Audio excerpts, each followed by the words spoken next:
What's going on, guys? It's your boy Scrub here, back again with another video. Hope you guys are having a great day. I know I am, and today, ladies and gentlemen, I have a subscriber story that was sent in to me about this dude's older cousin.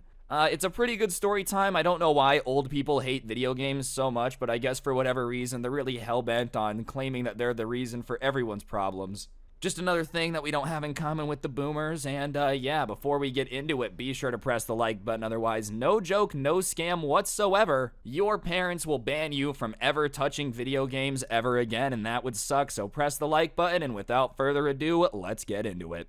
I'm getting quiet now, laying low when you reach zone, wiping down, making out, stack the bread. Anyways, guys, the person that sent in this story is going to be named Manny because that's their name, and Manny is about 16 years old, and he's a pretty big gamer himself. He's not like a G Fuel snorting maniac like some of us are, but he basically plays games every day, at least for a little bit. And one day, he comes home from school and he's just playing video games in his room, hanging out as you usually do, and his mom comes into his room and lets him know that that night his family was going to be coming over to hang out for a bit. And at first he was pretty excited because he gets along with his family, and then his mom told him that his cousin Jackie was going to be coming over too.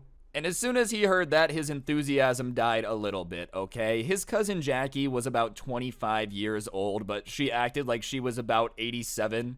She took things way too seriously, was always whining, and like legitimately acted like she belonged at a retirement home, dude. She hated loud music, she hated people having fun, she hated board games, she hated puppies. You name something cool, hated it. But whatever, you know, you don't really get to pick your family. That's one of the worst things about it. So if his family was coming over, it was obvious she was gonna be there, so he was kind of like, whatever, I guess I'll just deal with it. And because they weren't coming over right that second, he went back to playing video games for a bit because his family wasn't there yet. There was really no reason for him to just go wait downstairs, so he figured he would just finish his game and then go downstairs. And honestly, he didn't think it would be that big of a deal. And he goes back to his game and he ends up getting sucked back in a bit, which happens. Sometimes you're in a game, you know, you're doing something, you just lose track of time a little bit. You think 4 minutes have passed, it's actually 40 minutes. I think everybody's been there at least once, you know. I'm not saying it's a good thing, but it happens. Anyways, he ends up in a situation where his family is like at the house. They show up, but he's really into the game and he doesn't really notice that they're there yet. And usually when this happens, you know, your family would just stay downstairs, wait for you to come down, talk to your mom or whatever. But I guess his cousin Jackie just found the idea of someone having fun playing video games not being downstairs to greet her just deplorable, dude. Like, how dare he sit upstairs, not rushing down immediately to clean her shoes. What a punk. So she ends up coming upstairs to grab him and like pull him down. And when she comes up, she just swings open the door. She doesn't knock, she doesn't say hi, and she just walks over and like stands in front of him where he can't see the TV because she's literally in the way. And she like folds her arms, you know, as someone sassy does, and she's like, "What do you think you're doing right now?" And he moves his head a little bit so he can see the TV, and he's like, "All right, I'll be down soon. I'm in the middle of a game. Like, hi." And she rolls her eyes and like says, "Fine, whatever, waste your time in here," and like goes to leave. And she goes to the door and just slams the door extremely loud. No reason to be that angry, like slamming the door. He literally will be down in a minute, but whatever. And then he hears her start like yelling about how he's wasting his time on the Xbox because apparently video games are more important than family. And Manny's annoyed because that's just not really what happened, but all right, whatever. She left him alone. And so he finishes his game and he gets up to go downstairs. Anyways, he opens his door and he starts going downstairs, but he can hear Jackie talking about him, like really, really loudly. She was screaming for whatever reason. She just basically always was. You know how in Jurassic Park, like the dinosaurs just are always on full volume? That's basically how Jackie was all the time. So as he's walking down the stairs, it's not like it was hard for him to hear her talking about how, you know, these video games turn you into a zombie, a brainless one like Manny, he's so dumb. He wasn't the brightest already, the last thing he needs is something to distract him from his studies. She's just like kind of going in on him, bro. And he hears his family kind of being like, all right, I just don't really feel like it's that big of a deal. And instead of calming down at that point, Jackie just starts to yell louder, you know, thinking it makes you more right. Saying that Manny was barely smart enough to function as is, and like it was a miracle that he even had the brain function to play video games. And at that point, he's like, all right, I'm gonna go down and confront her. So he walks down into the living room, and obviously when he walks in and like says hello, everybody goes dead quiet because it's a pretty awkward situation. You know, this lady was just flaming him for being an idiot, and he's like, hey, what's up? And at that point, Manny looks at Jackie and he's like, hey, what were you saying about me? I heard you mention my name. And instead of being embarrassed and being like, oh, nothing, kind of feeling like an idiot, she decides to double down, saying that, like, he's always been a little bit slow and stupid. So she's kind of concerned that his video game habits are, like, going to accentuate that. And, if he just keeps playing video games so much, she doesn't really know if he'll ever be able to have friends or anything, because she knows that video games make him dumber. And that when she had come to check on him, he was so into his game that he just looked like a brainless zombie just sitting there not knowing what was going on. Just like insulting him, dude. And then she also says that video games were probably the reason that he had never been able to get a girlfriend. Like, she was really just hitting every sensitive subject in one go, just trying to be as insulting as possible. And obviously, Manny isn't just gonna take that laying down. Like, if your cousin starts roasting you like that in front of everybody, you're allowed to reply. That's the rules. So he starts asking her, like, why do you think I'm so stupid? Like, we don't talk a lot. Why do you think I'm so slow and stupid? I just don't understand. And she starts saying that, like, basically anybody who enjoys video games that much has to be lowbrow to begin with, because only stupid people can enjoy it. And by default, if that's your hobby, you're just not too bright.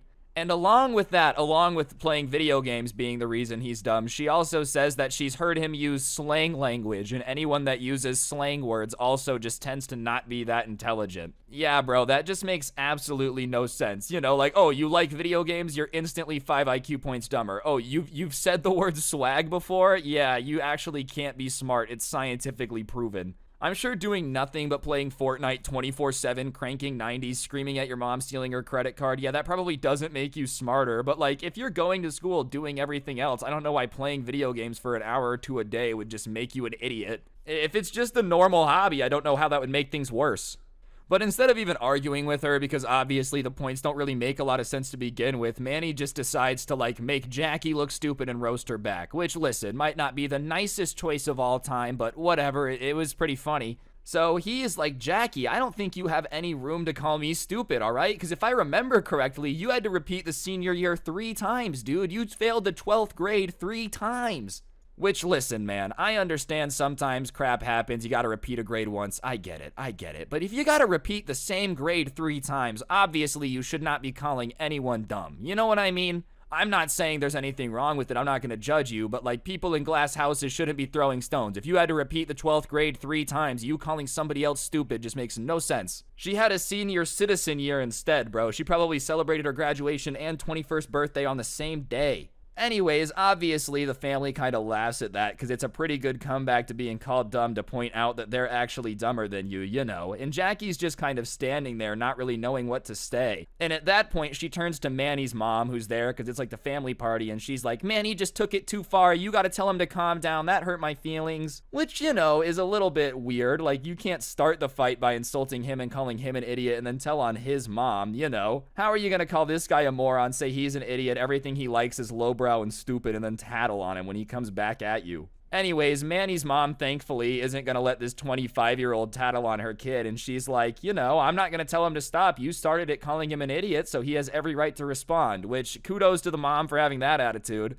Yeah, if somebody starts calling you a moron, saying how stupid you are, I feel like you're entitled to roast them back a little bit. Not to mention, at this point, everybody at the family reunion is enjoying the show. It's not like family reunions are known for getting very lit in the first place. So they get a little bit of free entertainment watching this go down, It's probably not like the most toxic thing they could have done. They probably should have stopped it, but the story time's better because they didn't. Anyways, after tattling fails and like the family doesn't come to her rescue and bail her out, Jackie is just kind of looking like a deer in headlights, and she tries to double down, saying it doesn't matter how many times she had to redo that grade, video games are still making him pathetic. And then, I don't know if that's the best comeback of all time, but what happens next isn't better. She accidentally hits the self-roast button instead. And she keeps telling him that, like, yeah, if you keep playing video games like that, then you're not going to graduate on time. Like, if you keep playing video games, then you're going to be stuck in school forever, too. And at that point, when she starts pulling that move, Manny sees the kill shot, bro. He sees the perfect time to strike like a cobra. And he says, well, I'm on track to graduate right now, and even if somehow video games make me fail my grade once, I've still got 2 more tries before I'm equal with you. which I've got to give credit for, bro. Manny, that's pretty heat, dog. And at that point, the entire family is laughing. Like, even the grandparents let out a little bit of a chuckle at that one. They were trying to stay neutral, not really show their reaction too much, but that one was just too good. And when the entire family starts laughing, she decides to just, like, go full victim mode. She starts crying, saying that Manny's taking it too far, he's being too mean. And the rest of the family is like, hey, you were just screaming about him being a moron, like stupid forever. He's always been dumb. You can't really be upset when now he's like roasting you back, you know? And suddenly, Jackie like stops crying about it. As soon as she realizes that it's not gonna work, she stops crying, which, you know, doesn't mean it was 100% fake tears, but the odds of it stopping as soon as she's not getting sympathy, if it was real, slim to none. So whatever, she's done crying and she starts looking around the room for like any other backup plan. Alright guys, I'm going to interrupt the video for just 1 second. If you take a look at your screen now, you will see a gift card code. For those of you that don't know, I give away a gift card in every single video I post here on this channel as a way to say thank you to you guys for subscribing and turning on those notifications. It really does help out the channel a lot, and I really appreciate it. So yeah, if you haven't, you might as well, and I will shut up and get back to the video now. Thanks. So she stands up and she's like, I don't have to take this. And then Manny says, yeah, you don't have to. You're more than welcome to leave. Which, honestly, not bad. And she starts walking to the door very slowly the entire time, being like, I'm really gonna leave, guys. I'm serious. Like, I'm gonna leave. Obviously, just kind of begging someone to be like, no, please don't go. But nobody's really begging her to stay. They're kind of okay with it, too, because it's just been too dramatic for, like, the first 5 minutes of being here, right? And she's really taking forever, just hamming it up. I can't believe my family would do this. And, you know, finally the grandma of the family is like, okay, just go, bye. Like, just kind of over the dramatics. And at that point, Jackie turns around, runs back into the room, full sprint, and is like, this entire family's addicted to video games. It's true. Obviously, you guys have to be addicted to it because you're picking video games over me, your own family. And she's literally laying on the floor while she's screaming this, like writhing on the floor like a snake. You know what toddlers do in Walmart when they're just really annoyed and they're like, "Wah!" just screaming on the floor? That's what's going on. Keep in mind, this is a 25-year-old woman having a full-blown super temper tantrum because her cousin was playing too many video games and wasn't waiting downstairs to greet her when she came over for the family party, dude. Like, this is all it takes to launch into a tantrum. Who even cares? Who even cares? And then even then, you're trying to scream at your family that they picked video games over you when that's just not what happened. They just didn't agree that you should be allowed to insult your cousin as much as he wants and him not be able to reply. So the family tries to explain that. They're just like, okay, that's not really true. They just don't think it's fair that you're attacking Manny and not allowing him to reply. And if she's gonna be an adult, she can't be throwing tantrums like that because it just makes her impossible to talk to and deal with. And she's still crying on the floor during all of this, as the family is calmly explaining that, like, you laying on the floor writhing around like a snake isn't gonna make us change our mind. And she's just still doing it. And she finally gets up, kind of realizing that that wasn't gonna work. The tantrum approach simply stopped working probably about 20 years ago. And so she's like, fine, if you guys aren't gonna consider the fact that your addiction is ruining this family, then I'm not gonna sit here and tolerate this, and just rage quit and ends up running out the door, slamming it behind her, you know, just causing a scene. And when she slams it pretty hard to the point where, like, the frame around the door shakes a bit. And I guess the thought in her mind was probably like, oh, the tantrum isn't gonna work. Better flee as far as possible now. She really tried the wild Pokemon approach. Like, oh, the wild Pokemon has fled as soon as it didn't work.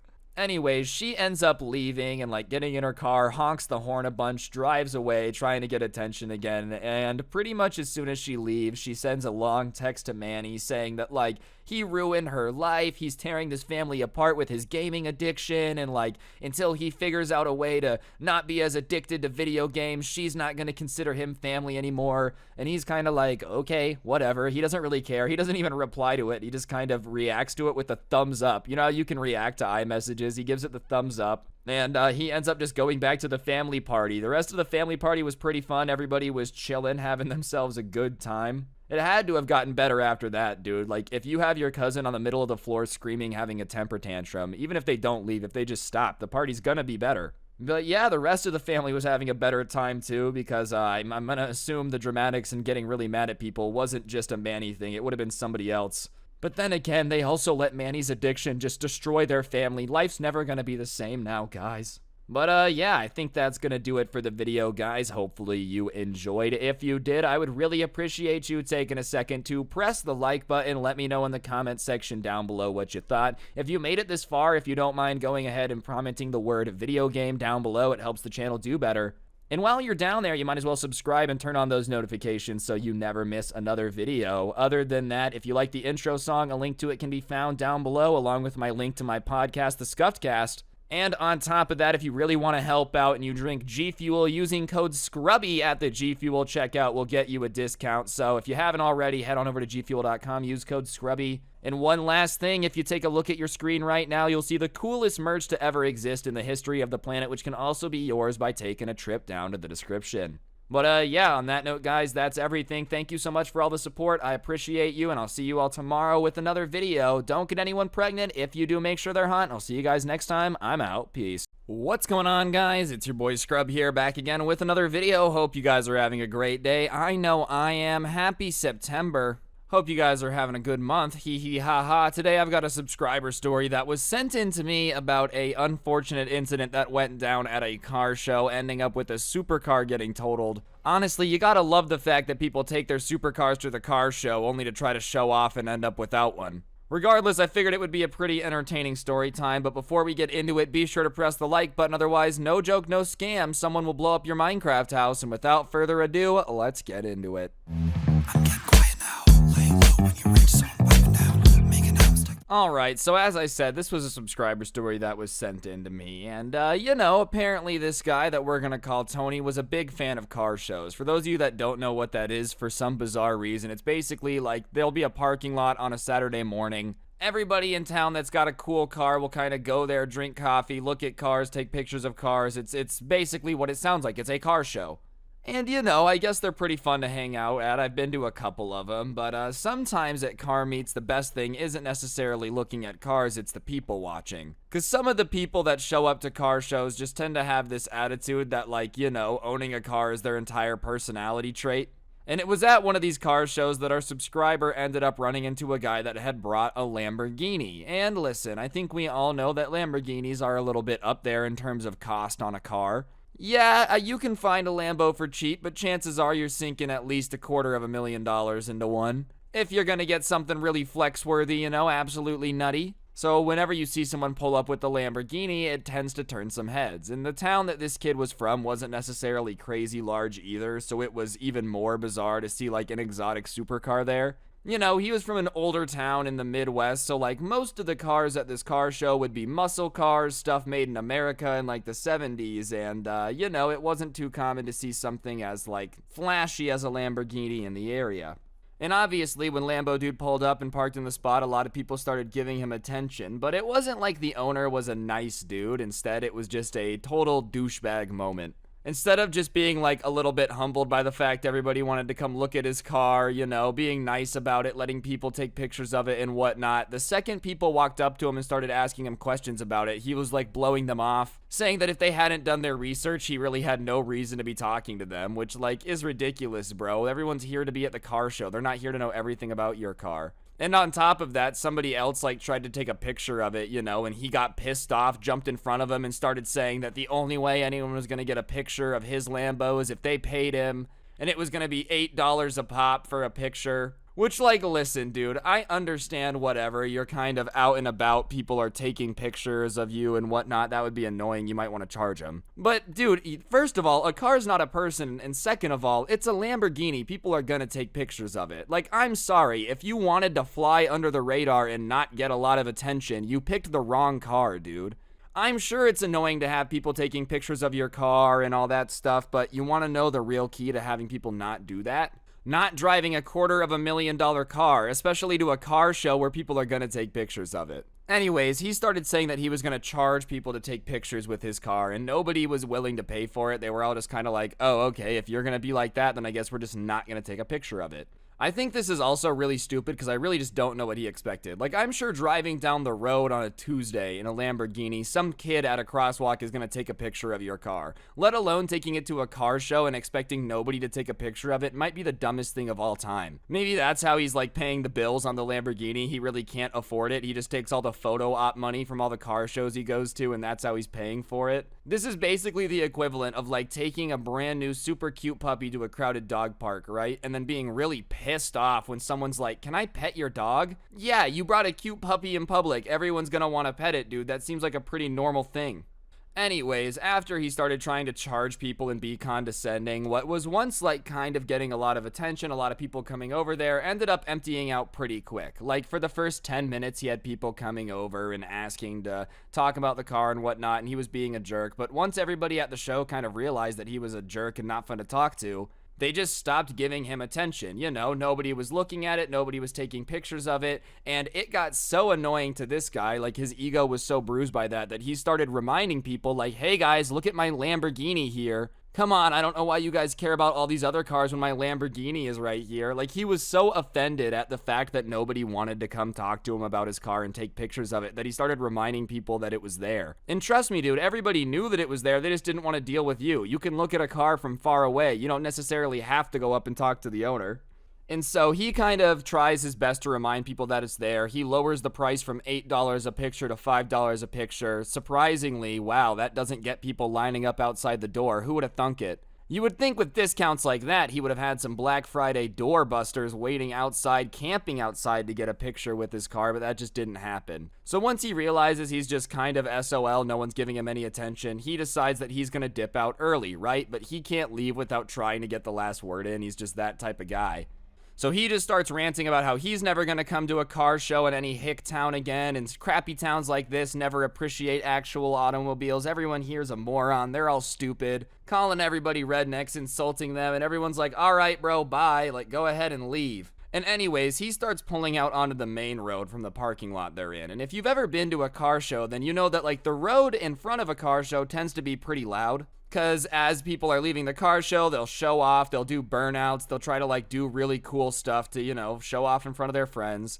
And I guess Lambo dude, as he's leaving the car show, decided that he was going to show everyone here what they were missing out on, let them know what the Lamborghini could do so they can regret not paying $8 for a photo. Because when he gets out on the main road, he starts trying to do a burnout. And you would think someone that owns a Lamborghini would be pretty good at driving a car. Like, I know doing a burnout in a Lambo is probably not great for it, considering, like, replacing anything on that car is an arm and a leg. But if you already own one, whatever, you're rich. You would think you'd at least know how to drive it. But as this guy goes to do the burnout, for whatever reason or somehow, he messes up and ends up kind of skidding way too early and goes sideways to the point where his wheels are still spinning, but his car is now in the road perpendicular. Like he's gonna drive into the other lane of traffic sideways and get T-boned. And at that point, everyone is kind of looking at it like, oh my God, because it looks like this guy's about to crash his Lamborghini. All right, guys, I'm gonna interrupt the video for just 1 second. If you take a look on screen now, you'll actually see a PSN gift card. For those of you that don't know, I give away a gift card in every single video I post here on the channel as a way to just say thank you to you guys for supporting me and watching the videos. So yeah, if you haven't already, subscribe, turn on those notifications so you never miss another one. If you already have them on, you're an absolute G.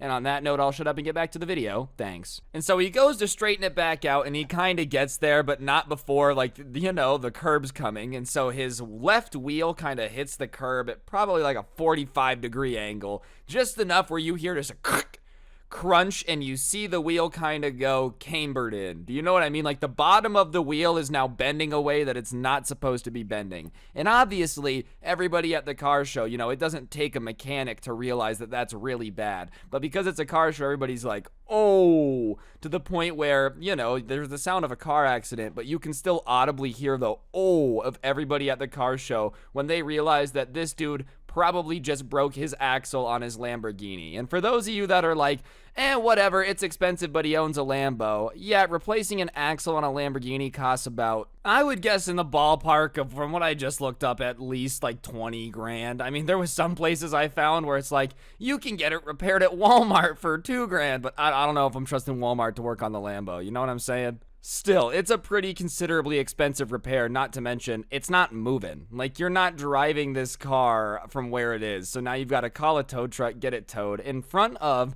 the car show where you just made fun of them, called them hicks and idiots, and then you totaled your $250,000 car in front of them. That's what I call hilarious irony. Like, if you were gonna crash it anywhere, dude, you just had to have not crashed it in front of everybody that you just called stupid idiots. That was like the one thing that he had to do, and he just couldn't keep it together. Obviously, he gets out of the car, hands on the head, just absolutely like, oh my god, can't believe what just happened, as you do when you realize you've made a mistake that's gonna cost quite a bit of money. And instead of, just sitting there and waiting, he just starts walking down the road. Because down the road was like this shopping center with stuff in it, like some stores. And they watch him kind of walk into this Starbucks, and he just sits there. I'm sure it was the embarrassment of crashing right in front of everybody he had just made fun of, bro. Like, I don't know if I could have sat there and waited for the tow truck if I had just called everybody inbred hicks and then crashed my car in front of them. That's hilarious. But whatever, after about 45 minutes, the tow truck ended up coming up. He came back out and they towed it. But in the meantime, in that 45 minutes they were waiting for the tow truck and he was in the Starbucks, everybody at the car show, as petty as this is, it's also hilarious, decided at that point that they better go get pictures with the car because he wasn't going to charge them then. And so basically everybody there ended up getting pictures of this crashed Lamborghini that was pretty broken. And he was not there to charge him for it. So it looks like he didn't make his profit at the end of the day. Probably could have made a little bit more money charging for the crashed Lamborghini pictures. Not a good entrepreneur.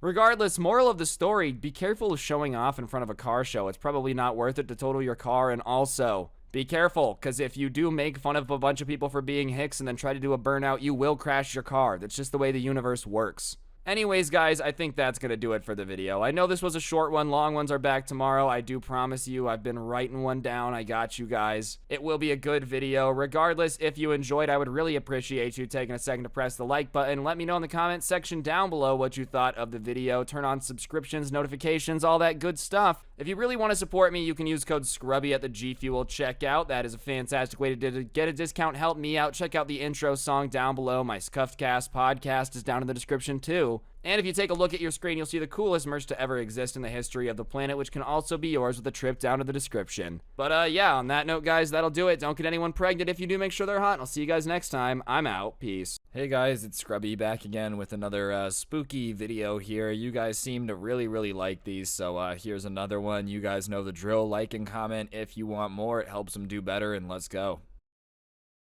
A good friend of mine told me this story years ago. He's the stereotypical old big bad trucker. I've seen some weird stuff with him while driving in South Texas along the border, and he never even batted an eye. But while telling me this story, he had goosebumps and a concerned expression, which from this guy is about the equivalent of trembling lips and poop-stained pants. I'll tell this first story in first person as he told it to me. Years ago in the late 90s, I was on my way from the house, heading to Loretto to pick up a load. It was early in the morning, around 4 or 5, and I had just come off a string of days at home, so I know I wasn't tired. I'm on one of those 2-lane winding roads in the absolute middle of nowhere when I see something on the side of the road at the edge of my high beams. At first, I just thought it was roadkill, as it usually is. As I get closer, I see that it is roadkill, and there's something crouching over the carcass. I remember thinking this is either a guy taking the antlers as a trophy or he's just a sicko. As I got closer, I can still now see that this guy's eating the deer. He's pulling chunks of meat from the stomach and bringing it to his face, and at this point, he stops mid-motion and looks at me. Not my truck, but at me. He, or whatever it was, stands up, and that's when I see that it's a huge thing covered in brown hair. And I remember thinking at this point, oh my god, this thing is standing on a tiny shoulder looking at me, eating a deer. By this point, maybe 3 seconds have passed, and I'm about to point in the road he's standing at. I didn't even think of stopping. In fact, I'm starting to lay it on and get the hell out of there. As I'm passing it, it's looking at me. Again, not at the truck, it's looking through the driver's side windshield at me.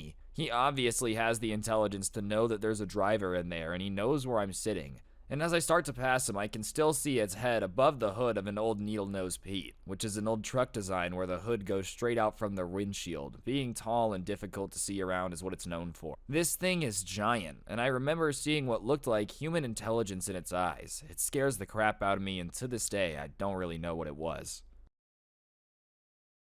I actually haven't told anyone this because I think I imagined it, but I've been having nightmares about this, so I think I need to get it off my chest. I was hauling lumber on 36th East between Fortuna, California and Red Bluff, on my way to the 5 South. This was in 95 or 96, right before the coastal lumber industry folded. Route 36 is basically a glorified logging road. It twists through the mountains, ranges, and goes to one lane several times. Anyways, I got a late start, which was okay, as I like driving at night anyways. It was probably around 10 or 11, and as I crept into the mountains, there started to be a nasty bit of fog. I rounded a corner and suddenly there were all these deer just standing in the middle of the road in the fog. It was kinda creepy just seeing them all standing there in the middle of the road because usually they're running across it, not just standing there. I blew my horn and they all turned and looked into my headlights, their ears twitching, the buck's antlers casting long, twisted shadows into the fog.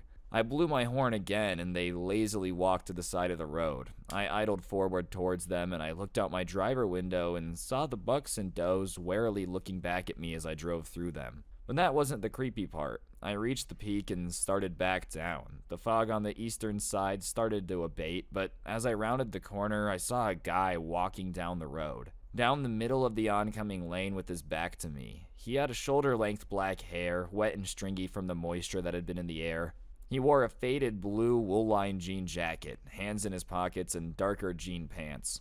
When my lights hit him, he swerved to the shoulder of the lane, giving me room. But then the most horrifying thing happened. I was going maybe 25 or 30 at this point, but as I came up to him, he bolted right in front of my truck. The last thing I saw was his eyes, wide black eyes, and his mouth open in a silent yell.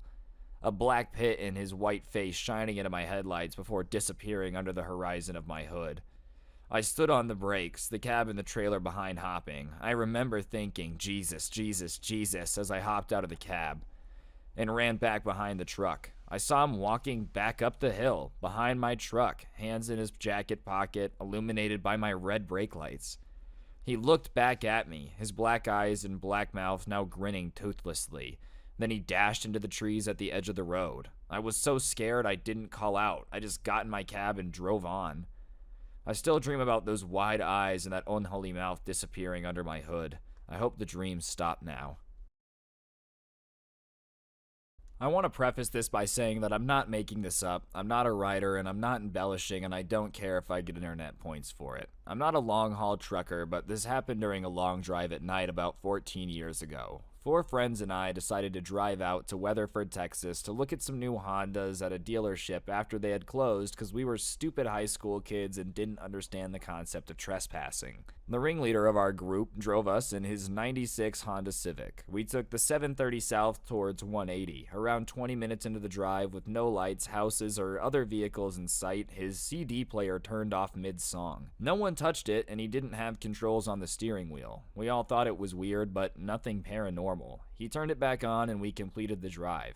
After looking at the cars, because the dealership was off the highway, we left to head back to our hometown, and then we ended up taking the reverse route back, this time north up 730. We started joking about the possibility of aliens and what if that was what caused the CD player to turn off, and about 2 minutes later, around the same spot as before, it happened again. This time, it went from music to static. At the same time again, and I'm not making this up, a black human-shaped figure materialized out of one of the bushes in the highway, walked into the road in front of our car, and I remember the light from our headlights illuminating the space around him, but not the figure itself, like it was absorbing the light.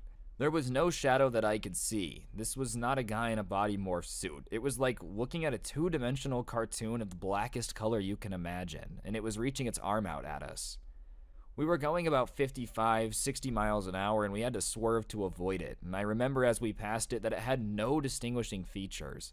No face, no fingers, no clothing, no shape, other than a dark void. We all screamed at the top of our lungs and almost went off the road completely. After our driver regained control, we sped off as fast as his car could go, carrying 5 people, and we had to calm him down so we wouldn't wreck. We were all freaking out, asking each other what to verify, to verify that it wasn't a hallucination. We all saw it. We all had the same experience, and when we got back to our town, we all just stood in shock and didn't know what to say or how to explain it to anyone or if we even should. There were no reports of anything near it encounters on the news, nor were there any reports of a body turning up in the area or a homeless guy harassing people or really anything. I'd forgotten about that incident for many years until a few months ago when I was hanging out with one of those friends and I asked him if he remembered that. He does, and we still have no idea what it was.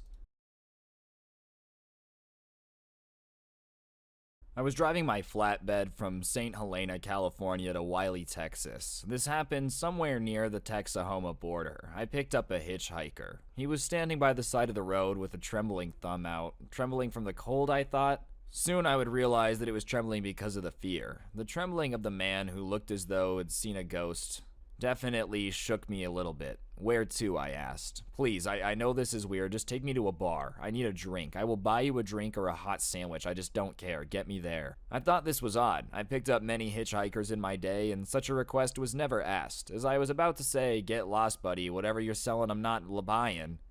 I looked into the man's eyes and saw pure terror. Something compelled me to open my passenger door for the man, and he entered. At the bar, the hitchhiker began his tale. Earlier on the night of torrential rain, he was a hitchhiker seeking a ride. Next to the road, he sat with his thumb out for hours, waiting in the rain. A few cars passed, but none slowed. Frustrated, the hitchhiker was about to rest his thumb and find shelter for the night, and then he saw headlights. Headlights of a very slow approaching car. The hitchhiker eagerly approached the car, waiting for it to stop. Oddly, the slow-moving car continued drifting forward. Maybe the pace was slowing or the car was moving at such a low speed, but it never came to a complete stop. The headlights pierced the rain, and as the hitchhiker stood confused, will the car stop? Maybe I'll get in. I've never seen a car drive this slow. Anyways, the hitchhiker decided to try to just jump into the car. He stumbled to the rain as he pulled the passenger door and had a seat. To his horror, there was no one in the driver's seat. There was no one in the back seat, and the car was bare, but it just kept moving forward. The headlights still on, but now in front of him as he looked out the windshield as the car continued to creep forward, the hitchhiker, scared, quickly exited the ghost car and ran for miles. He rested, ran some more, rested, and then ran some more, and finally after catching his breath, stuck his thumb out and stood by the road. The hitchhiker then saw headlights, but this time the car was driving at a reasonable pace, and it wasn't a car at all. It was a flatbed truck, and that's where him and I had just met. I had seen no other cars on the road that night. My dad told me and my brothers this story when we were growing up, and it's always stuck with me, particularly on long drives when I'm feeling a bit sleepy. The first time I remember hearing it was after I asked him if angels were real. I was probably 7 or 8 years old. He drove trucks decades ago, before I was born and before labor laws were around and brakes were more standard. I'm assuming it's different now, but I'm not too sure. He'd fairly regularly accept calls that would extend his shift where he was driving 24, 36 hours or more without a break longer than a quick bathroom or fast food stop. My dad has a pretty mathematical brain, and he's the type to make up logic puzzles out of something totally mundane just for fun. Whenever we were driving around town, he'd regularly ask me things like how long it would take us to get home from the store if we were going 30 miles per hour but had to stop for 5 minutes in the middle because a family of kittens were crossing the road. He'd come up with similar equations for himself while he was driving solo that involved things he was seeing like the odometer, mileage, markers, all that stuff. One night, after already driven a particularly long day, he noticed his eyes getting droopier, and the whole roll down the window and blast the music up thing didn't seem to be helping much either. It was a rainy night on a pretty windy mountain road without a shoulder to pull over safely, so he started doing those logic games out loud to keep himself alert in the wake, saying something to the effect of, I just passed mile marker 146, so what time will it be if I reach 200 if I'm going 55 miles per hour? Then closed his eyes, took a breath, and felt his head do the nod jerk thing which woke him up with his gasp. He opened his eyes to see he was driving straight towards mile marker 158, which would have sent his whole truck tumbling down a random mountain ravine. He was able to correct the course safely, but it was a matter of seconds between reality and certain death. He insists to this day that he slept through 12 miles of windy road going 60 miles per hour, only to wake up right at the last moment between life and death. The story usually ends with him tearing up. I don't know if there's angels, but I know there's something bigger going on in this universe than our human brains have been able to understand yet. If I hadn't have woken up right when I did, you kids wouldn't be here today, and that feels pretty close to spiritual. Anyways, guys, I think that's gonna do it for the video. Hopefully you enjoyed. If you did, I'd appreciate you pressing the like button, letting me know in the comments section down below what you thought. I promise longer videos are gonna be back soon. Just, Felt like making another spooky story for you guys, and yeah, don't get anyone pregnant. If you do, make sure they're hot. I'm out. Peace. What's going on, guys? It's your boy Scrubby here, back again with another video. Hope you guys are having a great day. I know I am. And today, ladies and gentlemen, I've got a story time for y'all about something that a friend of mine witnessed that honestly made him feel like he was living in a period of Grand Theft Auto, or a game of Grand Theft Auto. Time period is what I was going for. I don't know. Anyways, it should be a fun story time. Before we get into it, be sure to press the like button. Otherwise, no joke, no scam. You'll get sucked into GTA. And without further ado, let's go. Quiet now, laying low when you reach zone, wiping down, making out, stack the bread, 'cause you're Alright, so I think every now and then everybody has something that they witness or see that makes them think like, oh, are we living in this simulation? And this is one of those incidents. Usually when you're driving around, you know, you see some people getting road rage, some people getting pissed off, but it's not like a super common occurrence for people to get so irritated while they're driving that they, like, you know, start trying to rip people out of cars. But I guess for whatever reason, my friend was in some pretty heavy traffic, like to the point where it was almost stopped. And he looks over, and a couple cars ahead of him, he sees this guy who's kind of hanging out of the window, and he's screaming at the car in front of him, and he's blapping his horn over and over again. And he's just telling them that, like, they've got to go, hurry up. And the only problem with this guy that's telling everybody to hurry up, freaking out on the car in front of him, is that there's really nowhere to go. Like, it's bumper to bumper traffic. If the person in front of them could move, sorry, I don't know what happened with my voice there, then they would move. Nobody's just going to be sitting in traffic for the fun of it, right? So the person in front of him, I guess, kind of flips him off or does something, and that sets this dude off. He was obviously already mad, but now instead of just hanging out the window, flipping him off, screaming at him, honking the horn, he gets out of his car. I mean, the traffic is stopped, so it's not like, you know, it's that bad, and he walks up to the other car and starts banging on the window. But I guess this dude, in his infinite anger, like, didn't realize that you're supposed to put the car in park before you do that. Because his car starts kind of rolling towards them, and it rear ends them. And when this guy realizes that he forgot to put, like, the car in park and it had rolled down the hill, he's like, oh my god, look what you made me do to my car. Somehow, this dude assumed that, like, it was their fault because he had decided to get out of his car and come attack them without hitting his car in park. I don't know where the logic in that comes from, dude. I feel like if you get out of your car and go to attack someone and you don't put it in park, that's 100% on you. Yes, I guess theoretically, if they wouldn't have made you quote-unquote so angry, you wouldn't have done it, but most people also just don't get out of their car on a daily basis to go beat on someone's window. Anyways, now he's really freaking out, and he starts banging on the window, like, hard, like, to the point where it's probably gonna break the window, and the dude in the car gets out of the car. And at that point, they start, like, fighting on the street, wrestling around. Keep in mind, this is in traffic, and people are honking their horns now, some people are filming. And finally, some people start, like, getting out of their cars, some dudes that were a little bit bigger than, like, the two guys fighting. They go over there and start pulling them apart, trying to get the crazy dude out of there. Everybody who had seen it gone down kind of knew that this dude started attacking the car out of nowhere. Anyways, this crazy dude is not having any of it, and he's like, I've just had enough. I've had enough of it, people treating me like this. And he starts to, like, make a break towards the driver's side of this dude's car. Obviously, everybody kind of doesn't really know what's going on, and people go to stop him, but he opens the driver's side door and, like, goes to get in the car, and I don't know what his plan was, because there's still traffic, and at this point, the person in the car in front of them isn't even in their car. But he, like, goes to get in their car. I don't know if this dude thought he was living in GTA and, like, the NPCs would just move out of the way if he, like, hit the gas, but he starts trying to steal this dude's car that he just attacked. And at that point, people are like, we're calling the cops, we're calling the cops. And as soon as they say that, this dude hops out of the car that he's trying to take and, like, says, fine, I won't take it. And just starts running off the freeway. Like, the freeway was kind of in this mountainy road where, you know those little, like, knee-high little metal guards that are sitting on the pieces of wood?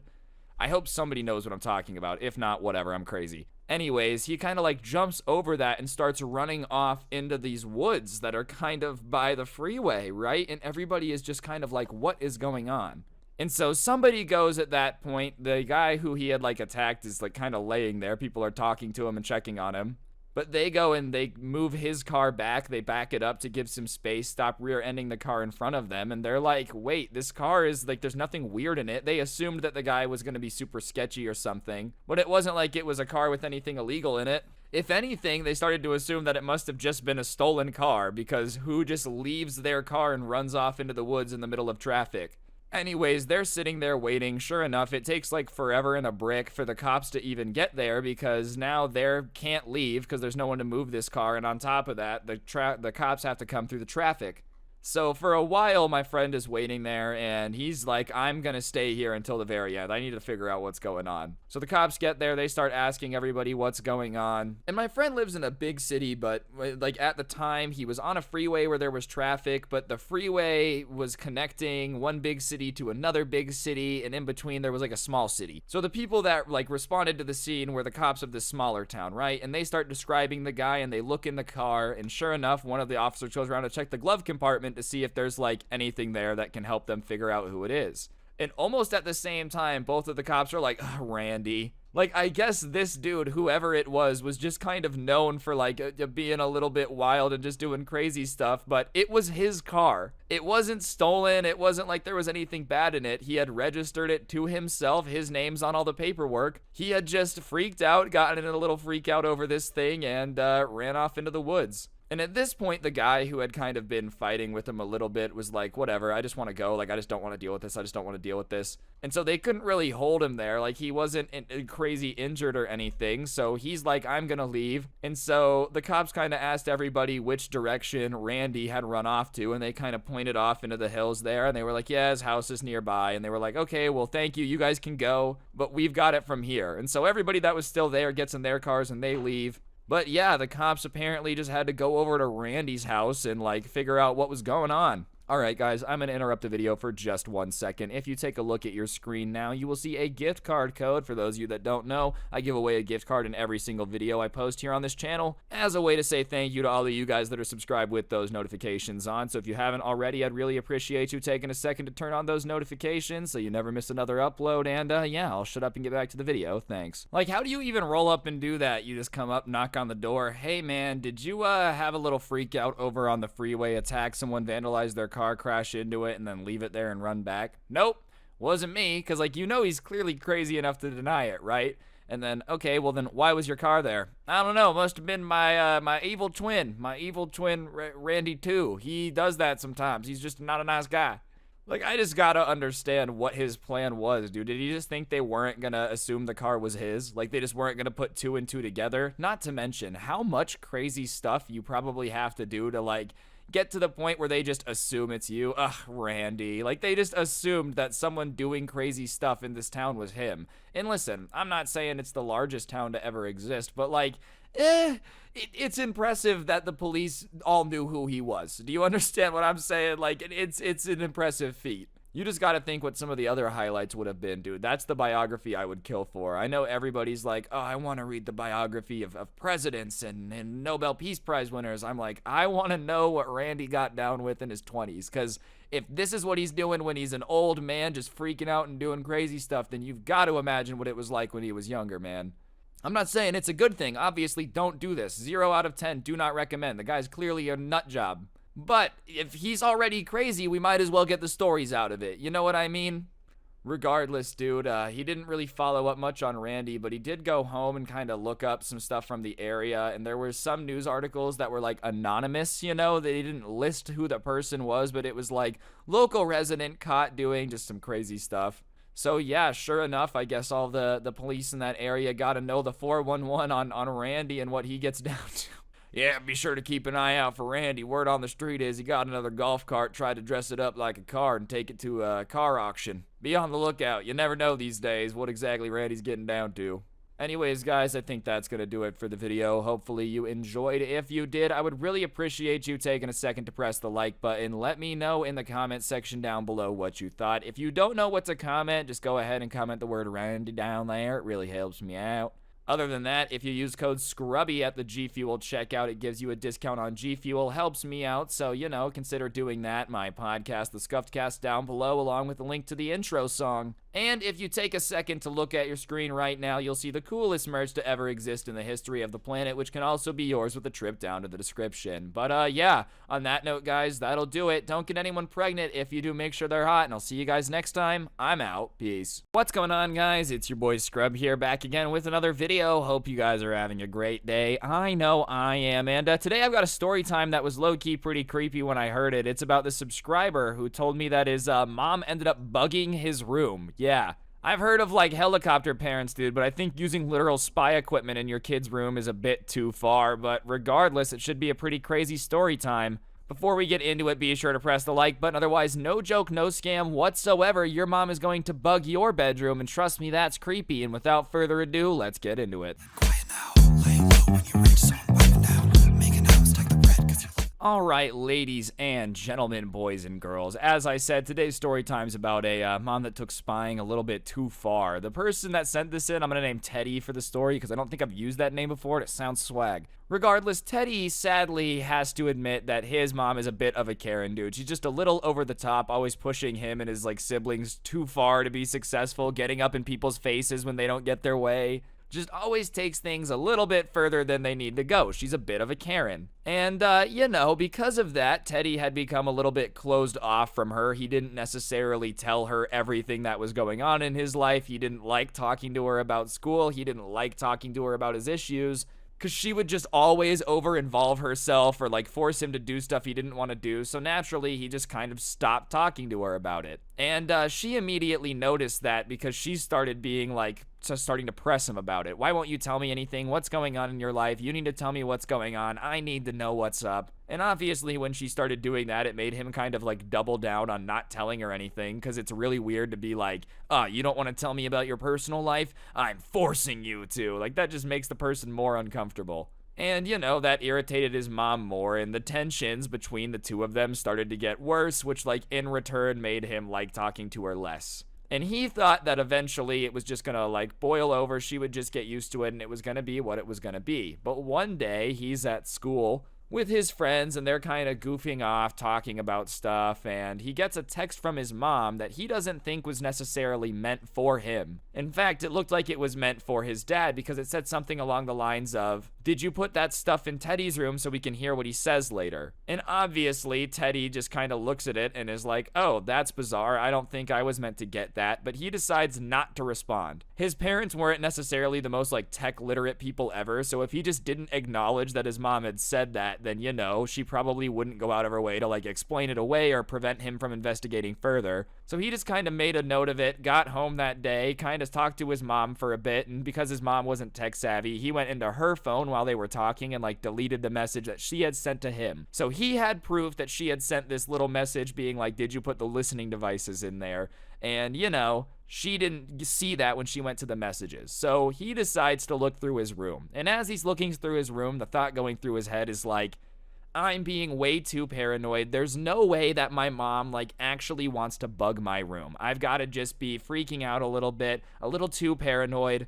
And truthfully, it would be better if I just didn't find anything, you know, maybe I'm being ridiculous. I don't think my mom's that crazy. And he doesn't really know how to look for stuff either, so he just kind of goes to his room and starts doing what people do in like spy movies, you know, what it looks like you do. He's kind of looking in lampshades, behind stuff on the wall, just looking around. And finally, he goes over to his desk and he dumps out this cup that a bunch of pens are in. And when he dumps it out, at the bottom of it is this little like AirPod looking thing, but it was black and thicker and had like a microphone in it. You know when you can see like the foam above the microphone and there's like little holes in the plastic? He can kind of see that. So sure enough, he's like, holy crap, this is a listening device that is in my room. So he kind of is looking at it and he sees that there's a red blinking light. And he's like, oh my god, my mom is spying on me. But, you know, instead of taking it to her, confronting her about it, he decides that he's just going to mess with his mom instead. He's gonna be like playing games with her now. And he doesn't really know what he's gonna do yet because he's just more pissed at the situation. And this is honestly so insane. You know, I'm not a parent, I say that a lot, but I feel like at the same time, if your kid's not talking to you and kind of being reserved, I understand wanting to know, but like invading their privacy and putting spy gear in their room definitely is not gonna make them like you more, especially if they find it, dude. Like, obviously, this kid's annoyed every time you try to press him to talk to you more. He goes more closed off. So at what point do you go, better put some Soviet spy equipment in his room and try to figure out what's wrong instead? Maybe that's why he won't talk to you, because his mom's a crazy lady who literally bugs the house, dude. Anyways, he ends up coming up with a plan where he's just gonna say entirely made up crazy stuff around this bug and then see if his mom like brings it up to him or talks to him about it, and then he can confront her about it. So sure enough, it's by his computer, it's on his desk, so he and his friends are playing video games, and he starts talking absolute nonsense about how him and his friends have been boosting cars from the neighborhood and taking them to Tijuana and selling them and then flying back across the border. He starts saying that like he's been dabbling in all these different types of substances. You know, he's just making stuff up. He's just sending it, trying to make himself sound like a criminal. At one point, dude, he starts talking about how he loves the local Russian mob, and like ever since he had connections with them, business has been picking up. He's just trying to make himself sound like a crazy person. And sure enough, he goes to bed, and in the middle of the night, for whatever reason, he wakes up to his mom in his room, and he's like, "What are you doing in here?" She swears, nothing, I just, I came to get something I left in here earlier or whatever. And he knows that she was coming in to get her little bug thing, but he just kind of is like, okay, fine, you know, whatever, and goes back to bed. And the next morning, he wakes up, and when he wakes up, his mom is sitting in his room, like in a chair, kind of looking at him, and looks at him and says, "We need to talk." Alright guys, I'm gonna interrupt the video for just 1 second. If you take a look at your screen now, you will see a gift card code. For those of you that don't know, I give away a gift card in every single video I post here on the channel as a way to say thank you to you guys for subscribing and turning on those notifications. So, if you haven't already, you should. I give away free money, and if you already do, you're an absolute G. On that note, I will shut up and get back to the story time. Thanks. And he's like, alright, what do we need to talk about? And she starts saying that whatever life of crime he's turning to needs to stop, and he's gonna ruin this family's name and rip them apart if he continues to live like this. And she can't believe that he's been out there stealing cars and doing all these things, and he's gonna be in so much trouble when his dad gets home. Just believed all of it, which in and of itself is pretty insane to me, dude. Like, you've got to be a pretty big Karen to put a bug in a room one time, hear the most ridiculous stuff of all time, and believe all of it. Like, at no point she thought any of it was exaggerated. Let me get this straight. Your kid stopped talking to you for, I don't know, a month or two because you were being a little bit overbearing or whatever, and the first time you hear what he's been up to is him saying that, like, he's a criminal now, he steals cars, works with the Russian mob, all this stuff, and you just go, yep, that makes sense. That's the only reason why someone wouldn't want to talk to me, is if they're doing crazy stuff and stealing cars consistently. I mean, call me crazy, bro. I'm sure crazier stuff has happened, but I don't even know where a 15-year-old would get involved with, like, boosting cars like that. I'm sure it has happened at some point, but the odds of that happening are very slim. Whatever, he just kind of starts laughing, though, and that makes his mom mad. She's like, "I'm glad you think this is funny. I'm gonna report you to the cops, and we'll see how jail straightens you out." And he's like, Mom, look. I don't do any of that. Whatever you're talking about is a lie. And his mom starts being like, "No, it's not. I know for a fact this is what you get up to now that we're not talking anymore, and I can prove it. I know you're doing it. Just wait till I get the evidence." And he looks at his mom and he goes, "Mom, how did you know? Like, what makes you think I'm doing this? What do you think you have that proves that I'm doing all this crazy crime stuff all the time?" And his mom kind of gets red, almost like she's a little bit embarrassed. And she's like, "How I know, it doesn't matter. What does matter is the fact that you've been doing this, and you're going to get your dad and I in legal trouble." And he looks at his mom and he says, "Well, Mom, maybe if you would have not been dumb enough to bug my room, I wouldn't have had to lie." And his mom is like, "What do you mean bug your room? I would never bug your room. Are you kidding me? I would never invade your privacy like that." And at that point, he's just getting pissed off because it's like, listen, okay, you bugged my room. I found it. It's obvious that I found it. I've told you that I found it. Why are you pretending that you didn't put it there? And so he looks at her and kind of like gives her a little bit of attitude and says, "The one that was in my pen cup, the one that I found yesterday." And his mom's face just like drops immediately. She's obviously not too happy about the fact that her son just found out that she had been bugging his room. So naturally, she's like, "Oh, that wasn't mine. That wasn't mine. That wasn't mine." And then he like gets her again. He's like, Mom, listen, I was talking about all this crazy stuff that I don't do yesterday near it just to see if you would react to it and come confront me about it. And I literally woke up to you yelling at me saying that I'm stealing cars, working with the Russian mob. Do you understand how crazy you are? Like, I literally set this up to make you look stupid, and now you're just gonna pretend that you didn't do it. And his mom is like, well, I wouldn't have had to bug your room if you would have talked to me. And he's like, well, I would talk to you if I didn't think that you would be willing to bug my room. Do you understand? Why would I want to tell anyone anything if they're literally gonna spy on me and like bug my room? Call me crazy, but that seems like a just pretty natural human reaction. Oh, you've been putting spying devices in the shower? You're kind of weird. I don't want to talk to you anymore. Sure, it wasn't in the shower, it was in a pen cup, but same vibe. Like, no one that's spying on you is someone that you're really trying to open up to and let know everything. And then she's like, well, it was your dad's idea. And he looks at her and he's like, Mom, it just wasn't dad's idea. She was trying to blame it on her husband. And when she starts trying to like double down on that one, he pulls out his phone and shows her the text of her being like, did you put it in there, please, you know, so we can listen to him? And he's like, Mom, this is you texting Dad asking him to put it in there. So obviously it wasn't his idea because he would have just done it. And at that point, the mom is just like kind of sitting there red-faced, not really knowing what to do. I guess it's got to be hard to react when your kid just like wrecks you like that, you know? And sure enough, she finally is like, well, yeah, but I really wouldn't have had to if you would open up to me. And now she starts getting mad at him. The inner Karen starts coming out, dude, when confronted. She starts saying that like she has every right to put bugs wherever she wants in her house, and if she wants to listen in on his conversations, then, you know, it's her kid and she can, which is just mad toxic, bro. Just because you're someone's parent doesn't mean that you can just listen to everything they say and bug your house. I mean, sure, legally you can, but you can't be surprised if when your kid turns 18, they never talk to you again and never come to Thanksgiving because you bugged their house forever. Anyways, after that, Teddy was just kind of like, fine, I guess you can keep it there, but like, I'm never going to talk to you. Like, I'm not going to talk to you as long as you're doing that.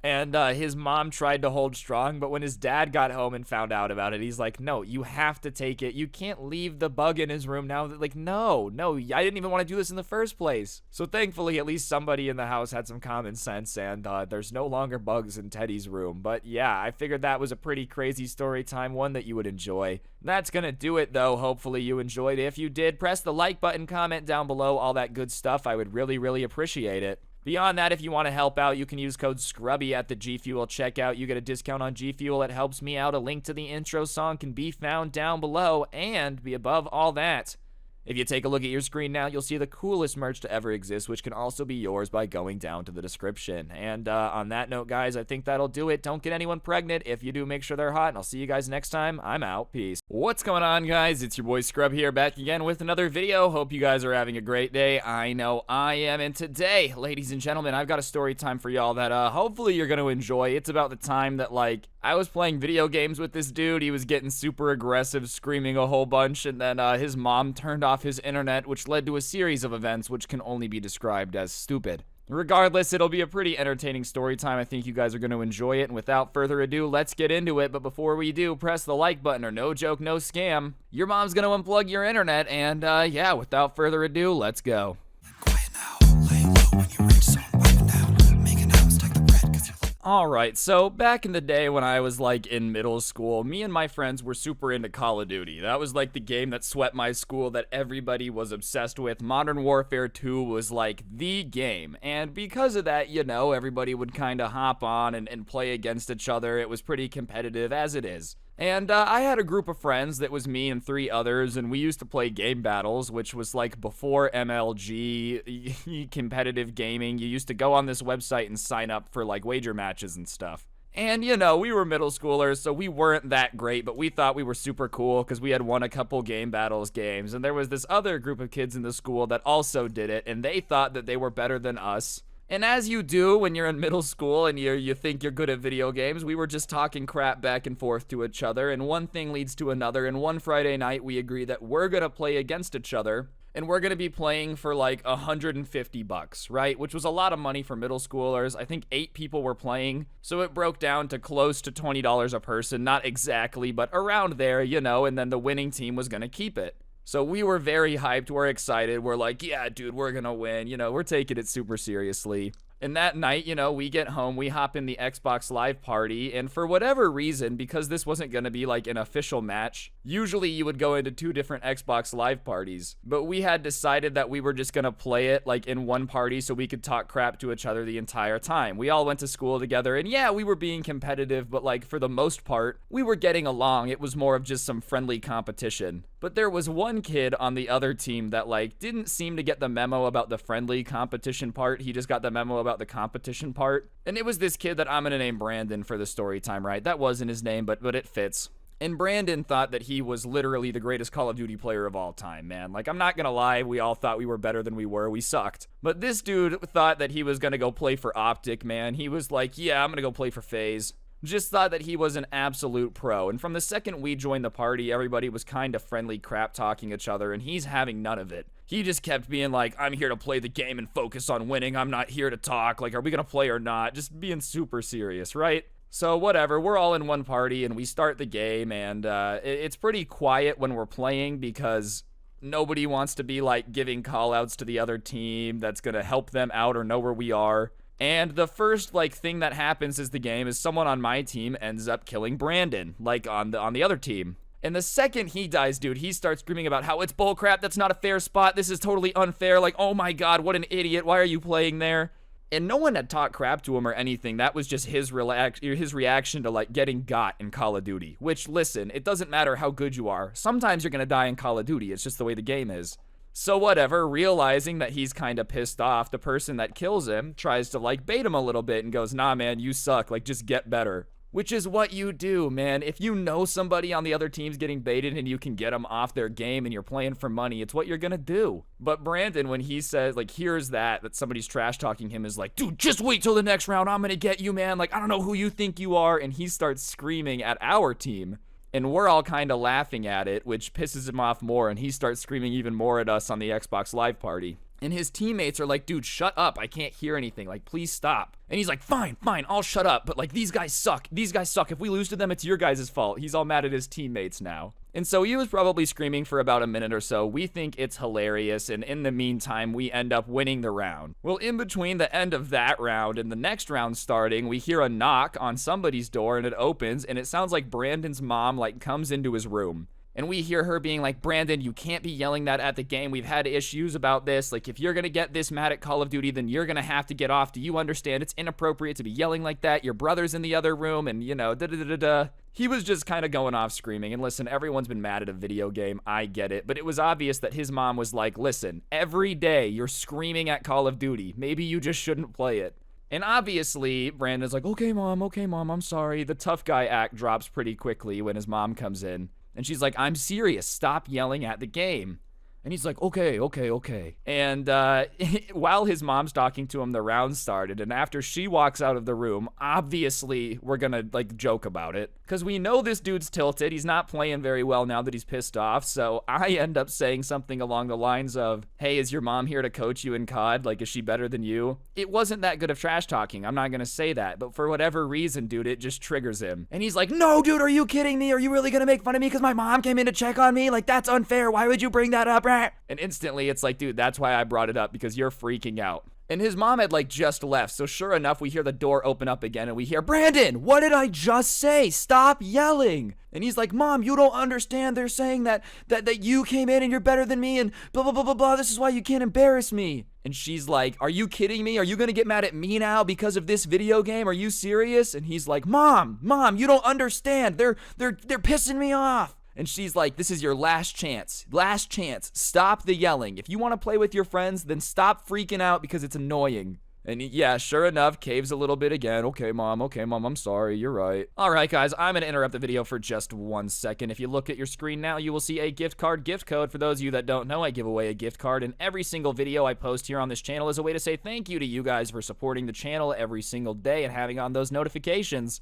So if you haven't already, turn on those notifications so you never miss out, and if you already do, then big thank you. You make the channel go round, and I'll shut up and get back to the video now. Thanks. And she leaves, and we hear him go, I'm gonna lock her out. So he goes and he locks his door, and I think he thinks that'll buy him some time to like go crazy on the game. So he comes back once again. We had like paused it. We had stopped the game. We were gonna restart it because he had just like screwed him over. We were up 3-0, so we agreed to replay it because it wasn't fair to them. There's money on the line. And whatever, so we restart it, we're playing again, and sure enough, he just sucks. Like, he's just off now, bro. He got thrown off. It's not that he sucked all the time, it's just, yeah, obviously, when your mom's yelling at you, you're getting trolled. It's hard to play that good. So he sucks, and we just keep talking crap. And now he starts yelling again. This time, just the same stuff. You guys suck. Shut up. You guys don't know anything. Why are you talking? Blah, blah, blah, blah, blah. And we start hearing banging on his door. Remember, he had locked his mom out. And we hear his mom like, open the door now. That's it. You're getting off. You're getting off the Xbox. Open the door. And this time, instead of backing down and being like, yeah, mom, he yells back at her. He's like, no, I'm not. Shut up. Leave me alone. The door's locked. And the mom is like, excuse me? Get off the Xbox. And she just goes back to pounding on the door. And at this point, the party's just gotten kind of quiet because it's just uncomfortable now, bro. Like, at first, it's funny, but now he's literally screaming at his mom. She's banging at the door. They're having a yelling match. And we're just sitting in the Xbox Live party chat, bro. We don't really know what's going on. So finally, we hear like some wood breaking, and he goes, what the? And it sounded like his mom had literally broken down the door. Like he had locked her out, told her to get lost, and she was not having that. It was her house. She was coming in. And he's like, Mom, you broke my door. What are you doing? Nut.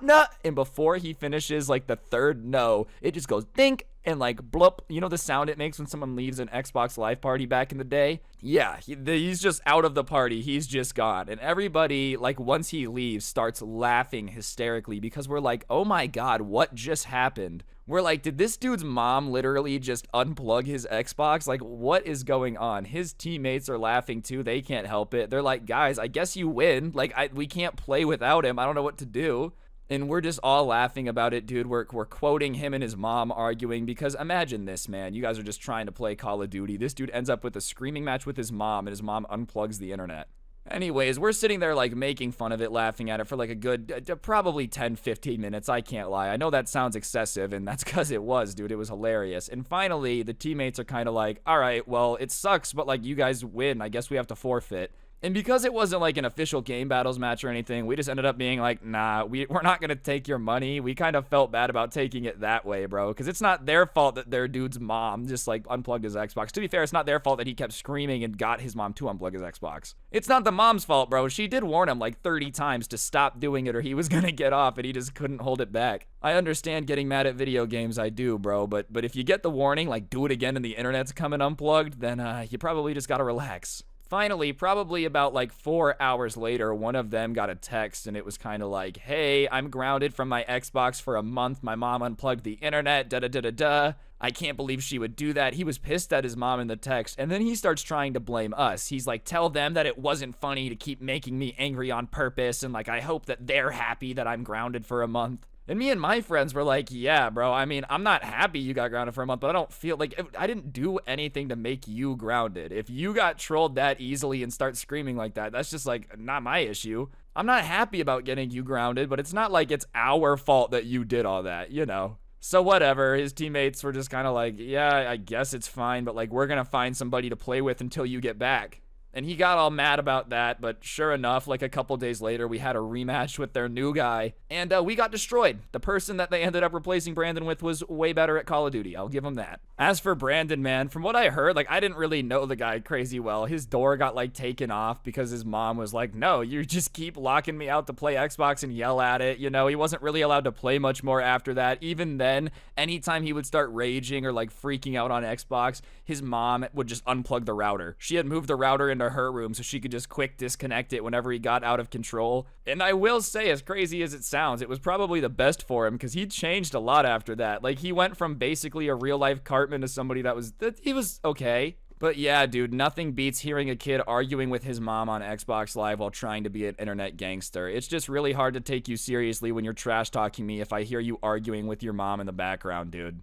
I feel like if I was trash-talking somebody at an Xbox Live party and my mom came in and started yelling at me, I would have to leave. Like, you just have to leave the party at that point. You can't stay. What are you gonna do? How do you show your face in that place again? But hey, he would just double down on the trash talking. That's his fault. Yeah, well, that's gonna do it for the video though, guys. Hopefully you enjoyed. If you did, I would really appreciate you taking a second to press the like button. Let me know in the comments section down below what you thought of the video. Has this ever happened to you? You ever had to like argue with somebody's mom on Xbox? If you have, I'd love to hear about it. Other than that, like, comment, subscribe. As I said, turn on notifications. If you really want to help me out, you can use code Scrubby at the G Fuel checkout. It's a great way to get a discount on the best energy drink for gamers and help me out. My podcast, The Scuffed Cast, is down below, and if you enjoyed the intro song, you can find a link down there too. And last but certainly not least, if you take a second to look at your screen, you'll see the coolest merch to ever exist in the history of the planet, which can also be yours with a trip down to the description. On that note though, guys, that'll do it. Don't get anyone pregnant. If you do, make sure they're hot, and I'll see you guys next time. I'm out. Peace. What's going on, guys? It's your boy Scrub here, back again with another video. Hope you guys are having a great day. I know I am. And today, ladies and gentlemen, I've got a story time for y'all that I think you guys are really going to enjoy, that was sent in by a subscriber, about this dude who was like constantly flexing his roast skills and how good he was at flaming everybody, and then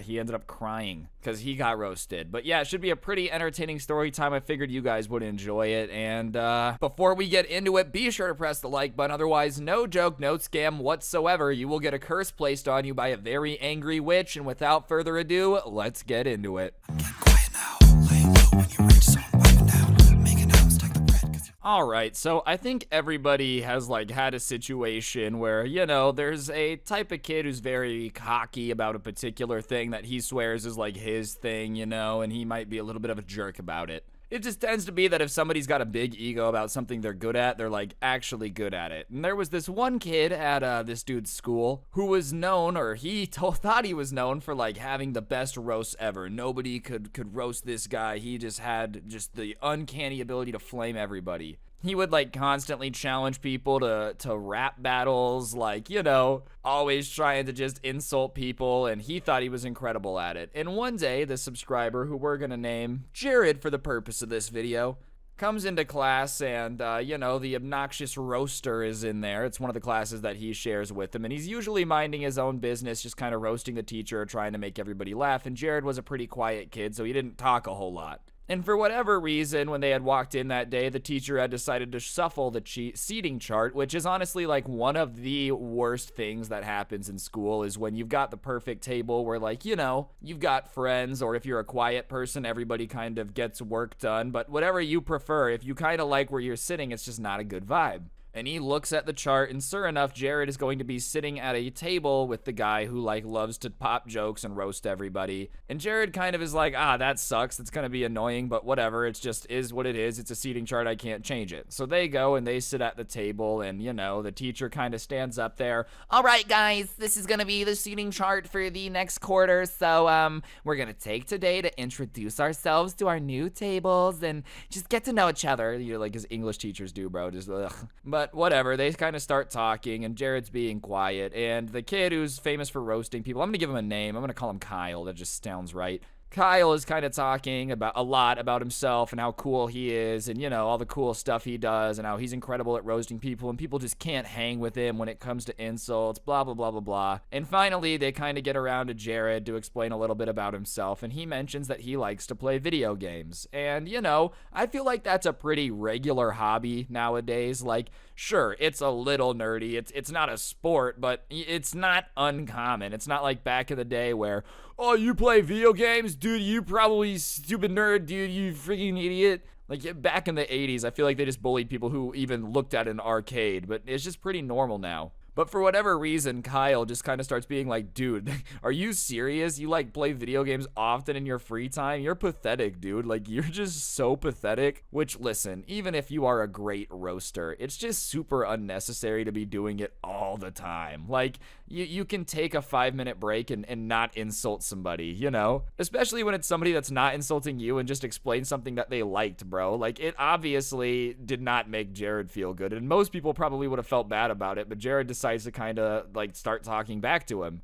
And he says, yeah, dude, I like to play video games. I don't think that's pathetic. I think it's pathetic how funny you think you are. Just kind of gets him back a little bit, which is fair. You're allowed to defend yourself. And Kyle, when he gets insulted back, looks at Jared and goes, bro, you do not want to mess with me, dude. You do not want to mess with me. You do not, dude. Because I'm the type of kid who will roast you, bro. Like, I'm straight up the kid who will roast you. And Jared is like, yeah, I don't care. I just think you're kind of rude for calling me pathetic for no reason. And Kyle's like, I call it like it is, bro. I call it like it is. You're just kind of pathetic. It just is what it is. Just deal with it. And at this point, Jared is kind of getting annoyed, which anyone would in this situation. And he starts insulting Kyle more, being like, you're not calling it like it is. You think everybody thinks you're hilarious, and it's just not true. Like, your roasting skills just aren't that good, so you clearly can't call it like it is. And Kyle, starts being, once again, don't push me, bro. You're about to push me. Once you snap me, I'm not responsible for what I say. It's gonna hurt your feelings, bro. It's gonna hurt your feelings. And everybody at the table is kind of like, all right, guys, calm down. But Kyle keeps being cocky about how, you don't want to mess with me. I'll make you cry, all this stuff. And finally, Jared's like, all right, do it then. Make me cry. Make me cry, bro. If you're so good with your words, you can insult anybody, get in anybody's skin, then make me cry. And listen, like I said, if people are really cocky about something and they are incredible at it, it's not annoying. Like, if Oprah tomorrow were to be like, yeah, I'm amazing at talk shows and I know more about it than most people, I wouldn't think it was cringe because, like, hey, it's Oprah. She had the biggest talk show ever. But if you're gonna be like, dude, I'll make you cry with your insults, you better bring your A game. You can't be coming to the table with some third-grade insults. Well, Kyle starts to call Jared pathetic some more, a gamer, and then he starts trying to, like, hit really, really close to home, trying to be a jerk. And he's like, yeah, Jared, your video game habits are probably the reason that your parents got divorced and don't love you anymore. And, like, starts going there, which is just way too far to be saying to somebody for, like, an argument this tame. Just don't say that to anyone ever. Like, that's messed up to say to anybody ever, right? Way too far. But the funniest part is that, like, while Kyle's saying it, he has this look on his face, like, he's just, yeah, I'm gonna make him cry. I'm really gonna roast him here. But Jared's parents just were like, fine. Like, they just weren't divorced, they didn't blame him for anything, so, like, it really meant nothing to him. And so Kyle finishes his little rant, and Jared just looks at him and is like, dude, that was way too far, and my parents aren't even divorced. Like, that was just uncomfortable. Like, you thought that was, like, cool? And one of the other people at the table is, like, upset now, and they're like, well, my parents are, so thanks for making fun of it. Like, I'm glad you think that's just, like, such a funny topic. And listen, obviously, there's certain things that, like, you probably shouldn't really be running around roasting people for if you can't read the room. Yes, I'm sure there's jokes about divorce that are hilarious, but you don't really want to bust those out when you don't know people and, like, you don't know if people, like, it's just not the best, like, hey, we just met topic. Anyways, so they're kind of telling him, like, that was uncomfortable and uncalled for, and now that Kyle's getting ganged up on, quote unquote, not really, it's just what happens when you say something really dumb. He starts doubling down and starts, like, lashing out at everybody at the table, just taking it way too far. Like, way too far. It's not funny roast. He's just kind of saying, like, really insulting and demeaning things, bro. He typed it to me. I'm gonna get demonetized if I repeat him. Just know it's bad. It's bad. I won't say it. Anyways, at that point, the teacher comes over and is like, Kyle, what are you saying? Like, are you kidding me? You can't talk like that. And he starts saying that they're bullying him. They're bullying him. And they're like, no, that's not what happened. We weren't bullying Kyle at all. He started calling Jared pathetic, and then Jared stood up for himself. And Kyle, at that point, starts trying to, like, argue with the teacher, and she shuts him down and says, hey, let me get to the bottom of this, and I'll talk to you in a minute. Well, I guess that was not okay with Mr. Kyle. No. He was not going to wait for the teacher's attention, because instead of just, like, shutting up once again, which was the right time, he decides that he's going to start roasting the teacher instead. Yeah, that's right. If roasting everybody you're sitting at the table with didn't end well, insulting the person who's going to resolve the situation really well. And he starts going in on the teacher, saying that she's a moron. He can't believe that she got a degree from any school. Like, the fact that she's college educated shows that America's going downhill. Just way too mean, way too intense. Like, dude, I understand roasting can be funny, trust me, but you can't just always hit people in the balls, dog. Metaphorically speaking, not literally. You guys know what I'm saying. Like, you hitting below the belt at a certain point is just not cool. If somebody hits you below the belt first, by all means, blap, But if you just come out swinging on everybody trying to resolve the situation or be your friend or just like mind their business, yeah, bro, it's not gonna end well. So when he starts going in on the teacher, she's like, no, that is not gonna happen. You are gonna go sit over there. And there were all these tables, right? Like there were groups of kids. And in one of the corners was this one desk that looked straight into the corner. And she like is like, you're gonna go sit there. And Kyle starts saying, no, I'm not gonna sit there. Like that's demeaning. And she says, this is what's going to go down. Either you're going to go to the principal's office and the dean's office and you're going to explain why you were saying all those horrible things to me and your classmates, or you're going to sit there and you're not going to have another outburst for the rest of the year. And Kyle kind of like looks at everybody, kind of, I don't know, hoping for somebody to defend him. Nobody was going to defend him, obviously. Like someone to be like, that's unfair. Not going to happen. Because you got to remember, they just gotten new tables, but the people he was sitting with before probably were having the same issues and were like, I do not want to sit next to this dude. So finally, he slinks his head down and like, fine, and goes and sits in the corner. And it's literally a desk facing the corner. And the teacher just goes back to normal. She doesn't let him like disrupt the class or ruin the day, which was probably what he like, was hoping for, because that was still would have been a win. So she just went back to teaching, and there was one point in the class where like Kyle tried to have another little outburst and argue with her, and she just yelled at him and said, look back at the corner, and he did. After the class, though, she asked Jared and Kyle to stay back to kind of talk about what had happened. So obviously the bell rings, everyone leaves but them. Alright guys, I'm going to interrupt the video for just 1 second. If you take a look at your screen now, you will see a gift card code. For those of you that don't know, I give away a gift card in every single video I post here on this channel as a way to say thank you to you guys for supporting me, having on those notifications, and watching all the content. So, yeah, if you haven't already subscribed, turn on noties. I literally give away free money, and if you already do, you're a G, and I'll shut up and get back to the video. Thanks. And so when she kind of starts to ask what their versions of events was, Kyle finally kind of relents and is like, yeah, okay, I was kind of coming at him a bit. I was trying to be funny. And Jared's like, yeah, and I defended myself, blah, blah, blah, blah, blah. And the teacher, being a teacher, instead of just like, I don't know why schools can't accept this. This is reality. Sometimes people are just not gonna get along, right? Like, if somebody always is messing with you, always insulting you, and like you guys have had beef before, the odds of just being able to throw that under the rug and be besties, slim to none. It's not gonna happen. But for some reason in schools, they're like, you've gotta be friends with everyone. It's just, no. But she starts trying to be like, well, you guys need to make up and figure this out because that's what adults do. And Jared's like, yeah, I'm not going to do that. Like, I'm not going to try to be friends with this dude. I'm just not going to. He's a jerk. I'm not going to do it. And she kind of argues back and forth with them for a bit. And finally, because neither one of them really wanted to do it, she's like, fine, but I want you to know that I'm very disappointed in you, young men. This was a chance to grow and make friends with enemies. Like, the whole, blah, blah, grow. Listen, if somebody kind of is flaming me to the point where, like, they're fighting a table of people and the teacher has to come intervene, I just don't really want to be their homie, you know? Like, if someone really hates me, I just don't want to be their friend, and that's okay. I can sleep at night. Not everyone's gonna like me, and I'm not gonna like everybody. That's just the way the ball bounces, bro. Where the English teacher had to do the whole, be friends. However, the one thing that was damaged was Kyle's reputation as like the coolest guy to get roasted ever, because obviously getting shut down by the kid who doesn't talk too much and then getting put in the corner literally to stare at the corner isn't something that like the best roaster who can hurt anyone's feelings really has to deal with, you know? So everybody was kind of making fun of him and repeating a lot of the insults that he had said to people like back at him all day, and that really bugged him. But moral of the story is Kyle was not the roaster that he thought he was. He thought he needed a warning label, dude, from the FDA being like, warning, this kid will roast you. Sure enough, the only thing he might be able to cook is a bag of microwave popcorn, and that's with all of his brain power.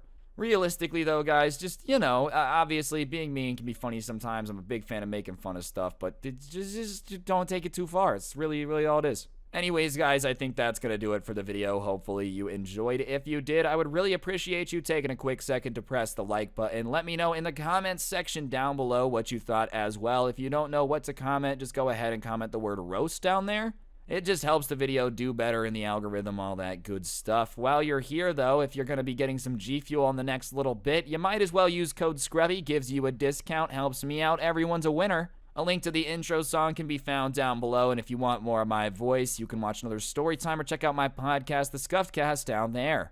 And yeah, last but certainly not least, if you take a gander at your screen now, you'll see the coolest merch to ever exist on the history of the planet, which can be yours by checking out the link in the description too. And yeah, on that note, that'll actually do it. Don't get anyone pregnant. If you do, make sure they're hot, and I'll see you guys next time. I'm out. Peace. What's going on, guys? It's your boy Scrubby here, back again with another video. Hope you guys are having a great day. I know I am. And today I've got a story time for y'all about a time I witnessed somebody go berserk down on the strip in Vegas, because they were asking everybody to like record them doing something and then failed and started freaking out about it and saying that it was illegal for people to film him and, you know, the usual I'm gonna sue you stuff. But yeah, it should be a pretty good time. Be sure to press the like button or no joke, no scam, this will happen to you. And without further ado, let's get into it. I'm getting quiet now.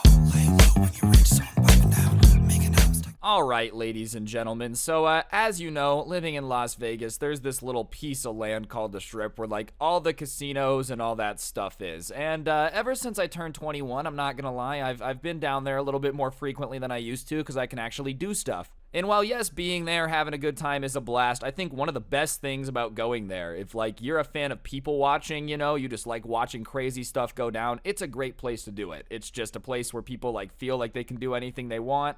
They talk really loud, they just are interesting to look at sometimes. And you know, that's not the only reason I go down there, it's just an added benefit. And one weekend, I'm down there kind of doing my thing, and the way that going across the street works is because there's a lot of people drinking and like going across from these casinos, they've built these bridges above the road so you can cross back and forth. You don't have to wait on the crosswalks, people aren't running in traffic, it just makes things way easier. And, you know, on these bridges, sometimes there will be people, like, playing a guitar, begging for money, like that type of stuff. And on this particular night, me and a couple friends are walking across this bridge, and there's this dude in a suit, which I can assume has had a little bit too much. And he starts saying that for like $5, everyone's gonna film him, he's gonna do something cool, like it's gonna be awesome, trust us, you guys are gonna watch it, you guys are gonna wanna watch it. And so, obviously, like, not really knowing what he's up to, I wasn't gonna pay him, but me and my friends kind of move a little bit down and, like, kind of turn and look, right? Just to see what he's doing. Like, if it's really cool and it deserves to be paid for, then by all means. I just don't know what he's doing yet. For all I know, he could, like, rip off his shirt, start spinning it in a circle until he flies off with a helicopter. How would I give him the money then? He'd be flown away.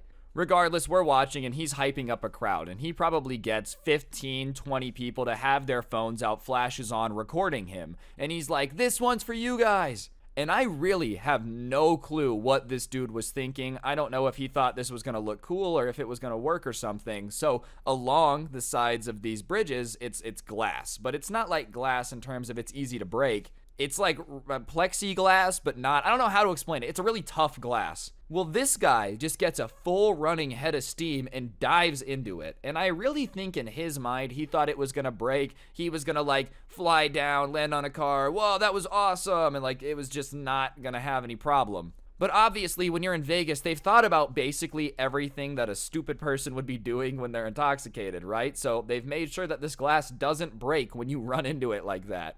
So instead, he just goes kind of face first into this glass, smacks it, there's a loud thunk, and he just kind of slides down. You know in the movies when like their face is against the glass and you hear the it wasn't as slow, but like the sound played, you know, just the like of his face kind of hitting the glass, and everybody starts laughing because obviously it was funny. Imagine some dude saying that he's gonna show you something you've never seen, it's gonna be awesome, you're gonna wanna film it, and then he just face plants. Like, there was no cool part of it at all, it did not exist. And he stands up and like hears everybody laughing and is obviously embarrassed, as you would be. But instead of just doing what you could have done and like walk into a casino, walk away, or, you know, laugh it off, he starts like running to people in the crowd, lunging at their phones. Stop filming me, this isn't funny, stop it, turn that off. And obviously everybody in the crowd is like, what? Like kind of confused on the change of tone, because like a minute ago he was acting all cool, now he's freaking out about filming him when he asked people to. And obviously people don't like their phone being grabbed at, so they're kind of arguing back and forth with him, and he starts saying that everybody has to delete that video now, they can't post it. And people are like, nah, dude, I'm gonna post it. Like, you told me to film you, it's not my fault that you messed up and face planted. Like, no, I'm not gonna do that. And he starts trying to like grab their phone out of their pocket to delete it. And obviously they kind of start pushing each other back and forth, and they're like, who do you think you are? And this guy starts explaining that it's illegal to film people in public, like that's against the law, you're not allowed to do that. Oh, this is insane, you're invading my privacy, you'll be hearing from my lawyer, I'm gonna sue you. And obviously, whenever somebody starts saying that, like, one of two things happens. Either the people that they're talking to don't really know the law and they cave because they're afraid to get sued, or it's somebody that, like, actually knows that you're just allowed to film in public and they don't do anything. And sure enough, it was the latter. One of the guys that was arguing with him is like, dude, it's not illegal to film people in public. Like, people do it all the time. It's illegal for me to, like, make profit off it without your permission, but I'm allowed to just post you being an idiot on Facebook. Like, that's not illegal. And he starts explaining that, like, no, it is illegal, and his dad works for the FBI, and his dad will hunt him down if they post it. Which, you know, I think the FBI still has to follow the law. Actually, let's be honest, the FBI does shady stuff, but they pretend that they're following the law. Do you know what I mean? I don't think that your FBI, CIA agent dad could just go around ruining people's lives that, like, took a video of you being an idiot when you told them to film it. That's the worst part. It's not like you were just doing something embarrassing, not realizing people were filming, and then, like, found out and freaked out a bit. You asked them to film you and then get mad when they do. So whatever, he starts saying that his dad works for the government and he's gonna make their life miserable unless they delete it, da-da-da-da-da. And they're kind of like, all right, well then your dad can make my life miserable. I'll deal with it when that happens. When your dad contacts me and tries to make my life miserable, then I'll delete it. And at this point, there's a little bit more of a crowd around him because people are trying to, like, see what's going on. So me and my friends have to get a little bit closer. They were yelling, like, so loud that we could hear them. And we're getting closer, and, like, the crowd's there, and the crowd's starting to try to egg them on to fight now, right? They're like, man, you can't let him film you like that. Dude, you're gonna let him talk to you like that. Just totally trying to, like, get involved, egg him on. Not being the type of crowd that you would want in your ear if you were, like, being crazy. So sure enough, CIA guy is like, delete the video or we're gonna have a problem now. And the guy's like, no, I'm not gonna delete the video. And that's when the guy who ran into the glass kind of, like, gets down into his fighting stance. You know, it looks like he's gonna get ready to partake in the age-old honored tradition in Las Vegas of knocking somebody out and having people bet on it. Nah, realistically, it just looks like they were about to fight. And he gets into his stance and he's like, if I beat you in a fight, you've got to delete it. And I don't know if this guy just thought that, like, this was a Hollywood movie, like a ninja movie where everybody just automatically has to accept combat. But the guy he's trying to fight is just like, yeah, no, I'm not going to fight you and I'm not going to delete the video. And he's like, what do you mean you're not going to fight me? Like, are you too coward? He's like, dude, I'm not going to fight you. I'm on vacation. Like, you're just clearly crazy and upset you embarrassed yourself. I'm not going to fight you. And CIA guy is like, well, I'm gonna fight you, and starts running at this other dude. Well, another thing you gotta know about Vegas is, like, one thing that's important to people coming here is that you gotta keep the tourists safe. If there starts being reports of, like, a bunch of robbings and muggings down on the strip, then, like, there are beatings, people aren't gonna want to come. So when there is a crowd of people screaming fight and whatnot, the cops tend to come pretty quickly. So right as this guy's kind of charging him, the cops push through the crowd, and all they see is CIA guy running at this dude and hitting him. Alright guys, I'm gonna interrupt the video for just 1 second. If you take a look at your screen now, you will see a gift card code. For those of you that don't know, I give away a gift card in every single video I post on this channel as a way to say thank you to you guys for supporting me, watching the videos, and having on those notifications. So if you haven't already, subscribe, turn on those notifications, all that good stuff so you never miss another video, because I literally give away free money. And yeah, I'll shut up and get back to the video now. Thanks.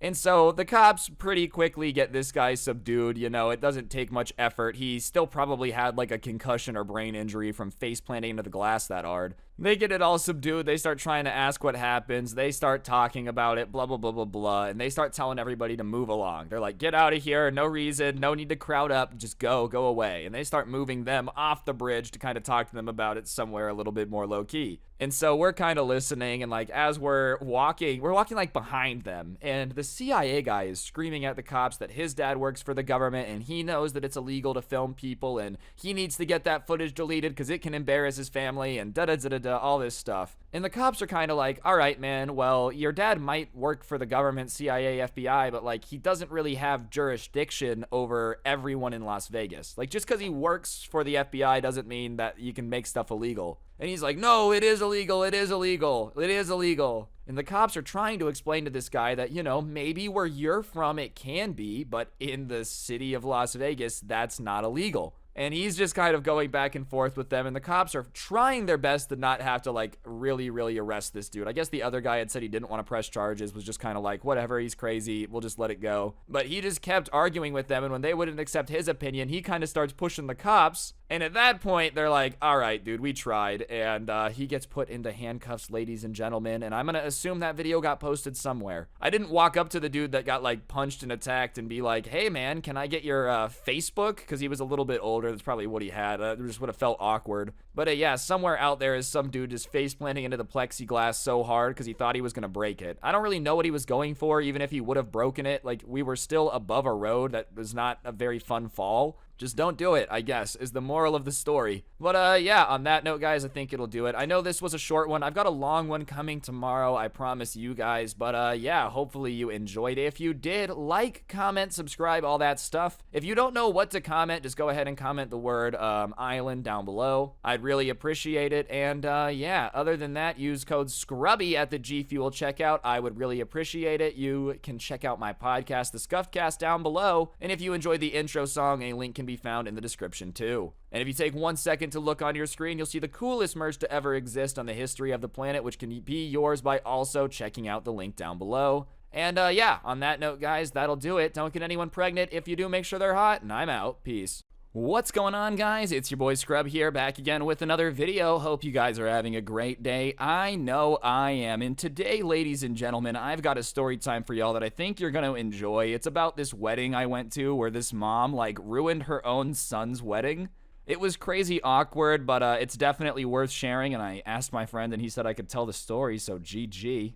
But before we get into it, be sure to press the like button. Otherwise, no joke, no scam whatsoever. Your mom is going to ruin your wedding, and that would not be very swag, so definitely press that like button, and let's get into it. I'm getting quiet now. Lay low when you reach, so I'm piping down. Making out, stack the bread. Alright, ladies and gentlemen, so as I said, today we've got a story time of a Karen ruining her own son's wedding. I want to clarify, like, this was a family friend's wedding. It wasn't a crazy close family friend. It was just somebody that I had known for a while since, like, I was a younger kid.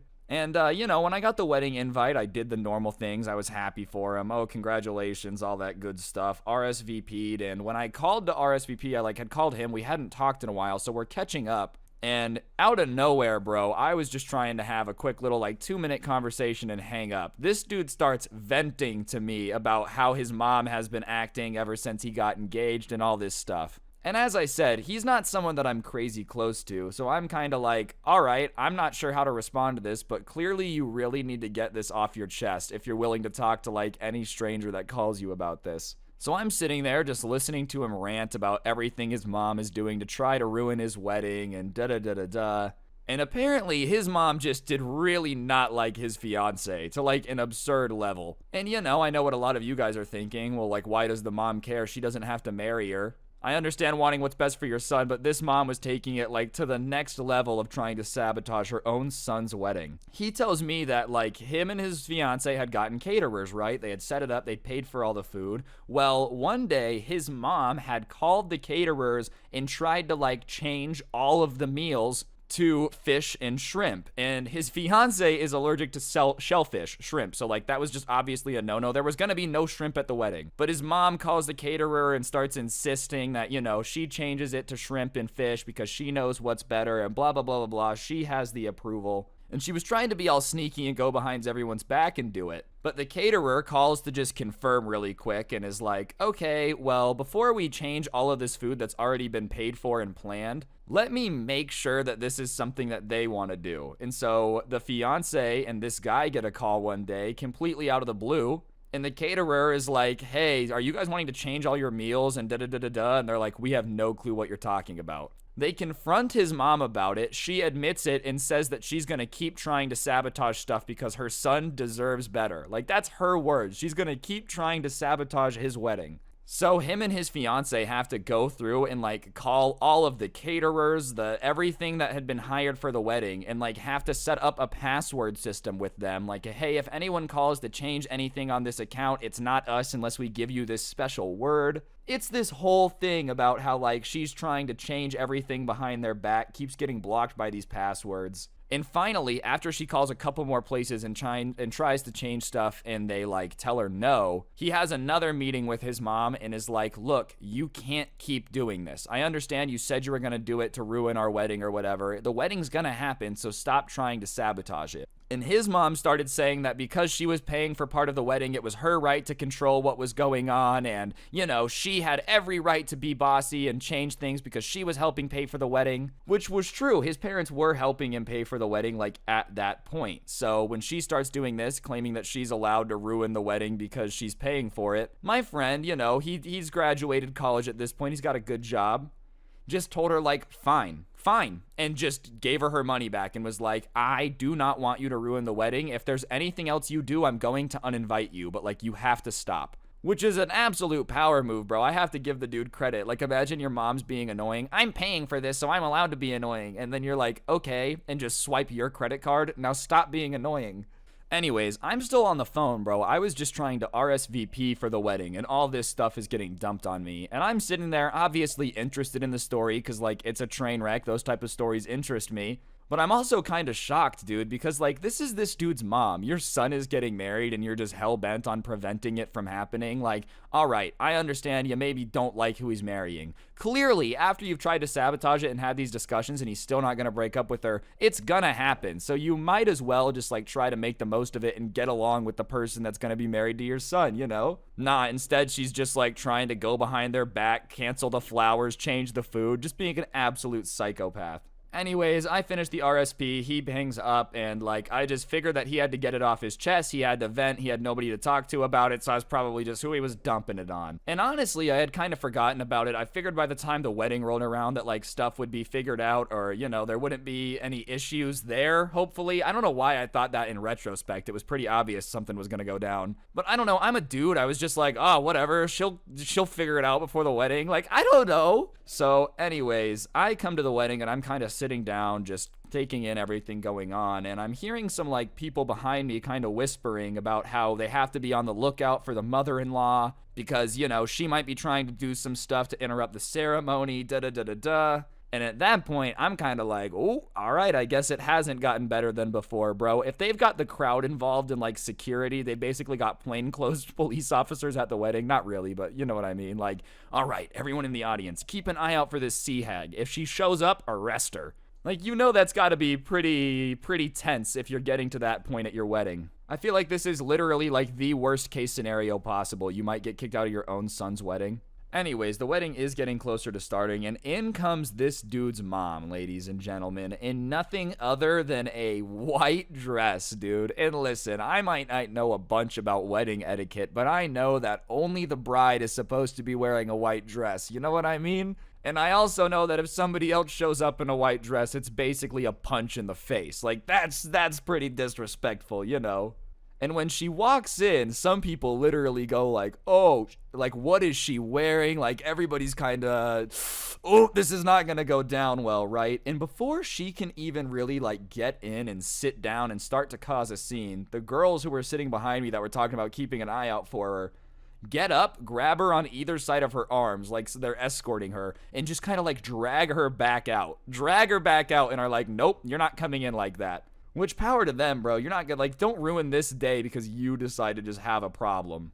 It's almost like she knew they were going to be coming, though. I figured that would have been a problem. There would have been protesting, but she just kind of, like, smiled, just almost as if she was enjoying the attention of, like, everybody having to come over and escort her out of this wedding because she's in a white dress. And so they leave, and I'm kind of like, all right, well, that's been handled. Maybe she'll calm down. She'll either get kicked out or chill out. Like, those are kind of the two options I'm thinking, right? And a little bit later, his mom comes back in a blue dress. Not a white one. It's a completely different dress. And I'm kind of like, all right, I guess she's probably calmed down now. She clearly had a backup dress in the car. That's insanely petty because it means that she knew what she was doing the first time. You don't bring a backup dress unless you know that your first dress is going to be a problem. You know what I mean? Like, I've never shown up anywhere with a backup outfit ever because I'm also not, like, wearing stuff I'm not supposed to be wearing, Anyways, she comes back in this blue dress, and she's, like, acting fine. She's not really trying to cause problems. She's not looking happy. She looks pissed off, but, like, she's also not trying to argue with anybody. She's just kind of sitting there in her blue dress. And the wedding is starting now, and so everybody's kind of doing the thing. The bride comes down the aisle, blah, blah, blah, blah, blah. They're doing the ceremony, and the part comes where they're like, does anyone have a reason why these two shouldn't be wed? Speak now, forever hold your peace, blah, blah, blah, blah, blah, that part of it. And when that goes down, she stands up. Blue dress woman stands up to say something, right? And then what I can only assume is the bride's mother walks across from the other side, grabs her, pulls her down into her seat, and is like, don't you dare. She was really gonna start interrupting it again, bro. Call me crazy. I think it's kind of weird how obsessed this dude's mom was with him, too. Like, I've known the family for a while, bro, but like, are you really that pressed that your son's getting married that you're gonna interrupt it? Speak now or forever hold your peace? Like, what are you gonna say? I love my son. Like, what? Why are you interrupting this? Anyways, the moms are kind of sitting there. She's holding her down so she can't stand up. And then, that causes a little bit of a commotion. And the groom turns and looks to see what's happening. And he sees that his mom is the source of this commotion. It looks like there's a little bit of, I don't want to sit down. And he, the groom, in the middle of his ceremony just goes, Mom, if you ruin my wedding, I am kicking you out and never talking to you again. If you do anything else, you're done. And like she goes to open her mouth to reply and he just goes, shut up and sit down. And his mom, dude, it was almost like somebody had just checked her ego. She was out here trying to cause all these problems, blah, blah, blah, blah, blah. I guess your son grew up a little bit because he was just not having it. He's like, this is my wedding. You're being ridiculous. Sit down. The mom's literally in shock from that, so she just kind of shuts up for the rest of the ceremony and like just sitting there stewing, obviously looking pissed off, but whatever. You can look pissed off all you want. It doesn't really change anything. Anyways, after the ceremony, we start going to the reception to kind of party a little bit. Like, that's what you do. You go from the ceremony to the fun time. And it gets to the point where, like, they're going to pull out the cake. They're going to do all that type of stuff. And when they go to get the cake, it's taking forever. They had, like, this back kitchen. And it's just taking an insanely long time for the cake to come out. And finally, the caterer comes out, and he's kind of whispering to people. They start talking to the bride, and they look annoyed, like, really, really pissed off. And like I said, I don't know what's going on. I'm not getting whispered to. I'm not really involved in this. All I know is it looks like something has happened with the cake that is not an ideal situation. And that's when the cake finally comes out on like this cart thing, dude. But it just looks destroyed. It looks like somebody had like punched it in rage. It looks like somebody had just had a good time absolutely obliterating this cake. And when it comes out and the state of it is seen, the groom just turns and looks at his mom, and he does not look happy. And his mom looks at him, looks at the bride, shrugs, and just takes a sip of her glass of wine, dude. And that was enough. The groom is like, you need to get out of here now. Are you kidding me? You ruined my wedding cake. What is wrong with you? Like, he's screaming at her. And his mom stands up and splashes her glass of wine in his face to just don't talk to me like that. And at that point, he just loses it more. He's like, get out, get her out of here. I'm never talking to you again. Like, he is pissed. As for why she destroyed the wedding cake, I don't know. Like, I really don't know why she did it. Why she was mad at her son for being mad at her for ruining the wedding cake is also really confusing to me. Like, you're gonna splash him in the face with your wine because you destroyed his wedding cake. Oh, I mean, I guess, but like, what? At that point, though, the wedding kind of freaks out. A bunch of people go up there to, like, remove her from the wedding, and she gets dragged out there. And she kind of starts fighting with people while she's getting dragged out, saying that, it's her son's wedding. She has a right to be there. Just because he's making a mistake marrying this girl doesn't mean he has to leave, blah, blah, blah, blah, blah. Like, I understand you might not like who your kid ends up with, right? But at a certain point, just shut up. Shut up. Like, they're literally married now. It's already happened. You had your chance to talk or forever hold your peace. It's in the forever hold your peace part. So just, like, shut up. Now you're making your kid hate you, too. Not only did you not like his bride, but chances are he doesn't like you much either. Now you're just out of his life, dude. So he says, get lost, like, leave. She tries to argue with him a little bit. And, people are still dragging her out. Like, this argument is going on as she's getting pulled out of this event. And they're still going back and forth. And he's like, you always make everything about yourself. Most of my life's dealing with this. Da-da-da-da-da. And she yells back something about how he's not her son anymore. I'm disowning you. Like, yeah, she's gonna disown him because she ruined his wedding. And honestly, he looked kind of relieved when he said that. And he was like, good, I don't want to be your son anymore. Fine, I don't care. By all means, now leave. And so she's getting dragged out, and before she's like finally out the door, she goes, where's my husband? Where's my husband? And the groom's dad is still like up there at the table where everyone's sitting, and he's like, yeah, I'm not leaving. She's being crazy, dude. No, like I'm not doing it. He literally starts explaining. He's like, look, I argued with her before we got here to not do this, not cause a scene, not do any of it. If she wants to do it, that's her problem and she can deal with that, but I'm not leaving. So it's so bad that like when she's finally gone and the door slams and, everybody thinks she's gone, that the wedding starts to clap. Like they're just so relieved to not have to be dealing with that anymore that they're like, yay. And honestly, the rest of the reception was pretty normal up until like the very end. Basically, about an hour before everybody started to go home and it really wrapped up, dude, she storms back into the reception, pissed off. What's going on, guys? I'm going to interrupt the video for just 1 second. On screen now is actually a gift card code. For those of you that don't know, I give away a gift card in every single video I post here on this channel as a way to say thank you to you guys for subscribing, turning on those notifications, and supporting the channel. So if you haven't already, be sure to subscribe, turn on those noties. I'd appreciate it. And yeah, on that note, I'll shut up and get back to the video. Thanks. And so she storms back in and like walks up to the DJ, grabs the microphone, and is like, apparently she had left this party, right, and gone to a place where she could drink stuff. Now, what she drank, I don't know. Whatever it was, it's very evident that she had quite a bit of it. Like, you know, oh, I'm sad about getting kicked out of my son's wedding. I'm gonna go have a beer. Fine. She had like 40. She couldn't talk, dude. She's having the microphone and just gibberish is coming out. She's babbling some stuff about like the beauty of weddings and marriage and, you know, blah, blah, blah, blah, blah. And at this point, like, a group of people come to kick her out, but it's not as much anger and like kicking her out this time as it is just like they kind of feel bad for her, bro. It was embarrassing because it was just pity, just pure like, all right, get out of here. They weren't even mad that she had shown back up. It was just embarrassing. They're like, you just gotta go because you're a disaster. Like, you can't even talk, dude. And the look on the groom's face when she was just screaming on the microphone was just like, I cannot believe. Like, it just pure like, what is going on? You know in The Office when they look at the camera and just give the look of just like, I don't even know what to say right now? That's what I would compare it to. He just looked so defeated on this, man. Imagine you're just trying to like have a good time at your wedding. You just got married and your mom keeps causing problems to the point where you kick her out. And then she comes back, can't talk, and just starts screaming into the microphone about weddings. Imagine having to kick the mom out of the groom out twice, dude. Like, twice. But now imagine having to kick your mom out of the wedding twice, dude. Your mom screwed up your wedding so many times that you had to have her forcibly removed twice.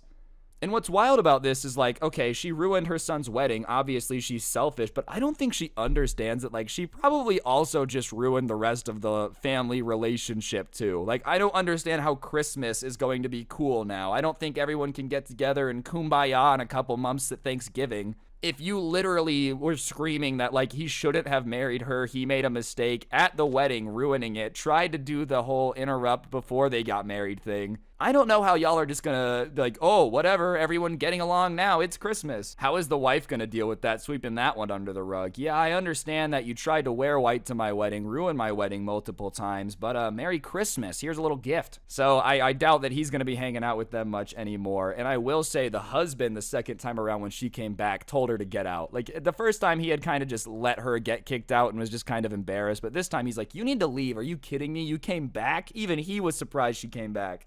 And, you know, speaking of the wife, because it was her wedding too, like my friend's new wife, dude, she took it like an absolute champ. She didn't cry. She didn't seem upset. If anything, she was laughing at her. Like when the mom was really trying to talk crap and hurt her feelings, she was just giggling at her, which made the mom more angry. And that's the power move, bro. If I can teach you anything from this, like if somebody's really trying to get under your skin, drop like below the belt insults, just ruin your wedding, like whatever it may be, the best thing you can do is laugh at them because it just makes them feel pathetic, dude. Like imagine how that mom felt. She's trying to interrupt her son's wedding and she's just like, okay, like this is just embarrassing, dude. You're his mom, really? At his wedding? Oh, this is cringe. After that, though, it wrapped up pretty quickly. I ended up skedaddling a little bit before everybody else just because after she interrupted it the second time, I was like, that's probably my cue to go home. So I said congratulations to everybody, thanked him for inviting me. He kind of gave me this look and made a joke about like, oh, I bet you this one will end up on YouTube, huh? And I was like, probably not. And I was not going to tell this story. But like a couple nights ago, he ended up texting me and because I guess it was our anniversary or something, congratulations. And he was like, do you remember when all this happened? And obviously I said, yes, it's impossible for me to forget. And he told me that it would be cool if I made a video. So, you know, big ups to that guy for like kicking his mom out twice and then thinking it's funny enough that he wants somebody to talk about it on the internet. But yeah, on that note, guys, I think that's going to do it for the video. Hopefully you enjoyed. If you did, I'd really appreciate you taking a second to press the like button. Let me know in the comment section down below what you thought of the video. If you don't know what to comment, just go ahead and comment the word wedding down below. If you're new, be sure to subscribe and turn on those notifications. I try to post daily. I did miss a day yesterday, and I apologize, but I'm trying to post daily, so subscribe, turn on those notifications so you never miss another video. And if you really want to support the channel, you can use code Scrubby at the G Fuel checkout. That's a great way to support me. Gives you a discount on the best energy drink for gamers, my podcast, The Scuffcast, down below. Or if you like the intro song, the link is down there too. And yeah, if you take 1 second to look on your screen real quick, you'll see the coolest merch to ever exist in the history of the planet, which can be yours by scrolling down to the description and clicking the link and getting it. Yeah, that's right, quite the riddle there. But on that note, guys, I think that'll do it for the video. Don't get anyone pregnant. If you do, make sure they're hot, and I'm out. Peace. What's going on, guys? It's your boy Scrub here, back again with another video. Hope you guys are having a great day. I know I am. And today I've got a story time for y'all that I think you're going to enjoy about this house party that I went to. I didn't really know I was going to a house party, but it ended up being one, and the guy who was a little tipsy ended up thinking he could fly. Yeah, that's right, ladies and gentlemen. It ends, okay. I mean, obviously it ends about as well as someone thinking they can fly can end.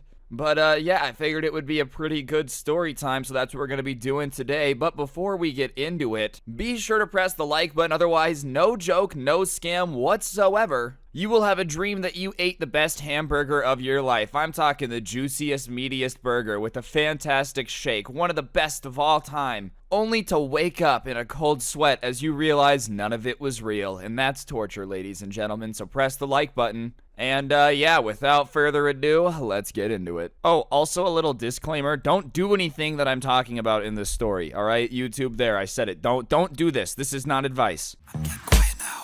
Laying low when you reach zone, piping down. Making out, stack the bread. 'Cause Alright, ladies and gentlemen, so I had a friend that I went to college with who had pretty loaded parents. That wasn't why I was his friend, it just happened to be one of the things that, was true about this guy. And one of the things that his parents would do is they would buy a house every year in a different place, and then, they would have him live in it. Because if you live in a house for a year, it's a main residence, da-da-da-da-da. I think there was a tax reason. He explained it to me one time. I understood it, but I also didn't. But regardless, once a year, his parents would buy, a really nice house in this town we went to college in, and he would live in it for a year, and then they would, get another one and repeat the process over and over again. And because of that, he was known for being a really cool guy who had a big house, and that meant that a lot of people would pressure him to throw parties. And as long as I had known this dude, he had never done it. His parents had made it very clear that if anything were to happen to the house, any damages were to occur, it was on him to pay for it to be fixed or fix it. And because of that, he was like, yeah, I'm not going to let a bunch of people into my house who think that I've got a bunch of money to fix stuff, because, I don't, Yeah, my parents are letting me live here, but, that's about it. They're not giving me anything to fix anything, or he was working a job at a Pizza Hut on campus because his parents, weren't paying for anything but the house because it was their investment, So, as long as I'd known him, he had never really thrown a party. But I will say the house he was in was crazy nice. It had a pool, it had this big balcony, this big backyard. It was gorgeous. And one day he invites me over. He said he was going to have a couple of people over that night, and he asked if I just wanted to come hang out. We would play Dungeons and Dragons there sometimes. I know that's really nerdy and embarrassing to admit. But, we would go there and hang out, and it was just a good vibe. So I was like, yeah, sure, whatever. Thinking that it was just going to be max 10 people there, probably less. And I show up, and it's just me and him, and we're talking for a bit, and he says there's going to be a bit more people than normal tonight. And I'm like, oh, cool, that's pretty cool. You decided to finally invite some more people over. That's awesome. And he goes, yeah, just a few. And, knowing what I know now, just a few was the biggest undersell of all time, dude. Just a few is I don't know, maybe 20 if the normal's 10. I didn't realize it was going to be just a few by multiples of 100. Multiples? Oh, Jesus, multiples? I don't know what I just said. I'm so sorry. I swear I have a stroke sometimes. Regardless, this man ended up inviting hundreds of people, because as I'm sitting there talking to him in this normally chill empty house, more and more people keep showing up, 20 people, 30 people, 40 people, to the point where this is a pretty big house. We have to start going into the backyard because the house was just too crowded, And he he gets some speakers. He had JBL speakers, and you can chain them together. And so he gets the backyard bumping. This was not planned. It wasn't like he had speakers out there. I don't think he realized how many people he had invited over. And so there's just kind of this impromptu party.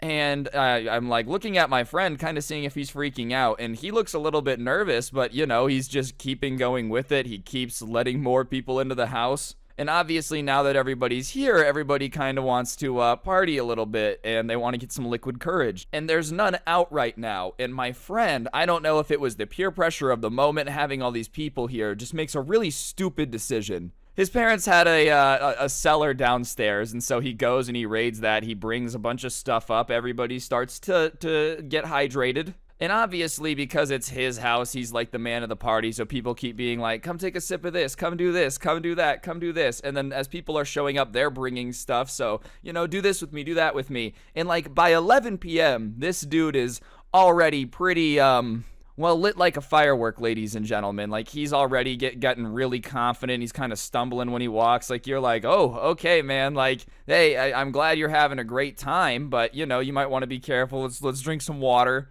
And he's like, no, I'm fine. I'm feeling fantastic. I'm a god. Nothing can stop me. I'm gonna live forever. Just like the usual when somebody like there's a couple different types of people when they're hydrated. The super overconfident one, like that's the usual spiel he's getting. And, obviously he's feeling a little confident. And there was this girl at this party that he thinks really, really cute. So he walks up to her and he's trying to hit on her. And obviously he's just a little hydrated, so it's not smooth. He thinks it's smooth. And it's kind of embarrassing, so I go over there to like kind of, be like, hey man, come with me, like let's get out of here. This is kind of awkward and embarrassing, bro. You gotta stop. And when I get over there, she's like, yeah, actually I'll give you my number if you have superpowers. Like, I'm only into dating superheroes. Obviously trolling him, trying to get him to like bug off but not be mean, just kind of like, nah, like okay, like no, I'm just not interested. And so I'm kind of like, all right, bro, let's go. Like, let's go. And he's like, dude, do you think I can fly? And I'm like, honestly, man, I do not think that's a good idea at all. I don't know why you would think that. That was her trying to tell you to go away. That was not her trying to tell you that you have like secret powers that you haven't known about your entire life. And to be fair, I was not with my friend the entire night. I don't know if it was just liquid. I don't know if there was anything else involved. But he starts to kind of seem like really confident on this idea of like, nah, man, like I think I can do it. Like I think I can do it. I've been jumping off the balcony into the pool, and like I get some air, man. I think I might be able to fly. And I'm like, all right, man, but I don't think you should try to do that right now. I just feel like that's really not a good idea. And he's like, bro, but she said if I got powers, then she'll give me your number. So if I can fly, bro, then I got it. And I'm like, yeah, dude, but she doesn't want to give you her number. Like, I don't think you're understanding. It doesn't matter. You could fly right now. She would still, like, she doesn't want to give it to you, bro. And we're not with her anymore. Like, we're across. And he's like, I think I can fly. And I'm like, all right, I don't think you can fly, and I don't feel like you should try. Like, this is just a really bad idea. And he's like, I'm going to go to the bathroom. One of his other friends is like, I'm going to take him to the bathroom. We were tight, but like, I wasn't going to take him to the bathroom in that state because you were probably going to have to help him aim, and I just wasn't going to do that. So at that point, I kind of go, I'm kind of doing my thing. I figure somebody else is going to take care of it. I did my job, right? So I'm over talking to some people that were there, and we're in the backyard, and all of a sudden, like the balcony door opens, and you hear it because it was these big French doors, so it kind of goes like, poof. And there is music playing, but they slam open, almost like somebody that wasn't really trying to pay attention to how they were opening them had just swung them open. And sure enough, the host of the party, Mr. Rich Guy, kind of stumbles out onto the balcony. And, not everybody's looking, but I'm kind of like, oh no, this isn't going to be good. And he's like, everybody, attention, attention. And he kind of like tries to start getting everybody's attention. And there's still music playing, so not everybody's paying attention. So he pulls out his phone, because like he's connected to the speakers, and he stops the music. And he like makes everybody look up at him. So now the entire party, like I don't know how many people, but there's a lot of people are just looking at this guy on the balcony. He's not in a good state. And he's like, I think that I am going to do it tonight. Tonight's the night where I do it. And everyone's like, what? Like, what are you talking about? And he's like, I'm going to fly. I can do it. I've been practicing, and I know that it's in me. And he like points at the girl. He's like, you gave me the confidence tonight because you told me I have powers. And it's like, oh God, bro. I was, just the second-hand just embarrassment that I'm like, I'm feeling it right now. It just hurts. And everybody's like, get down, get down. Like, people are yelling at him to get down. And he's like, no, I'm doing this. And like at that point, somebody starts coming out onto the balcony to try to get him. And he's like, all right, now I'm gonna fly. Alright guys, I'm gonna interrupt the video for just 1 second. On screen now, as you can see, is a PlayStation gift card. For those of you that don't know, I give away a gift card in every single video I post here on the channel as a way to say thank you to you guys for being subscribed with those notifications on. So if you haven't already, be sure to subscribe, turn on those notifications, and if you do already, then you're an absolute gangster and I appreciate you, and I'll shut up. Thanks. And as people are kind of yelling at him and the guy on the balcony is coming to get him, he like gets up on the balcony really quick, like surprisingly quick, I have to say. For how many drinks the guy had, he was moving like a spider monkey. It was pretty impressive. And he gets up and he kind of like runs along the edge of the balcony towards the pool. Thank God. I really thought he was going to try to just like throw it. You know, listen, when somebody's like, I can fly, I've been practicing, you never know how that's going to end, all right? So he's running towards the pool and he launches himself off the balcony in like Superman's. He doesn't just jump, he like Superman's with some air. And I'm not going to lie, he's in the air for a pretty long time. I don't know if it's just the moment, all of us holding our breath to see if this idiot's going to like hurt himself really badly in front of everybody at his party, but he kind of soars through the sky and he starts to go into the pool. And it becomes immediately obvious that he's a little too low. Like, he's not going to land fully in the pool, right? And so he goes and his, like, waist up is in the pool into, like, the part of his legs. But you just see his, like, shin smack the edge of the pool.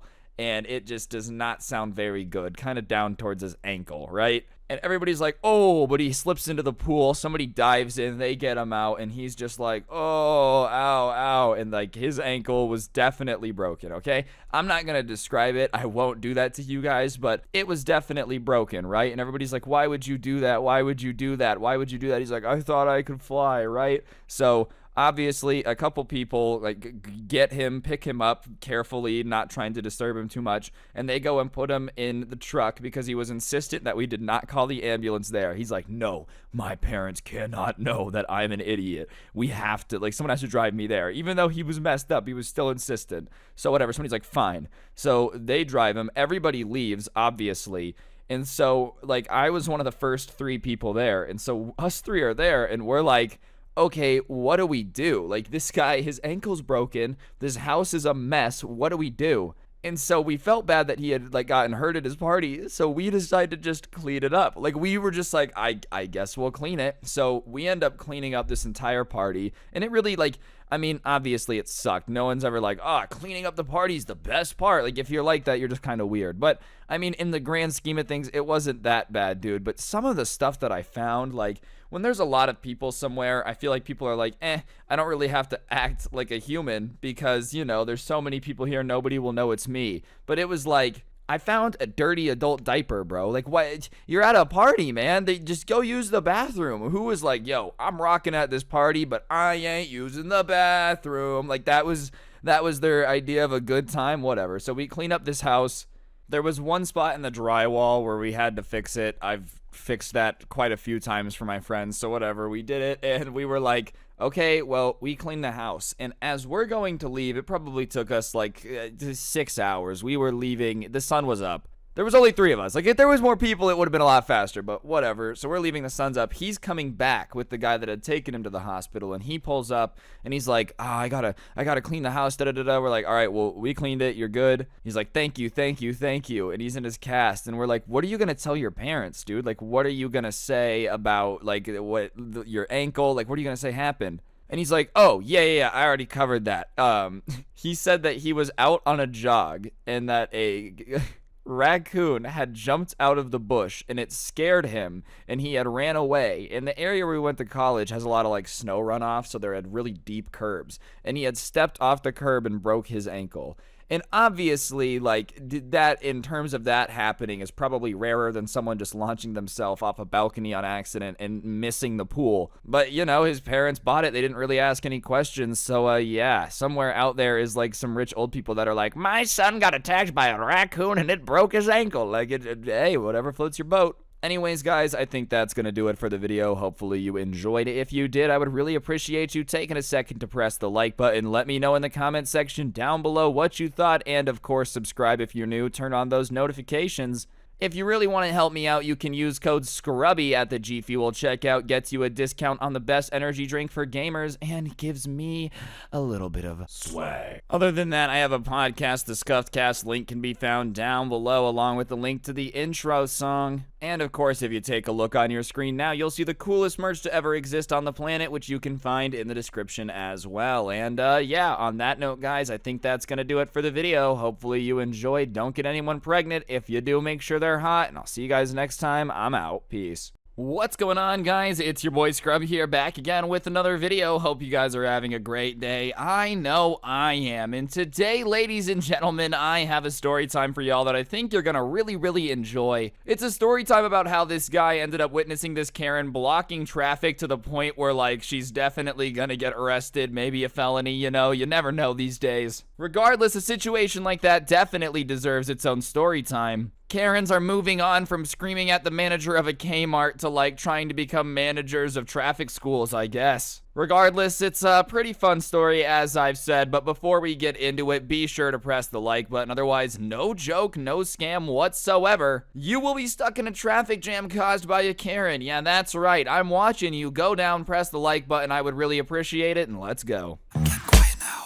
lay low when you reach zone, piping down, making out, stack the bread, 'cause you're Alright guys, so I'm gonna go out on a limb and say that driving is something that not everybody is good at. There's a reason there's a lot of car accidents, there's a reason there's enough cops on the roads to make sure that people aren't going too bonkers. It's because a lot of people suck. And you would think that being a bad driver would lead to you being, like, more careful. You know, if I was a bad driver, I feel like driving would be a lot more stressful. But for some reason, it seems like the worse the driver, the more confident they are in their driving skills. You know, like, I'm still checking my mirrors because I know I'm an idiot. I'm driving heavy machinery. For some reason, it's only the bad drivers that are running around not using turn signals, not checking their mirrors, not paying attention. And the Karen in the story time is no exception to the rule that she was a horrible driver that was just way too confident for her abilities. The subscriber that sent this in is going to be named Zach, and he was just kind of a witness to this that went down. And one day he was driving to work, minding his own business, and he pulled up to this red light, as you do.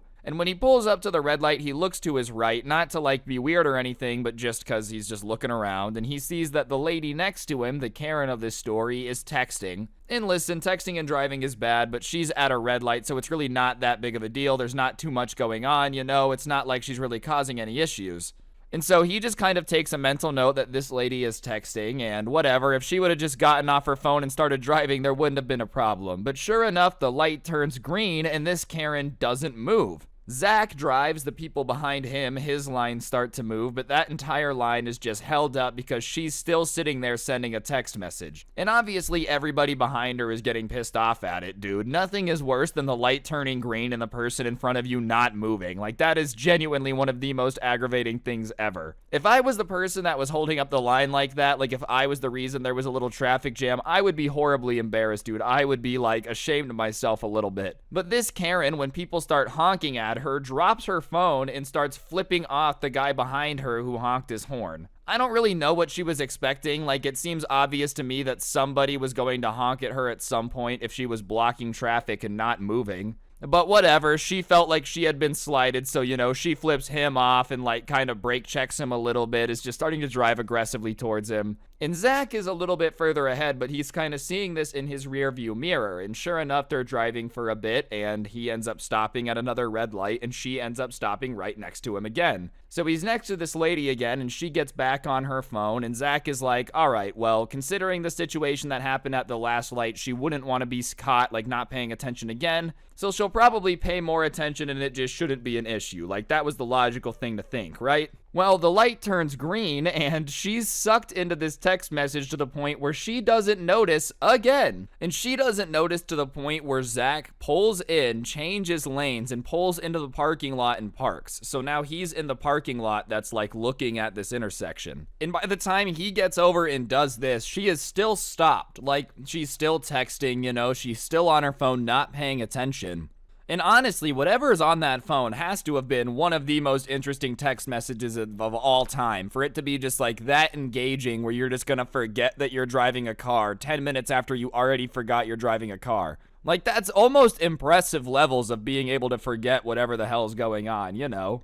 And now everybody's honking at her. They've been waiting for a little bit. Cars are starting to like pull into the lane next to them and just go around her because it's emptied out because they've all left because the light was green, right? So, you know, she's just really causing an issue here. But instead of like deciding to drive at that point, you know, just owning that she's being annoying and moving the car, the Karen doesn't move the car at all.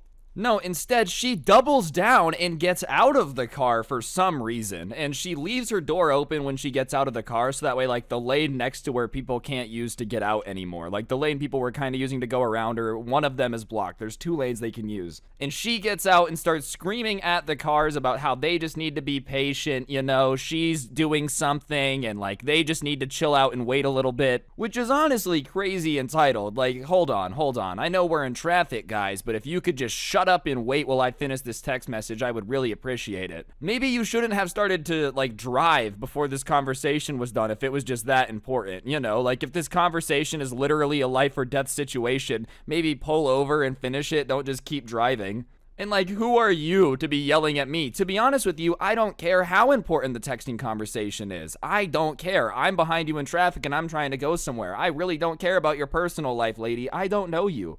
You know, oh yeah, everybody just slow down and chill out while she finishes her text messages. Like, I truthfully do not care if you're the Queen of England. I don't want to sit at a green light and wait for you to finish your text message because I don't care about who you're texting. The green light is a sign to go fast, rapido, let's go, adios, or yeah, bye, I don't want to see you anymore. It doesn't mean let's just take our time and be patient and wait on whatever in front of me, like the person in front of me to finish doing what they're doing. And I also think it's illegal. Like, I'm pretty sure blocking traffic intentionally at a green light has to be some type of traffic violation. And if it isn't, then it probably should be because, you know, that just seems like an easy way for people to annoy everybody legally.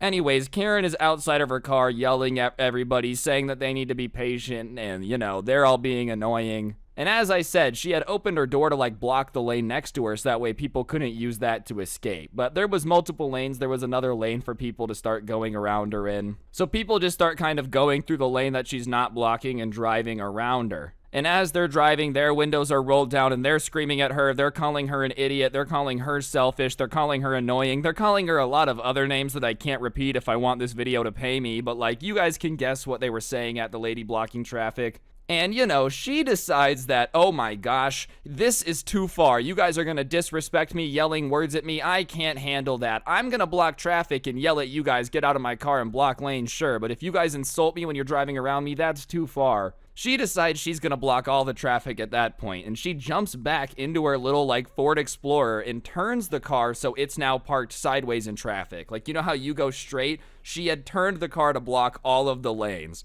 So now literally nobody can like get across these lanes.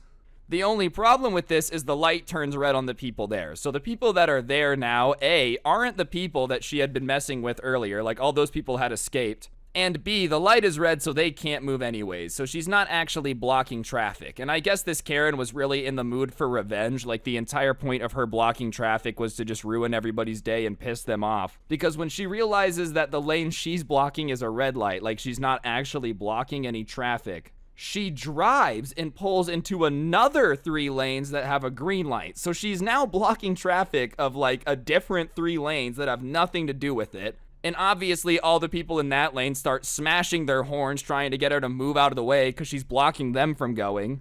And her response to them honking is to roll down her window, start flipping them off, insulting them, saying that everybody's an idiot, like she doesn't know who anyone in this town thinks they are. And this is the crazy part that I don't understand. Obviously, the Karen road rage is already crazy, but like this new 3 lanes of people isn't involved at all. These aren't the people that honked at you. These aren't the people that were mad at you for texting. This is literally just a bunch of random people that have absolutely nothing to do with the situation that you're now blocking the traffic of. Like, it wasn't like they were honking at you for anything other than you being in the way when the light was green. They're completely unrelated to any of this, but whatever. Yeah, you show them that they're stupid. I love how she thought this would like prove that they were dumb. Oh my gosh, I'm blocking the road and they're honking at me. Who does that? I think that's what you're supposed to do. That's literally what they teach us, is if someone's driving like an idiot, you honk. And this Karen doesn't realize that, you kind of got to be aware of what type of traffic you're blocking, what type of cars you're blocking, because there's an old man right in front of her, like in the middle of her car, and he's in this old beat up diesel truck with a brush guard on it. And for those of you that don't know what a brush guard is, it's those metal things on the front of cars that kind of prevent it from like being messed up if it hits a deer or runs into anything. And it can kind of be used to push stuff out of the way. And this guy starts inching his car forward, puts the brush guard up against her car, and starts pushing her out of the way.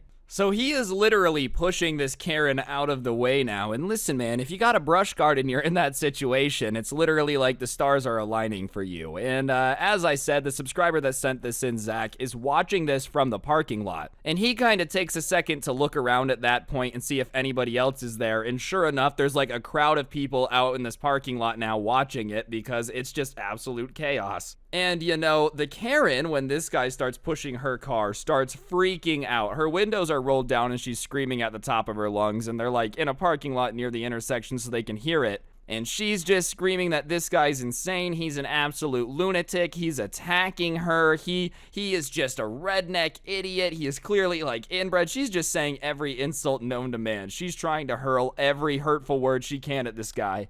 And it's not working. He's like still pushing her out of the way. And listen, I think they're both a little crazy, but the Karen is definitely crazier. You're using your truck to push her. You obviously are like, whatever. You're a little out there. Crazy's not the right word. Maybe eccentric is better. But Karen is definitely crazier in this scenario. Like, it's not like he's the jerk for this. If you're raging, screaming at everybody, blocking 6 lanes of traffic, you're the crazy one. It's not the other way around. Like, you're not suddenly the good guy just because somebody started trying to push you out of the way. That guy's a hero. Not to mention all this because you were texting at a green light. Like, you decided to text at a green light and made everybody have to wait, and now you're pissed at them? Yeah, that makes plenty of sense. Regardless, she's freaking out now, trying to play the victim, trying to say that this guy in the truck is an absolute maniac who attacked her for no reason. She's crying on the phone with who they think is 911. They don't really know. And she's saying to the people on the phone that this crazy guy had started hitting her car for no reason and he was totaling it, and he was not totaling the car. He had literally very slowly moved towards it and was just kind of gently pushing it, just out of the way.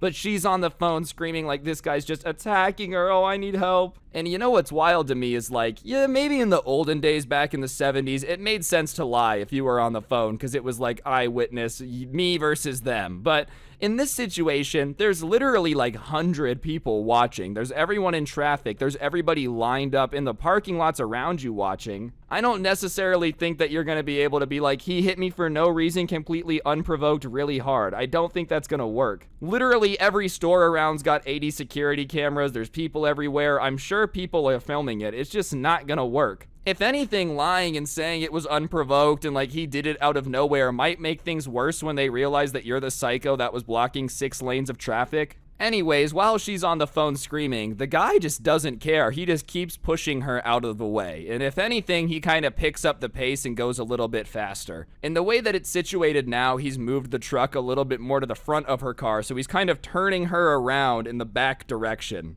Alright guys, I'm going to interrupt the video for just 1 second. If you take a look on screen now, you'll see that there's a gift card code on the screen. For those of you that don't know, I give away a gift card in every single video I post here on the channel as a way to say thank you to you guys for subscribing and turning on those notifications. So if you haven't already, you should subscribe and turn on those notifications. I literally would give away free money so you got nothing to lose, and I would really, really appreciate it. If you already do, then you're an absolute G. And yeah, on that note, I'll shut up and get back to the video. Thanks. Anyways, he's just kind of pushing her, and he ends up spinning her all the way around to the point where, like, the front of her car is now facing the right direction again. Like, she's no longer going against the flow of traffic or blocking it. She's the right way. And when he gets her like that, he backs up, turns his car so it's straight, and just starts driving away. Like, that was just what he was going for. It wasn't like he was going to stick around and wait. He didn't want to, get involved in it at all. He had literally just moved her out of the way so that his truck could get through and then left. Like, it was what his entire plan was.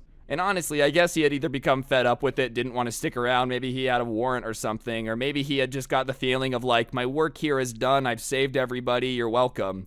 But yeah, either way, no matter what was going through his head, he just ends up dipping. He's like, I'm out of here. I'm sure technically he had done something wrong. It's still funny to me that, like, okay, lady, you're blocking traffic. The guy in the truck's allowed to move you out of the way. Anyways, as he's kind of fleeing the scene, for lack of a better term, he kind of drives past Zach. And so when he drives past Zach, Zach turns around to look at the back of the truck just to kind of get a better look at it because he just can't believe what he's seeing. And sure enough, by like the grace of Grayskull, dude, the back of this truck doesn't have a license plate, and the front didn't either. This car, you're not supposed to be driving without a license plate on the road, was just driving without plates on, which means that even if people had like taken pictures of the back of the truck or the pictures of the truck, it would have been extremely hard to track down because they lived in like a decently sized city. It wasn't impossible to track down, but it meant that it was going to be really hard to try to find the truck that had like moved this lady out of the way. It was going to be insanely difficult. And the truck just skedaddled, and when Zach sees it doesn't have a license plate, he just gets a big smile on his face and starts laughing because it just makes it that much better. And about a minute after the truck skedaddled, the Karen was still there. It looked like her car had kind of stopped moving. I don't know if she had decided to stop it or if, like, you know, it had literally stopped moving just because of what she had done to it. But she was just stopping there, and the sound of sirens started to fill the air. And, like, once that sound came to, Zach kind of snapped out of his just entertainment, like, oh my gosh, what's going on situation. And he ended up realizing that, like, oh crap, I'm a little bit late for work, which is what he had been driving to. So he ends up going to work and telling everybody about it, and they end up going into his boss's office and going on the cameras and watching it. Sure enough, dude, the cops end up coming in asking for their camera footage of the intersection, da-da-da-da-da. And on top of that, as Zach was walking into the store for work, he had kind of turned around and looked, and it looked like a bunch of people had been walking over to the cops to kind of let them know what had happened and like what exactly had gone down. But yeah, all in all, it was a pretty good day with some pretty fun entertainment before work for Zach. He got himself a dinner and a show, or work in a show. And I guess the moral of the story is not to block traffic, or if you do, like, understand that you're the jerk for blocking it and don't get mad at everybody else. I guess you could consider that the moral of this story. I wouldn't really think it would be a good idea anyways. Anyone that's watching this is probably smarter than that. But yeah, on that note, guys, I think that's going to do it for the video. Hopefully you enjoyed. If you did, I'd really appreciate you taking a second to press the like button. Let me know in the comments section down below what you thought, and of course, subscribe and turn on those notifications. Real talk though, please press the like button. That's right, I'm begging, hands on my knees, begging. Yes, that's right, you to press the like button. Other than just that, if you really want to help out, you can use code Scrubby at the G Fuel checkout. It helps me out a bunch. I have a podcast, the Scuffed Cast, you can find in the description. And other than that, a link to the intro song will be down there as well. And if you take a second to look on your screen now, you'll see the coolest merch ever, which can also be found in the description. But yeah, on that note, guys, don't get anyone pregnant. If you do, make sure they're hot, and hopefully I'll see you guys next time. I'm out. Peace. What's going on, guys? It's your boy Scrubby here, back again with another video. Hope you guys are having a great day. I know I am. And as you can tell from the title, today I've got a story time that's pretty wild. It's a subscriber story that was sent in about a crazy mom that ended up hacking one of their accounts to, like, get rid of a little bit of trash talking. Yeah, that's right. These dudes ended up getting into an argument on Instagram, throwing shade back and forth, and one of the moms was not too happy. Regardless, I figured it would make a pretty good story time. I thought you all would enjoy it. But before we get into it, be sure to press the like button. Otherwise, no joke, no scam. Your friend's mom is going to hack into your account and delete everything. Let's get into it. I'm getting quiet now. Laying low when you reach, so I'm wiping down. Making out, stack the bread, 'cause Alright, so I think everybody's been in an argument on social media. It's not usually the finest moment in your history. It's never like you look back on the Twitter argument like, oh, that was a great idea. But it does happen from time to time, and this is one of those situations. And the subscriber who sent this in, his name is Trey, and Trey was scrolling on Instagram one day, and he sees this post. And the post was of a friend of his who was a little bit of a bigger guy, and there wasn't like anything weird about the post, it was just a picture of him. And he sees a comment underneath it that was just straight up rude, dude. There's this guy named Trevor who had just commented on it, fatty. Like, for no reason, you know, no provocation, no like bait, nothing, just decided to just comment that for no reason. If somebody goes on TV or something, you know, at that point they're fair game. If they're like a public figure, it's all good to make fun of them. But if you're just like bullying some random dude on Instagram who posted a selfie, I don't really think that's pretty chill. Anyways, Trey decides at that point that he's gonna hop in and defend him a little bit. Like, if you comment something mean on somebody's post, it's fair to assume that at some point one of their friends might, like, come and defend them. And he comments back saying 4 eyes because this Trevor kid had glasses, you know? Which, all in all, is a pretty tame response, but, like, he just wanted some insult there to kind of defend his friend. And for some reason, Trevor replies instantly, and instead of, like, going with another grade school playground insult, he just goes straight for the gut instead. He says that Trey is white trash and should be afraid of his family, and, like, because of his bloodline, he shouldn't be talking about anybody. Just, like, some super out-of-pocket weird insult. And it definitely escalated way too quickly. Like, there was just no reason for it to go there. Like, there was really no reason for it to escalate above 4 eyes and fatty, but he just took it there. And so he's kind of caught off guard, but obviously he's not going to back down. He's going to double down and, like, roast him back. That's just what you do in this situation. But before he's done typing his comment, he gets a DM from the kid whose picture it is, like the one that Trevor was bullying originally. And he gives him a little bit of information that if you were about to argue with somebody that called you trashy would be like the holy grail of information, you know? He says that it's ironic that Trevor had brought up that, Trey was from a trashy family because, well, there's a little bit in tea involving his family. I guess Trevor's dad was his mother's step-grandpa. Yeah, like, apparently, after his mom's grandma had passed away, she had decided to marry the step-grandpa that was, like, widowed by her grandma to get his money. Which, obviously, is definitely a little bit out there and bizarre, bro. Like, I don't really know how that ends up happening, but, it's definitely a weird situation if that's where you're from to be calling anybody trashy, you know? So, obviously, armed with that information, he decides to go to the comment section and just let it loose. And Trevor doesn't respond as quickly that time. Like, the first time, it was instantaneous. He was ready to fight, like, ready to go. And I'm not really sure how you could have a comeback to that, though. Like, obviously, it was going to take him a bit. Like, he really went from, yeah, I'm trashy, to at least my mom didn't marry my grandpa, you know? Like, that's just a pretty hard roast to come back from. And yes, technically, it's her step-grandpa, but it's still pretty weird. And that comment is there, and, like, there's no response for about a minute or two. And then Trevor starts freaking out. He just starts replying in, like, a flurry of comments. Like, when somebody just starts replying in, like, a sentence, sending multiple messages? Like, that's the vibe in the comment section. And Trey is just ignoring him because he knows that if he ignores this dude freaking out, it's just going to mess with him more. Like, if somebody's bugging on social media, if you just act like you're not seeing their post, it really just would annoy him more. And so he's kind of sitting there like, I kind of won this one. And then he goes and he sees he has a DM request, and it's a DM request that, like, he can't believe for his own eyes. He has a DM request from Trevor's mom. Yeah, that's right, bro. He goes to her profile, and, like, sure enough, she had been posting for a long time. It was public. Like, it's Trevor's mom, same last name. She has pictures of her and Trevor. And it is DMing him, being like, you need to delete that comment right now. And obviously, when he realizes that this dude went and told his mom to get involved, like, he thought that was hilarious. He thought it was funny. But he was also willing to, like, talk to her, you know what I mean? Like, he wasn't opposed to deleting his comment if there was good reasoning or, like, they agreed to both delete their comments. Like, obviously, he was willing to talk to her about it. So he replies and he says that, yeah, I'll take mine down. I'm willing to delete my comments, but I'll only delete mine when your son deletes his first, which, I personally think is fair. Like, if Trevor just didn't start swinging on everybody for no reason, none of this would ever be on Instagram in the first place. So if you want that to come down, then your kid's got to delete all the mean stuff he said too. But for some reason, the mom just says no to that. She's like, no, I don't actually agree with that. I'm not going to tell my son to delete it because I think you guys deserved it.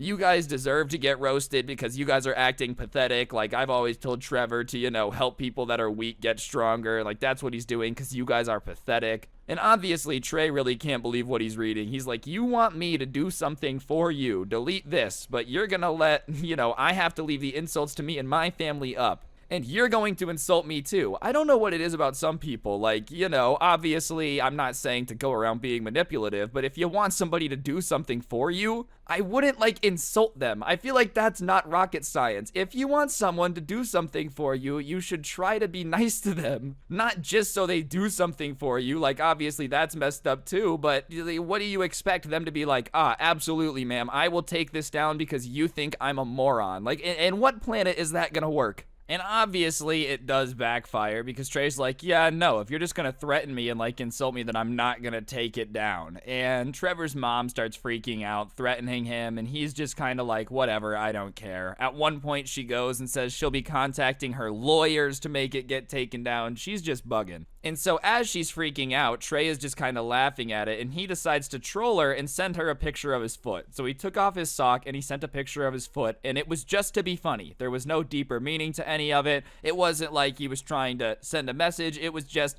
you're freaking out talking about lawyers and I'm going to send a picture of my foot. It makes no sense, but it's funny. So he's kind of like, all right.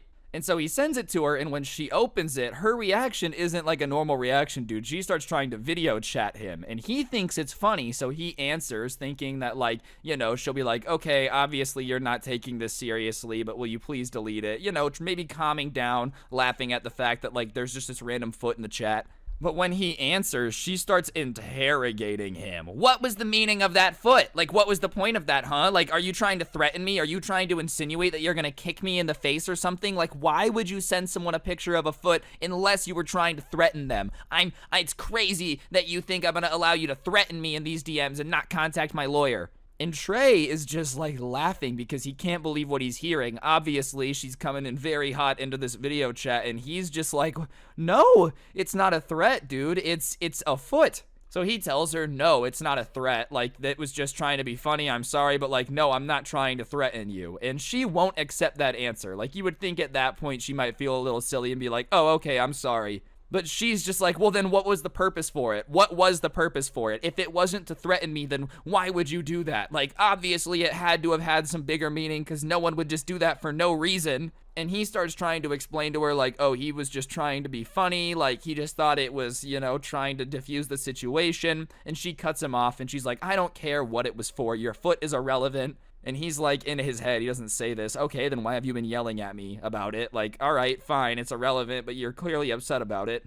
And she starts saying that he needs to delete those comments or else she's going to contact her lawyer, and this is a very serious situation. And Trey just, like, hangs up. He's just like, all right, I'm done. When she starts, you know, talking about her lawyer again, he just hangs up the call. Which is low-key savage, man. Like, I don't know if I would have done that, but hey, to each their own. And he decides at that point that he's gonna go on a walk. He's like, all right, I'm stressed out. My phone is causing me issues. I'm gonna leave it here. I'm gonna go on a walk. But he's gonna leave his phone at home because he just like doesn't want to think about it. You know what I mean? And for some reason, he gets this weird paranoid feeling, and he's like, before I go, I'm just gonna screenshot these comments. I'm gonna screenshot everything that the mom sent to me, like, just in case. He doesn't know why he gets that feeling, but he's like, I just feel like I should screenshot this. So he takes a screenshot, and he goes on his walk, and, like, at this point in the message, he kind of tells me, my password was really, really bad. He was really, really bad. And he mentions that, like, he didn't have two-step on, and he probably should have. And listen, I'm not saying that if you have a good password in two-step on, that, like, you're never gonna be unhackable. Obviously, if some, like, super matrix super criminal out there wants it bad enough, it's probably just gonna happen.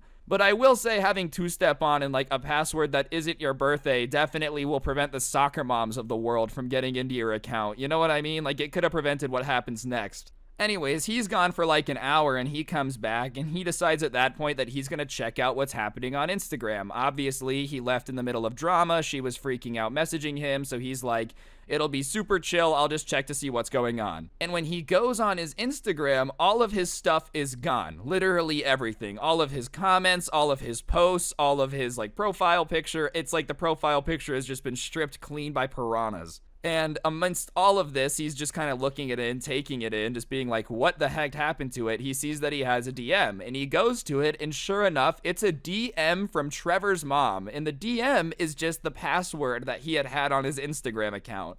And that's right, dude, the mom had, like, gotten his password and hacked this into his account to delete everything, and she deleted everything. She didn't just, like, you know, delete just the comment that was pissing her off. No, for some reason she was like, nah, I'm gonna delete literally everything. So she had wiped his profile in the hour he was gone. She was not playing about being like, I'm gonna get that down. To be fair, he does say that his password was his birthday, like, spelt out, you know? Like, okay, if your birthday was whatever today, August 17th, you would spell it like August 17th, 2021, but with letters. So it's not like it took an absolute genius to guess that password. I mean, it was a little bit more thinking than usual, but whatever. If she had unlimited guesses, I guess it's not too difficult to guess a birthday. And, while yes, I guess technically that's a little bit closer to social engineering his password, his mom social engineered my account isn't like as good of a title, you know what I mean? So whatever, she had gotten into his account without his permission and deleted everything. And so he is just kind of sitting there stupefied at the situation that this comment argument that started in the comment section of a post because her son was bullying somebody has escalated to this situation where everything on his account is gone. So he decides to message Trevor's mom and he's like, what did you do? Did you get into my account and delete everything? Like, why would you do this? Like, what did you do? What in the world? And she starts answering him being like, yes, I did it, but I only did it because you forced me to. You left me no other choice. And he's kind of like, I mean, you had other choices. You could have just not hacked into my account and deleted all my stuff. And she's like, no, that wasn't possible. You forced me to do this, which, you know, I don't really agree with. I don't understand how he could have forced you to do it if he wasn't literally sitting there like making you. He didn't force you to keep guessing his password over and over and over again and like different variations of common passwords until you got into it. Nobody made you do that. Like, yeah, he might have made you angry enough to do it, but she was trying to act like none of this would have happened if, like, she wouldn't have done, or if he would have just taken it down. And yeah, well, that's technically true. Like, also, this could have been prevented if you would have just made your kid delete his post too. Like, I don't know what she expected. You expected everybody to delete the stuff that you thought was mean, but they got to keep up all their stuff. Like, your kid, nah, he can keep up all of his posts being a jerk. They just can't have anything being mean because, you know, that wouldn't be fair. Makes literally no logical sense, but hey, to each their own. I guess that's why this lady ended up in this situation. Anyways, guys, I'm going to interrupt the video for just 1 second. If you take a look at your screen now, you will see that there's a gift card code on screen. For those of you that don't know, I actually give away a gift card in every single video I post here on the channel as a way to say thank you to you guys for subscribing and turning on those notifications. So if you haven't already, be sure to subscribe and turn on those notifications. It really does help out the channel, and I literally give away free money, so you got nothing to lose, and I would really, really appreciate it. And yeah, on that note, I will shut up and get back to the video. Thanks. So yeah, his mom had got into his Instagram, deleted everything, but she hadn't like hacked into his phone and deleted his screenshots or anything else that he had that proved that A, like the comments were there, and B, she had done this all. So he goes, changes his password to something a little bit better, turns on like the two-step thing, and you know, unless this mom actually really knows her stuff, it should be okay. And then instead of just leaving the comment at a comment, he goes, finds the screenshot and posts it like as a picture instead, which obviously definitely is petty, but it's also very funny. And she messages him and is like, take it down, take it down, take it down. And he's like, nah, I'm gonna leave it up. And she says, I say no to that idea. And he's like, well, it's not your account, so I don't really care what you say no to. And she at that point is like, I'm gonna get into it again, and you know, I'm gonna ruin your life, I'm gonna destroy you. And at that point, he's like, whatever, I guess at this point she already hates me, so I'll just take my chances, right? And sure enough, she doesn't manage to get into this one. She had just gotten lucky guessing the password the first time. And the worst part is she ended up kind of, well, I guess the best part in this situation is that she ended up reverse Uno carding herself because, you know, she's still begging him to delete it, and the post has gotten way more attention than the comment ever would have. Like, yeah, maybe 30, 40 people would have laughed at the comment, but like, as a post, it's gonna get hundreds of eyeballs on it. And if it's funny, probably thousands. So whatever, the fact that she's still begging him, like, as he sent me this to delete it is hilarious to me. And like, yeah, at this point, I don't think it's gonna come down. I don't know what this lady is thinking, like, she's still threatening him and all this stuff, but let me get this straight. You went into his account, tried to delete it, did all this stuff, kept threatening him, and now you expect him to just do what you want? Like, why in the world would he do anything that you ask him to from now on? That would just be silly of him. You literally did like the worst thing to try to get it taken down, and now you expect him to just do what you want. I don't think that's gonna happen. I expect him to be a little bit mad at that. I will say though, I'm gonna give this Karen a bit of a participation trophy because it's like way more than I would have expected. Going far enough to get into his account to try to take it down, like that's some commitment, not good commitment, you know? Think about how much better this could be if she put this time and attention into anything else. This much effort over an Instagram comment. Could you imagine what it could be like if this power went into curing cancer or something?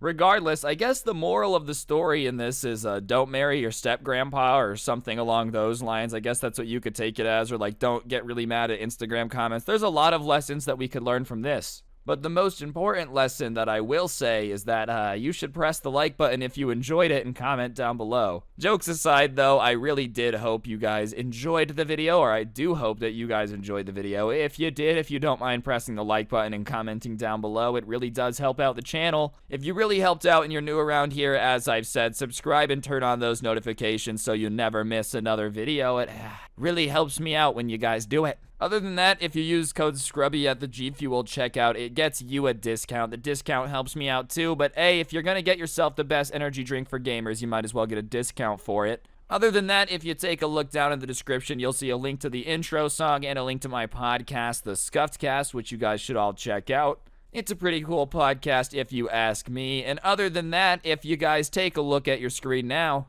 you will see the coolest merch to ever exist in the history of the planet. Yeah, that's right, and you can get this merch down in the description as well.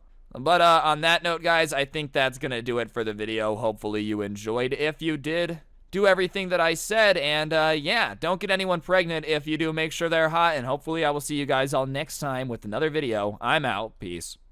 What's going on, guys? It's your boy Scrubby here, back again with another video. Hope you guys are having a great day. I know I am. And today I've got a subscriber story that was sent in about biting. And you know, it's not the usual kid giving a chomp to another kid type of vibe. Instead, today we've got a story time about a kid that let the saliva fly onto his teacher when he got pissed off at him instead. And listen, just some general life advice. I wouldn't recommend biting your teachers, alright, giving them a taste. I've got a feeling they'd probably taste pretty bitter or like mayonnaise and stale personality. And regardless, just biting people is weird, and it's just definitely not cool to do it. But before we get into it, be sure to press the like button, otherwise no joke, no scam, you're going to get bitten by your teacher. And without further ado, let's get into it. Alright, so the story time we have today was sent in by a person named Sam, and Sam is in 10th grade, which is a little bit older than you would expect biting to normally take place in. You know, like, if this was a story of back in 1st grade, it would make a little bit more sense. If somebody is biting in 10th grade, I'm not even sure if you can consider that a kid, dude. That might legally have to be classified as a snapping turtle or an alligator or something. Anyways, Sam was in a woodworking class, which was really fun to him. You know, he thought it was like a useful skill to learn, and he really enjoyed it. And in this woodworking class was like the instructor, foreman, teacher dude, who was this older gentleman. He was in his 50s. And he was a pretty much like a no-nonsense type of guy. He did not take kindly to people goofing off and messing around, which was fair considering that it was like woodworking and there was a lot of saws and power tools that could hurt people.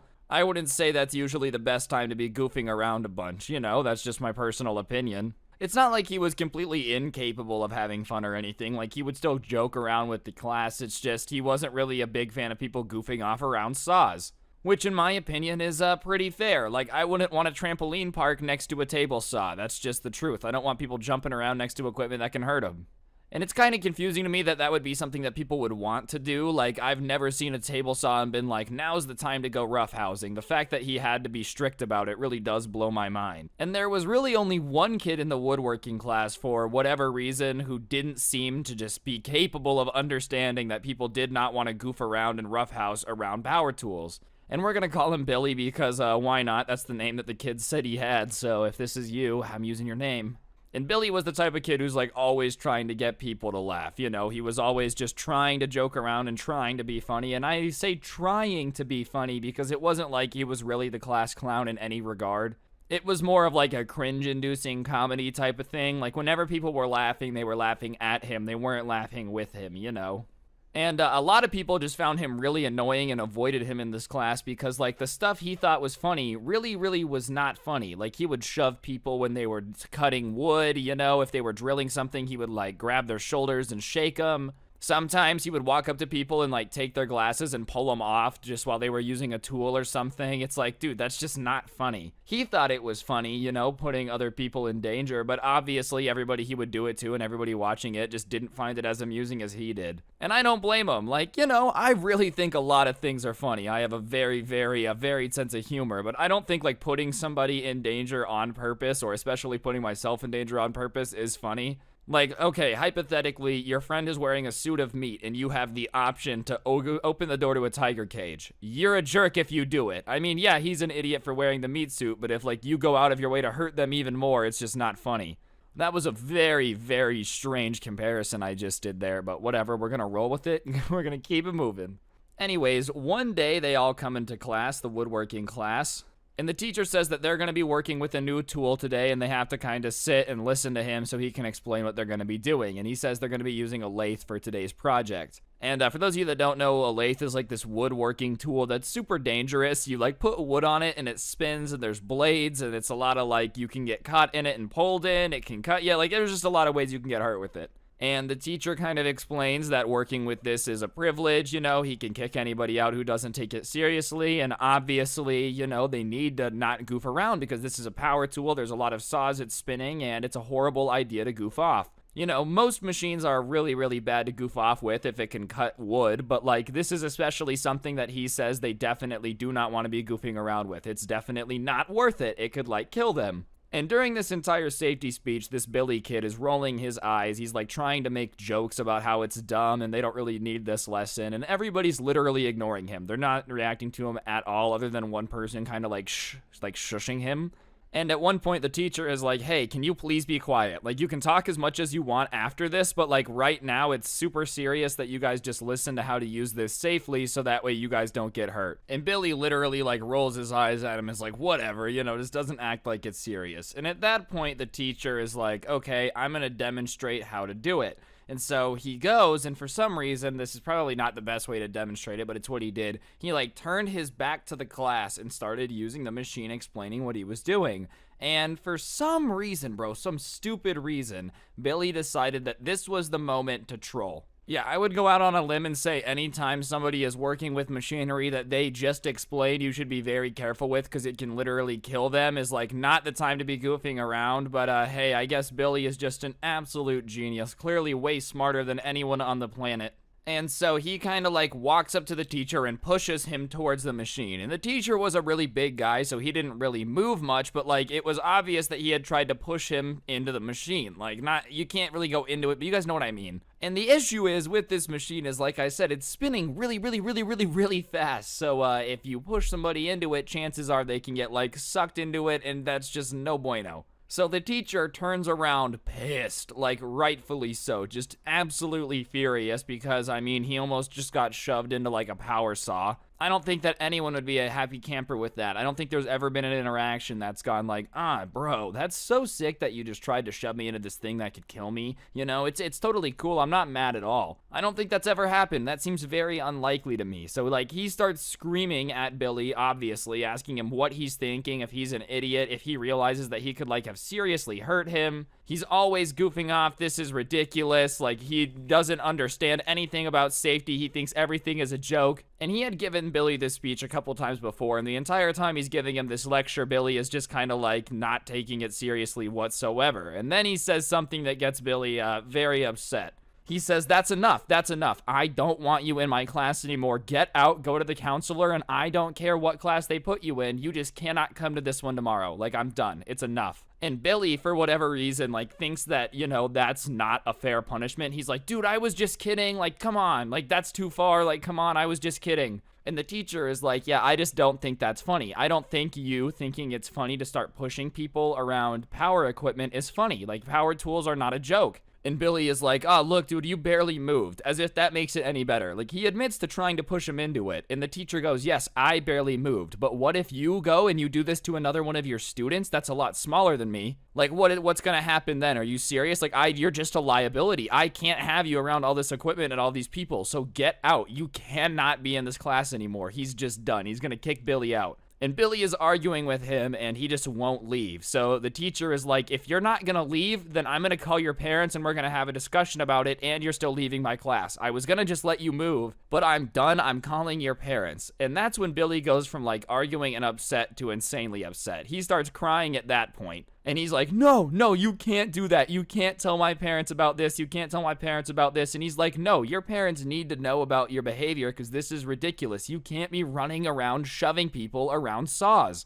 All right, guys, I'm going to interrupt the video for just 1 second. If you take a look at your screen right now, you will see a gift card code. For those of you that don't know, I give away a gift card every single time I upload here on this channel as a way to just say thank you to all of you guys for turning on those notifications and watching. So if you haven't already, you should subscribe and turn on those notifications. I literally give away free money, so you got nothing to lose. And yeah, if you already are somebody, sub with those notifications on, then I really, really appreciate it. You're a legend. And I'll shut up and let you guys get back to the video. Thanks. So anyways, this is the situation. We have the kid who goofs around and is like literally trying to push the teacher into this saw, getting kicked out, very upset that he's now going to have to explain to his parents why all this is going on. And so they're arguing back and forth, and at some point the teacher has had enough, and he goes to remove Billy from the class because he's like, you're not leaving, you're just ruining the class for everybody now, so you gotta go, and goes to kind of just push him out of there. And I don't say push in an aggressive way at all. Like, it was literally like, okay, just kind of walking towards him, trying to herd him almost. Like, imagine like a herding dog, you know, trying to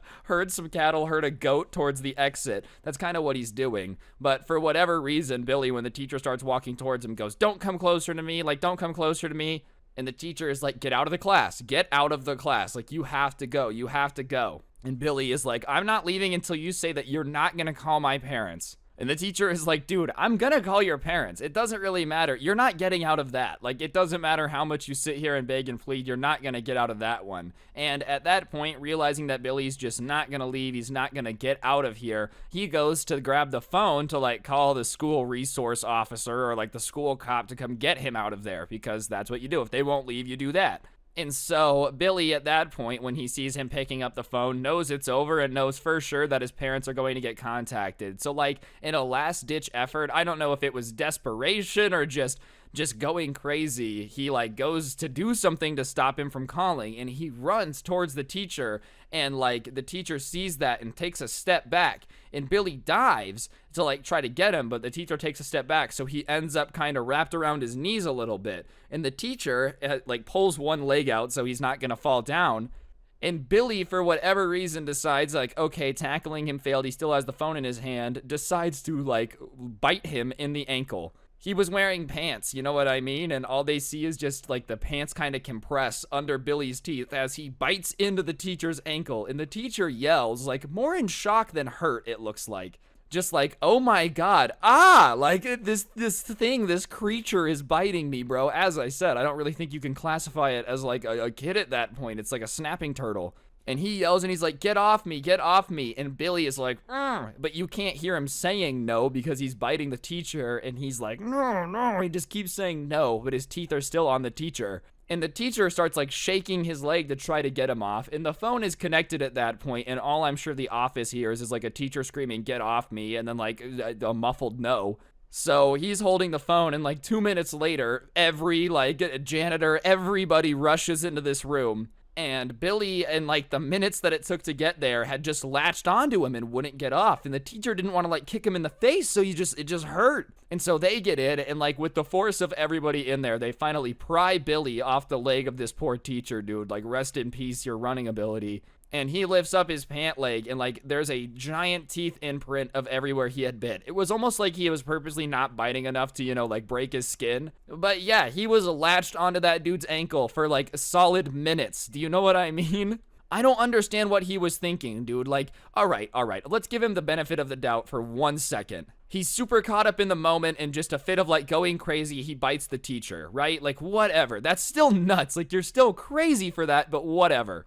But how do you end up like staying latched on for minutes and not realizing that this is crazy and pointless? Like, what was your ultimate goal here? To hold his leg hostage until they got you a flight to Argentina? So whatever, he gets separated off the teacher's leg and they're obviously yelling at him like, what are you thinking? Are you crazy? And the teacher's like, you need to get him out of here. The teacher, the woodworking teacher, is like, I need to not see him because I'm pissed. And listen, before anyone's like, man, a teacher should never be mad at a student. Okay, have a kid bite your ankle for minutes and then like not be mad. Obviously, at that point, the fact that he was calm enough to like ask them to take him out of the class is impressive. So he gets taken out of the class. Obviously, they don't really have much of a choice, and the entire class is just kind of sitting there in a stupefied silence. They don't really know what to say, what to think. Like, do you apologize to the teacher? Like, you guys clearly weren't involved at all because you're not idiots. And the teacher is just like, okay, well, that was certainly interesting, wasn't it? And the class is just kind of sitting there. Nobody answers. And they're like, are you okay? Are you okay? Are you okay? And there was still a couple of the janitors and other people in the class. Like, they had taken the kid out, but there was still a couple people there. And the nurse gets to the classroom a little bit after, I think she might have been waiting till they got the kid out of there. Like, they didn't want to bring her in there. And she comes in and she looks at the teacher's ankle and she's like, you need to go to the doctor because, like, not all of it is broken skin, but it looks like there's some in a few places. And, like, I just feel like you probably want to get that checked out,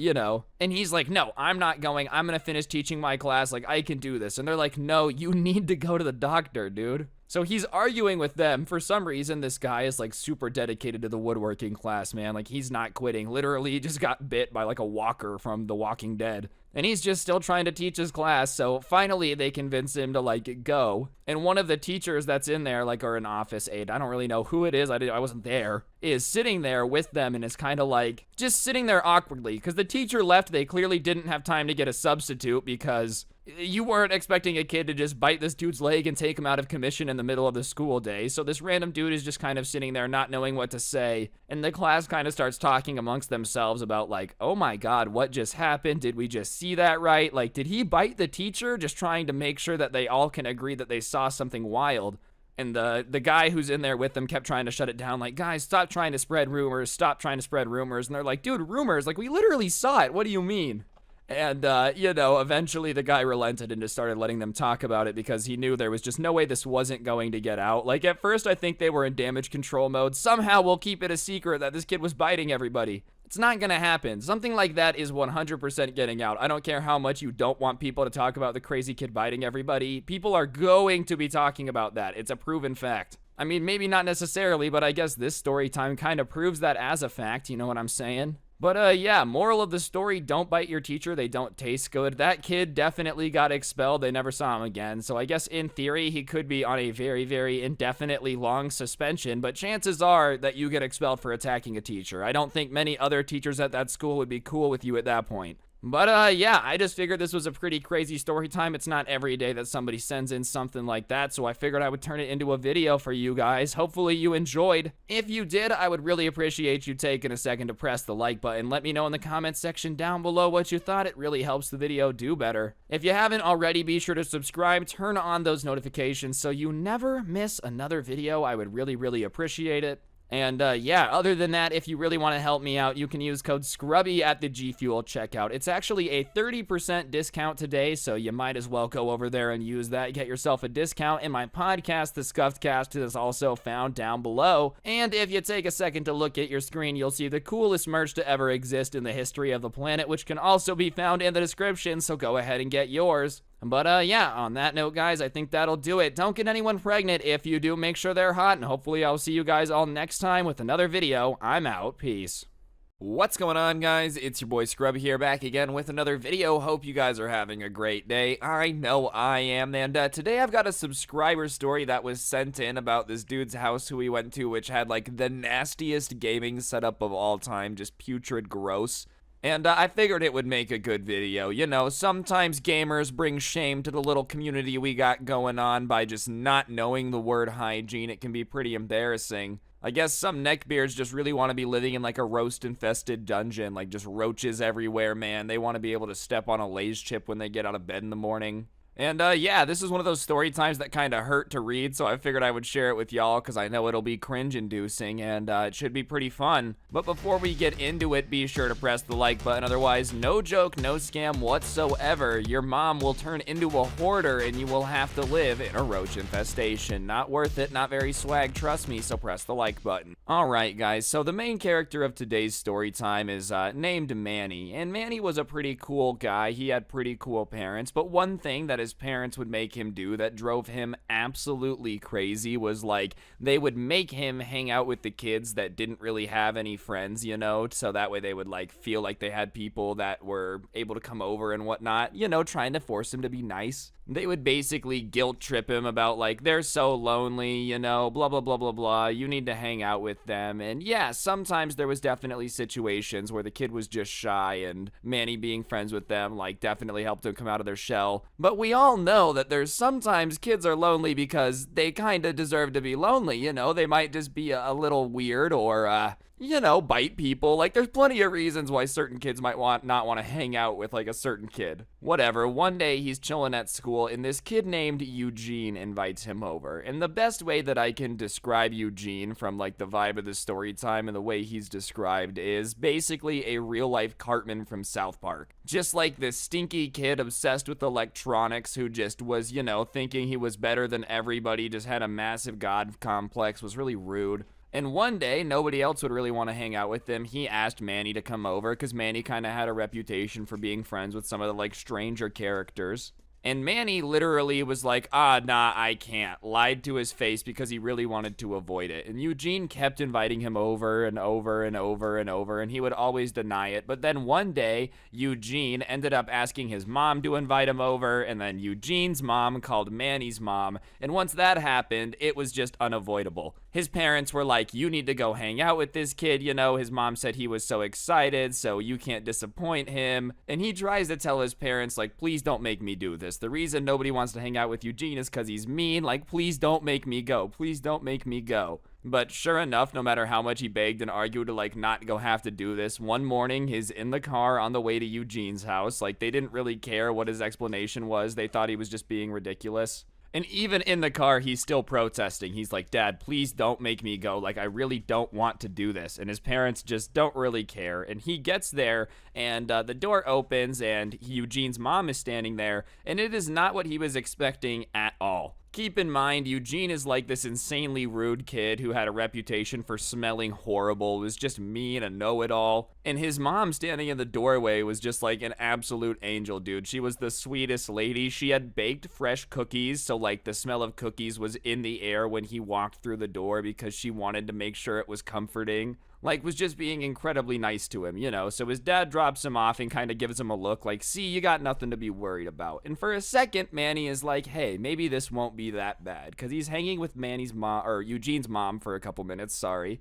And they're having a good time, and as they're sitting there, bro, he hears stomping come down the stairs, and he looks over, and Eugene comes down the stairs, and Manny says, hi. And Eugene, without saying anything to him, walks over, doesn't look at his mom, and just grabs Manny's arm and starts dragging him towards the stairs, not saying anything. Which, you know, is just already, like, insanely rude, bro. You know, you at least gotta say something before you start, like, dragging somebody some there. He doesn't say hi. He doesn't, like, do anything just instantly to, oh, follow me, caveman. So, whatever. Manny kind of pulls his arm away and is like, dude, what are you doing? And Eugene looks at him and, like, gives him a dirty look and kind of sneers at him and is like, do you want to come game with me or not? Like, I don't know, man. That's kind of a weird thing to ask. You could have just asked if I wanted to come play video games and I would have followed you. You didn't really need to, like, grab my arm and drag me. So Manny grits his teeth, realizing that, like, it's just the start of the day and he kind of just has to deal with it. And he's like, yeah, sure. He thinks maybe if they go play video games, which, you know, Eugene is obsessed with, that he'll chill out a bit, get distracted, and, like, won't really talk to him too much. And it's a pretty big house, and they're walking through the house, and Manny is, like, impressed by how clean this house is. Every surface has been, like, dusted. It smells good, bro. It's like she's been using Pine Sol on everything. It smells delicious. And, you know, the state of the house is, like, really impressive to Manny. It's not that his house was dirty. This was just a crazy clean place. But as they start to get towards Eugene's room, you know, like, it starts to smell a little bit different, a little bit more stale, a little bit like a hot garage full of garbage and, like, rotten meat. And Eugene kind of walks up to this door and he opens it. And when he opens the door, the room behind it is just filthy. There's like literally piles and piles of trash everywhere, like not even in bags, but like imagine like an Uber Eats bag still full of food just sat there with like another one on top of it, and then another one on top of that, and then another one on top of that. The floor is covered in clothes, you know? And listen, like I've had laundry on the floor. I think everybody has done that at one point or another, but this isn't even laundry, dude. Like these clothes have been there so long, they're basically a part of the carpet. They're all stiff, you know? They're like, you know when a piece of clothing looks stale? I'm describing that, and I'm just really gonna hope that some of you know what I mean, but like when a piece of clothing looks stale, it's just nasty. And they're covered in stains of like 8 different colors. It's not like, you know, one stain where, oh, he spilled some ketchup on his shirt. It's like, oh, there's some ketchup, there's some mustard. Like he had just kept wearing it after, you know? And when he realizes the state of the trash stacked up, it like blows his mind. It's not even like there's just a little bit of trash, right? It's literally a waist-high pile of trash in the room. And some of it is just still full of food. Like, it's just rotting, nasty old food that's been sitting for way too long. And it literally like almost makes him gag. Which is not exactly the best tone to like set friendship for, you know? It's never like, hey man, I can't wait to be your friend sitting around this rotting food. And obviously this was not what Manny expected, considering the rest of it was like so clean. And as I said, he had gagged a little bit, but when he fully like gets a big like breath in of the smell of the room, it literally makes him start dry heaving, you know, like literally he thinks he's gonna have to puke. So he asks where the bathroom is and he starts running to the bathroom thinking he's about to throw up. That's how nasty this guy's room smells. And Eugene gets annoyed at him for like having to puke, dude. He's like, ugh, quit being dramatic. It's not that bad, dude. Listen, man, I would be so embarrassed if my room smelled so bad that like when somebody came over for the first time, they literally gagged and thought that they were going to throw up and had to run away from me. Nah, Eugene, though, not even ashamed. Just go straight to like, dude, this guy's being so dramatic. How annoying is that? So regardless, Manny doesn't puke. He kind of calms down a bit. And he decides to just go back into Eugene's room for some reason. At that point, I probably would have been fed up and done. Most of you guys probably would have too. But like, he decides, hey, whatever, I'll give this guy a chance. And he walks in and literally all of the trash, all of the clothes all over the place. There's only like one clear spot. And it's just a spot with his chair in it where he sits and plays video games. And Eugene kind of gives him a dirty look and is like, just clear a spot to sit down or something. And he just kind of sits in that spot. And so Manny is looking around and starts like using his foot to kind of push bags of trash away from the area so he can sit. And as he moves one of the bags of trash, like 30 cockroaches start scattering, dude. And Manny, seeing these cockroaches scattering from under this bag, starts to gag again. And Eugene looks at him, looks at the ground, sees the cockroaches, and goes, ugh, Mom, the cockroaches are back again. Like, again, bro? Again? As in, you know, you knew there was an infestation and still invited somebody over, dude? Like, dude, I've had a really bad cockroach problem in my room. There's still trash everywhere. Better invite somebody over. Like, what did you think was gonna happen? That's just cruel, dude. This is basically just, like, subjecting somebody to cruel and unusual punishments. He really hit him with the, yeah, I got roaches, come on over anyways, dude. That seems like a huge no-no to me. I'm pretty sure it's illegal to expose somebody to a biohazard, like nuclear atomic testing levels of weirdness going on in this guy's room. Anyways, Eugene is still screaming for his mom, saying that there's roaches, and Eugene's mom ends up coming into the room just looking absolutely horrified. Like, just absolutely just embarrassed. She's literally beet red, looking horrified. But instead of being embarrassed and screaming at Eugene and being like, why did you not clean this up? I told you to take care of this. Why is your room this disgusting? She just kind of stands there and Eugene starts attacking his mom for some reason, like yelling at his mom as if this is her fault somehow. He starts saying that his mom is an idiot for not cleaning this up entirely and like, you know, saying that she's got to be blind and stupid if she didn't see this. Just like absolutely going in on his mom for his room being disgusting. Yeah, bro, it's your mom's fault that you're this nasty and you can just live in waist-high garbage and just like not notice. Like, oh yeah, that's your mom's fault, bro. Screw your mom. And he just starts laying into her, saying that, like, he shouldn't have to fix this crap, and, you know, he's the kid, and it's her responsibility to take care of this, and if she's too much of a moron to take care of it, then she shouldn't have let him invite Manny over. And while he's doing all of this, Manny is just standing there, bro. Like, it's already the worst to be at somebody's house when they start fighting with their parents. It's incredibly awkward, you know? You're just kind of like, okay, well, I'll just stand here, I guess. Now imagine when you're watching this dude tear into his parents, like, because he got roaches in his room. It's just gotta be the most awkward feeling to be standing there observing this, not being able to say anything about it. But the wildest part about all of this is that, like, his mom just does not seem fazed at all. It was almost like she was used to this. She was just, you know, used to getting yelled at by Eugene, used to being blamed for stuff that wasn't her fault. Which is the worst, dude. You know you're not a good parent if your kid starts blaming you for everything they do wrong, and you're like, yes, honey, yes, you're right, I should chop off my leg because I can't run fast enough. Like, okay, your kid's not always right. But it gets to the point where she starts apologizing to Eugene for some reason. That's right, dude. His mom is like, you know, you're right. I'm so sorry. I tried to take care of it. I should have taken care of it more, and I'm so sorry that I disappointed you. You know, please don't hate me. Like, this mom is begging her kid not to hate her because he didn't clean up his room, bro. And Manny literally can't believe what he's seeing at this point. Like, he's just kind of sitting there stupefied, not knowing what to take of it because it just doesn't compute. Like, none of this is adding up. It's like a math equation with an unreal number. And then Eugene just goes, well, you're going to clean this up today, and we're going to hang out in your room. Do you understand? And his mom is like, yeah, I understand. You know, we have game consoles in there. And Eugene just kind of starts dragging Manny over to his parents' room, and he slams the door and starts, like, apologizing to Manny, saying, I'm so sorry about my mom. I know she's so stupid. Like, what an idiot. And Manny kind of starts to defend Eugene's mom, and he's like, well, it's not her room, dude. You probably have a little bit to do with cleaning it up, too. And when Manny says that, dude, Eugene looks at him like he just slapped him in the face. Like, literally looks at him like he was a murderer. He could not believe the words that just came out of his mouth. Alright guys, I'm going to interrupt the video for just 1 second. If you take a look at the screen now, you're going to see a gift card. For those of you that don't know, I give away a gift card in every single video I post here on the channel as a way to say thank you to you guys for subscribing and turning on those notifications. So if you haven't already, be sure to subscribe and turn on notifications. I post every day, and you know, I give away free money, so you got nothing to lose. Other than that, if you already are subscribed with notifications on, then big thank you. I appreciate it, and I'll shut up and get back to the video. Thanks.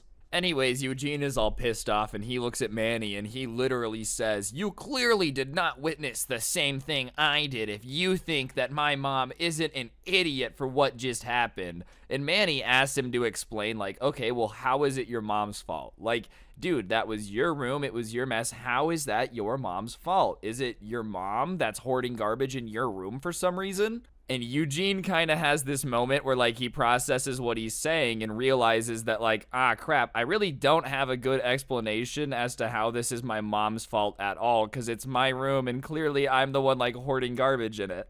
So he just starts screaming at Manny that he didn't see everything and he's an idiot and you clearly haven't been here the whole time, just repeating that type of stuff about how Manny just doesn't know the entire story about how his room got cockroaches. And he starts explaining that it's his mom's job to keep the house clean, and his mom was just an idiot who couldn't do her job. And Manny just, like, stands up and is like, all right, dude, that's enough, and just starts laying into Eugene, saying that he's filthy, he smells bad, obviously can't keep his room clean, and he just can't blame his mom for everything because, like, it's still his fault, too.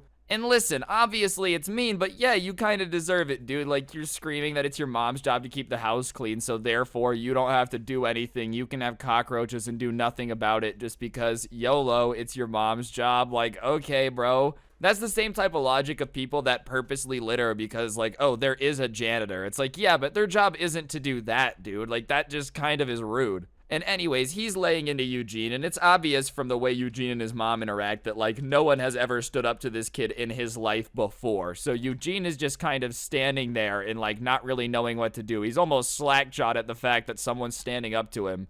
And afterwards, he just kind of stands there and he's, like, raging, trying to say or, like, figure out something to say. And you know the type of rage when someone's just like, he's kind of doing that. And he's like, well, you can get out. You better get out because you're an idiot. You're just an idiot, dude. You're so stupid. Get out. Get out. And Manny stands up and he's like, okay, fine, I'll get out. Like, duh, I mean, fine. At this point, I don't really want to be here anyways. And as he goes to leave, remember they're in like Eugene's mom room, he opens the door and Eugene's mom is right there. And instead of like being grateful to Manny for standing up for her or like, you know, being a little bit happy about the fact that somebody told her son to keep his room clean, she starts yelling at Manny, which is like, what is happening? And she starts saying that it's, you know, it's her fault. It's not her son's fault that the room was a mess because obviously it was her job to clean the house. And if she wasn't doing that, then that was on her. And Manny is confused by that because like, he's like, what?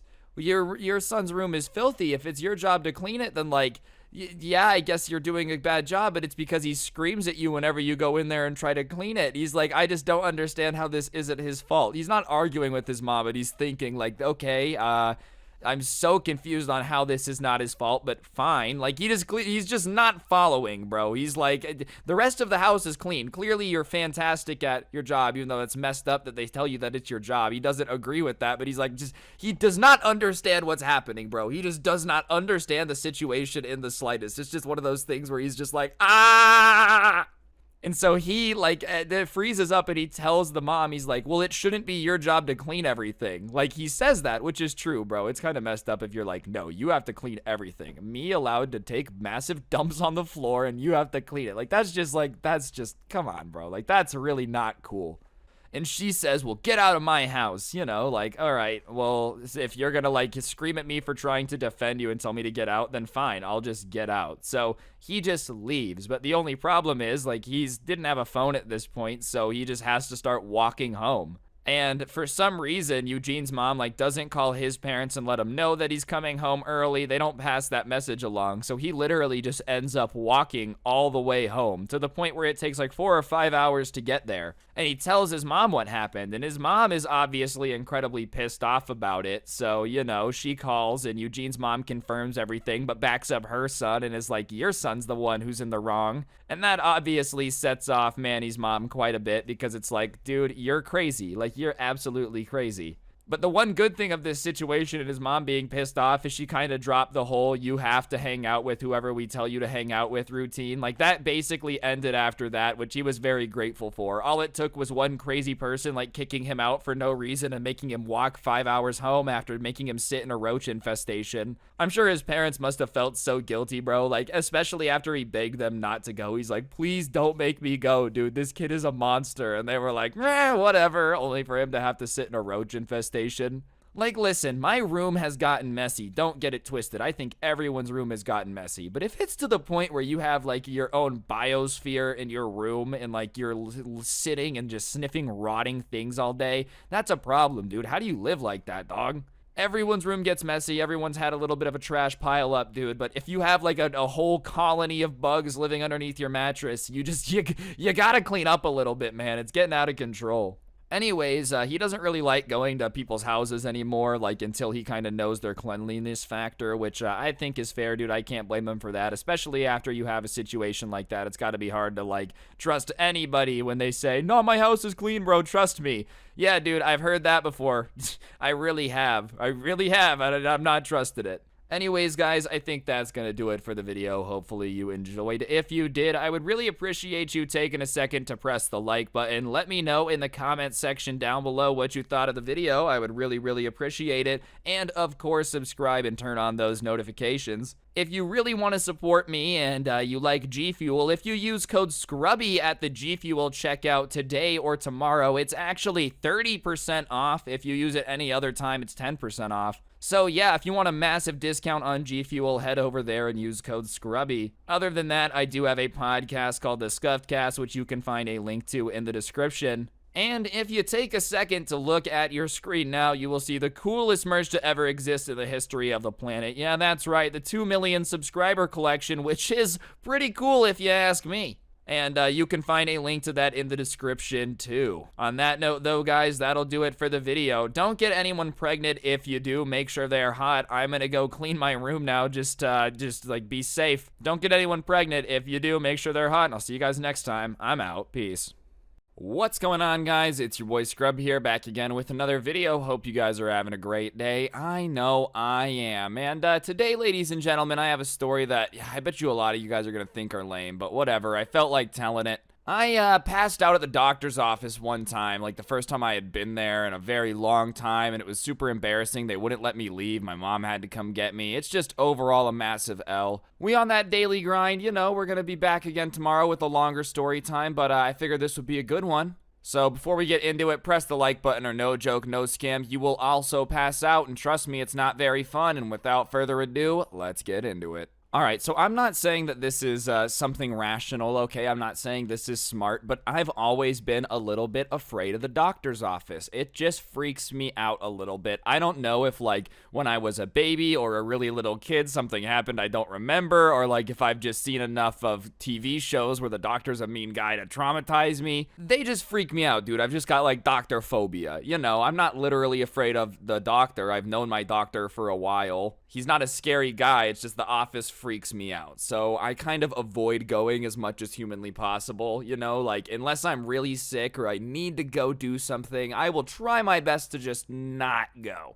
And listen, I understand that can be pretty stupid, okay, I get it, whatever, yada yada. But it's just how I feel, okay? So one day, I ended up needing to go get some blood work done. And sadly, you know, you kind of gotta go to the doctor's office to get that done. Not too many ways around it, and I had to get quite a bit of blood work done. I didn't know that I was going to be getting a lot of blood work done. I just knew I had to, like, go there at a certain time for at least one vial of it. And usually in the morning, you know, I eat breakfast. This morning, for whatever reason, I didn't, but, like, I forgot that I didn't eat breakfast. So I get there, I go about the doctor's thing, yada yada yada, and the doctor comes in and he's talking to me and he says, all right, well, we're gonna do 3 blood tests, so is that okay? And you know, I usually eat breakfast, and I was like, whatever, I'm here, I don't really want to come back because I'm afraid of the doctor, so I'll just get all the blood tests done now, because my other option was to, like, come back another day. So I sit in the chair where they're gonna draw my blood, and the nurse comes in, and you know, I've like dealt with this nurse one time before.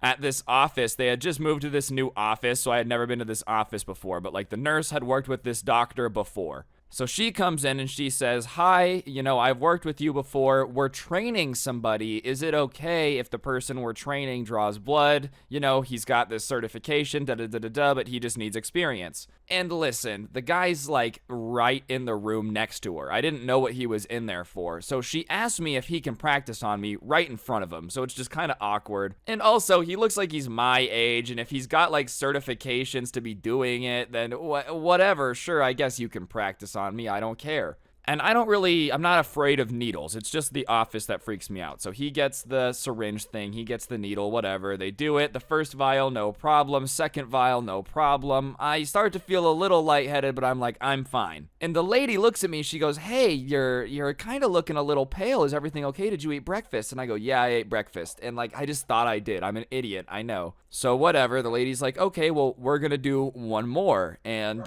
sorry, my dog felt like joining. Alright guys, I'm going to interrupt the video for just 1 second. If you look on your screen now, you'll see a gift card. For those of you that don't know, I give away a gift card in every single video I post here on this channel as a way to say thank you to y'all that are subscribed with notifications on. So if you haven't already, be sure to subscribe, turn on those notifications so you never miss another video. I would appreciate it. And if you already do, thank you, you're an absolute unit, and I'll shut up and get back to the video. So, whatever, this time, though, the guy, for whatever reason, has a little bit of trouble, like, getting the thing into, like, my thingamajiggy, and he ends up, like, jabbing me a bunch, and it's really uncomfortable, and the entire time he's jabbing me, I'm kind of looking around the room, and I'm like, wow, I'm a little dizzy, like, this does not feel normal, I feel weird. And I've never passed out under these circumstances before. Like, I'd never passed out at the doctor's office. I never passed out because of, like, drawing too much blood and not eating. Like, I had never had this happen before. And the last thing I remember is, like, looking at the nurse and being like, I don't feel good. And that's the last thing that I remember happening. Okay, what happens between then and when I wake up is just what the nurse told me happened. But apparently at that point, I just like slumped forward into the chair and she caught me. I still have the needle in my arm, so they put me back up. They take it out of me, whatever. I think they got all they needed to get. And I'm just sitting there. They run. They like got me a juice box, bro. They got me like some goldfish, and they like trying to wake me up. And the doctor who had left at that point because I was just getting blood work done, he comes back in and he's checking me. And I don't know exactly how long I was out. I would say probably like 5 minutes, like in that tiny range. Maybe a little longer. I don't know. I would prefer if it was shorter. I don't remember incredibly well, obviously. I just passed out. I'm going to hope that it was not a long period of time. I wake up and literally, like, I just am so embarrassed. Because standing there is the nurse, the kid, the poor guy, bro. Oh my gosh. Could you imagine, dude? It's your time to practice this thing. You know, you're just trying to get your hours in, and then the person you're doing it to passes out. Like, I hope I didn't mess with that kid too much, bro. I'm sorry. It wasn't his fault that I didn't eat. Like, I feel bad that I passed out on this dude. But whatever. They're all standing there. The doctor's there, and they start talking to me. They're like, how are you feeling? And honestly, I was like a little lightheaded, but I was okay. Like, when I had come back to, I was okay. And I'm like, I'm fine. And they're like, no, like, are you okay? I'm like, listen, guys, I'm fine. And I really was okay. And so they're like, all right, well, who brought you here? I'm like, well, I drove. And they tell me that I'm not going to be able to drive, right? And I'm afraid of the doctor. I really am. So, like, I had just kind of come early in the morning to try to get it over with. So they're like, well, you have to call someone to come get you. It's pretty early in the morning, so I know none of my roommates are awake, right? There's just no way any of them are up. I'm the only one who ever wakes up early. And I'm like, no, I'll be able to drive. No one's going to be able to come get me. And they're like, no, you need to call someone. So I end up having to call my mom. And, like, of course, she's at work. And I'm like, hey, I passed out at the doctor's office, and they won't let me leave. Like, I need someone to come get me. And, of course, dude, whenever you say that anything happened to your mom, like the freak out, oh my God, are you okay? Are you okay? I'm like, Mom, I'm fine. I'm really okay. Like, come on, please. And she's screaming through the phone, like, are you okay? I'm fine. She's like, of course, I'll be right there. Now, of course, this doctor's office happens to be on the opposite side of the town from where my parents work. And I don't even live with my parents anymore. So, like, they didn't even know I was at the doctor. So, like, it's not even like this was something in their mind that they were going to have to come get me from. So I'm sitting there, and it's about a 45-minute drive, and I have to just sit in the office getting stared at by all the workers in the place that I just passed out of. And, like, I was just so embarrassed. I kept trying to, like, avoid eye contact. And, you know, obviously they kept checking up on me because it's their job and they were being nice. Like, I had just passed out, dude, but I was just so embarrassed in that moment because it's like, as soon as I woke up, one of the first things in my mind, I remember, one of the first things, not like the first thing, was, I didn't eat. Like, I knew the second I woke up that it was an issue. And to make matters even worse, dude, the kid was training. Like, I really, to this day, feel really bad that I ruined that kid's training, bro, because it wasn't his fault. Every other vial was nice and clean, dude. I just passed out on the last one. I don't know why I always just, like, I feel like this is so stupid, but for some reason I was like, meh, I mean, it's not that important to eat, like, if I did forget. And usually I do eat breakfast. I don't know why in that moment I just figured it wasn't a big deal. But yeah, moral of the story is, if you're ever gonna get, like, blood work done, blood drawn or anything, make sure you eat, because otherwise you're gonna end up like me and pass out. And that's mortifying, bro. You don't want an entire office of people staring at you like you're the, like, Black Plague, bro, because you just passed out.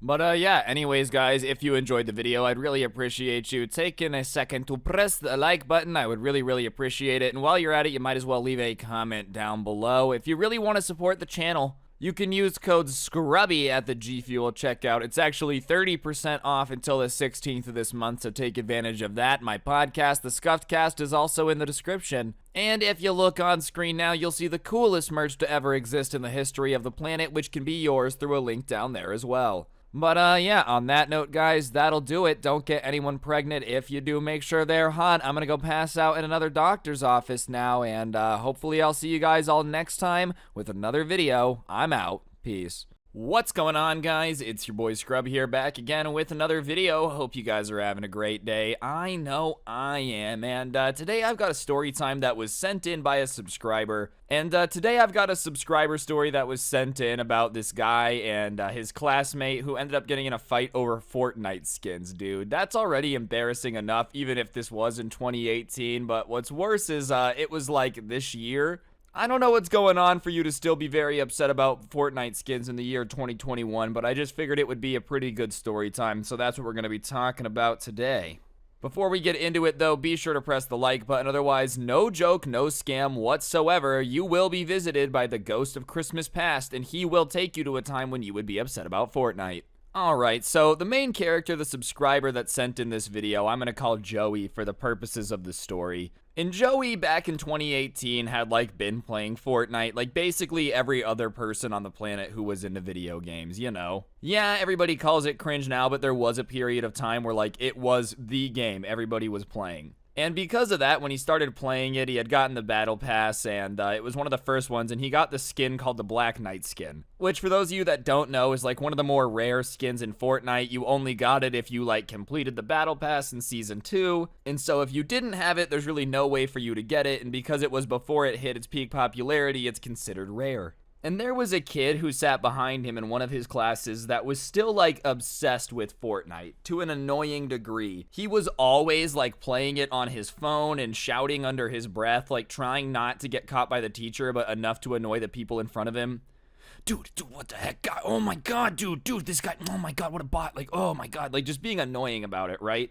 And obviously, this could get disruptive to the entire class. It was just something that was pretty frustrating.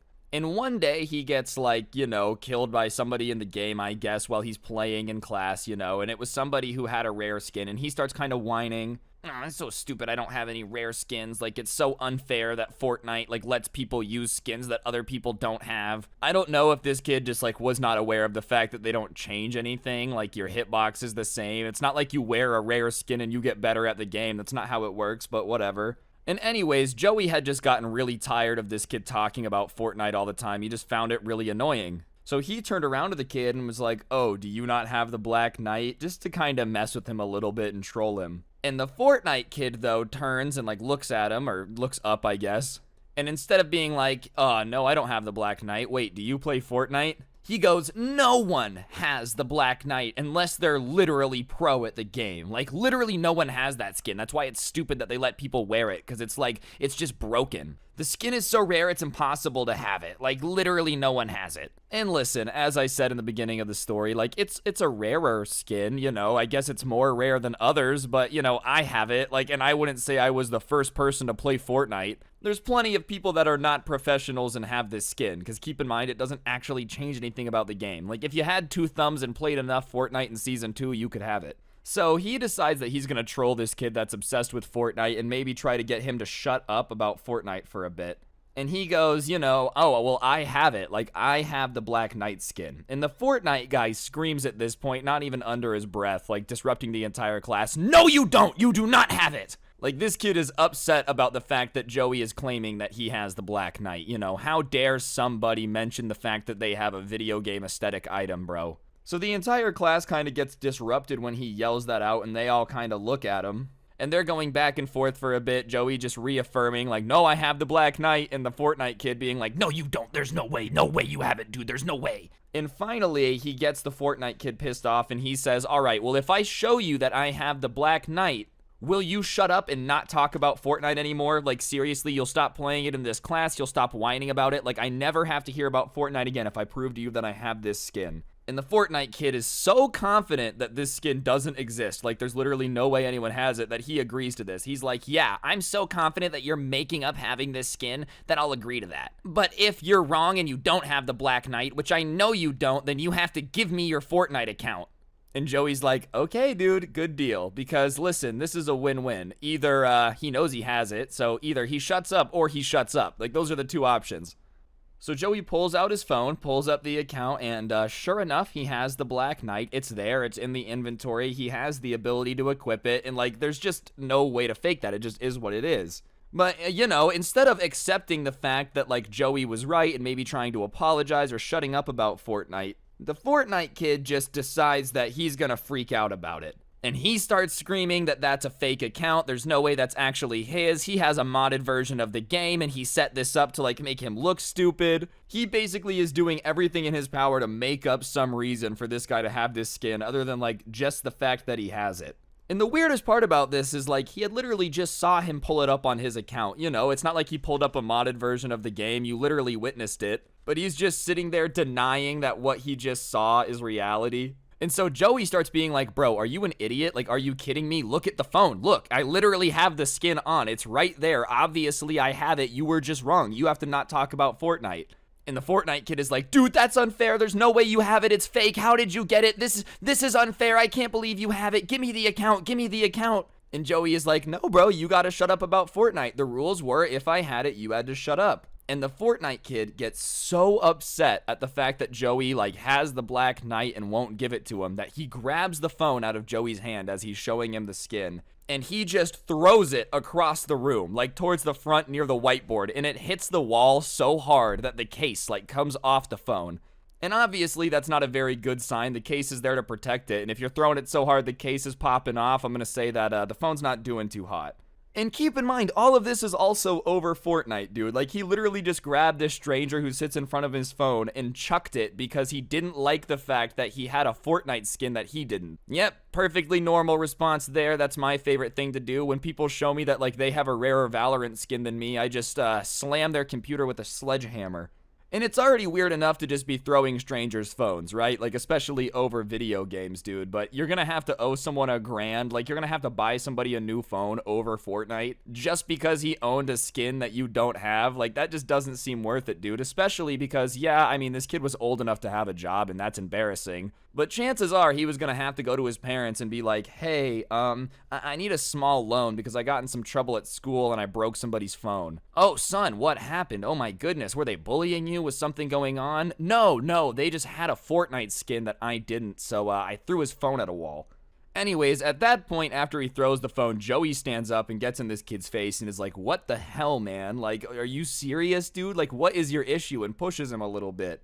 And the Fortnite guy just goes on this rant about how people like him don't deserve the Black Knight, and he barely plays Fortnite, so it's unfair that he has the skin, and he owes it to him to give him the account.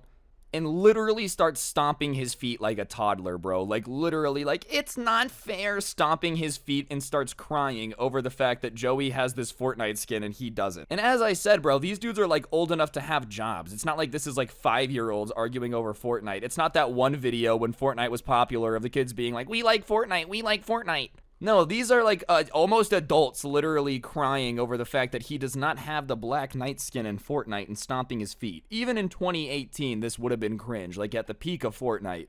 But it's even worse that, this is now, bro. This is now. That game has been dead for, a solid year and a half at this point. And you're still freaking out about skins that were, just decently cool when the game was around? Regardless, at that point, the screaming match, everything's getting out of control. The teacher stands up to intervene. And when the teacher stands up, the Fortnite kid thinks that he's in the clear, the teacher's gonna come save the day, so he shoves Joey. And at that point, Joey just starts seeing red and loses it. He had held it together when he threw the phone, he held it together when he's screaming in his face, stomping his feet about Fortnite, but when he shoves him, he's like, alright, I'm done. And he just tackles the kid into the desk. And I don't blame him, bro. You throw your phone, he breaks your stuff, he's calling you stupid in front of everybody over Fortnite. I think tackling him is pretty fair at this point. And now they're kind of rolling on the ground fighting. Fighting is probably too generous of a word. It's more like Joey just kinda, Fortniting this guy. Alright guys, I'm going to interrupt the video for just 1 second. If you guys take a second to look on your screen now, you will see a gift card. For those of you that don't know, I give away a gift card in every single video I post here on the channel as a way to just say thank you to whoever is subbed with notifications on. So if you aren't somebody subscribed with notifications on, you might as well consider doing it. I literally give away free money. And if you already are somebody that has them on, then thank you very much. I appreciate it. You guys make the channel go round. And yeah, on that note, I'll shut up and get back to the video. Thank you. But yeah, they're rolling on the ground fighting, literally throwing hands at this point, and the Fortnite kids start screaming, dude, your shield broke, dude, your shield broke. Even in a real fist fight, he is still using Fortnite speak. I don't know if he thought that, if he started screaming his shield broke, that Joey would be like, oh no, I'm lit, and try to go drink minis or something, but that's not how real life works, bro. You don't have any overshield. This is reality. Dude, I wouldn't be surprised, obviously Joey had tackled him into the desk, but I wonder if he hadn't been tackled into the desk, if he would have started, trying to run across the classroom and crank 90s to get the high ground. This kid is just basically delusional. And obviously, it's a pretty one-sided fight when somebody is screaming video game terms at the other person. It can't be going that well. And so, after a little bit of the one-sided fight, the teacher finally gets across the classroom and separates them and is like, what is going on? What started this? What is happening? Just confused on how this all started. And, Joey kind of is like, all right, he always is playing this game. He's always whining about it. And we made a deal that if I showed him I had this thing, he would stop playing it. And when I showed it to him, he just started freaking out. And the Fortnite kid, instead of being like, all right, I lost it over a video game, that was silly, dude, he goes with this excuse. And I can't believe someone would be dumb enough to say this. He says that Joey should get in trouble because he was appropriating his culture by making fun of Fortnite. Dude, Fortnite is not a culture. Like, I don't think that's a real thing. There's not a country that's like, we love Fortnite here. Like, this is our national sport. And even then, I feel like you'd be allowed to make fun of a country's national sport, bro. Like, call me crazy if tomorrow Moldova was like, we are the official country of ping pong. That would be funny. That would just be a fun thing to make fun of. If, like, a nation tomorrow was like, Fortnite is culturally significant to us, they would get clowned by the entire internet. You can't even deny that. So, whatever, apparently in this dude's mind, like, Epic Gamistan is just a real country over in the Middle East, dude. Fortnite is just the culture of the lifetime.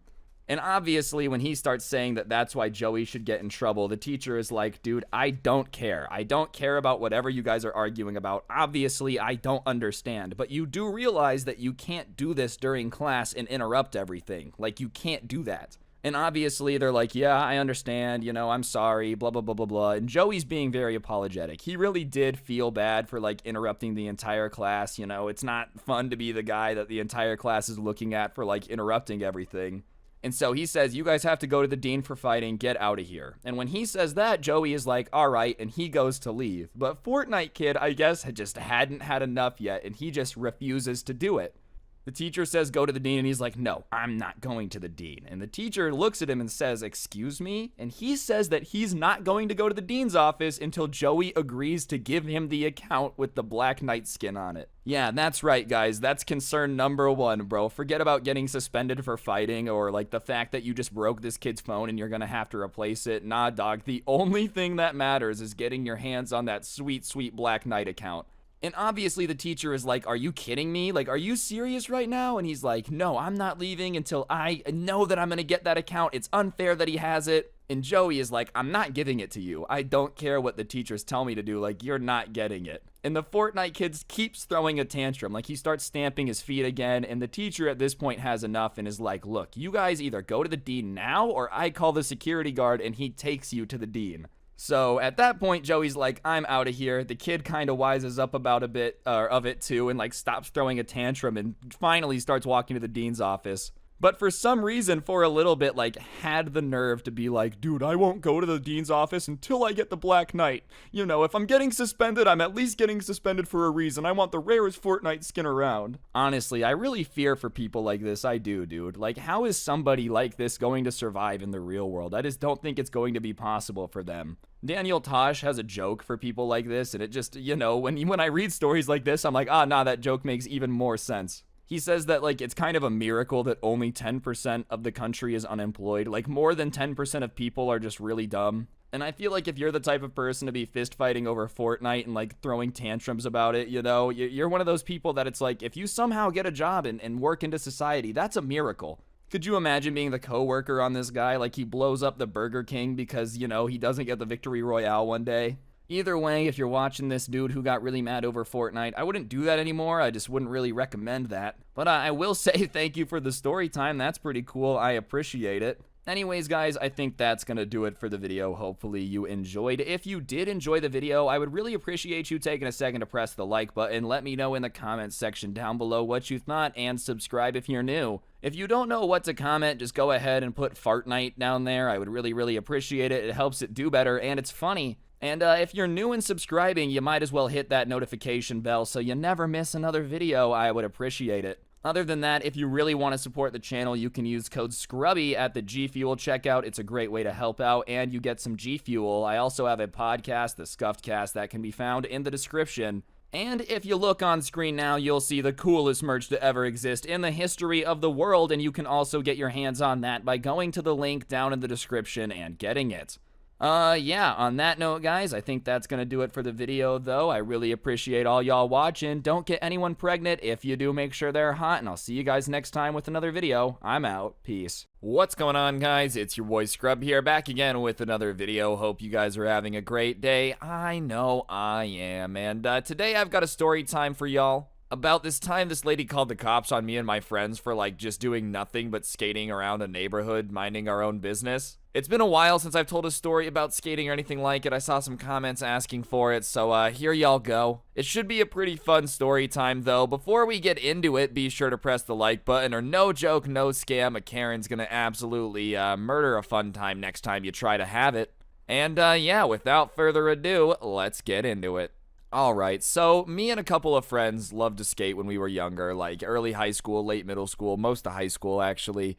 And, you know, there would just be some times where we didn't feel like going to a skate park. We didn't feel like going and finding a spot, so we would just kind of like cruise around a neighborhood, goof off in front of somebody's house, you know, and then just kind of like hang out. We weren't up to anything bad, truthfully. We never like were vandalizing anything. The worst we would do is swear, I guess, which, you know, it just happens when you're falling, when you're skating. It just is what it is.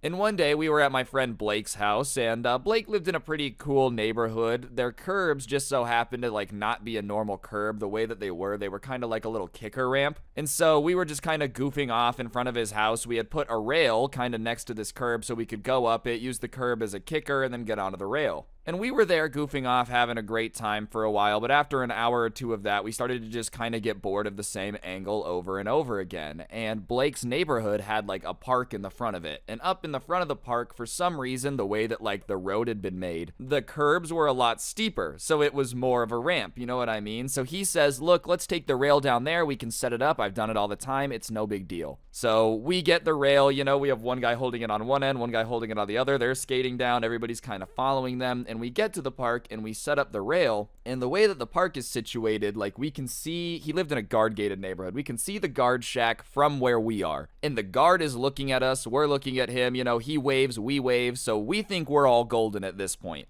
Call me crazy, but if I'm in a guard-gated neighborhood and I start setting something up and the guard looks at me and just is like, whatever, then I'm assuming that I'm in the clear. So we set it up and we start skating, and sure enough, you know, when a skateboard is grinding on a rail, it can be a little loud. It sounds like a metallic noise. We were by a park, so it wasn't incredibly loud, and even when we were doing it in front of his house, his neighbors hadn't been complaining at all. But that being said, we're kind of going on this rail for a little bit, and after 10, 15 minutes of it, out comes this like white Range Rover from a couple houses down, and it like drives up to us. And when I say a few houses down, I mean this house was well within walking distance. Like, whoever was in this car and drove down this far literally could have just sat in, like, the car for 3 seconds, or they could have taken 8 steps. This person did not have to drive down here. But it pulls up to us, it gets really close, and it rolls down its window. And sitting there is just this lady, and next to her is her husband, and they're both there, and they're like, what are you guys doing? And so, you know, we kind of look at them, and we're like, we're skateboarding. You know, I thought it would be really obvious because there's like skateboards under all of our feet. There's a rail there. It's obvious what we're doing. And her husband look at each other, and you can tell that they're kind of like communicating without talking. You know, when people have been together for a long time, or like you know someone well, you can kind of do that. And they look back at us and they're like, well, do you have a permit for that? And obviously, no, we do not have a permit for that, because you don't need a permit to be in the street with like something like a skateboard. So we're like, no. And they start saying that, well, you know, if you don't have a permit to be in this neighborhood, you're not allowed to be here, especially when you're setting up stuff like this. And we're like, oh, no. What do you mean? Like, we're friends with Blake. Blake lives here. He lives in this neighborhood. This lady had thought that we had just like all snuck in for some reason just to play at this one park, like right next to the gate of this neighborhood. And I guess she thought that the guard was like just cool with it for some reason. So we tell her that like, no, we're here with somebody who lives here. And she starts looking at Blake, and she looks him up and down, and she's like, I don't believe that you live here. Obviously, this girl had thought that, you know, she could just be the queen bee of this neighborhood, I guess. Just, like, determine who does and doesn't live here based upon their scent, dude. Like, I don't know if she was sniffing his hormones or what. Like, but how do you even be able to tell if somebody lives in the neighborhood based off the looks of them, dude? Like, this just makes no sense. So whatever, he kind of is like, no, I do live here, and he tells her the address. And she's like, well, regardless of whether or not you live here, you have to understand that us adults are the ones paying for this stuff, and we don't want you guys skating right here. And, you know, at that point, we're kind of like, okay, we have dealt with this a little bit before. Any person that, you know, frequently skates can tell you, for whatever reason, people just assume you are up to the absolute worst. Like, you could be doing a charity drive, bro. Kick flips for kids or something, like to raise money for kids that are underprivileged, dude. You could be doing, like, ollies for ostriches, and every ollie you do sends $1 to burned ostriches from that Australian fire. And some Karen would still be like, these hooligans are doing marijuana. So whatever, we're kind of used to it at this point. So we kind of tell her, like, look, we're not going to leave. We're set up. We're fine. He lives here. You guys pay for it. We understand. But so do his parents, and they're cool with us being here. And we point out that the guard right there has been watching us do it and doesn't seem to be that pissed about it. So if it was really against the rules, he can come tell us. But we're not going to listen to just this random lady. And listen, sure, I guess you could classify that as, like, quote-unquote mean, you know? Like, we didn't have to do that. Keep in mind, she also didn't have to come down here and start telling us that, like, she owns the park and we can't be here. But when we tell her that, bro, obviously she does not like that very much. Adults don't like being told no, especially when they're just, like, wrong, you know? So she starts saying, who do we think we are to not listen to her? And the guard clearly is not paying attention, because if he saw what they were up to, he would 100% come over here and kick us out. And then Blake, you know, at this point, everybody else is kind of shutting up. We're letting Blake handle it because he lives here. He's like, dude, we've been waving at the guard. Like, it's just not that deep. Like, you are being ridiculous right now. It's fine. We're not hurting anybody. And the lady is like, yeah, you're not hurting anybody. You're not hurting anybody. What happens if you hurt yourself? Are you going to sue me? And Blake points out, no, I wouldn't sue you because it's not yours. The problem with you trying to, like, boss me around and, like, you know, tell me to get out of here is, even if I were to fall and hurt myself, I'm in the street, dude. Like, how in the world would I possibly sue you 8 houses down for me falling on the sidewalk here? If anything, I would sue the community, but also, I'm not gonna do that. I'm accepting the fact that I'm skateboarding here. It's okay. Like, this Karen is just going through all these worst case scenarios that just are not going to happen, right? And it's obvious she just doesn't want us there because she thinks it makes her neighborhood, like, look bad to have skaters there. She just thinks we're up to no good. And we're just not really having it, bro. So she tries to threaten us one more time. She's like, well, regardless of your reasoning, I don't want you guys out here doing this currently. I have friends coming over soon, so you guys need to move. And we're like, yeah, no, that's not gonna happen. You know what? Call me crazy. If this lady would have come up to us peacefully, like, just rolled up the car calmly and been like, hey, you know what, guys? I've got some friends coming. This is crappy. They're super judgmental. They're gonna think it's, like, weird that these kids set up a skate park right in the entryway of my neighborhood. Can you guys please just, like, go back to the house for a bit? I'm sorry, my friends suck. You know what? We probably would have done it. But when you come down yelling at us, saying that we're hooligans who are gonna sue you and, like, we're breaking the rules, nah, we're not moving. So when we say we're not moving, she's like, I'm gonna go get the guard then. And so we're like, by all means. She drives over to the little guard shack. She gets out. Her and her husband start, like, arguing with the guard guy. And we can't really tell what the guard guy's saying, but he's kind of, like, signaling to them to leave. Like, go away. Do you know what I mean? And they're screaming something about how they pay his salary and they pay all this money and he has to do what they say, da-da-da-da-da, just obviously Karening, and he's just kind of ignoring it. He's just literally shooing them away. And after a bit, they give up and they get back in the car after yelling at him and him not listening. It becomes obvious that, like, it just wasn't going to work, I think. So they get back in the car, and as they're driving by all of us, they roll down the window and they're like, we're calling the cops. We're calling the cops. And we're like, okay, go ahead. Obviously, you just told the guard about us. He looked at us and still shooed you away. We're not doing anything wrong. Like, we're literally skating in the street. And at that point, dude, all of us have just gotten annoyed. We're like, nah, we're staying now. Usually, I'm not gonna lie, whenever somebody was like, get out of here, we're calling the cops, we dipped. We ran. We fled the scene. But we're in his neighborhood, in the street, and we're just not doing anything wrong. So whatever, the Range Rover goes back up and parks in their driveway, and then coming back out of the house is her and her husband, and they set up these, like, lawn chairs at the bottom of the driveway so they can watch us get in trouble, I guess, or what they expected would be us getting in trouble. And we just keep skating the rail. We don't care. And after about, like, 50 minutes, finally, a cop car pulls up to the gate. It doesn't even have its sirens on. Because, you know, obviously we're not a priority, dude. They're still sitting outside. They had been just kind of, like, creepily watching us for a while now. But I'm gonna assume it was just, like, the lowest priority thing for the cops that day, dude. Some lady's like, she doesn't like the skaters out in front of her house. The cop's like, I'll get there when I get there, okay? Anyways, he gets let through the gate. The guard kinda obviously points towards us. He pulls up, and he gets out of the car, and it's a cop, and he walks up, He's like, all right, guys, what's going on? And we're kind of like, nothing. You see, the curbs in this neighborhood aren't a normal curb. They're like a little ramp, so they're steeper down here than they are up by his house. So we set the rail here so we could use the ramp, da-da-da-da-da. And the cop is like, okay, yeah, fair enough. Is like, are you guys doing anything illegal? Or is like anything going on? You guys arguing with people, whatnot, da-da-da-da-da. We're like, no, you can ask the security guard. We haven't really been doing anything. There was one lady up there, and we point at her and her husband in the lawn chairs that like got really mad at us, but we just told her we weren't leaving because we're allowed to be here. And the cop was being super cool with us, you know. He's like, awesome, yeah, I understand why you guys would use this as a ramp. Like, he was just being a cool dude. Obviously, you know, at some point in his childhood had ridden a bike off a jump before and understood what was happening. And he tells us, yeah, when I got here, I talked to the guard, and he said you guys had just been kind of minding your own business, so I didn't think there was much going on. But I'm going to go talk to them real quick, and I'll be right back. So he starts walking towards Karen and her husband up there, still watching us in the lawn chairs. All right, guys, I'm going to interrupt the video for just 1 second. If you take a look on screen now, you'll see a gift card code. For those of you that don't know, I give away a gift card in every single video I post here on this channel as a way to say thank you to you guys for subscribing and turning on those notifications. So if you haven't already subscribed, turn on noties. I literally give away free money, and I'd appreciate it. And for everybody that already is, big thank you. Y'all make the channel go round, and I'll shut up and get back to the video. Thanks.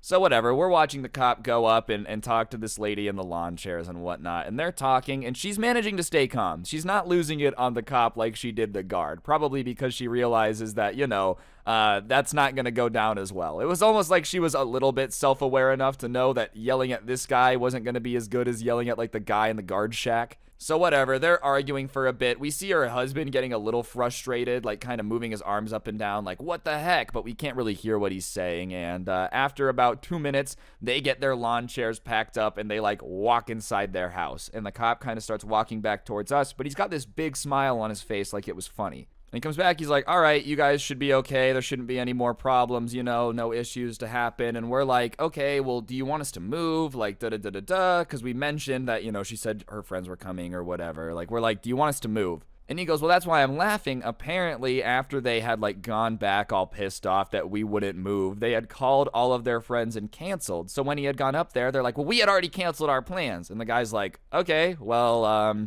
in that case, I'll leave. Like, okay, well, now what do you want me to do? Like, okay. And that's what they had gotten annoyed about, is what had taken them so long. And when he had tried to explain to this lady that, like, obviously this is not priority number one, you know, there were other things that took priority over this call, considering it's completely non-violent. There's really nothing happening. Like, there was just no reason for him to be running over here. And that's what they had gotten annoyed about. They were like, what if those kids would have attacked us? You wouldn't have been here, da-da-da-da-da. And they're like, well, they weren't, because they're perfectly fine kids and you have a guard right there. Like, these people, dude, were just all mad that it had taken forever. They canceled their plans. And, you know, call me crazy. If you're friends with people that, like, are so judgmental that if you have a kid on a skateboard in your neighborhood, they think you're trashy, that's just really not a dope friend, bro. Like, if somebody came to my house and was like, ugh, there was a kid down the road on a bike. What, do you live in a ghetto? I would be like, what are you talking about, dude? I don't want to hang out with you anymore. Do you really think less of me because I live next to people I have no control over and they have a kid that's outside? This lady, man, she probably thought she was queen of the neighborhood, bro. Like, if anybody else was in the community pool, she would try to kick them out because it was time for her, like, aerobic swim class, man. This lady probably unironically watches the horse events in the Olympics and, like, knows how to judge it. Seriously, though, Karen did not get her way, and the cop was pretty chill. He talked to us for a little bit and then just ended up skedaddling when he got a little thing on his radio, and we ended up using that little ramp curb rail combination thing all the time. And every time we would do it, bro, the Karen would come out and, like, give us a dirty look and give us the finger, but she never called anyone again. She never even complained to the guard. I think, gracefully, she learned her lesson that nobody was actually going to come do anything about it. And when we ended up telling Blake's parents about it, even they were like, yeah, okay. You know, they were kind of on our side. Like, we told them. If she would have been nice and come up and asked reasonably, we obviously would have been fine with it. But, like, yeah, when you call the cops and just start screaming at us, now we're just not going to do what you want us to do. But, yeah, on that note, guys, that's going to do it for the video. Hopefully you enjoyed. If you did, I'd really appreciate you taking a second to press the like button. Let me know in the comment section down below what you thought of the video.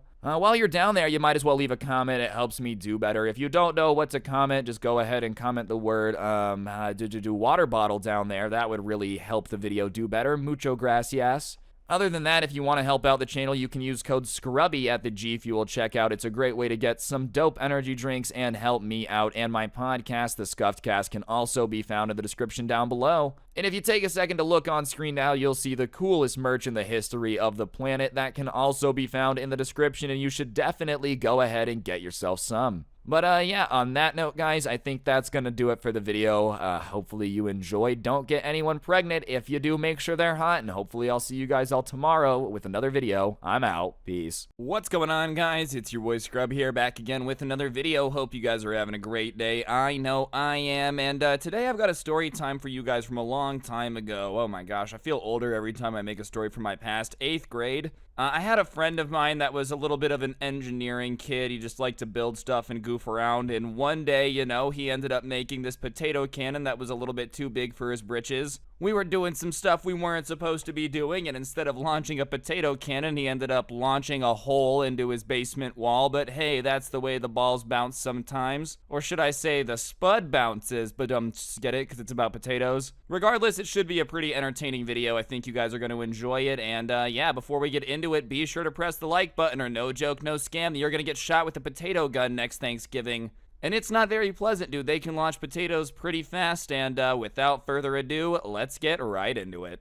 Alright, so as I said, in 8th grade I had a friend that was a pretty engineering type of kid. Ingenuitous, I guess would be the word for it. I don't know if that's a real word. He was just always goofing off, kind of messing with stuff, tinkering around. His dad was a mechanic, so he had this workshop on his parents' property where he was kind of allowed to goof off and just do whatever he wanted. And one day we were in science class. We had the same science class together, and we were learning about, you know, different types of forces and whatnot. And our teacher ended up telling us about how she, when she was younger, had made potato guns with her brothers, and they had had a bunch of fun running around shooting each other with potato guns. And my friend, being the kid he is, was obviously immensely interested in figuring out how to build these things. Because when you have somebody, especially a science teacher, telling you that you can build something that you can shoot at people and it hurts and leaves bruises but it won't kill you, obviously as like a middle school boy, you're like, this is the greatest thing ever.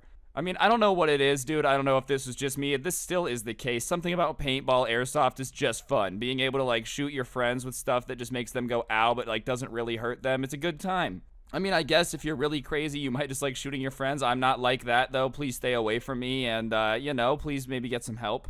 But regardless, after class, my friend starts harassing this teacher, asking her, you know, oh, how do you do it? How do you do it? How do you do it? And she resists for a while, but after a couple days of hounding her, he finally breaks her down, and she ends up getting a flash drive and putting this schematic she had found from some Googling that looked pretty similar to some stuff that she used to build on there. And so my friend goes home and he builds a potato gun pretty quickly. He builds one, he sends a video of it to this like group chat we had, and obviously everyone's excited. And most of our friends in that group chat lived pretty far away. I lived close enough where I could skate over to his house. So he says, I'm working on something else. It'll be done tomorrow. Ryan, do you want to come over and you can see how it works? And obviously, you know, I'm obviously down to figure out how a potato gun works. I don't really know too much about it, but even just to go see it would be cool. And there was really nothing else going on. So I say, yeah, sure, I'll come over tomorrow. And for the rest of that night, he keeps sending us videos of the potato gun he had built, and it just gets more and more powerful, to the point where, like, he shoots it at this workshop wall thing that they have. It was kind of like this metal building in their backyard,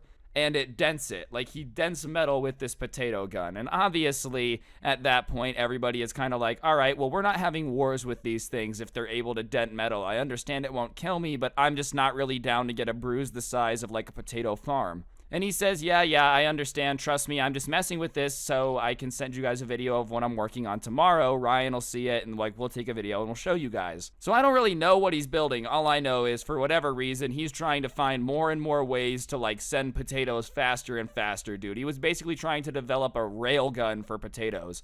And while, listen, I can get down to some mashed potatoes, I don't want them to be made by, like, cracking into my ribs. You know what I mean? Like, I'm really okay. So, whatever, I'm kind of chilling. I play some video games. No one else really talks in the group chat that night. And the next morning, I wake up at, like, 11. I could sleep in a lot longer back then. And I hop on my skateboard and I start skating over to his house. And I get there and I knock on the door. And I ask his mom where he is and if he can hang out. And usually what would happen when I go to this guy's house, she'd go, oh, he's in the workshop, here's some sodas, you guys have fun. But this time she goes, oh yeah, he's expecting you, he's in the basement, he won't let anyone see what he's been working on, and he's very, very excited. And usually, whenever this guy would be working on anything, he would tell his mom and his dad about it. Because as I said, his dad was a mechanic, so he was usually like super interested in everything his son was building too, you know? So the fact that he was keeping a secret and he had been working on making the potato gun shoot harder and harder definitely made me a little bit nervous. But I'm like, oh, okay. And they had a basement. Not many houses in Vegas do, but they did. So I go down the stairs to this dude's basement, and he's standing there smiling ear to ear, bro. But not like in a, yo, man, it's good to see you way, but in like what I'm about to show you is really weird and like you're going to crack up because it's insane way.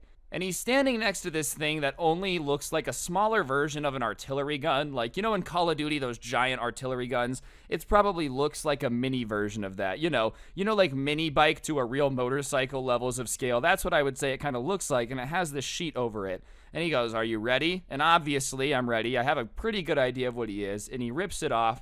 And it's this potato gun. Except the air canister that usually launches a potato is what similar to like a Super Soaker-esque. Well, he had, I guess, fiddled around with it and ended up making one that used one of those like 5-gallon water jugs as the air tank. And he had basically just made a bigger version of a potato gun with a lot more air and a lot more power behind it. And, you know, he just starts smiling and pointing at it going, what do you think? And honestly, I wasn't really sure what to think at that moment, bro. I didn't know if I was looking at something that's going to be banned from the Geneva Convention. Like, potato guns were already supposed to hurt enough, and he had just made a supersized one. But obviously, I was like, I mean, it looks really impressive, because it did. It looked really cool. He had this button to fill it up with, like, an air compressor from an air mattress. It was really well put together, all right? Not in terms of the quality of putting it together, but, like, you know when someone just used such random parts to put something together that you have to give them credit because you just never thought it would be possible? And he says, okay, watch this. And he goes down to the end of his basement, and their entire top floor was in the basement, but there was no rooms. So, like, the length of the basement was the length of the house. And they had a long house, so it's pretty far down there. And he goes and he sets up all these pillows. And he says, all right, watch out. So he steps back, the compressor starts going, it goes. He presses the button, and the potato shoots. And usually with the potato gun, I had never seen one go off, but I'm assuming it's pretty similar to like other slower moving projectile stuff where you can kind of see it moving. I hear the sound and I don't see a potato move, and then I just hear a goomph as it hits into the pillows at the other end down there. And the pillows kind of do like the concave thing. Like, you ever punched a pillow really hard and it kind of sucks in on itself, bro? It gets like the liposuction surgery pillow version. That's what they look like, and I'm thinking, oh, okay, the pillow kind of caught it, you know, like a catcher's mitt. So we start going over there, and when I'm over there, I'm realizing he had put a bunch of pillows end to end to end to end to end. Like, there was a crap ton of pillows kind of all lined up. And I'm looking in the first pillow, and it's kind of caved in, and I start reaching for the potato in there, and I don't find it. But what I do find is I pull my hand out, and there's some feathers on it. This dude had made a potato cannon that shot through some pillows. It went through 2 layers of pillows before finally getting caught in the third one. And I know that, like, pillows aren't necessarily the most intimidating thing of all time. I've watched every season of Deadliest Warrior, okay? I've seen what they can do with ballistic gel. But I'm just saying, it doesn't bode very confidence for wanting to get shot with something when you just watch it launch a vegetable through something, dude. Like, I was seriously impressed. And my friend is just kind of laughing like an evil maniac because he just can't believe that he actually was able to make it. So we're kind of like, this is awesome. But the one thing that both of us had noticed is that the air jug he had used, which was basically just a water jug, had kind of bulged a little bit at the end, almost like it wasn't supposed to be filled that much, probably because it wasn't supposed to be used as like an air compression unit thingamajiggy. I don't know what it would be called, but whatever, it had bulged up a bit. He tells me it's fine, we should do it again, and you know, whatever. It was really cool, I can't lie, so I'm not exactly telling him not to. I'm like, yeah, let's shoot another one. So we do it again, it bulges up a little bit more, no biggie. And then this time he says, okay, I don't think I've been holding it as long as I can. I think I can get even more air in it. And I'm like, yo, dude, if you think you can do it, then by all means, let's do it. And I know some of you right now are like, oh my gosh, why would you say that? I'm not the type of guy who can build anything, okay? Like, sure, you know, I probably have slightly more MacGyver skills than the average American because my dad, you know, is like a handyman, literally. The man can build anything. So I've picked up stuff from hanging out with him, but compared to this dude, I don't know what I'm doing. I can't build a potato gun with an air compressor and like a blower mattress. Like, I can't do that. So when he tells me it's possible, what am I to go, no, you don't know what you mean? Obviously, he's built it this far. I have no reason to doubt him. So I'm just like, yeah, if you think you can crank it further, then do it. And this was our very fatal mistake, ladies and gentlemen. Alright guys, I'm going to interrupt the video for just 1 second. On screen now is actually a Nintendo gift card. For those of you that don't know, I give away a gift card in every single video here on this channel as a way to say thank you to you guys for supporting it. It really does help an absolute ton. If you already are subscribed with notifications on, then big thank you. If you haven't already, then press those 2 buttons, otherwise your mom's a weenie. It's a proven fact. And yeah, big thank you to everyone already subscribed with notifications on. It helps out a lot. And on that note, I'll shut up and let you guys get back to the video. Thanks. So we kind of sit back, and this time he kind of says, all right, let's get behind this door. So we get behind the door, and he starts pressing the button, fill it up. We're kind of using the door as like a blast shield, and it's going. And he kind of starts holding it way longer than I expected, like to the point where even I was kind of getting uncomfortable. And as I said, I don't really know anything about this, but I'm like, this just doesn't sound good. And then next thing I know, right after I have that thought, it's just a ginormous boom. Like, I don't think I've ever heard something that loud that close to me other than, like, you know, literally shooting a gun, but like you have earmuffs on when that's going on, hopefully. So I had never heard anything that loud, and obviously the first thing we hear is his mom running downstairs going, what are you guys doing? What are you guys doing? And we're just both like standing behind this door. He still has the button in his hand, and he's still holding it. And we just are like sitting there, and his mom opens the door, and she's like, what are you guys doing? Oh my God. And at that point, he closes the door that we were hiding behind, and we start looking at what had happened, dude. And the potato gun had just exploded. Potato chunks are everywhere, but beyond that, like, the plastic is everywhere. Half of it is behind us in the wall. Like, it had shot kind of off. The way it was coming in, it was near the back of the gun, and the air would come through the front. So I guess when it had popped, like, some of the plastic had gone up, but a lot of it had gone back, and it had gone back with enough force where this plastic jug had like gone halfway into the wall. Keep in mind it's drywall. It's not like it's the most sturdy material of all time, but that's the force with this thing blew up.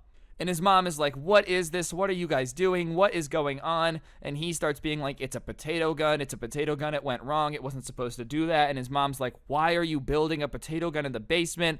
We literally have a workshop. And he's like, I don't know. I just wanted to do it in the basement. He really had no good explanation. And his mom's pissed. They start picking everything up. She sees the hole in the wall. She's like, your dad's going to be pissed. Are you kidding me? And at that moment, she turns to me and she's like, I think it's time for you to go home.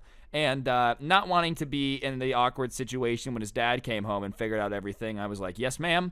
Went up, grabbed my skateboard, and I left. And as I'm leaving, I heard her screaming. She was not too happy with him, so I go home. By the time I got home, she had called my mom and told my mom what had happened, so I started getting in trouble.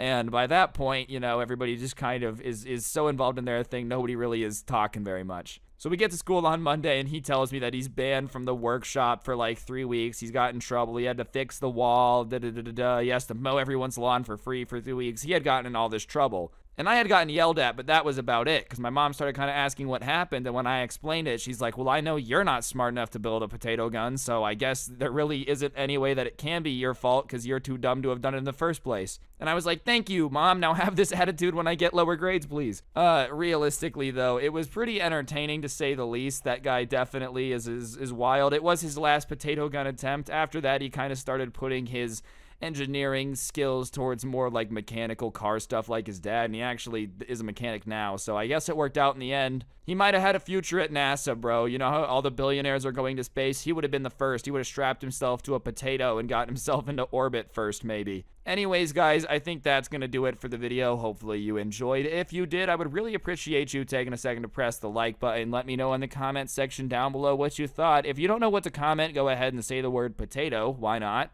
If you really want to help out the channel, subscribe, turn on notifications, use code SCRUBBY at the G Fuel checkout if you're getting yourself some of the coolest energy drinks for gamers. And of course, you can really help you and me out by getting the merch that's on screen now. Yeah, that's right, ladies and gentlemen. Down in the description is a link to this, the coolest merch to ever exist, proven by science.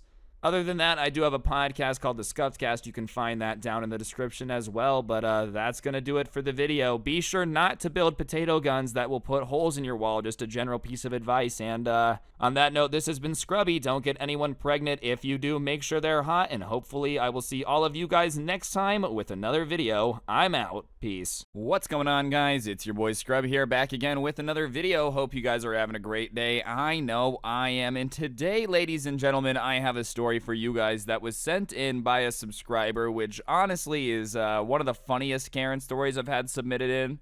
Just because of the sheer stupidity of this Karen. You know, it's not even a situation where, like, stupidity and confusion can be used to, like, kind of give her an excuse. This lady's just straight up really dumb, but, you know, either way, I figured it would be right up our alley, so that's what we're going to be talking about today. But before we get into it, be sure to press the like button. Otherwise, no joke, no scam whatsoever. You're going to be put into the game Fortnite and forced to fight to death. But the person controlling your avatar is going to be Timmy No Thumbs from the Fortnite Worst Players Ever roster. Alright, so obviously we all know that first jobs are never like the dopest things in the world, you know? It's never exactly a dream job, at least for most people. I guess if you're really, really lucky, you get your dream job on the first try. But for a majority of people, the first job is something that kind of sucks. It's just something that you kind of got to deal with. It teaches you a lot about the value of money, you know, just exactly how much of a pain in the butt it is to get some. And this person's first job was in a Chinese, you know, and I'm not going to say the name of it. It's a popular chain of them, but I'll put it this way. The Chinese restaurant that he worked in was very, very American. You know what I mean? If it had its own, like, Chinese name, if there was an American name, it would be called Grizzly Quickly, alright? So think of a Chinese animal and then another word for quickly. If you managed to get it, good for you. Congratulations, you solved the riddle. If you didn't, I don't know, bro. It's okay. Anyways, the person who sent this in to me started explaining that most of the people that would come in and get food from this place were really, really cool. You know, 99% of the time, people getting orange chicken have really nothing complaining about or nothing bad going on, so it's a pretty easy job. Honestly, if you somehow manage to, like, actually lose your marbles while ordering food at a place that gets you your food quickly, I don't really know what's wrong with you. Like, just don't, dude. Just tell your mind to wait 15 seconds and you'll get your food. It's gonna be okay. But I guess one of these days it simply wasn't enough to know that the food was about to be put on the plate for this Karen, alright? She just had a hankering for fried rice that couldn't be filled just by the food, but also by screaming at a worker for something that's totally not their fault, just a normal Karen lunch activity. And so the subscriber, which I'm going to call Derek for the rest of the video, just because, you know, it's just easier to call him something, was one day just kind of serving up in the front of the store. It's not too hard of a job, you know what I mean? You just kind of got to take this scoop, and whatever you hear the person ordering, you go over, you scoop it into their little plate bowl thingy, and they go on their way. It's a pretty simple job. And anyways, on this particular day, Derek is just kind of standing there minding his own business. It's not particularly busy. There's some people eating, but, like, there's nobody in line asking for food. So he's just kind of zoning out, staring out the window, daydreaming a little bit. And all of a sudden, the door opens and in walks this woman, dude, who is, you know, on her Bluetooth, but, like, not even just on her phone, like, still has one of the earpieces from the 1920s. Screaming into it, you know, already really annoying. Anytime somebody's in public having a really, really loud phone conversation with their Bluetooth, it's like immensely, immensely awkward for everybody else, right? But she's screaming into it something about how she has to order this garbage Chinese food, but she'll be right back and call later, and, like, hangs up. But she says it incredibly loud. And at that point, a couple of the people that were, like, eating the food in this restaurant kind of give her a dirty look, because going into a restaurant and saying that it's garbage and anyone who eats it is garbage doesn't exactly, like, give everybody confidence that, you know, you're the nicest person around. So she gets some dirty looks, but overall, everybody just kind of lets it slide because, you know, maybe she was making a joke or whatever. The one thing I don't really understand about this, though, is, like, she's calling the food garbage to the person on the phone. So, like, why are you ordering it? Do you know what I mean? If I really, really hate something, like, oh, this is absolute garbage, it's disgusting, I just don't get it. You know, call me crazy, but I feel like you have the ability to make that decisions. You have the ability to pick the restaurant you want to eat at, you know what I mean? Especially because this restaurant in particular, sure, it's not the greatest Chinese food of all time, it's not the most authentic, but its orange chicken do be bussin', alright? Anyways, like, I guess this lady, for whatever reason, hopped inside her SUV for her lunch break and decided to head right on over to this place and put her taste buds in pain. Like, maybe she had a bad day at work and just felt like she deserved a punishment or something. That's how she was looking at it. A little bit too intense for me, treating everything a little bit too much like an anime arc, but hey, I guess that's just the way it is. So she hangs up on her Bluetooth after saying that and walks up to the counter, and Derek kind of starts walking over to her. He was a little bit away.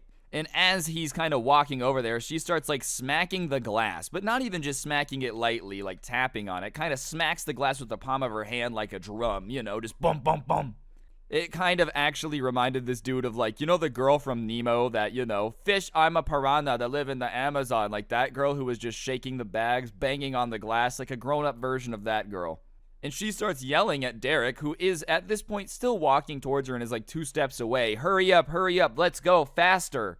And like, it's one thing to get somebody's attention if they're not paying attention to you, but he was literally already walking towards her, ready to help her. Like, it wasn't like she needed to do all this rude stuff banging on the glass to get his attention.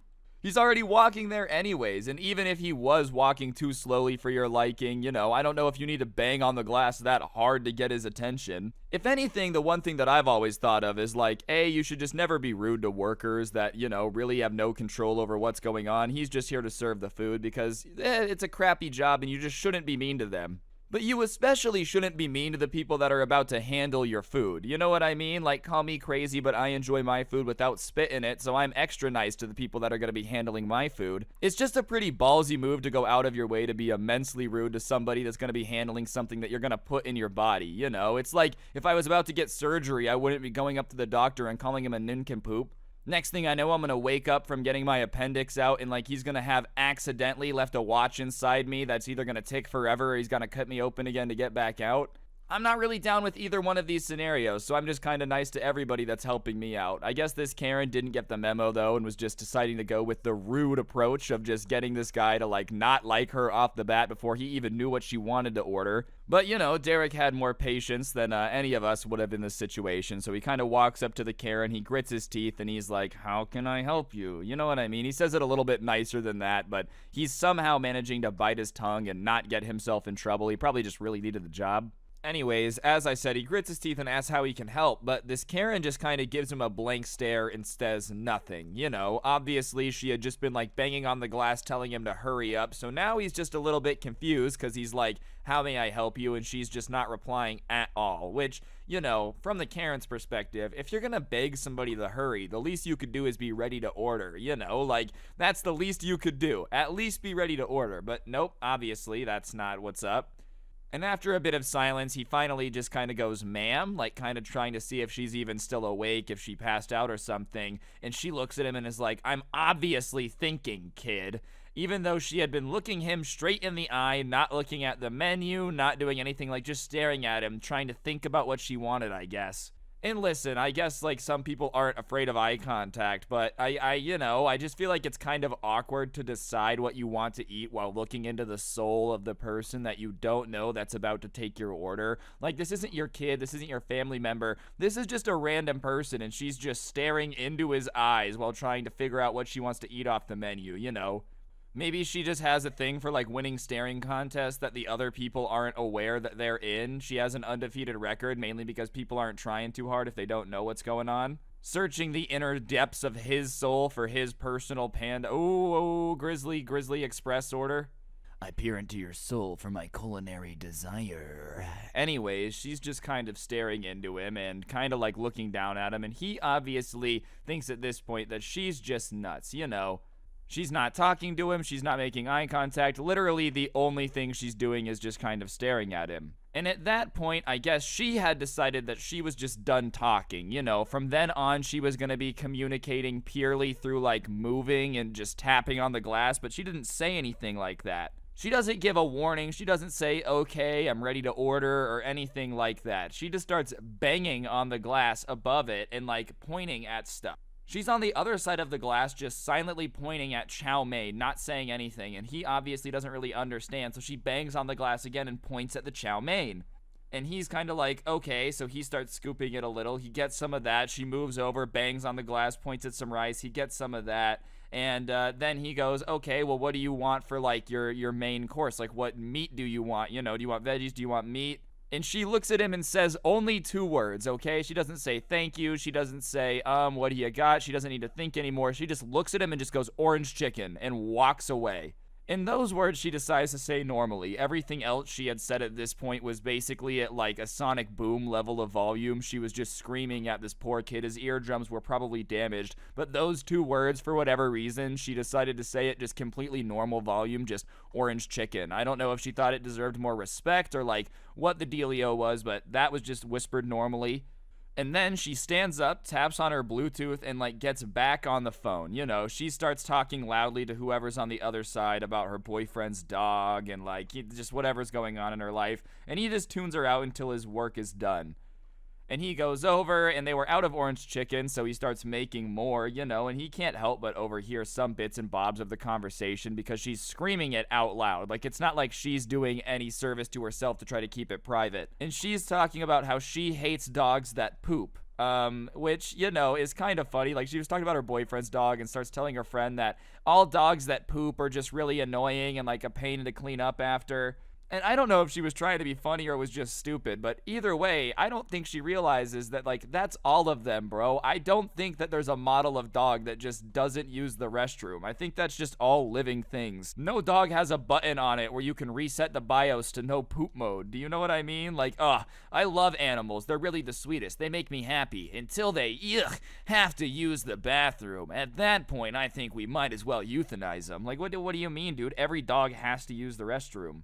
Anyways, he makes the orange chicken, he puts it down, and he starts scooping it. And for those of you that don't know what orange chicken is, I don't know how you wouldn't, but, you know, I'll explain it, I guess. It's like this chicken that's, it's not like a chicken nugget. I don't know how to explain it, but it's got this sauce on it, like an orangey, sticky type of sauce. Texture-wise, I would relate it to like a teriyaki-ish. But not really. It's basically just like chicken with sauce on it. Do you know what I mean? And I personally think that the sauce is pretty bomb. You know, I'm a little bit biased because I just like it. It's not actually Chinese food. It was made in America to like become Americanized Chinese food, but it's pretty good. Anyways, he kind of starts scooping it in, and she gives him a weird look at the first scoop. But on the second scoop, he goes to put it onto the little spot where like it's supposed to go. And she starts screaming at him, "What are you doing? What is that? What is that, you idiot? You, that looks disgusting. I said orange chicken. How stupid are you? Like, are you kidding me? What are you scooping into my bowl? That's not what I ordered." And he's just insanely confused because this lady had said that she wanted orange chicken. He was positive of that because he had printed like a little thing with her order on it, and it said orange chicken. So he looks at her and he said, "Yeah, you wanted orange chicken, right?" And she says, "Yeah, that's not orange chicken." And at this point, he's just confused because he's looking down at what he's scooping into the bowl, and it's orange chicken. He'd been working here for a while. Derek knew what it was. He had just made it. He knew for a fact that this was orange chicken, but this lady was saying that it wasn't. So obviously, he doesn't know what's happening. So he looks up at her and goes, "Ma'am, this is orange chicken." Alright guys, I'm going to interrupt my video for just 1 second. On screen now is actually an Xbox gift card. For those of you that don't know, I give away one of these gift cards in every single video I post here on this channel as a way to just say thank you to everyone that's subscribed with notifications on. So if you haven't already, I'd really appreciate you taking a second to press that subscribe button, turn on notifications, and yeah, you know, press the like button if you don't mind too. And big thank you to everybody that already has notifications on that's been subscribed. I really appreciate it, and without further ado, I'll shut up and get back to the video now. Thanks. And she starts saying, "No, it's not orange chicken." So he's confused and he asks her to like, "Fine, if it's not orange chicken, then can you pull up on your phone what you mean?" Because she's pretty confident that she's gotten orange chicken from here before. And she's like, "You know what? Fine. If you're not smart enough to know what it is, then I will pull it up." So she goes to her phone, she starts Googling, and she's taking a while. And, you know, she finally comes back and she says, "I want this." And she turns the phone around, and I'm not messing with you, bro. Orange chicken is just very obviously a type of chicken with sauce on it. It's a Chinese food. There's no way that you should be able to get it confused with many other types of chicken, especially with what this lady thought orange chicken was, which was, and I'm not messing with you guys, chicken nuggets. She turned around her phone and showed this dude a picture of some chicken nuggets and said, "This is orange chicken. Don't you know what this is?" And obviously he's confused. He's like, "Yeah, I do know what this is. Most people know what a chicken nugget is, but that's not orange chicken." And she's like, "That definitely is orange chicken. Every restaurant makes this. Look at the color of it." And this lady had thought for some reason that, like, you know, the breading on the outside of a chicken nugget, how it's kind of orangey, I guess, like that bread color. She thought that was orange chicken. Like, the way that the color was on the outside of a chicken nugget was orange chicken. So he's like, ma'am, that's not orange chicken. That's a chicken nugget. We don't even have chicken nuggets here. Like, I can't make that for you. We don't have fried chicken. I can't do that. This is what we have as our orange chicken. And she won't accept that as an answer. Like, you would think at this point the normal person would be embarrassed, back down, and be like, oh my goodness, are you serious? Like, I don't know what food this is. I just wanted chicken nuggets, and be the least bit embarrassed. But she starts arguing and saying that because he knows that he's wrong, he's afraid to admit it because he doesn't want to get in trouble, which doesn't make sense to me. Like, obviously, if this dude knew this was a misunderstanding and he could just make some chicken nuggets, he could just do it really quick. But this restaurant just doesn't have them. I'm not kidding. This place does not offer that as a menu choice. So he's kind of like, I don't know what to tell you. And so she says that she's not going to pay for her food. And he's like, well, I already served it, so I don't really, like, he doesn't really know what to do. And she starts demanding to speak to the manager. So Derek at that point decides, all right, you know, I don't really want to get my manager involved. It's going to be embarrassing, but like, at this point, it's kind of what I've got to do. I don't really have much more of a choice here because this lady is going to make me get, like, fired or I don't know. Something bad's going to happen because she doesn't know what orange chicken is and I do, and it's just not worth it to lose my job because this lady doesn't know what orange chicken is. Anyways, Derek goes and gets his manager, and his manager comes out, and they kind of have the same argument. His manager says the same thing. Ma'am, that's not, you know, orange chicken. That's a chicken nugget. We don't make those. And she's arguing with the manager now, saying that him and Derek are in cahoots to, like, make her look dumb and make her look silly for quote unquote not knowing what orange chicken is, but you can't trick her. She knows what it is, and da da da da da. And what's wildest about this is the confidence to me. Like, you know what? I guess a chicken nugget is orange. I guess I could see how the mistake would happen. You'd still have to be living under a rock like Patrick Star, but I could see how it happens. But, like, the confidence to start accusing people of some conspiracy theory to make sure that you don't get your chicken nuggets. Like, what planet are you on, dude? Anyways, the manager's trying to smooth it over the way managers do. He's offering her coupons, telling her that she can come back, but she just keeps demanding chicken nuggets. And he just keeps telling her, like, we don't have them. Like, I don't know what you want me to do in this situation. So finally, she says that she's going to call the police. And both Derek and the manager are kind of like, what do you mean you're going to call the police? And she says that she's going to call the police because there's this law, and by law, the police can force them to make a menu item that she ordered, and she knows that she ordered what she wanted, and da-da-da-da-da. And they're kind of like, okay, I mean, if you really want to call the cops, they're going to come, but they're going to agree with us, and you're going to look silly because you didn't order chicken nuggets, you ordered orange chicken. But she is so set on being right that she pulls out her phone, gets on the horn, and starts being like, I'm being disrespected at this establishment. Here's the address. They're trying to scam me out of my money. Da-da-da-da-da. Makes it sound all bad. And they're like, all right, we'll have somebody out there. So obviously, because it's not a priority, there's other stuff going on. It takes about 15 minutes. And throughout that 15 minutes, she's just kind of pouting in one of the booths waiting. The police show up. They walk in, and they kind of walk over to Derek and the manager. And they're like, all right, what's the situation?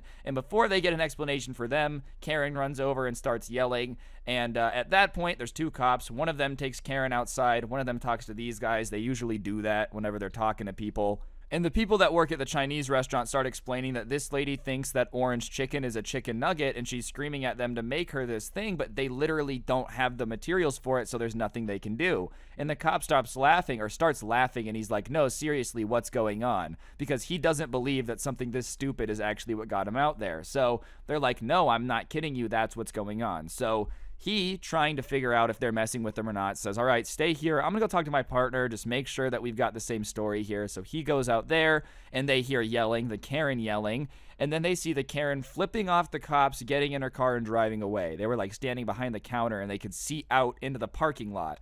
And so they're kind of like, well, I guess that's a good sign for us. And the cops come in, and both of them are, like, laughing.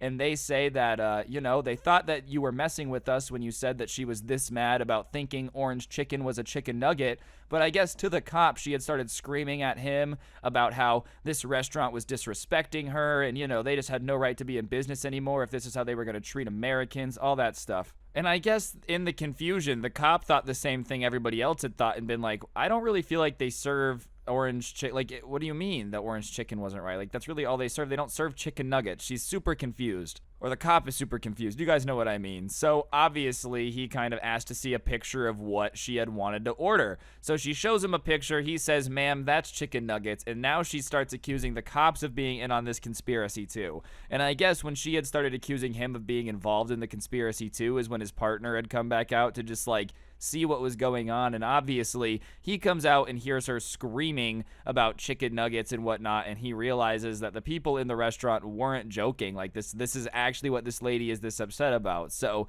he started laughing. Well, then the lady had thought that they were laughing at her because, well, they were, but like, you know, not directly. It was more of a laughing at the situation type of thing. So she started freaking out and was like, that's it, I'm out of here, da da da da da, you guys are idiots, even though the cops were just kind of doing what the Chinese place workers had said, which was they're gonna come here and side with us because we just don't have chicken nuggets. Like, that's just not something that's on our menu. I don't really know what the Karen expected, but they can't make you make something that you don't have at a restaurant. That's not how it works. But yeah, she ended up leaving after that, but a grown woman called the cops over some chicken nuggets. A little bit of a misunderstanding. I guess she called the cops over orange chicken, but whatever. You can't have your sandwich and eat it in a bread basket. I don't know, whatever. Some stupid life saying. Anyways, guys, that's going to do it for the video. Hopefully you enjoyed. If you did, I'd really appreciate you taking a second to press the like button, comment down below, and subscribe. If you don't know what to comment, just go ahead and comment the word nugget down below. It really helps me out. If you really, really want to help out the channel, you can get yourself some of the merch.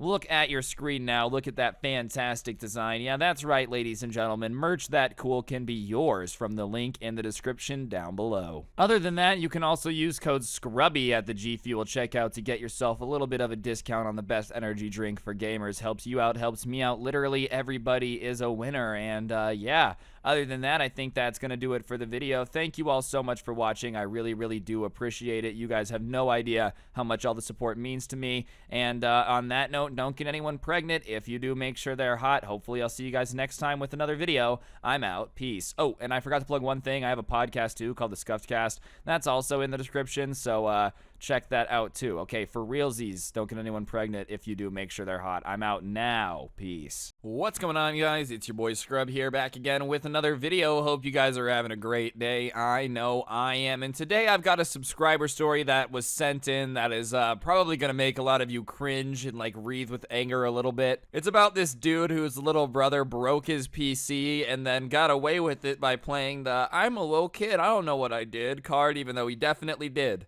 And, yeah, you know, before we get into it, be sure to press the like button. Otherwise, no joke, no scam whatsoever. Your PC is going to meet an unfortunate end, and you don't want that to happen. And if you're watching this on your phone, then your phone's going to meet an unfortunate end, and you don't want that to happen. So, yeah, without further ado, let's get into it. Alright, so it's no secret that, like, little kids, you know, they're very obsessed with anything that their cooler older brother, older cousin kinda does. You know, I remember when I was younger, my older cousin would play PlayStation 2, and I would sit and watch him for hours and beg to play. You know, there's nothing wrong with that. That's pretty standard. And the person who sent this in, they have a PC, they play a lot of Valorant, and their little brother loves to kind of sit behind them and watch them play. I guess, you know, it's something that they'll do for hours and hours. And of course, as little kids do, he begs to play, you know, let me play, and every time his brother's like, no, because his brother is only 4 years old, and he doesn't want his sticky fingers on the mouse. You know, he has his own iPad, and like, his iPad is covered in that gross sticky film that like only little kid fingers can put on an iPad, and he just didn't want that on his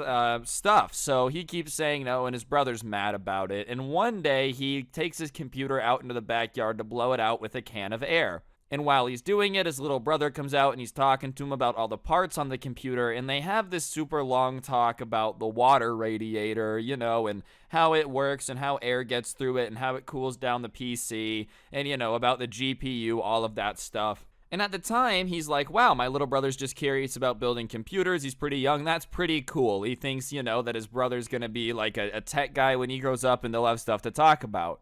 And what he gets out of it very quickly is that his brother understands that, you know, you shouldn't really mess with the computer. The stuff is very fragile. You shouldn't be playing with it. After this conversation, he knows his brother is aware of that because he's constantly telling him, when you're working with it, you got to be careful. It can't get wet. It can't get stuff on it, you know, that type of stuff. And his brother's like, that makes sense. That makes sense. And so, one day he's playing Valorant after they had cleaned the computer, and his brother comes in and he goes, "Can I play?" And he's in the middle of a game, and he goes, "No, I'm in the middle of a game." And his brother's like, "Well, we cleaned it the other day, and, I learned a lot about it, and I really want to play. Please let me play." And he's like, "I'm in the middle of a game. You can't play right now. No." And his brother, walks over and unplugs the computer in the middle of the game. And he's like, "What the hell? What's wrong with you?" He starts yelling at him, tells him to get out of his room, leave, go away. And his brother is like, "You won't let me play." And he's like, "Go away." So he closes his door after his brother leaves, plugs in his computer, and is like, "Damn, that kid's pretty entitled." I don't know if y'all would agree with this, bro, but the iPad generation does have a little bit of entitlement issues. They feel like everything just belongs to them, He's like, "Dude, my brother's spoiled, but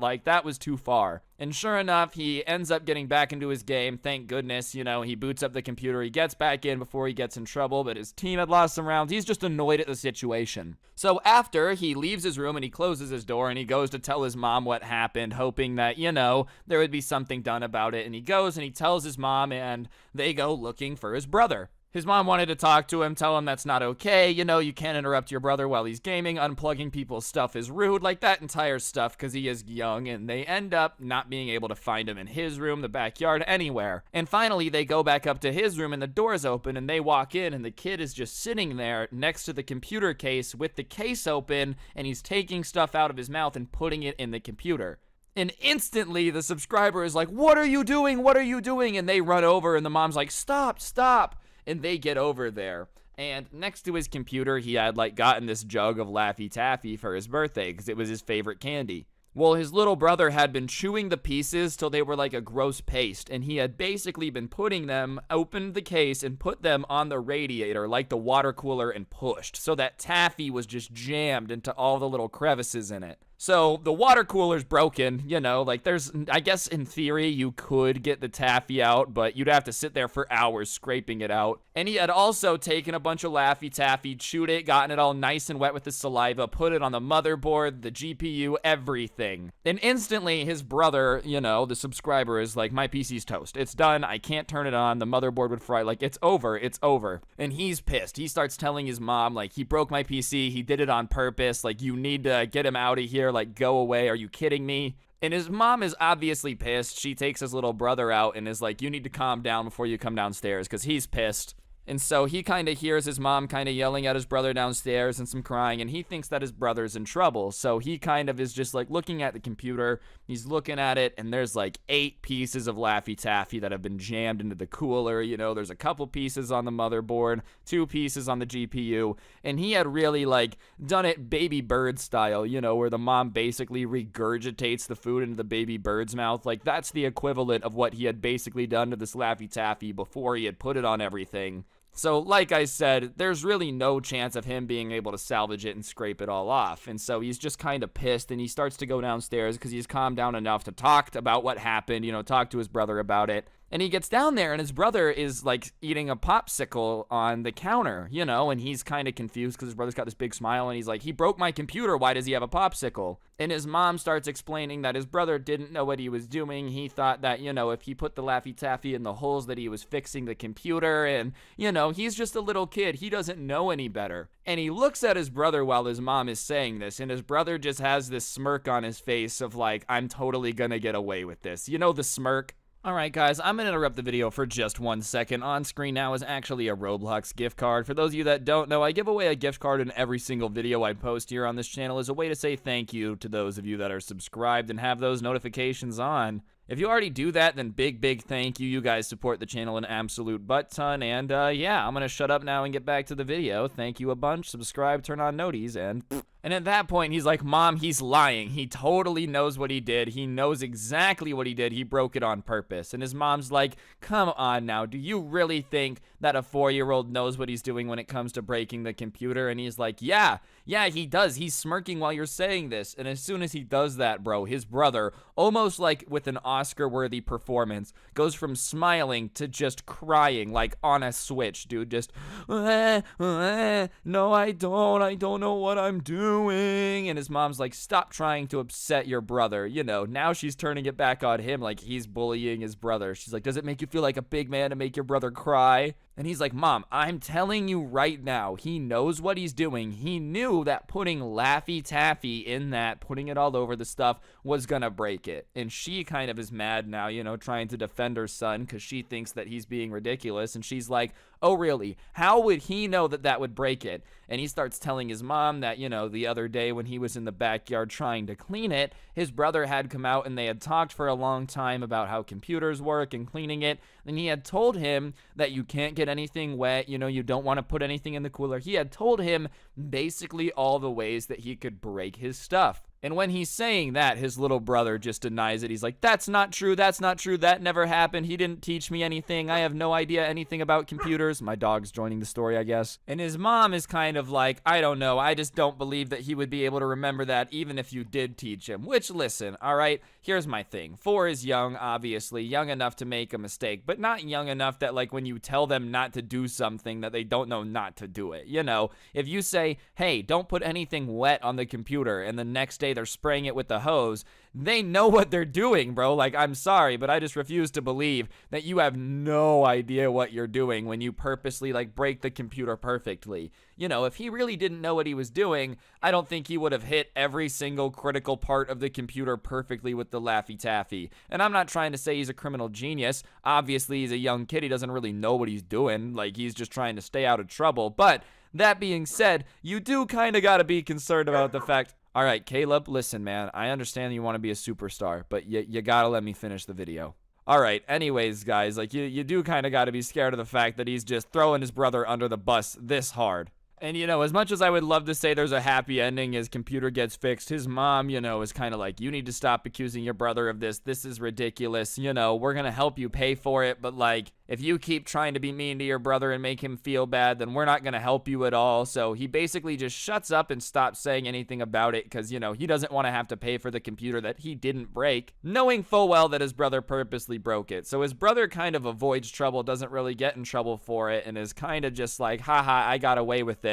And when he gets his new computer, his number one rule is like, you're not allowed to touch it. And, his brother kind of tries to make a fuss about it, and his mom's like, no, you did break his last one, so he has every right to not want you near him with this one. So he doesn't even get to watch him play Valorant anymore. So eat that, bro. Your plan kind of backfired. You don't get to watch the cool games no more. That's gonna do it for the video, guys. Hopefully you enjoyed. Let me know in the comment section down below what you would do if your little brother, like, broke your gaming system, dude, if they got away with it. If you did enjoy, liking also helps the video a lot. Subscribing, turning on notification is sick. And if you want to get yourself some G Fuel, the best energy drink for gamers, use code Scrubby at a checkout for a little bit of a discount. Also in the description, you can find story times on Spotify that you can listen to, and a link to the merch store, which you should check out. And yeah, on that note, guys, that's gonna do it. Don't get anyone pregnant. If you do, make sure they're hot, and hopefully I'll see you guys all next time with another video. I'm out. Peace. What's going on, guys? It's your boy Scrub here, back again with another video. Hope you guys are having a great day. I know I am. And today I've got a story time for you guys that is about a subscriber that, ended up doing something really stupid when he was a younger kid. I guess for some reason, when kids at his school started trading Yu-Gi-Oh cards, he wanted to get in on it. But instead of bringing Yu-Gi-Oh cards, he stole a pair of diamond earrings from his mom, traded them from Yu-Gi-Oh cards, and they never ended up getting them back, bro. Homie really just fumbled the bag out here. Regardless, I just figured it would be a pretty funny video for you guys to watch. So without further ado, that's what we're going to be talking about. Press the like button or no joke, no scam. Someone's going to steal your future spouse's diamond earrings or yours, whatever floats your boat. And you don't want that to happen. So yeah, press the like button and let's get into it. All right, so I think every school back in like the early 2000s had a phase where trading cards were insanely popular. At my school, we had Yu-Gi-Oh, Pokemon, For a little bit, Bakugan got insanely popular as well, Magic the Gathering. Like, card games were just always kind of like this secret underground trade economy at our school, I guess. We weren't really aware that that's what it was, but like, yeah, you could definitely trade Pokemon cards for favors and stuff in school, and it just was what it was. And I guess Yu-Gi-Oh was the sensation at this particular guy's school. It was the game that took everything by storm that everybody was playing. And for some reason, his parents just really didn't like the game Yu-Gi-Oh. They thought that like the art was demonic or whatever, and that like it was gonna turn him into a bad kid. And listen, Yu-Gi-Oh's art is definitely pretty sick in my opinion. Like, I like it, and I don't really necessarily think that it's gonna turn you into Satan, but whatever. Sometimes parents are just kind of weird about stuff. And I'm not a parent, so I'm not gonna judge him, but they didn't really want him playing with Yu-Gi-Oh cards. That being said, when everyone at school is doing something and you're like the only kid not doing it, you tend to feel really left out. So one day he's talking to these kids who have a bunch of Yu-Gi-Oh cards, and he explains the situation.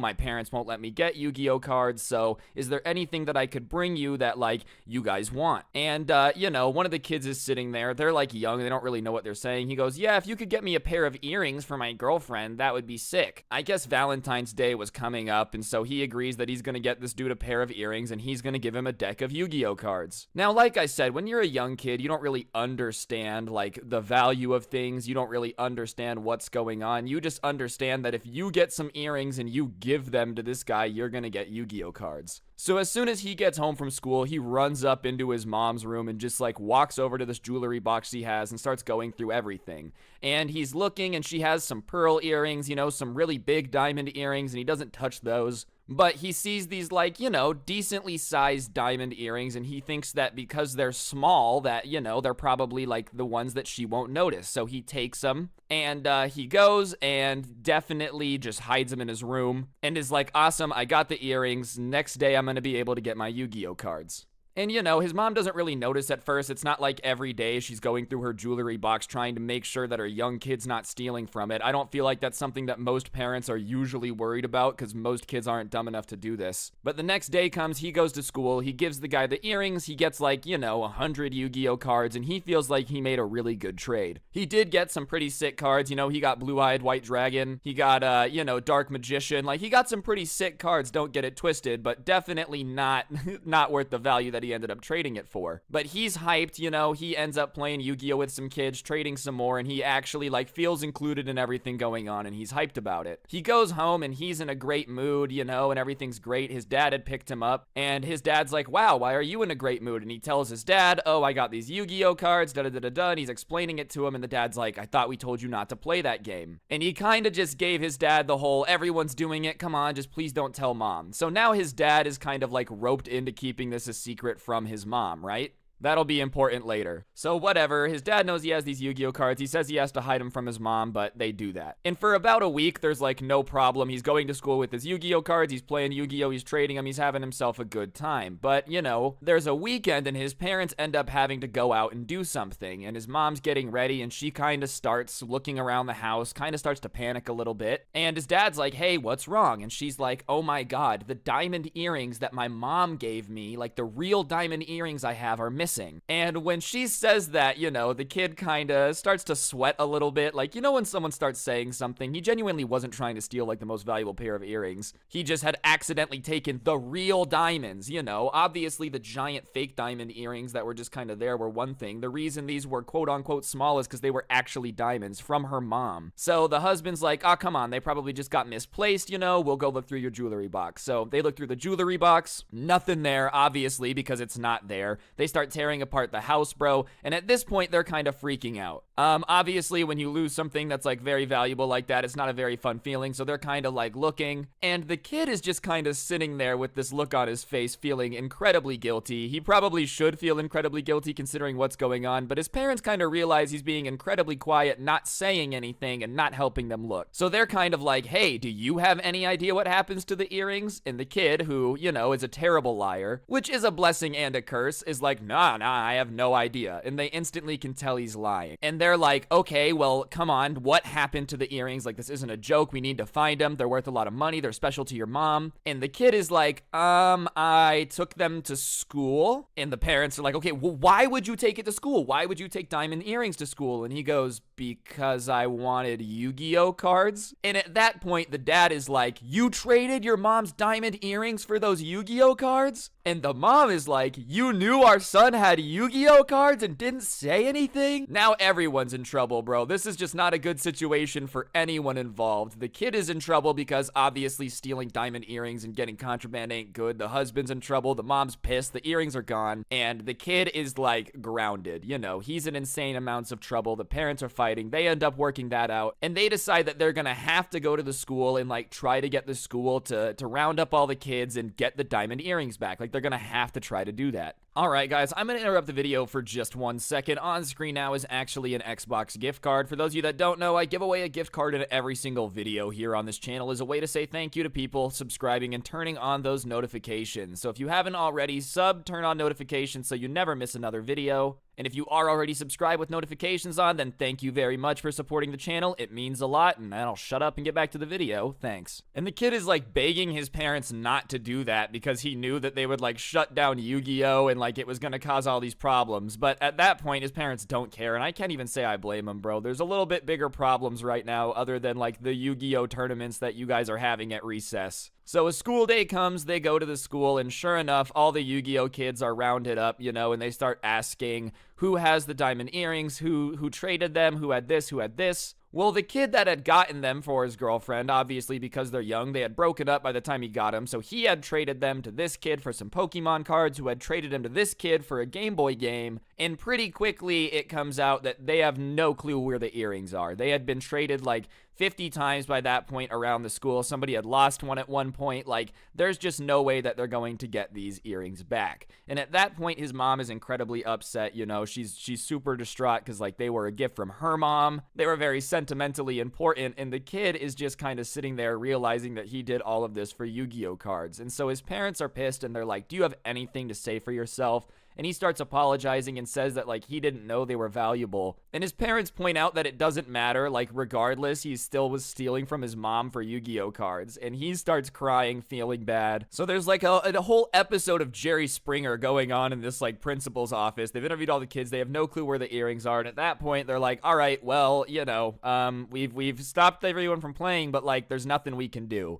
So the parents have to go home. They're not going to be able to get that stuff back, which obviously is not the ideal situation for them. And the kid on the way home has the balls to ask his parents if they can stop and get McDonald's, you know. And his parents start screaming at him, being like, are you kidding me right now? You just lost your mom's diamond earrings for some stupid pieces of cardboard. And now you want to stop at McDonald's. What's wrong with you? And he starts crying again, bro. Like, he just didn't really understand what was the deal. Which, listen, it's not really an excuse, bro. I'm sorry. You can't just, like, steal your mom's stuff and then be like, wah, give me McDonald's, wah. You only get a Happy Meal when your parents are also happy, I believe. That's kind of the rules. Anyways, they go home, and his dad kind of sits him down and says that he's going to have to, like, work to pay back the money that he had lost from the earrings. And the kid's like, well, I'm a kid. I can't really work. And they end up telling him that, nope, they had actually gone to the neighbors, you know, and he was going to be mowing their lawns for the summer in order to, like, pay them back for, you know, losing the earring. And he did it, bro. They actually forced him to do all the work, which is good. He learned his lesson. But yeah, homie literally stole a pair of diamond earrings to trade them for Yu-Gi-Oh! Cards. That might be one of the best trades of all time, though. Like, the kid that got away with taking those diamond earrings, low-key, banger. I still don't necessarily know if they actually lost them. Like, to this day, he doesn't think so either. I bet you what happened is the kids got in there, one of them had the earrings and was like, nah, I lost them, bro. I don't know what happened to it. Because let's be honest, if you went from Yu-Gi-Oh! Cards to diamond earrings, you probably wouldn't want to be letting go of it either. Hey, it's not our fault your kid's stupid. You know, I'm the same age as him, and I realize that diamond earrings are more valuable than some Yu-Gi-Oh! Cards. The worst part of all of this is he didn't even keep the Yu-Gi-Oh! Cards, bro. He was like so ashamed of them that he ended up throwing them away. So, you know, now those would probably be worth a little bit of money. I don't really know what each Yu-Gi-Oh! Card is worth, but I know most cards now have gone up in value, so he probably could have paid his parents back, but nah, homie didn't even keep the Yu-Gi-Oh! Cards, so it really wasn't worth it. After that, bro, his mom was mad at him for a bit, kept everything locked up, like all of her jewelry and stuff, you know, didn't really trust him, and like, I can't blame her, bro. What do you want me to say about that? Anyways, those guys, I think that's going to do it for the video. Hopefully you enjoyed. If you did, I would really appreciate you taking a second to press the like button. Let me know in the comments section down below what you thought of the video. And as always, subscribe if you're new and turn on those notifications. I get comments saying that you guys wanted some stories on Spotify, so I ended up putting some old story times on Spotify. I will put a link in the description. You guys can go check that out if you want. Other than that, there's also a link to the merch store down there. The merch is pretty cool. Obviously, I'm biased, but I definitely think you guys should check it out. And last but certainly not least, if you use code Scrubby at the G Fuel checkout, it helps me out, helps you out. You guys get a discount, so be sure to do that. And yeah, on that note, guys, that's gonna do it for the video. Don't get anyone pregnant. If you do, make sure they're hot, and hopefully I'll see you guys next time with another video. I'm out. Peace. What's going on, guys? It's your boy Scrubby here, back again with another video. Hope you guys are having a great day. I know I am, and today I've got a subscriber story for y'all that was sent in about something that I haven't talked about in a bit, which is a rich, spoiled kid getting absolutely obliterated, but by himself. I've talked about self-snitching on some of my other channels before, but this guy really snitched on himself and ended up screwing himself over. But regardless, it was right up my alley, so I figured I would make a video on it. Before we get into it, though, be sure to press the like button. Otherwise, no joke, no scam whatsoever, you are going to be in a situation like this guy where you get yourself basically held back. Yeah, definitely not cool. Press the like button. Anyways, the person who sent this in, I guess, went to a private school, and whenever you're at a private school, you tend to have to deal with a lot of kids whose parents have a lot of money, and when parents have a lot of money, for some reason, the kids tend to be a little douchey about it. At this guy's particular private school, I guess most of the kids were very, very cool, but there was one kid named Owen who was awful about the fact that his parents were rich. He would literally walk around like calling people peasants. If kids had beat up shoes, he would ask them why their parents just didn't buy them new ones. He just kind of went out of his way to make everybody like feel beneath him because of the fact that his parents had money, you know? And I've never really understood why people do this, bro. Like, if you're not an adult, if you don't have a job, if your parents have money, you flexing it doesn't actually matter because we all know it's not your money. Like, ooh, watch out, your parents work really hard. Good for you, you know? Anyways, he was constantly flexing on everybody and bragging about stuff, and one of the things that he loved to brag about was the fact that his parents had paid for a tutor to like help him learn stuff, but they were paying him so much that he just ended up like doing all the work for him. That's right, he had gotten a tutor that was literally just doing all of his schoolwork for him, like all of the homework, and he was telling everybody about it. And honestly, that's probably not the best idea for the long term. Like, you still have to take the tests yourself, so not knowing anything that's going on probably isn't worth it.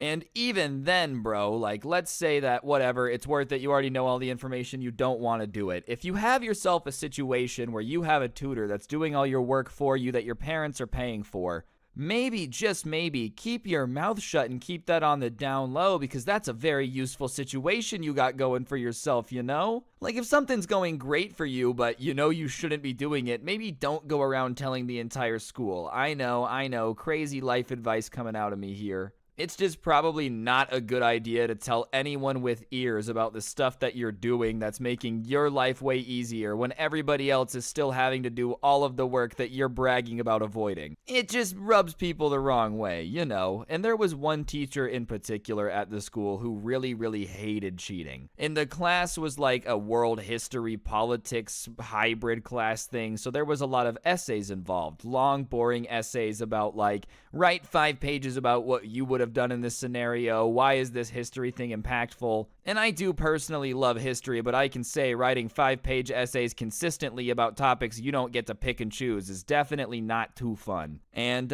you know, obviously everybody kind of hated doing these essays, but he was always flexing about the fact that his tutor was writing them all for him. And, you know, for some reason, because he had been doing it for most of the year, the teacher really wasn't too suspicious. The guy always got like a decent level A on his essays, and so the teacher just thought he was really good at writing. And one day, the teacher is kind of handing back essays, and when she would hand back essays, they had that day to kind of discuss their grade and talk about it and, you know, kind of debate with her about if it should be raised or not. And I guess Owen, on this particular essay that he didn't write, ended up getting a B. And, you know, he didn't write that. You got to keep that in mind. But for some reason, he got so irrationally angry that he decided to confront the teacher over the fact that he got a B. Why he would confront her about that, I don't know. That's literally the stupidest thing you can do. Hey, I didn't write this essay. Can we talk about the fact that you didn't give me an A on it? That is honestly one of the biggest self-snitches I've ever heard of on this channel, bro. Like, literally could not have done more to put yourself in a crappy situation. Because it wasn't even like the teacher was suspicious up to that point, you know? He hadn't really done anything to raise any alarm bells. The writing was consistent, but nope, he had to push it. So the teacher ends up asking him a question about his specific essay, saying, I didn't like the way you did this, this, and this. If you can explain to me why you did it, then, you know, I'll give you an A. And suddenly, this rich kid, Owen, just starts floundering for words, bro. He's on the spot and he realizes that he doesn't know anything about the essay, and this teacher is asking him to explain why he deserves a bigger grade. And he doesn't have an answer, bro, because he didn't write it. And at that point, the teacher can kind of tell that, like, something fishy is going on, something's up, because, you know, if he really passionately wants his grade to be changed, if he's putting all this work into the essay, he should be able to argue about what he wrote in the essay, but it's almost like he doesn't know what's in it. So the teacher walks over and takes the paper out of his hands and starts like asking more questions about the topic and everything else, and it becomes very obvious that Owen has not a single clue of anything that is going on. Like literally nothing. His brain is basically empty. And the teacher immediately just starts tearing into him. You know, she starts asking who wrote it because it's obvious that he didn't. And now he wants to plead the fifth, bro. The guy who has been walking around telling everyone about this and now is arguing with the teacher. Now he wants to stay silent and he's like, I didn't do anything wrong. And this is where the huge downside comes in of telling literally anyone that will listen about the fact that you're getting out of all the schoolwork. Because while most kids weren't willing to snitch, when you've told literally everyone in school, one or two of the teacher's pets has definitely heard about what's going on. So when the teacher starts asking who wrote his essay, one of the teacher's pets just basically calls out literally everything that they've overheard. Alright guys, I've got to interrupt the video for just 1 second. On screen now is actually a PlayStation gift card. For those of you that don't know, I give away a gift card in every single video here on this channel as a way to say thank you to everyone who's subscribed with notifications on. So if you haven't already, be sure to subscribe and turn on noties so you never miss another video. And if you already are subscribed with notifications on, then thank you so much. I really do appreciate it. And yeah, on that note, I'll shut up and get back to the video. Anyways, as I said, the teacher's pet just starts snitching on him and says that he has a tutor who writes everything. She's doing all the work for all of his classes. You know, literally nothing that he's doing is his own work. Like, literally just rats on everything. And he denies it, and at that point, the class kind of backs up her story and is like, no, this is true. You're always flexing the fact that you never have to do any work because your tutor does it all. And, you know, it's kind of over at that point. The teacher is like, is this true? And he can deny it, but everybody knows because he just couldn't have kept his mouth shut, bro. As I've said, he had a really good situation going for him. All he had to do was, like, not fight with this teacher and just take the B. Especially if you're getting an A on, like, every other essay, then who cares? One B's not going to ruin your life. Or if you are going to argue, at the bare minimum, at least, like, read the essay so you know what you're talking about. To just go in blind and just be like, I need an A is stupid. So the teacher at that point just kind of like cancels the rest of what the class was going to be and just kind of continues asking the teacher's pet about the situation and learns basically every detail about it. This is why you probably shouldn't go around bragging about stuff that you shouldn't be doing. It's just, oh my God, bro. And, you know, he finds out that the teachers don't really like when they find out about the fact that they're doing none of their own work. So she sends him down to the dean to have it dealt with because she doesn't really know what to do. And obviously, it's a very big deal. He's screwed because he basically just got caught cheating in every single class that he's in at the exact same time. So in the dean's office, he kind of comes clean about everything, tells them everything going on, and they say that they're going to have to call his parents. And most rich kids in this situation have crappy parents that like come in and get mad at the principal for their son being an idiot. Well, they had no idea that the tutor was doing all this work. They just thought that they were paying the tutor and getting results, like the person was just actually really good at teaching their kids school. So they come down and start looking at everything, and all of his homework's not done by him, and the parents are pissed. This is a private school. They're paying for tuition. They're paying for the tutor, and this kid hasn't learned anything and literally has just done like none of his work. And, you know, instead of defending him, they did what was actually a good thing in this situation. Like, yeah, their son was a jerk flexing on everybody about how rich he was and whatnot. But they decide to make him retake all of these classes in summer school. They're like, since you wanted to just not do it the right way the first time, you're going to redo it. Which is honestly a pretty good thing to do that they actually punished him. He wasn't happy about it, but realistically at that point, the dean had basically outlined that he either had to redo it all in summer school or get held back a grade, because they just couldn't let him pass with the fact that he had cheated on literally every homework assignment that year. Like, that's not really something that they can just let slide because you didn't actually learn anything. But he had basically got himself into the situation by just not being able to shut up and not ruin the very good thing he had going for him, so it's not like I really feel that bad for him.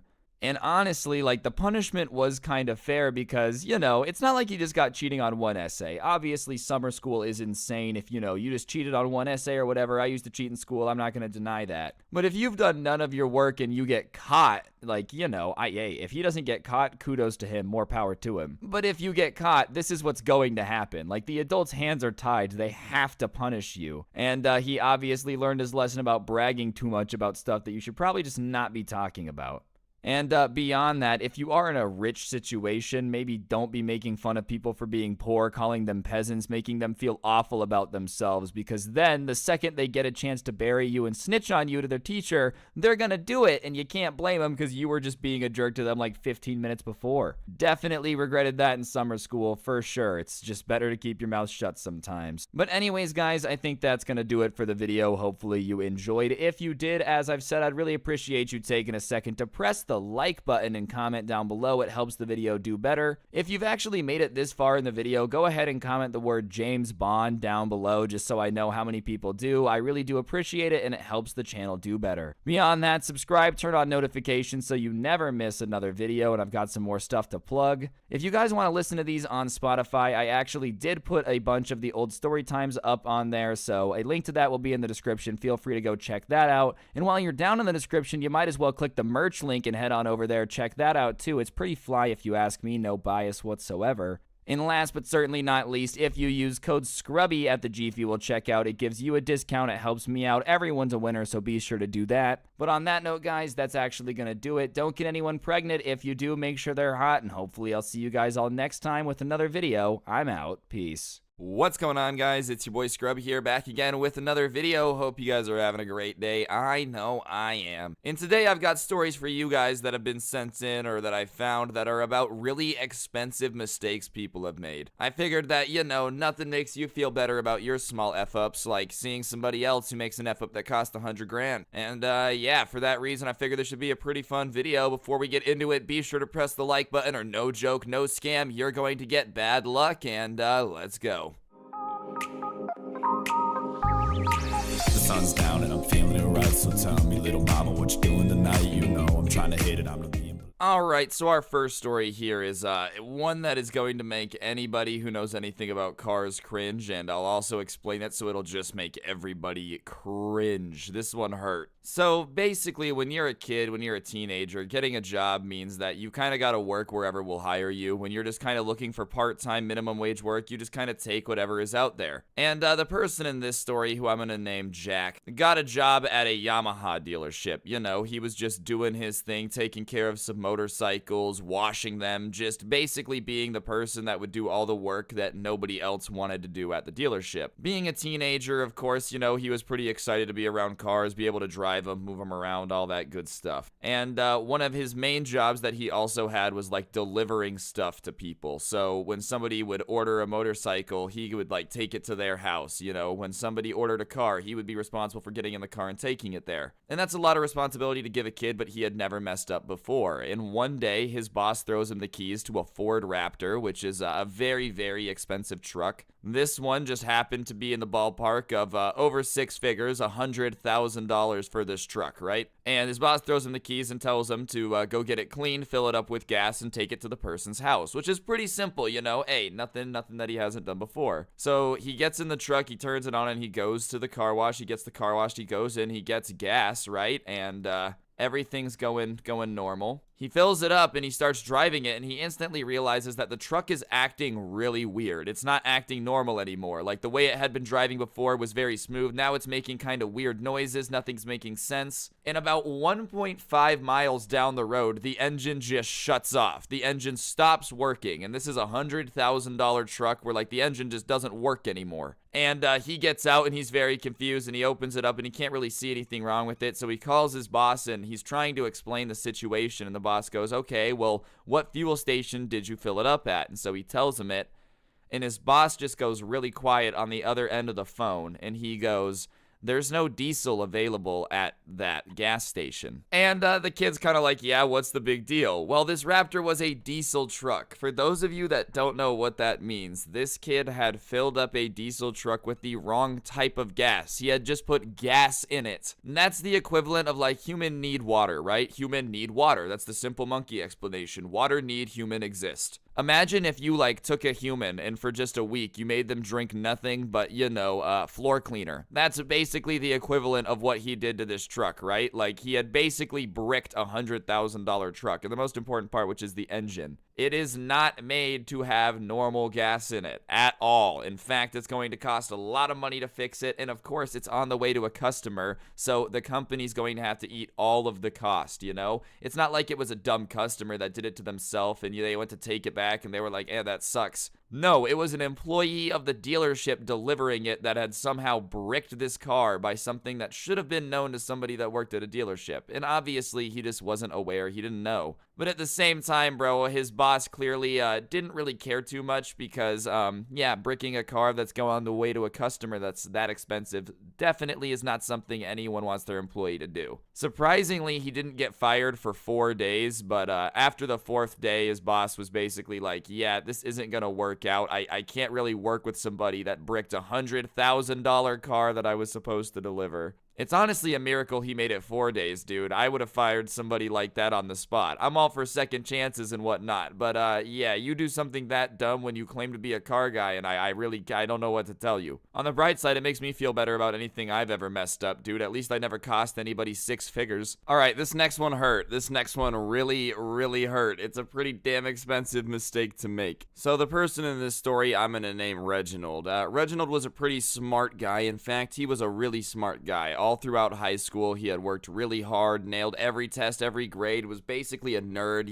let's be honest. And because he had worked so hard and studied so much and done so well in school, he ended up getting a scholarship to go to a college. Now, when you get a scholarship because you're smart, you kind of have some stipulations attached to it, and it's basically like you can't fail classes, you have to get a certain GPA, you can't get in trouble, yada, yada, yada. Those are the rules that you kind of have to follow. And Reginald was like, oh, absolutely, I will not stray from my hard work. I swear that with all of my being, I will study with the best of them. Stephen Hawking's got nothing on me. I'll move less when I'm studying. He was just hell-bent on getting a good grade. Well, for the first semester of college, he does an incredible job. Such a good job that he's got a straight A's going into this, a stretch at the end of the semester where all the final exams are.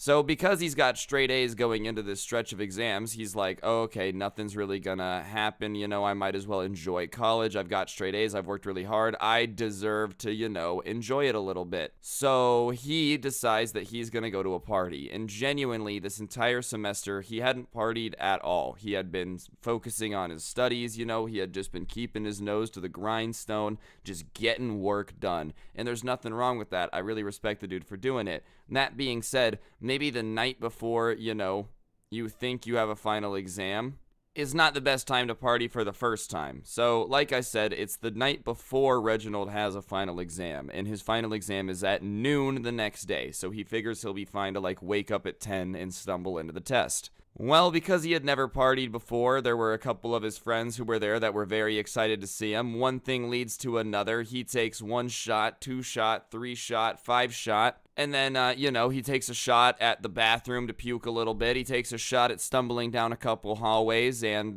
somehow he ends up back at his dorm, but he doesn't really remember what went on. He had himself a pretty wild night. Like I said, probably not the best time to go wild. And even then, dude, if you don't know your limits at all, if you've never partied, you shouldn't just keep going, smacking shots like they're, I don't know, Sour Patch Kids in a 5-pound bag or something. Maybe you should pace yourself a little bit. Regardless, Reginald gets pee-pee on himself drunk and passes out in his dorm room. He doesn't remember how he gets there, but he wakes up the next day at about 10:30 a.m. And he gets up, he showers, he gets everything together, and he goes down to the class where he thinks he's supposed to take his final exam. But when he gets there, he walks in and the teacher looks at him confused and is like, hey man, I'm very surprised that you didn't show up for your final exam today. You do realize that it's 40% of your grade, and because you didn't come, I have to give you a 0 and you're probably going to lose your scholarship. And Reginald is like, what are you talking about? Our test is at noon. It's not at 9:30. You know what I mean? It had already passed. Like, the test had already happened. And he's like, no, our test was at 9:30 this morning. And Reginald pulls out his phone and starts, like, looking at his calendar.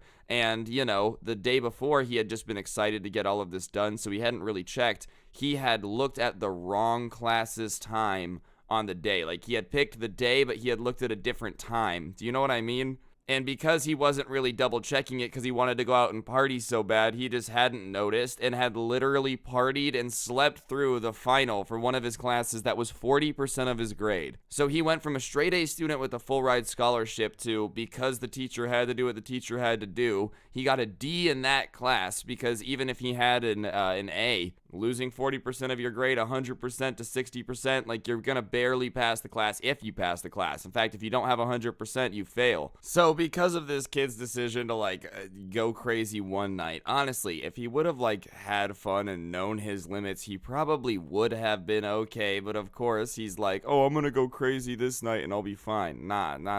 You gotta slowly ramp up to that level. You can't just dive into the deep end if you don't know how to swim and you ain't got floaties on, bro. Anyways, he ends up failing the class. He gets a letter that he has to go down to, like, the academics office. They sit him down. They talk about how disappointed they are in his academic performance and how they really expected better. You know, just awful stuff, slamming you in the gut type stuff. You know, nothing that you actually want to hear anyone saying to you. And he just has to sit there and, like, you know, not explain to them what happened because he was underage. So he couldn't tell them I was really drunk and couldn't go to the test because that would have gotten him in more trouble. So he basically just had to sit there and let them assume that he was stupid and had just forgotten that he had a test, bro. And it ended up that he lost his scholarship. Part of it, he kept a partial scholarship, but he ended up losing the full ride, and he had to retake that entire class, but he had to pay for all of the credits to retake that class that was free. So all in all, yeah, I'm gonna say losing a full scholarship, all of the credits for a class, failing the class, and having to pay to retake the class is up there in pretty expensive mistakes. Especially because this one was preventable. Gee, you were smart enough to get the scholarship, but not smart enough to realize that maybe getting poo-pooed headed before the test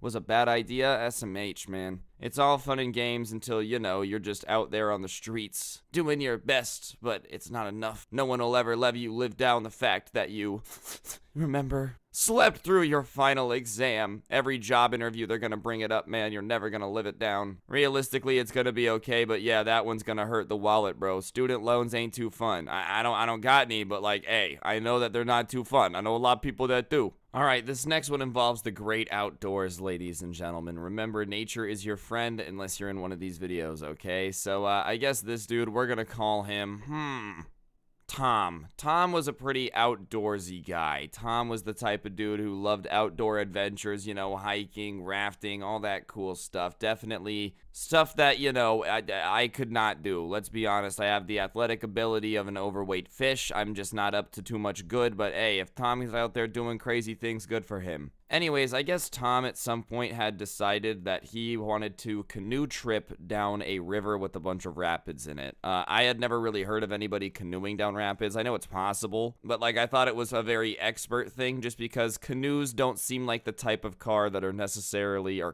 boat, that are necessarily made for rapids, bruh. Like, I mean, Lewis and Clark were driving those in the 1800s. The technology is ancient. You might want to get something a little bit more made for that. Anyways, I guess he had been camping and had his backpack on him with all of his stuff on it. And I guess along with a bunch of expensive camping equipment, he was also very into nature photography. So in his backpack, he had his $3,000 camera. And he's canoeing downstream and the backpack was literally on his back. And obviously, he's going down rapids in a canoe, so he just has to be extremely focused on what's going on. You know, he doesn't really have a lot of time to keep an eye on his surroundings. He's got to be moving the canoe, checking the rapids, avoiding rocks, all that good stuff. So obviously his adrenaline gets going and he's just very focused on getting downstream. And about 2 hours later of just going down rapids, he finally pulls up to the next campsite that he's supposed to be staying in. And then he goes off to the side and he pulls his canoe up onto the riverbank and he's like, damn, bro, I'm exhausted because,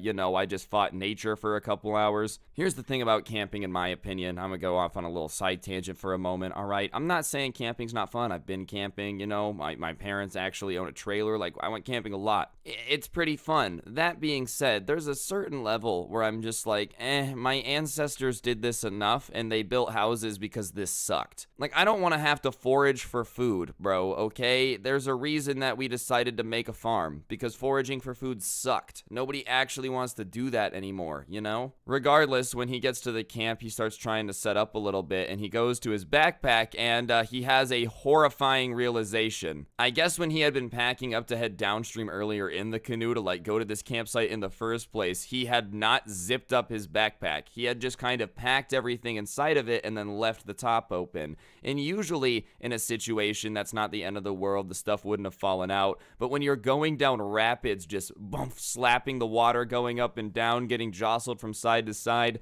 yeah, your open backpack's gonna be an issue. So of course he starts looking, and thankfully, the way he had packed the backpack, he had like his cans of food, his water, like all the heavy survival stuff he needed at the bottom. And that stuff hadn't really moved because it was pretty secure, just the way the zipper was, and because of how heavy it was and it was in the bottom, it didn't leave. So thankfully he had food and whatnot for the rest of his trip. But yeah, all of his clothes, his camera, his really expensive solar charger thing, all of those had just been flopped out at some point in the river during this like canoe run into the rapids. And what makes it suck even more is that like even if you could recover anything, you know, and potentially reuse it, I'm not sure about the clothes. The camera's probably GG regardless. He hadn't even noticed when it had happened, bro. So like he had literally just been going down the river, just minding his own business, or I guess, you know, getting all up in the river's business actually. Maybe that's why it was so mad at you. Like, your stuff is basically spread throughout the Colorado River Basin now, bro. There's no way you're going to be able to get it back. You have no clue where it's located, and even if you did, you're not diving to the bottom of the river to get it, especially in the rapids. So yeah, homie had just literally forgotten to make sure his backpack was zipped up. Basics 101, dude. Especially when you have so much expensive stuff in your backpack, it's probably worth just a quick little double checksy. But hey man, that's what you get for going outside, alright? You know, oh, you think you're so tough facing the outdoors? Yeah, it's all fun and games till you forget to zip up your backpack, chipperoo.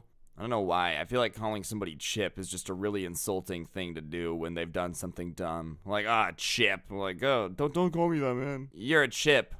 Zip up your backpack next time, Chip. Alright guys, I'm gonna interrupt the video for just 1 second. On screen now is actually a PlayStation gift card. For those of you that don't know, I give away a gift card every video here on this channel as a way to just say thank you to everyone who's subscribed with notifications on. So if you haven't already, you might as well subscribe to this channel, turn on those notifications so you never miss another upload. I'm always uploading story times, and trust me, they're definitely worth watching. I'm not biased at all. For everybody that's already subscribed with notifications on, thank you guys so much. You guys really help the channel out, and yeah, I mucho appreciate it, enjoy it, and I'll get back to story times now. Alright, ladies and gentlemen, this next one is how to lose a job with one simple mistake. So this guy that I'm gonna name Tony, because this is just a very Tony thing to do. He used to work in an inventory department at an aerospace company, alright? The type of people that like fix planes, build planes, all that type of stuff. A very serious company that's got a lot of expensive parts. Being in charge of the inventory for the people that build the things that fly through the sky is pretty important, you know? Maybe that's just me, but I prefer it when my planes have all the right parts. Just personally, I would like Tony to be good at his job. And honestly, Tony was pretty good at his job, and because it's a plane, obviously there's some very expensive parts as well. And one day, he's just kind of going through the inventory, keep up tracking of everything, you know, relabeling stuff, making sure that the prices match up to the stuff on the computer. And as he's going through it, he finds this 1-inch long piece for like a hydraulic press in the wings or something, you know, something that definitely shouldn't be as important as it is, but like it's a hydraulic piece, so whatever, it's 1 inch long and it's gonna be expensive. And when he goes to do a price check on it, he finds out that this 1-inch piece, you know, this one little hydraulic piece is worth $11,000. So he can't believe it because, oh my god, who would ever pay $11,000 for this 1-inch thing? Probably the people that need it to make their plane fly, if you want me to be honest with you. And he's so shocked by it that he was like gonna take it out of the little baggie it was in and take a picture of it, you know, to show his friends later and be like, dude, do you see this little tiny piece of metal? You'll never guess how much money it costs, dude. Guess. Yeah, that's right. $11,000. I hate when people do that, bro. When people start making me guess about stuff that, like, I really am just not that interested in, bro. Like, this guy would pull out his phone, show me this 1-inch piece of metal, and be like, guess how much it cost? I don't know, man. To be honest with you, I don't care. I didn't know the piece of metal existed until 10 seconds ago, and I still don't care that much. Regardless, he took the picture of it and put it back in the bag. And right after that, he had gone to lunch. He comes back from lunch to do his inventory, and when he goes to his desk to put that little baggie away, the baggie is gone. The baggie is gone, and the $11,000 part are gone. Yeah, that's right. Homie had taken it to take the picture of it and flex it, and somewhere along the line of, like, taking the picture, putting it back in the bag, putting the bag on his desk, and going to lunch, it had just straight up gone missing. So obviously he's freaking out because when you lose an $11,000 part, you start to think your job's on the line. Probably rightfully so. You know, I'm sure it's pretty hard for an employer to be like, nah, it's cool. You just made a $20,000 mistake. It happens all the time.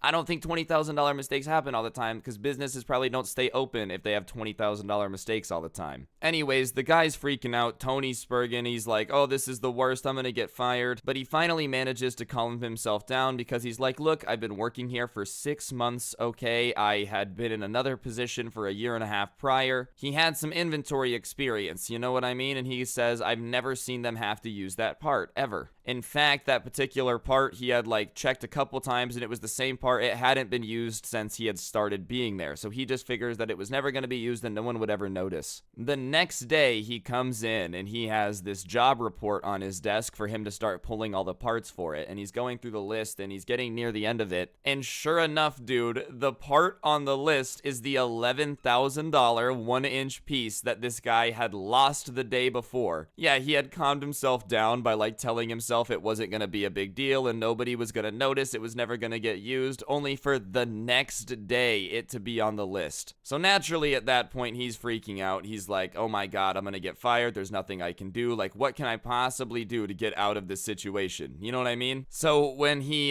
gets all the parts, he takes it over there. He's like, hey, I can't find this piece, da-da-da-da-da. And so some other people come over and they're all helping him look. And I guess a year previously they had like redone the inventory system and moved a bunch of stuff around. And after like the entire company was looking for it for about an hour, they were like, oh well, I guess we'll order a new one and chalk it up as a loss. So they ended up just writing off the part and he got away with it because they were convinced that they had lost it during their massive reorganization the year before. Like, he convinced them that they lost the $11,000 part that he had lost. And that's pretty damn impressive, bro. That's some lawyering 101 right there. No, Your Honor, I did not lose it. They lost it. They're the reason that all their money is gone. I just feel like all these mistakes, bro, make me very happy that the biggest mistake I can make is like deleting a video. I can't lose an $11,000 screw, okay? I just can't. I mean, I definitely would, but that's why I don't work at a place like that. You know what I mean? Anybody that has things that can be lost and are expensive, do not give them to me. Anyways, guys, I think that's going to do it for the video. Hopefully you enjoyed. If you did, I would really appreciate you taking a second to press that like button and let me know in the comments section down below what you thought, and subscribe and turn on those notifications. If you want more content, I do have a podcast called The Scuffed Cast. You can find a link to that in the description, along with a link to the intro song if you liked listening to that. Real talk, though, if you really want to support the channel, the 2 million subscriber merch can also be found down there. And if you're getting yourself G Fuel Energy, the best energy drink for gamers, use code Scrubby at checkout for a little bit of a discount. It helps me out, it helps you out, everybody wins, and you get some G Fuel. Real talk, though, guys, I did just want to say thank you guys so much for supporting the channel. It's actually been growing really fast again. The views are up on here, and it was dead for a bit. So everybody that's been sticking with the channel, helping out, I do really, really appreciate it. You guys mean the world to me. And yeah, seriously, avoid making expensive mistakes. If you like these type of videos where I do like shorter stories and just a longer video, let me know in the comment section as well. I know only the real ones are still watching, that's why I'm asking y'all. But yeah, on that note, guys, thank you so much for watching. I hope you guys have an incredible day. Don't get anyone pregnant. If you do,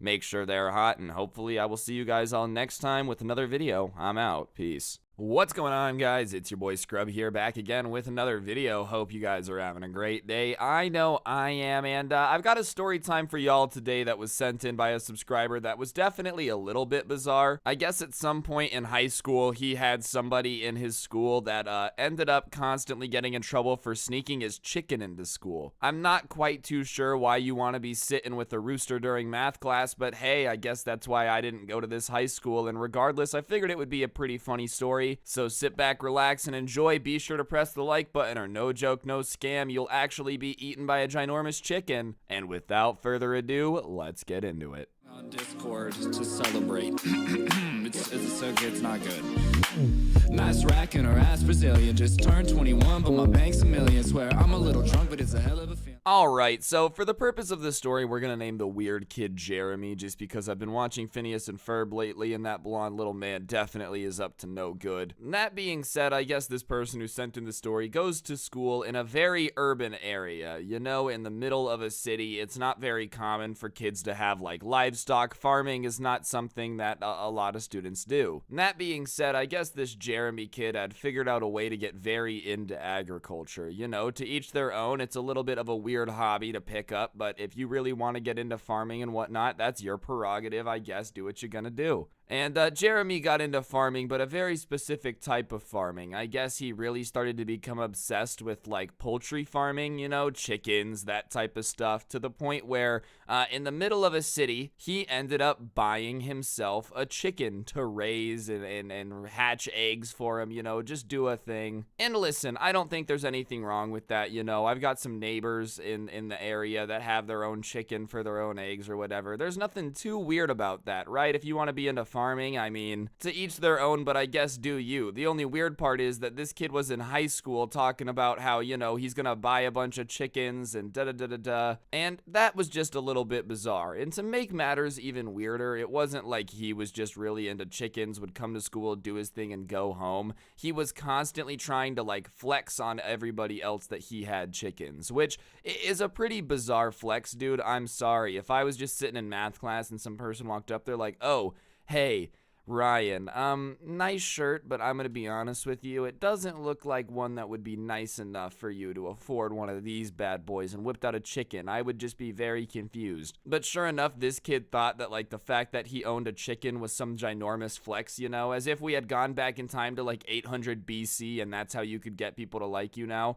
Oh, that's right, Zumbaba has a chicken. Like, nobody cares, bro, you know? And eventually, the flexing about his chicken started to change, and he would kind of constantly ask the teachers if he could bring his chicken to school. And obviously, the teachers were like, no, you cannot bring a chicken to school. I'm trying to teach y'all some math, and that would be impossible with a rooster running around my classroom cock-a-doodle-doing every time I'm trying to solve an equation. But sure enough, like, almost every day without fail, he was just begging these teachers to bring his chicken in. And honestly, I really don't know what the desire of that was, bro. Why you would want to show all your classmates that you don't know very well your chicken is beyond me. But he was constantly asking the teachers, and the teachers were always saying no. This is the middle of a city, bro. Like, he's just gonna bring a chicken in a backpack and just have him chilling in there? I feel like that's gotta be some type of animal abuse, bro. I don't own a chicken, but I feel like keeping a chicken in a backpack all day is definitely a little bit messed up. And whenever the teachers would say no to Jeremy about bringing his chicken to school, he would get very upset, you know, like almost irrationally upset. He would start talking about how it's unfair, you know,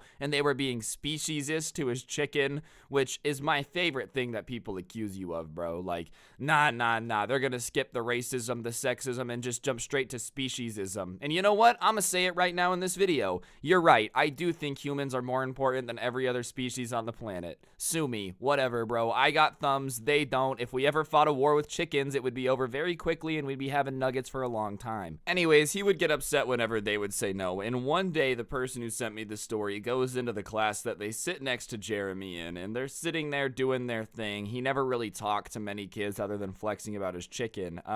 But he's kind of noticing that it looks like Jeremy's backpack is moving a little bit, you know, like there's some movement in it. So he taps Jeremy on the shoulder and he goes, "Hey man, your backpack is moving." And this like really very creepy smile comes over Jeremy's face, and he's like, yeah, don't tell anyone. And obviously, whenever you see like a backpack moving and then somebody's like, don't tell anyone, your first thought is like, oh, there's a child in the backpack, you know, like just some weird stuff. So he kind of starts keeping an eye on the backpack a little more, and he's realizing it's not moving often. And then it happens. The class is pretty silent, you know, there's not too much going on.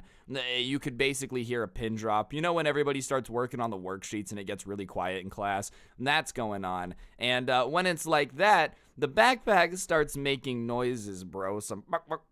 Like some bird noises. And suddenly he's like, hey man, your backpack's making noises. And Jeremy's eyes are really wide, bro, as if he is like, oh no, please stop making noises, you know? So the teacher walks over and is like, hey, what's in your backpack, Jeremy? And Jeremy does the classic approach of just trying to deny that there's any noise whatsoever, you know? He's like, oh, there's no noise coming from my backpack, even though the entire class is now hearing what definitely sounds like a bird in this dude's backpack. So the teacher goes to pick up the backpack and look inside of it, and the Jeremy kid is like, no, don't. And he like kind of tries to push the teacher out of the way so they can't open the backpack. Obviously, though, this just makes the teacher want to open it more. They're like, Jeremy, get out of the way so I can open this backpack. What are you hiding in here? You know, they start getting all, is there drugs in this backpack? Obviously, it's not drugs, bro. I don't know what type of drugs would be moving, making bird noises in a backpack. Let me tell y'all this. I'm not a fan of hard drugs. You shouldn't do them. But if you ever are like buying heroin and it's in your backpack and it starts moving, you definitely shouldn't do it, you know? Just don't do heroin in general, but you guys get the idea, bro. So the teacher picks up the backpack after he like tries to shove him out of the way and takes it up to the desk, and the entire way the Jeremy kid's like already trying to explain what's going on, you know, the whole like,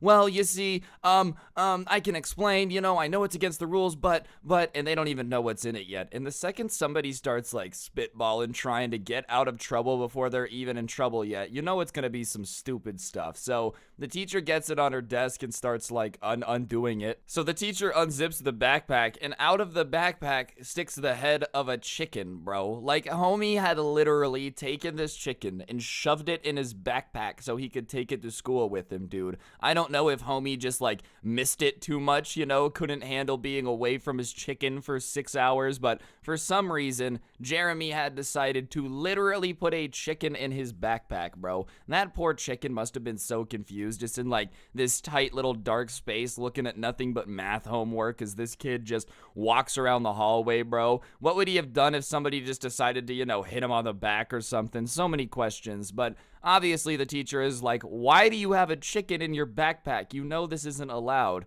And Jeremy starts saying how it's his like anxiety relief chicken, you know, which I've heard of dogs for that, cats for that, some stuff, but I've never heard of an anxiety chicken, dude. Even then, probably not the best place to keep it in a backpack. Alright, what's going on, guys? I'm going to interrupt the video for just 1 second. On screen now is actually a PlayStation gift card. I give one of these away in every video here on this channel as a way to just say thank you to everyone subscribed with notifications on. So, if you haven't already, you might as well subscribe, turn on noties so you never miss another video, because I literally give away free money. You got nothing to lose. And as for everybody that already is subscribed with notifications on, thank you very much. Y'all make the channel go round, and I'll shut up and let you guys get back to the video now. Enjoy. So, obviously, the teacher at this point is like, you can't keep my chicken, or the chicken in the classroom. And Jeremy's like, no, you can't take my chicken. You can't take my chicken. And he's literally having a breakdown. So the teacher decides the best course of action would be to send Jeremy and his chicken down to the principal's office. So, sure enough, the Jeremy kid picks up his backpack, chicken and all, and starts like walking down to the office, dude. And when he leaves, the teacher is like, what is going on, dude? Did he actually just bring his chicken to class? And sure enough, he goes to the principal's office. He ended up getting suspended for like 3 days for breaking rules and like animal endangerment and whatnot. But genuinely, I'm sure the office was just more confused than anything. Like, hold up, you're telling me that you unironically brought a chicken to school in the 21st century? Like, you know, this isn't 1854. Your dad doesn't own a farm. You just decided to throw a chicken in your backpack, bro. I don't know, Tyson chicken nuggets. If you're listening to this, you might have a chicken coming to you pretty soon. Regardless, dude, for that guy, if he's got his anxiety chicken, I guess more power to him, whatever helps you feel better. I just thought that was gonna be a pretty fun story for y'all to enjoy. What do you think the teacher was thinking, bro? Trying to unzip the backpack, expecting there to be like a baby or a dog just to be met eye to eye with a chicken? Definitely gonna be a story he tells people around the water cooler for a bit. But yeah, anyways, guys, I think that's gonna do it for the video. Hopefully you enjoyed. If you did, I would really appreciate you taking a quick second to press the like button. Let me know in the comment section down below what you thought, and if you would ever take your chicken to school. I really am curious. Do any of y'all even have a pet chicken? If you really enjoyed the intro song, a link to it will be down below in the description. Feel free to go check it out, along with a link to the merch store in my podcast, The Scuffed Cast. We cover a bunch of different topics, so if you like just rambling, feel free to check it out. And yeah, on that note, guys, I'm pretty sure that's gonna do it for the video. Don't get anyone pregnant. If you do, make sure they're hot, and hopefully I'll see you guys all next time with another video. I'm gonna go put a chicken in a backpack. I'll see you guys next time. I'm out. Peace. What's going on, guys? It's your boy Scrub here, back again with another video. Hope you guys are having a great day. I know I am, and today I've got a story time for y'all that was actually sent in by a subscriber about how his teacher ended up roasting a kid so hard in class that he ended up crying. Yeah, you know, that's the way the ball bounces sometimes. That's why you gotta be careful what teachers you start getting into it with. Regardless, I figured it would be a pretty funny video you guys are gonna enjoy. So, yeah, let's get into it. Be sure to press the like button, or no joke, no scam, you're gonna get hit. And let's go. And I got eyes like an eagle, stacking so much money you would think that it's illegal.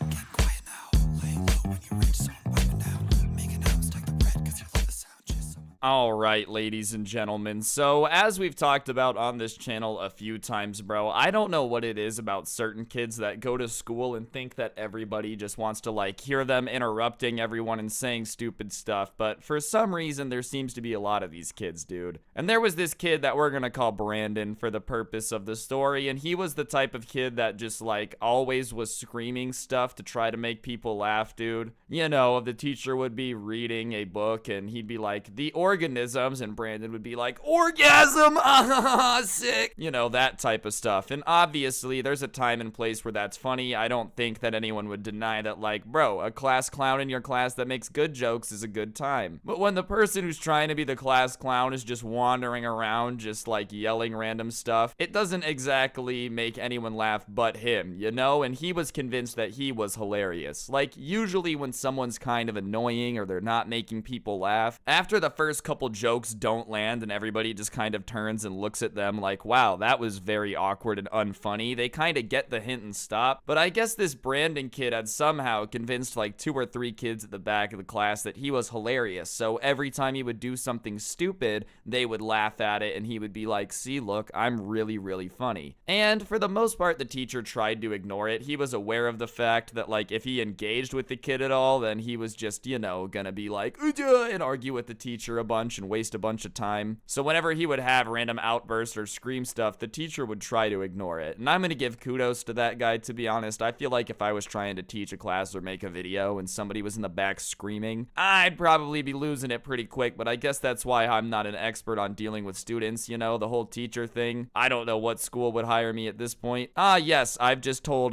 many stories on the internet about how to cheat on tests and disrespect authority here at the school. But sure, I'd love to be a teacher. It's just not gonna happen, you know? And one day, the teacher came into class and just basically told everybody, I'm in a bad mood. I really need you guys to behave today. Something went on. And he turns and he looks at Brandon specifically and says, please just behave today, please. And Brandon looks at him and he like nods his head, yes, obviously, but then he gets this devious smile on his face. And listen, dude, obviously I've been a kid in school before and I understand that, you know, pissing off the teacher is something that people really like to do. But I feel like if a teacher comes in and says, look guys, usually I'm okay with messing around, usually I don't mind it, I'll ignore it, just for today, can we please just keep it down a little bit because I'm in a bad mood? Like, that's pretty fair, you know, if the teachers chill most of the time. But obviously Brandon had other ideas, and for the first little bit of the class, everything's pretty chill, everyone's quiet, doing their work the way the teacher asked, and there really isn't any problems. But then from the back of the class, there just starts being like this sound like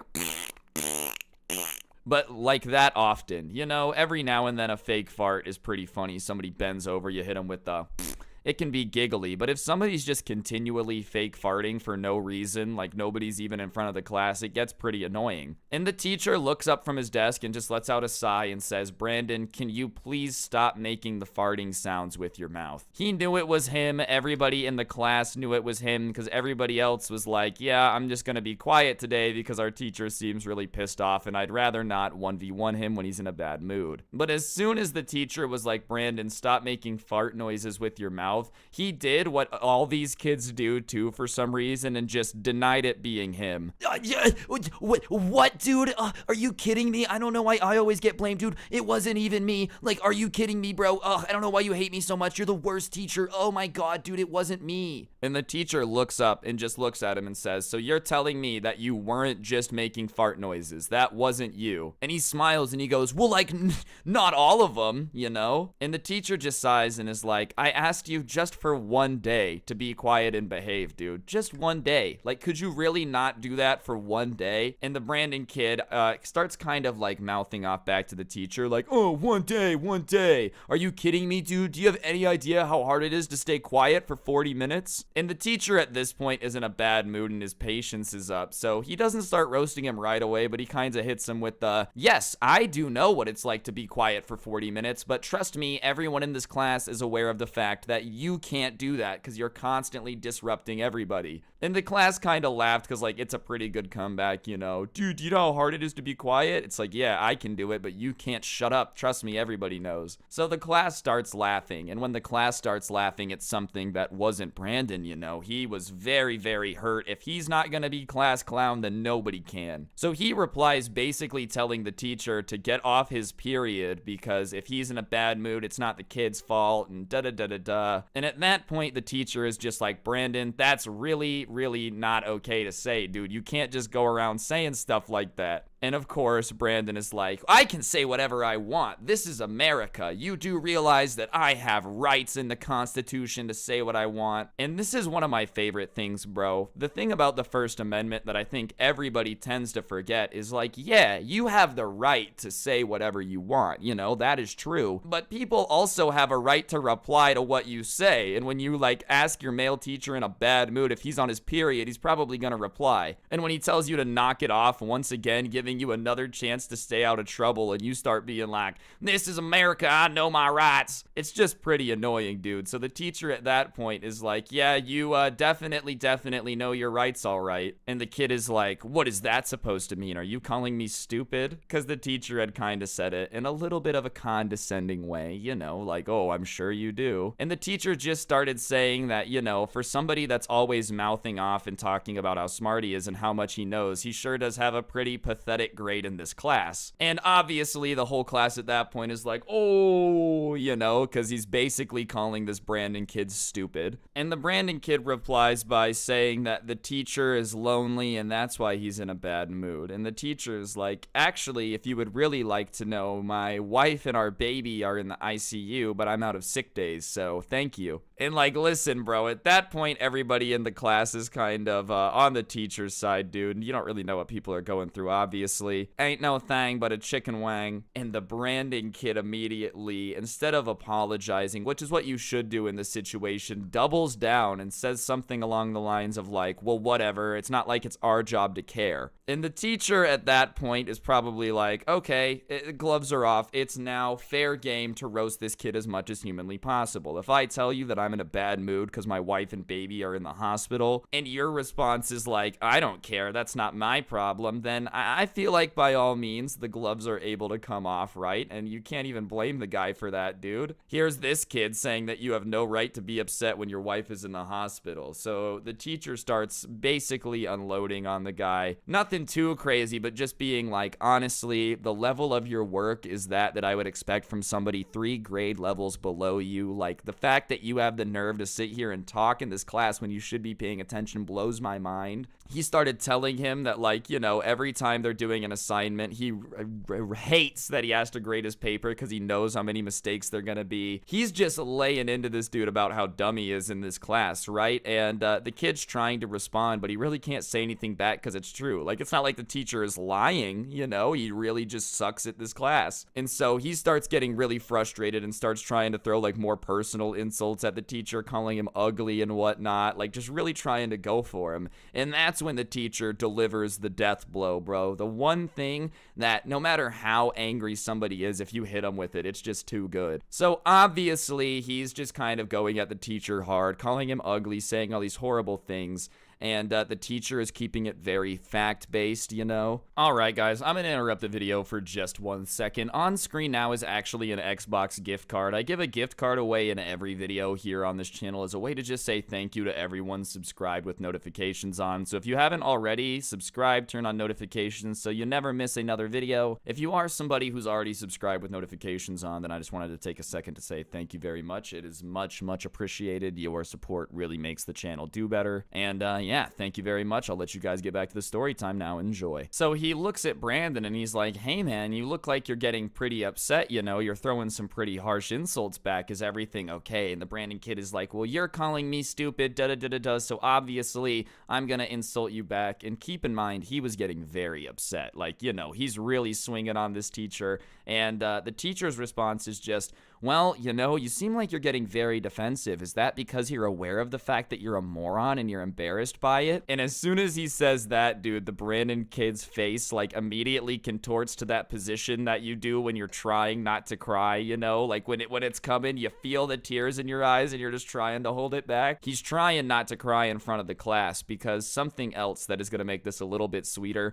He was the type of kid where like if anybody else got emotional in class or cried, he was always the first one to be like, wow, what a baby. So when he was about to cry, some kids in the class, not the teacher, were like, wow, are you about to cry? What a baby. And as soon as that stuff started coming out, dude, the waterworks broke. The Brandon kid starts crying, and instead of like staying in the class to, you know, just have people watch him, he just sprints out the classroom full sprint. And when he leaves, the teacher is like, I'm sorry guys, that was probably a little bit too far. And all the students just stayed silent. They're like, I'm not gonna say anything, bro. I'm not gonna lie. He kind of deserved it. And about 10 minutes later, dude, the Brandon kid comes like slinking back to class with his head between his legs, you know, all embarrassed. He refuses to look any other students in the eye after just the absolute bodying he received from this teacher. I will say, dude, I just feel like if you're that sensitive, man, if someone's gonna be able to make you cry by calling you stupid, you should probably just stay out of the realm of like engaging in a roast battle, bro. How are you gonna go at somebody's throat, call them ugly, say you don't care about their wife and baby in the hospital, and then start crying when they say that you're a moron, bro? Like, I mean, come on, all things considered, that's pretty tame considering what you swung first with. Anyways, guys, I think that's gonna do it for the video. Hopefully you enjoyed. If you did, I would really appreciate you taking just a quick second to press the like button. Let me know in the comments section down below what you thought too. If you don't know what to comment, just go ahead and comment the word roast down there. It helps the video hit recommended and it's much appreciated. If you want more content, I do have a podcast called The Scuffed Cast. You guys can find a link to that down in the description, along with the link to the intro song if you feel like giving it a listen. And also down in the description is a link to the merch store. Feel free to check it out. It's pretty cool if you ask me, but obviously I'm pretty biased. And yeah, on that note, guys, send your subscriber stories to the Instagram at Scrubby. My Twitter's at Scrubby_69. And on that note, hopefully I'll see you guys next time with another video. Don't get anyone pregnant. If you do, make sure they're hot, and I'll see you guys next time. I'm out. Peace. What's going on, guys? It's your boy Scrub here, back again with another video. Hope you guys are having a great day. I know I am, and if you are, then trust me, it's about to get a little bit weirder. Today, I've got a subscriber story for y'all that was actually sent in about how this person's mom purposely made their cat really obese because they thought it was cute, to the point where this person reported their cat to get it taken away because their mom was just making it too fat. Yeah, that's right. If that sounds confusing, it's because it's a story, all right. And yeah, hopefully you're gonna enjoy it. Be sure to press the like button or your mom's gonna force feed you until you're fat, and let's get into it. And I got eyes like an eagle, stacking so much money you would think that it's illegal.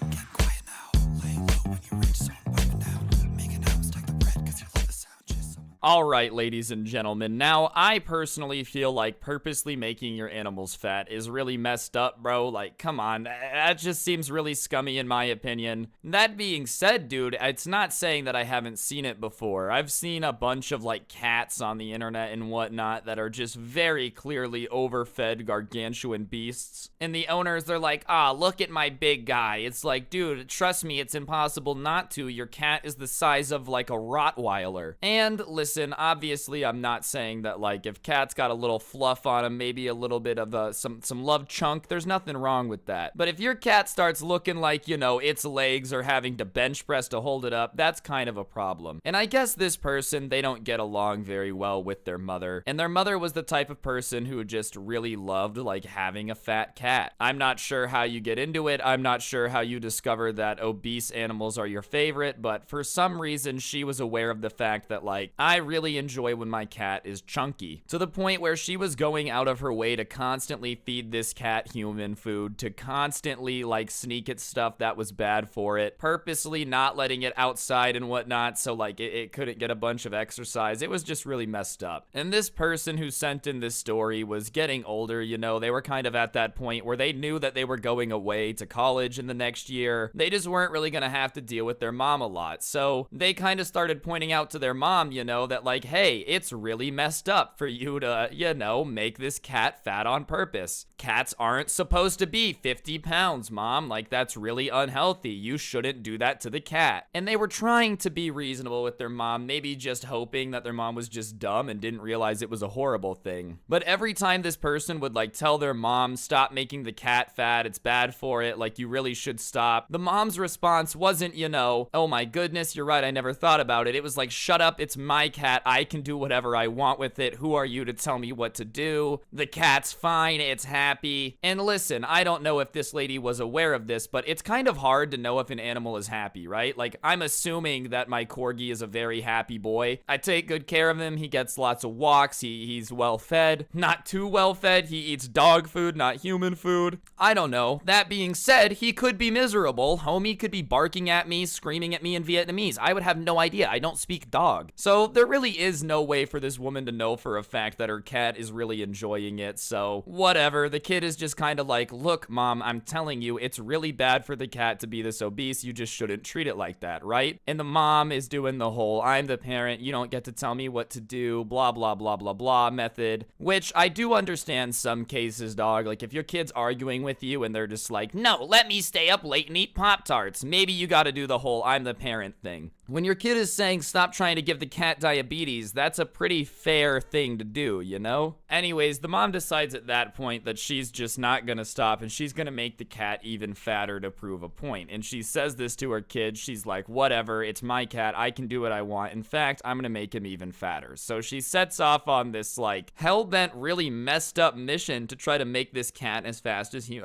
as humanly possible. Not fast, the exact opposite of fast. He was not doing any fasting for this. And the cat starts to swell up, bro, and he tells me at one point this cat is like 40 pounds, which is a giant cat. I think the average house cat weighs like, heading over to the handy dandy Google, 10 pounds. So this thing was a pretty big cat, you know, like 4 times the normal size of a cat. And when something's that big, bro, it starts to like really affect its joints, you know what I mean? I'm sure its legs are not made to be carrying that. Homie probably looked like a Stay Puft marshmallow coming out of the microwave when they're way too pumped up for no reason. Really just unfortunate for this cat. And that's when this person is like, all right, my mom is crazy and I just got to get this cat out of here. All jokes aside, as much as, you know, it's funny to think about this lady making the cat fat, he realizes at this point that he kind of has a responsibility to like find the cat a home for somebody that's going to care about it. So he starts doing some research, and he was going to college soon, and he finds out that there's a teacher at this school who happens to like rescue cats. That's kind of her whole deal. And because he was graduating soon, he figured that like there wouldn't really be that much blowback from his mom if he just, you know, talked to the teacher about it, explained the situation. He was sure that there was very low likelihood that his mom would ever find out about it. And so he goes to the teacher one day after class and he's like, hi, can I talk to you about, you know, your cat rescue? And she's like, yes. And he starts explaining the situation. You know, my mom has this cat that's insanely obese. She keeps trying trying to make it fatter. I feel really bad for it. The poor thing can barely walk, you know. That being said, my mom's crazy if she finds out that I reported it. Like, this is just not a good situation. And so the teacher is kind of like, all right, can I see a picture of the cat? He pulls it up and the teacher is like, all right, I thought you were maybe being a little bit exaggeratory with how fat the cat is, but that is a very big boy. And we definitely need to get him out of the location that he's currently in. You know what I mean? Like, if he's being made this chubby, then we got to get him out of there. And so they come up with this plan that he's just gonna bring the cat one day, bro. He's just gonna bring it and give it to this teacher. She's gonna find a new home for it. And then he's just gonna tell his mom that the cat ran away. You know, his mom very clearly doesn't care about the cat very much anyways, so he doesn't think this is gonna be an issue whatsoever. So the day comes, bro. He loads up this cat in the car when his mom was at work, bro. Probably took him quite a while. Had to take a couple breaks from just the sheer amount of weight he had to carry to the car. Finally, though, he gets it to the school, bro. He gets it to the teacher. She's like, all right, bet. She takes it to the car, takes it to the person who's gonna adopt the cat, comes back, and they're like, boom, there we go. The cat is now out of the bad situation, you know. It doesn't have to worry about being force-fed. Garfield in real life, probably not the best thing ever. Cats aren't made to actually eat lasagna. That's just a movie. Dude, imagine how happy the cat was, though. Like, it doesn't know that it's slowly being force-fed to death. It's just like, oh my god, lasagna? Anyways, it gets its new home, and the kid's like, awesome. Now he can sleep better at night knowing that this poor cat isn't being, like, force-fed to the point of obesity anymore. But sure enough, he goes home, and his mom's home from work, and she's, like,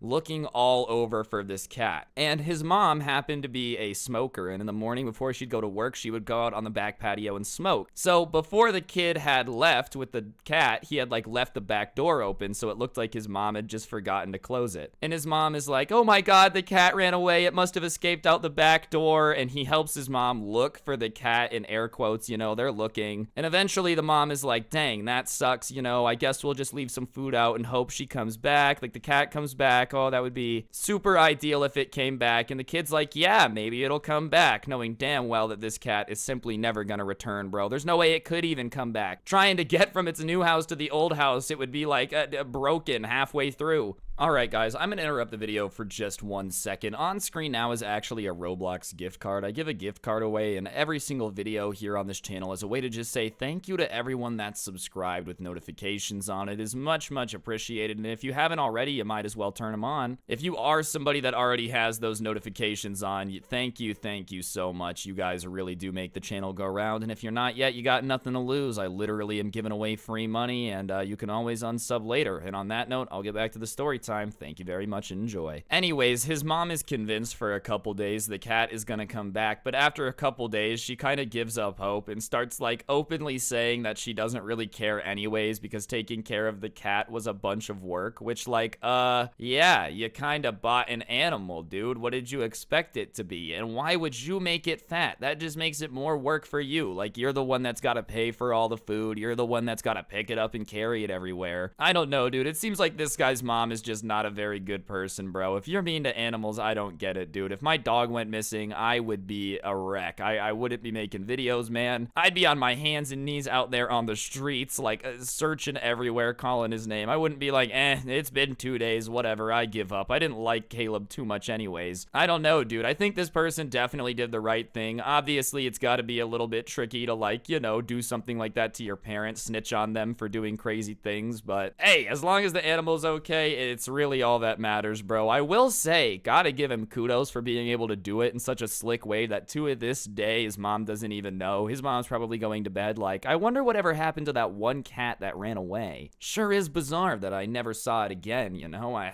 sure hope it's alright. Little does he know that, like, Fluffy's on a farm upstate, literally, not figuratively, like most of the time when your parents lie to you. Anyways, guys, I think that's gonna do it for the video. Hopefully you enjoyed. If you did, be sure to press the like button, comment down below. If you don't know what to comment, just comment the word kitten down there. It really does help out the channel. If you guys want more content, I do have a podcast called The Scuffed Cast. You can find a link to that in the description down below. Feel free to go check it out, along with a link to the intro song. If you feel like giving that a listen, it would be much appreciated. Other than that, the other link down there is a link to the merch store. Check out the merch. It's pretty cool. cool if you ask me, but obviously I might be a little biased. And yeah, on that note, the Instagram's at Scrubby, Twitter at Scrubby_69. Hopefully I will see you guys all next time in another video. Don't get anyone pregnant. If you do, make sure they're hot, and I'll see you guys next time. I'm out. Peace. What's going on, guys? It's your boy Scrub here, back again with another video. Hope you guys are having a great day. I know I am.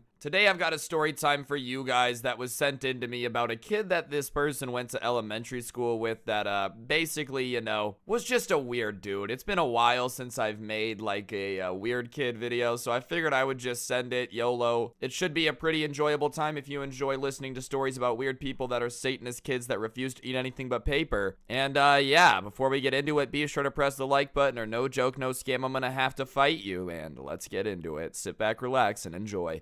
And I got eyes like an eagle, stacking so much money you would think that it's illegal.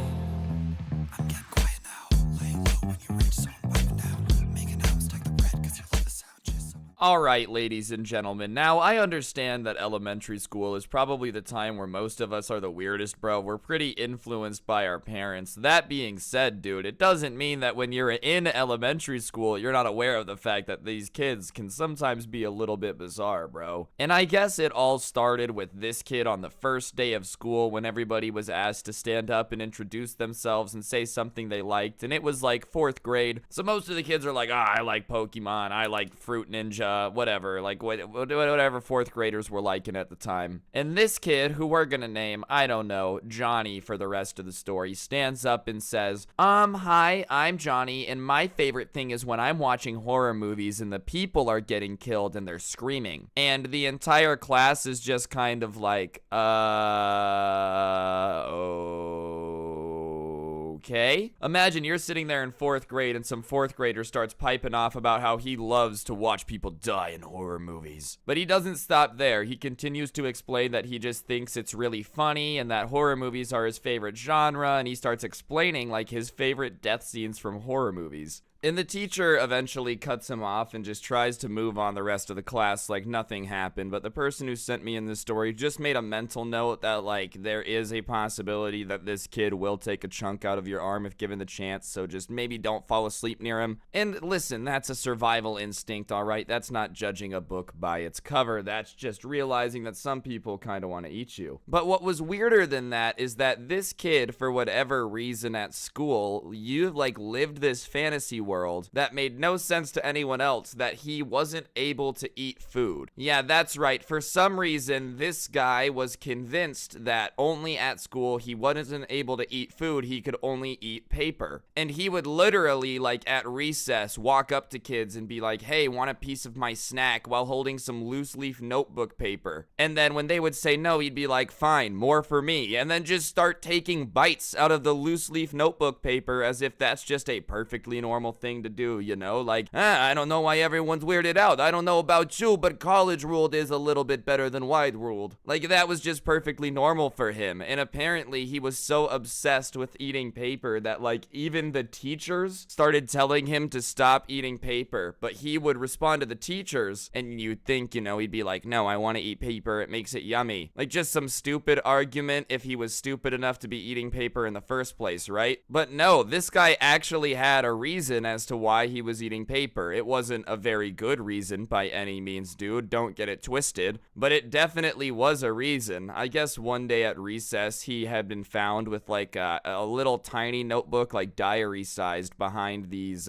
trees at the end of the playground. And when they ended up finding him, he was about a quarter of the way through it. He had eaten all the paper. And so obviously they had to take him to the nurse. The nurse had to call his parents. They were going to have to go to the hospital because they didn't know like how much paper he had eaten and what else. And he refused to tell them. And so for safety reasons, they were like, oh my God, we don't know what this kid's eaten. What if he like ate a bunch of pens with it? So they just decided they were going to take him to make sure there's nothing in his stomach, right? And he's not telling them anything. And I guess before before his parents came to pick him up, and the person only overheard this because they were in the nurse's office with a stomach ache at the same time, he finally admits to the teacher, he looked at them and was like, Satan takes over my body when I'm in this location. This school is cursed ground, and as long as I stay here, Satan will never leave. And he like said it in a super low voice, dude, and obviously all the teachers just didn't really know how to respond, and after that it was almost like a vacuum just sucked all the sound out of the room. And realistically, dude, it's probably a situation where this kid was watching a bunch of horror movies, saw The Exorcist, where like,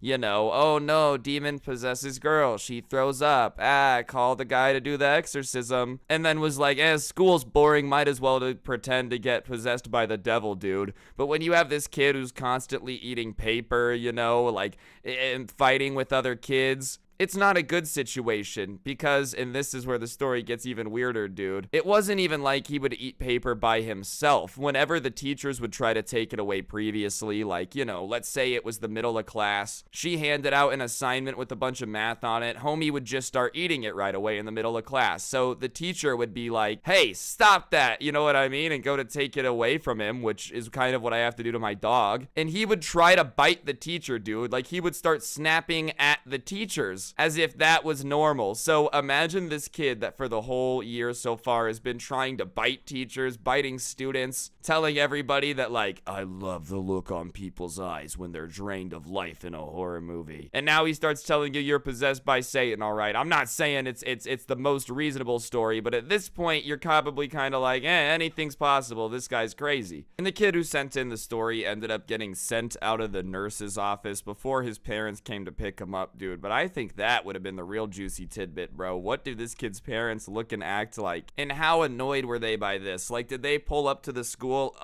How many times have we been over this, Xander Johnny Bolsack 7th the 3rd? Stop pretending to be a demon at school. It's very exhausting to come deal with this. Or were they like, oh my god, I don't know what's gotten into my son. He's acting like he's been raised by wolves. So obviously, after that incident, even the teachers were kind of a little bit afraid to deal with him. And maybe afraid isn't the right word, but apprehensive. Where there used to be like, you know, a lot of understanding and patience was just kind of replaced by like ignoring him, you know? They had spent so much time trying to prevent this kid from doing all this stuff, and just time and time again, I'm possessed by demons, I'm this, I'm that. And realistically, what probably happened is the parents came and were like, do not do anything to my kid. If he wants to eat paper, that's his choice. I've seen that happen before, bro. I've like been in the office before where a parent will come in and the teachers will be like, yeah, your kid is eating glue. And they're like, well, you know what? If my kid wants to eat glue, it's America. It's like, oh, dude, they're just trying to prevent your kid from, you know what? All right, fine. Let the kid eat glue. But the only problem is when they started to ignore Satan Kid is his hijinks and his antics got even worse, which is what usually happens when you try to just ignore a bully or like ignore a problem. It doesn't go away. They just get braver and braver because nobody's sitting there telling them not to do it. You know what I mean? And just the little tidbits of like eating paper and biting people whenever they were taking it away started to be replaced by this kid just running around and biting people for the heck of it, you know? Just like, hey, you, have I bit you today? No.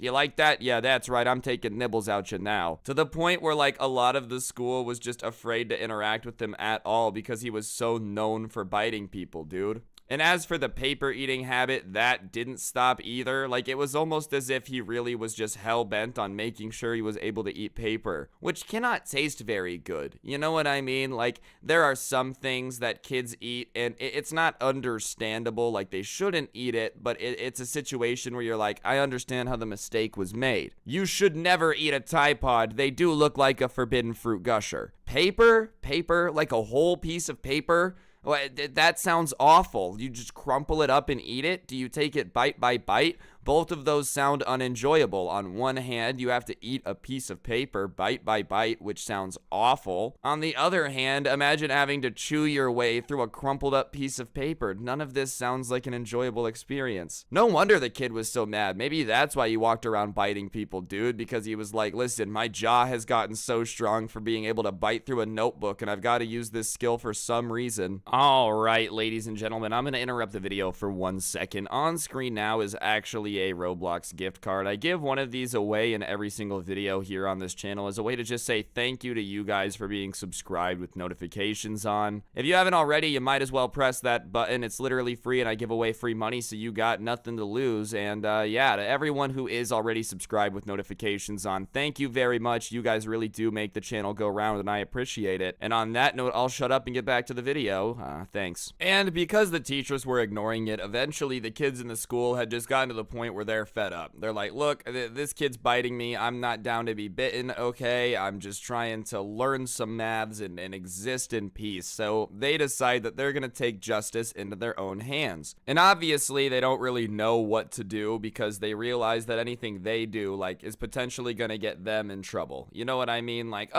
you guys were so mean to this kid who was constantly biting you. How dare you? That stuff does happen in school. It sucks, but like, we all know that sometimes it happens. So they decide that they're gonna get back at him, and like the next time he bites anyone, they were just gonna mob justice him because they decided that, hey, we can't all get in trouble, right? And like, this is awful. I would never, ever advocate for this. You shouldn't do this, right? But they didn't know what to do. This kid was a menace. He's biting people. He's eating your homework. Imagine having to use that as an excuse. Oh yeah, Johnny ate my homework, and you're not even lying because the kid probably did. So sure enough, everybody just agrees that like they're gonna group up, and if he bites anyone, they're just gonna take it into their own hands. So it doesn't take very long for him to decide to bite somebody, and he happens to do it on a day where there's a sub in class. And this poor sub dude, basically the incident that goes down is this person was up using the pencil sharpener. Johnny went over to him and bit him, and he went, ow, why did you bite me? And before the substitute teacher could even handle it, dude, everybody in the class just goes over to him and starts just hitting him, dude. Like, stop biting people. Everybody is just hitting this kid, telling him to stop biting people, and he's like, stop it, stop it. And the poor substitute is screaming at them like, guys, knock it off. Just imagine a mob of children fighting. Like, what do you even do in that situation as a substitute teacher, bro? Or even a normal teacher. The entire class just bum rushes the kid that won't stop biting people. You're kind of want to let it keep going, but you know you can't, dude. So this poor substitute teacher has to like throw herself into this mob of children to save poor Johnny the biter. And so she picks up Johnny and starts running him out of the classroom door, and the entire class doesn't chase at that point because they think they've proved their point. And the substitute teacher gets to the door, and when she's opening the door to like go out of it, Johnny decides that he's gonna bite her, and she's carrying him. So he bites her on the shoulder, and she drops him and is like, ow, why did you bite me? And he goes, I don't know, I was scared. And at that point, the class is like, do you need it to happen again? And he starts crying, saying that he's scared and he wants to go to the office and da-da-da-da-da. And it was a smaller school, so by the time that has all happened, the ruckus has already kind of alerted some people. So the office aides like start showing up after the riot that just happened, and they're trying to figure out what happened. Johnny's like, oh my god, you should have seen it. There was a mob. They all ganged up on me. It was crazy. And every one of the kids in his class is just like, no, that's not what happened. That's not what happened. That's not what happened. Nope. Johnny tried to fight us. Johnny tried to fight us. And they were really united in the story, you know? And Johnny is like, ask the teacher. So they asked the teacher what happened. And this is why you gotta be nice to the teacher, bro. This lady was like, no, yeah, Johnny started it. Because she had been bitten on the shoulder by this kid, she was like, dog, I'm sorry, but I'm uniting with them. If the school's not doing anything about it, somebody has to do something about this kid, because he can't just be roaming around biting everyone. So even the teacher betrayed him, dude. She was like, yeah, I'm sorry, but this kid definitely started it. I feel bad for poor Johnny, dude. I'm sure it was horrifying, don't get it wrong, but at the same time, maybe don't run up around biting everybody in your class for no reason if you don't want them to eventually snap and get mad at you. I'm just saying. Anyways, guys, I think that's gonna do it for the video. Hopefully you enjoyed. If you did, I would really appreciate you taking a second to press the like button. Let me know in the comment section down below what you thought as well. I really do appreciate it. If you don't know what to comment, just go ahead and comment your favorite type of paper down below. What do you think would taste the best? And yeah, if you're new, be sure to subscribe and turn on notifications so you never miss another video. If you want more content, I do have a lot of story times here on the channel, or you can check out my podcast, The Scuffed Cast. Link to that is down in the description. Feel free to go check it out. It's pretty cool if you ask me, even though I'm biased. And along with that, a link to the intro song can be found down there as well if you feel like going and giving it a listen. And the last link that's down there is the merch store. Feel free to cop yourself the merch. It's the coolest merch to ever exist. Obviously, I am a little bit biased. And yeah, if you guys want to send in any stories, the Instagram's @Scrubby, Twitter is @Scrubby_69. But on that note, guys, don't get anyone pregnant. If you do, make sure they're hot, and hopefully I will see you guys all next time with another video. I'm out. Peace. What's going on, guys? It's your boy Scrub here, back again with another video. Hope you guys are having a great day. I know I am. But I will say the person who sent me this story is definitely not having a good time because they got expelled over some drama in a Minecraft server. Yeah, that's right, ladies and gentlemen. Apparently at this school, Minecraft is literally a life or death situation. Regardless, I figured this would be a pretty funny story time, something you guys would enjoy. And yeah, without further ado, let's get into it. Be sure to press the like button or no joke, no scam. You're gonna get expelled for playing Minecraft. And let's go. It's not good. Nice rack in her ass Brazilian. Just turned 21, but my bank's a million. Swear I'm a little drunk, but it's a hell of... Alright, so I really do think that quarantine COVID has changed the way that school and like the social system works. Back in the day when I was in high school, as much as it pains me to say that I'm getting old, gaming wasn't exactly something everybody did. Like, it wasn't commonplace for everybody to game. It wasn't uncommon, most people had a console, but like playing video games together, it being what you were into, was definitely not like the cool thing. Obviously, now that everybody's at home all the time, like playing video games with your friends is kind of the main way for people to like keep in contact. And I guess for some reason schools have decided that forcing people to play video games together is really just the best way to do it. And this person who sent me in this story went to a private school that kind of was able to like have their own rules, sort of. And as part of their team building class, they were forced to make a Minecraft server as a school, and for like an hour a day they were all supposed to get in and farm together and do like teamwork projects. Because it's a private school, the classes are very small. Like, he only had 20 other kids in his class, so it wasn't overwhelming. But obviously, whenever you're playing Minecraft with people that you, like, kind of know, don't really know, and you're just playing a game and you're supposed to be sharing and organizing together, it's pretty easy for somebody to just, like, PvP someone and kill them, or someone to break into somebody's chest and steal their stuff. Just that type of nuisance. And I'll be honest, that's kind of half the fun of playing a game. Like, messing with your friends in Minecraft is one thing, but somebody you don't know just like blowing up your farm with TNT when you guys are supposed to be doing it for like a grade on teamwork is probably really, really frustrating. And anyways, there was this group of 3 kids in this dude's class whose parents were like really big donors to this private school, right? And they were basically just jerks the entire time they would be playing Minecraft, dude. Like, they would get in the server and their assignment would be, you know, build a house big enough for everybody, and like half the class would go and start building it out of wood, and then, you know, that group of 3 people would accidentally, using air quotes, light it on fire. Or like they would have a situation where they had to go mining, you know, and then, oh dang it, I didn't mean to hit you with my pickaxe and knock you off the edge of the ravine. Like, they were just kind of messing with everything. And while trolling can be funny, trust me, I love to do it. I feel like if it's people you already don't like doing it when like you kind of have to be doing it for a grade is probably one of the most frustrating things ever. Like, yeah, as much as I love trolling, sometimes you succumb to the trolling as well. And what makes it even more annoying is when they started telling the teacher about it, he kind of just was like, oh, well, you know, it was an accident. That's the way the game is played because these 3 kids were so important to the school, like their parents donated money, that the teacher wasn't going to do anything. And once the kids realized that the teacher wasn't going to do anything, like the 3 kids that were out of control after they got told on and the teacher did literally nothing, their behavior got even worse, bro. Like, that's already annoying in and of itself. But once they realized that they were really untouchable, they just stopped even pretending it was an accident. They would like just go steal stuff because they wanted it. And when they would be like, hey, where'd my stuff go? They'd be like, yeah, I took it because I wanted it. You know, they were killing people's Minecraft dogs, which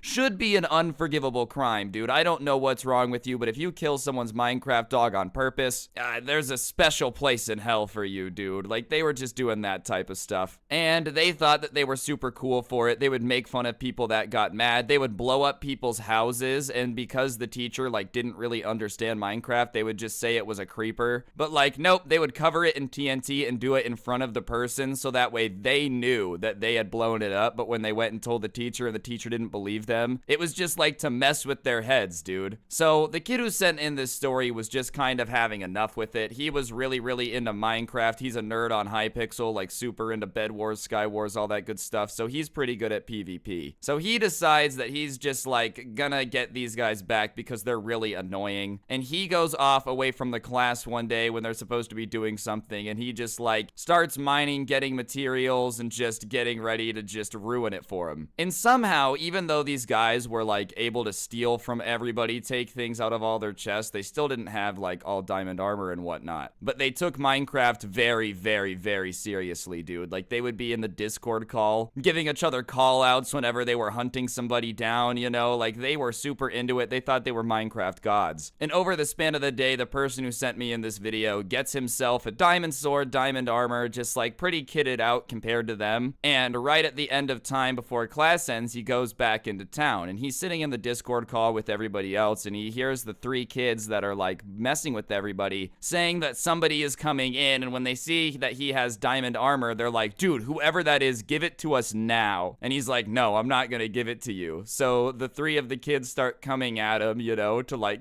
kill him and get his armor off, and the kid just 3v1s them with ease, bro. Like, he literally 3v1s them, just bop bop bop, woof woof woof. Minecraft god out here, got that dream PvP combination, speedrun, no cheats enabled, absolute god mode. And they start bugging in the Discord call. They're saying he's cheating, saying that, you know, oh my god, dude, what's wrong with you? You're not allowed to PvP. They're freaking out, dude, saying that he's got to have kill aura on, he's cheating, he's a hacker. And this kid is just kind of like, no, bro, you guys suck. Like, this is what it feels like to be playing with you guys. It's not fun, is it? And they respawn, and he keeps killing them off of spawn and killing them off of spawn. And they're screaming in the Discord chat, and the rest of the class is kind of laughing at them. So they one by one leave and start typing in the Minecraft chat, like telling him to stop it. And this is where this kid made his fatal mistake, bro. He starts talking trash back to them in Minecraft. The thing is, he's using their names and talking trash to them, telling them they're garbage at Minecraft and should uninstall, like all that stuff, normal trash talking. And while the context of it is they've been bullying everybody in this stupid server for like weeks on end, you know, and everybody's annoyed with them, the kids obviously aren't stupid enough to like not have a way out of this situation without getting in trouble. So they screenshot the chat, and it's them being like, dude, why are you killing us? And this guy telling them that they suck and they're stupid and they've ruined the server for everybody. And so the next day when this kid goes into Zoom class, the teacher pulls him aside and is like, hey, the principal wants to Zoom with you and your parents after school. Can you do that? And obviously the kid really doesn't think anything of it. He's like, sure. And so the entire day he's a little nervous but doesn't think anything of it. After school comes, his parents and him sit down in front of the computer, and the Zoom call opens, and the principal is like, we're here to talk about your conduct in the Minecraft server the other day. We want you to know that this school will simply not tolerate bullying, and what you did is highly inappropriate. And the kid is just kind of like, what are you talking about? And that's when the principal starts dropping the screenshots of this guy talking trash in Minecraft in chat. Him saying he's gonna sleep with their moms, him saying they're garbage and should uninstall, that like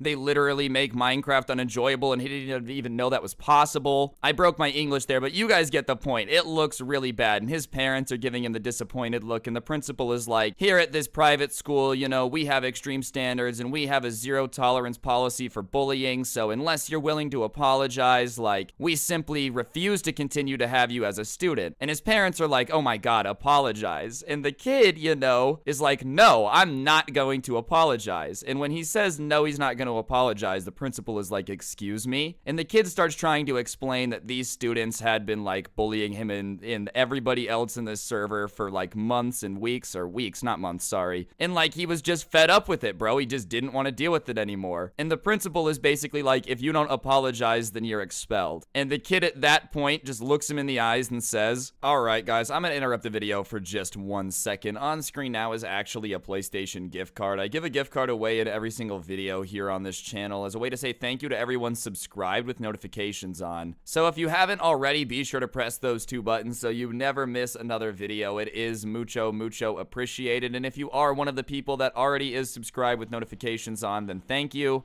You guys are really what makes the channel go round, and I mucho appreciate it. Enjoy the gift card, and I'll shut up and get back to the story time now. Enjoy. And he's like, fine, if you got to expel me, then you got to expel me. That's just is what it is. And his parents are like, what? And so the principal is like, we'll discuss this later. So he hangs up the Zoom call, and his parents are like, yeah, what happened? So he kind of starts to explain the situation, and his parents are like, well, you do realize it's a private school that we've been paying for, so if you get expelled, like, that's just a waste of money. And he starts explaining to his parents that they hate it anyways, and I'm not saying this is normal. I cannot believe what I'm about to say is true, but he's like, hey, well, if you're unhappy and you hate it at this school, then fine. I guess you don't have to go back. Dude, my parents would have been like, yeah, too bad. We're paying for it, so get back in there and suck it up. I don't care if they're bullying you, bro. Maybe you should just not be a long-necked weirdo. But this guy's parents supported him, so whatever. He goes through with the expulsion over a Minecraft server beef. The reasoning he has on his, like, expulsion papers is obviously cyberbullying because, talking chat in Minecraft, or talking crap in the Minecraft chat constitutes a crime these days.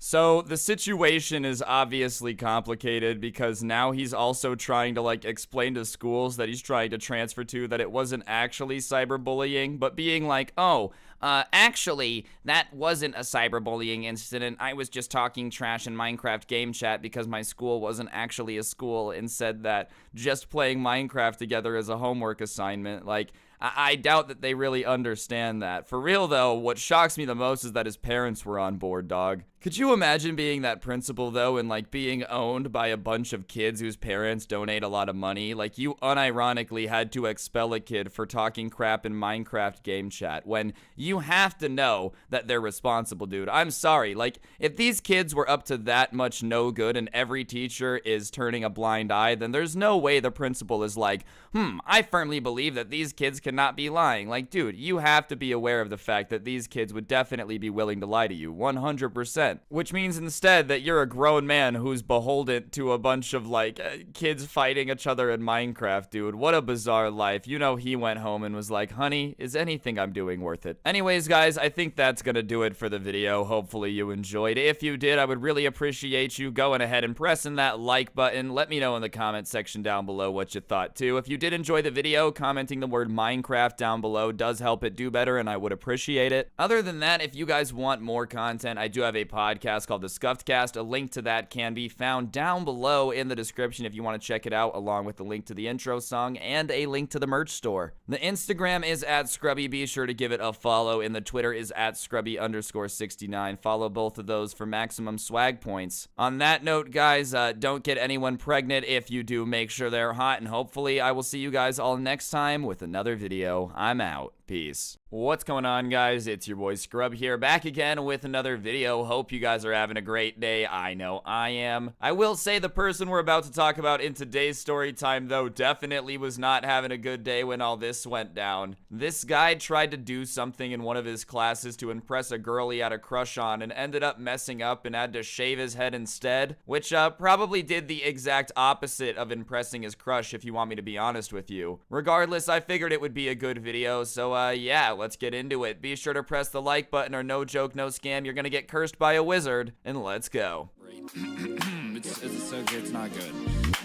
Nice racking her ass Brazilian. Just turned 21, but my bank's a million. Swear I'm a little drunk, but it's a hell of. All right, ladies and gentlemen, I think everybody's been in the place where, like, they really want to impress somebody, but they're not sure how. It's just part of growing up. Trust me, I've taken many an L sometimes trying to impress a girl. It's just part of life. If you're one of those people, there's nothing wrong with it. And that being said, this person sent in their story for me to talk about, meaning they're okay with being embarrassed, so that's what they're about to get. I guess this guy was in a class with this girl that he had a crush on, and she was one of those girls that was easily impressed by people doing like cool dares, I guess. I don't know what you would call it. Essentially, the more people were like, yo, watch this, and then did a backflip, the cooler she thought they were. Like, she was a very adventurous girl who liked people who like mountain biked and did extreme stuff. And there's nothing wrong with having a type, obviously. This guy admits in the DM that he was a little bit delusional for thinking it was ever gonna work because, you know,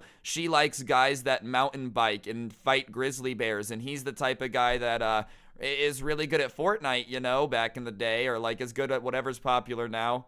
I've just been playing a lot of Valorant. You guys have been seeing it in the gameplay. But regardless, this guy, for some reason, was like, no, we are simply meant to be, and I'm gonna find a way to impress her. And he noticed that a lot of the guys that she had talked to before, or been with before, were the type of kids that were always doing, like, crazy dares in the lunchroom and stuff, and just that type of crowd. So he decides that he's gonna do something crazy to impress her. The problem is he's just not a very crazy guy. Like, he doesn't have very good ideas. But unluckily for him, I guess, a situation ends up presenting itself pretty quickly that allows him to make an absolute moron out of himself. Sometimes the universe throws you something that's the opposite of good luck, you know what I mean? And that's basically what this guy has. So he walks into the class he has with this girl, and the teacher starts talking about they're going to be doing some crafts today, and basically they're going to get into groups. And when they get broken into groups, he gets put into a group with the girl, and he's like, yo, this is sick, this is perfect, this is literally what I've been dreaming of. And they start looking at the project, and basically they had to build something out of paper. I'm not really sure why, but for one reason or another, there happened to be a little bottle of Gorilla Glue on the desk, and so he made a joke about Gorilla Glue being strong enough to hold back a gorilla, and she laughed at it. And she started talking about, imagine how funny it would be if, like, somebody put it in their hair. Like, imagine how, like, funny it would be. And everybody else in the group started laughing too. And for some reason, the guy just decided to go, I could do it, that would be funny. And, like, he didn't even think out the words before they left his mouth, dude. He really just said it and was just like, oh my god, what just came out of my mouth? I absolutely schooled that kid, by the way. I'm sorry, that was pretty cute. I don't know how he choked that bad. Anyways, back to the story time. Anyways, after he says it, the girl doesn't say like, oh my gosh, no, that would be highly irresponsible. I don't want you to do that. Obviously, she's like, oh my gosh, would you really? Like, you're insane. Are you actually gonna do it? And for some reason, when he gets the chance to like back out, you know, and not do it, he doubles down. He's like, yeah, I'll do it. And before he even knows what's happening, it's like his body's on autopilot. He opens his palm and he just coats it in super glue, just covering it over and over again in super glue like he has no regrets. And he just slaps his hand to his head. And almost instantly, he's like, oh my god, what am I doing? His thoughts are catching up with the body, or his body, and he's like, why did I just do that? Why did I just do that? And everyone in the group starts like laughing hysterically because obviously when somebody's dumb enough to slap their head with Gorilla Glue on their hair, like, you're gonna laugh at it, and everyone's just, oh my god, no way, he actually did it, no way. And he just isn't moving his hand. Like, for those of you that have never worked with Gorilla Glue or whatever, you do have maybe a couple seconds to like not get stuck to anything. I just punched my mic on accident, I'm sorry. You've got a little bit right before it dries where you've got a little bit of pliability, like to not get it stuck to your hair, but he's just sitting there watching these people laugh at him for being a moron, not realizing that by waiting for them to stop laughing, he's taking too long to get his hand off his head. So sure enough, he goes to pull his hand off his head and he feels like the tightness of his hair coming off his scalp and also the tightness of his hand hurting. And he's like, oh my god, I'm an idiot. If I pull right now, all this hair is gonna come off. So he starts trying to play it cool, and he's like, honestly, it's not that bad. But since he's not the type of guy to ever be doing anything like this, it's really obvious to everybody that he's freaking out. So the girl he has a crush on and everyone in the group is like, oh my god, are you stuck? Like, dude, did you get your hand stuck? And he's like, no, I'm fine.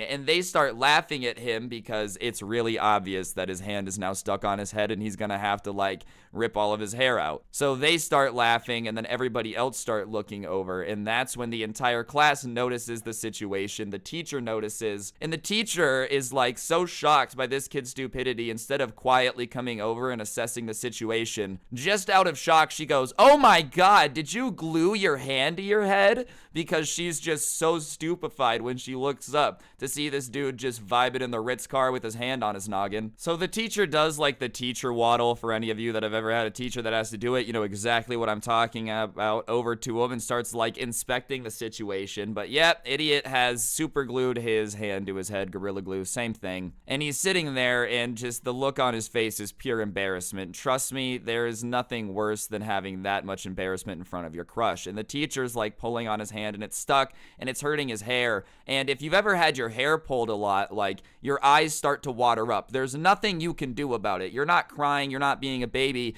It's just your natural reaction to your hair getting pulled. So his eyes start watering up, and his crush is looking at him and just assessing the situation. And she's like, oh, are you crying? And I don't think, or he says that she didn't say it to, like, you know, be mean or malicious, and like she was just reacting to the situation. But sure enough, she points out that there's tears in his eyes, and the entire class is like, oh, he's crying, and just starts laying into him, which sadly, that's just the way high school is, bro. It's like a pack of piranhas. Anyone shows weakness, and all of a sudden everyone's like, feast upon the demon beast, and just goes ham on him. So everyone's clowning him for like crying, and he's just realizing that, you know, all of this, hey, I'm gonna do something spontaneous and super sick to impress my crush, is 100% backfiring. Like, there is no way out of this that's gonna make him look good. How embarrassing. He's gonna be known as the kid who super glued his hand to his head. And the teacher at that point gives up. She's like, look, I'm gonna send you to the nurse's office, see if there's anything I can do, but I can't get your hand unstuck. So he shamefully has to get up and like start leaving the classroom with his hand glued to his head, which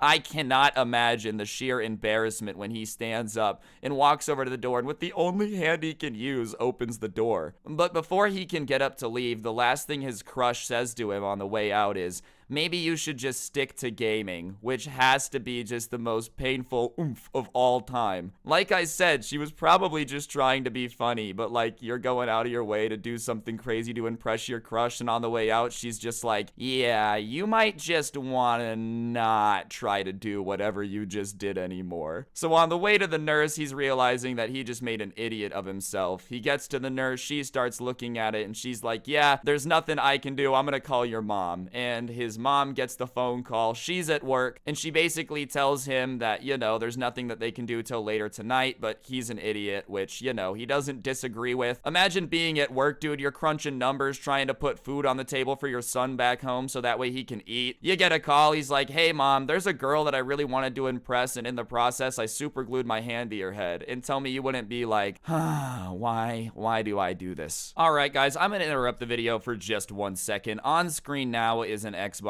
gift card. I actually give away a gift card every upload here on this channel as a way to just say thank you to everyone that is subscribed with notifications on. For those of you that aren't, you might as well press the button and turn on notifications so you never miss another post. I give away free money every upload, and hey, you like the content enough to get this far into it, right? Real talk, if you are somebody that's already subscribed with notifications on, I just wanted to say thank you. You really are the type of people that make the channel go round, and I really, really appreciate it. And yeah, whoever got the gift card, enjoy it, and I will shut up and get back to the story time now. Enjoy. Anyways, he goes about the rest of his day with his hand glued to his head, or about as much as he can. Like, he has to just deal with the embarrassment of everyone asking him what happens, and then, like it or not, like, at that point, the rumor had gotten around, so somebody would start explaining what happened, and yeah, a whole lot of, dude, that's kind of stupid, why would you do that? Which, to be fair, when you super glue your hand to your head, is gonna happen. He somehow makes it through the day without being so embarrassed to spontaneously combust with his hand glued to his head. He gets home, his mom comes home, his dad comes home, and they're looking at it and they're like, look, I'm gonna be honest with you, we probably could go somewhere and have them fix it and save your hair, but we don't have the money for that, and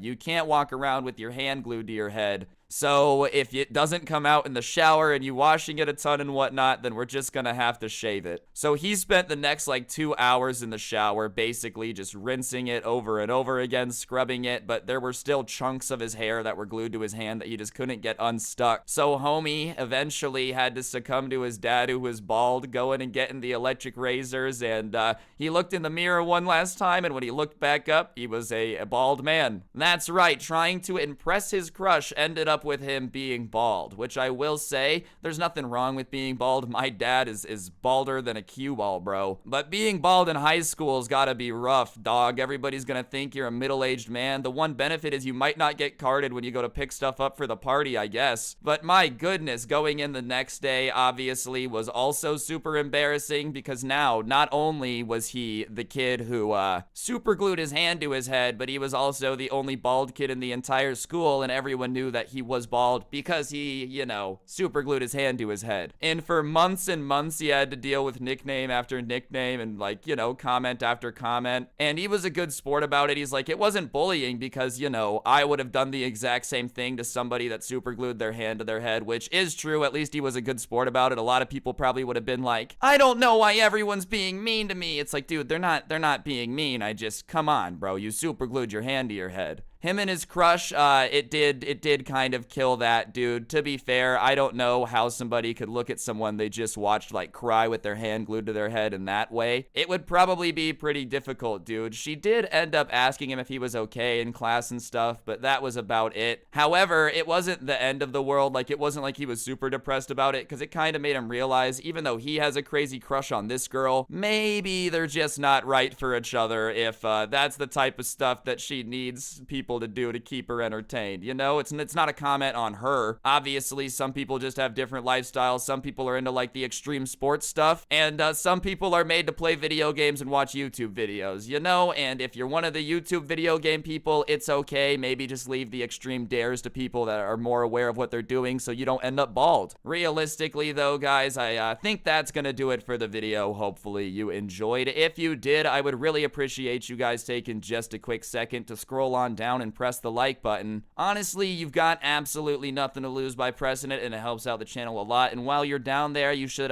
leave a comment. If you don't know what to comment, just go ahead and comment down below the most embarrassing thing you ever did to, like, try to impress your crush. And whoever gets top comment, congratulations, you are king of embarrassment. If you guys want more content similar to this, I obviously have a bunch of other story times on the channel, or you can check out my podcast. The Scuffed Cast link will be in the description, along with the link to the intro song if you guys want to check it out. And the last link I got to plug down there is, of course, the link to the merch store. If you guys want to pick anything up, it does help support the channel, and it's pretty fire if you ask me. I am biased because, you know, it's mine, but hey, shut up. Other than that, if you guys have any crazy story times, you can submit them to my Instagram @Scrubby or my Twitter @Scrubby_69. You should be following both anyways, because trust me, the content is so next level that it will change your entire life, much like a bottle of Gorilla Glue in a classroom. Anyways, guys, that's everything I gotta plug and do, so thank you all so much for watching. I really do appreciate it. Don't get anyone pregnant. If you do, make sure they're hot, and hopefully I'll see you guys next time with another video. Peace. I can't end a video at 13 minutes, bro. It just feels weird. What's going on, guys? It's your boy Scrub here, back again with another video. Hope you guys are having a great day. I know I am. Today I've got a pretty crazy story time for you guys about the time I witnessed some dude lose like 600 grand in 20 minutes. Me and a couple of my friends ended up in this very bizarre situation. Regardless, I'm sure that's got y'all intrigued, so I won't dilly-dally no more. Be sure to press the like button if you're hyped for the story. It helps out a lot. And without further ado, let's get into some dude losing a crap ton of money, more than I've ever seen in my entire life, in a couple minutes. Cause damn, you know that one had to hurt. Let's go. So much money you would think that it's illegal. I'm getting quiet now. Laying low when you reach, so I'm piping down. Making out, stack the bread, cause you love the sound.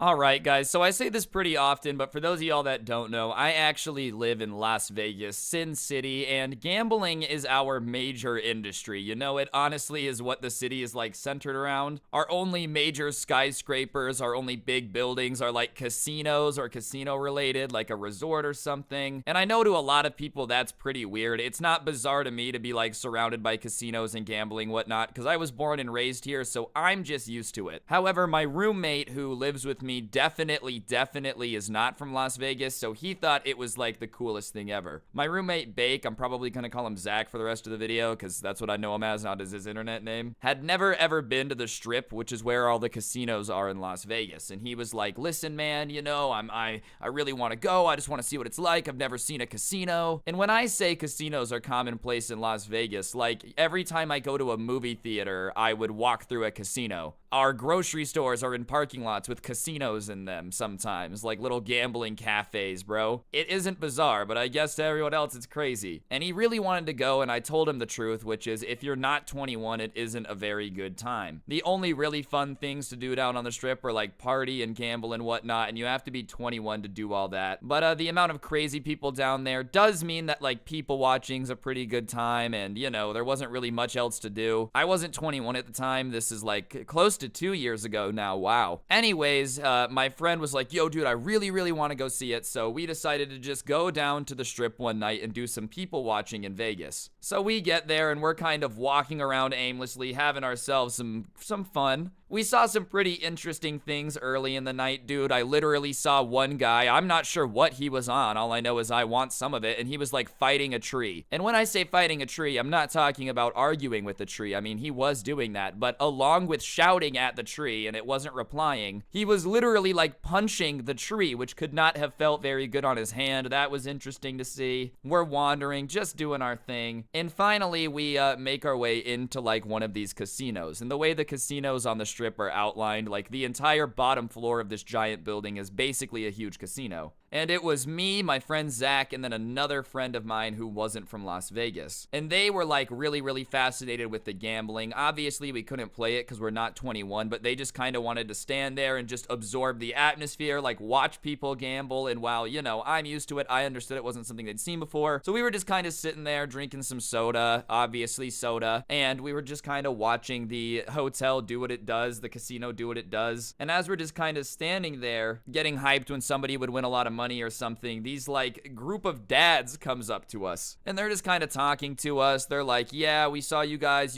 are our son's age. And we were like, oh, how funny, they're probably doing a guy's trip in Vegas. And we're kind of like, oh yeah, sure, whatever, just being nice to these dudes because we're bored. It's not like we had anything to do. And like they seemed like a bunch of dads just trying to, you know, have some fun in Vegas. Not that type of fun, okay, just to be clear, but like, you know, oh, look at those kids are our son age, I bet you they go to college. Like, I don't know, dads are weird. Because, you know, I don't play on that side of the team. As flattering as it is, I wasn't trying to have a great time in Vegas with these dudes. And they started asking us questions about Vegas, you know, and my friends weren't from there. And they're like, oh, have you guys ever gambled? And we say no, obviously, because legally we can't. We weren't old enough. And the guy is like, well, have you ever da-da-da? And I couldn't hear him. And I asked him to repeat it. And he kind of looks at me and he's like, well, have you ever seen high roller gambling? And to be honest with you, I've lived in Vegas my entire life. And I've never seen high roller gambling. I've heard rumors about it, like people literally blowing hundreds of thousands of dollars and millions of dollars in a night. I know they exist. I've never seen one, but they have high roller rooms in some casinos where like you have to be gambling a certain amount to even be worth playing there. Like, you know, yes, I'd heard of rumors of it, but I'd never seen anything like it. No, because I'm not a high roller. I'm not out here throwing hundreds of thousands of dollars down on the poker tables.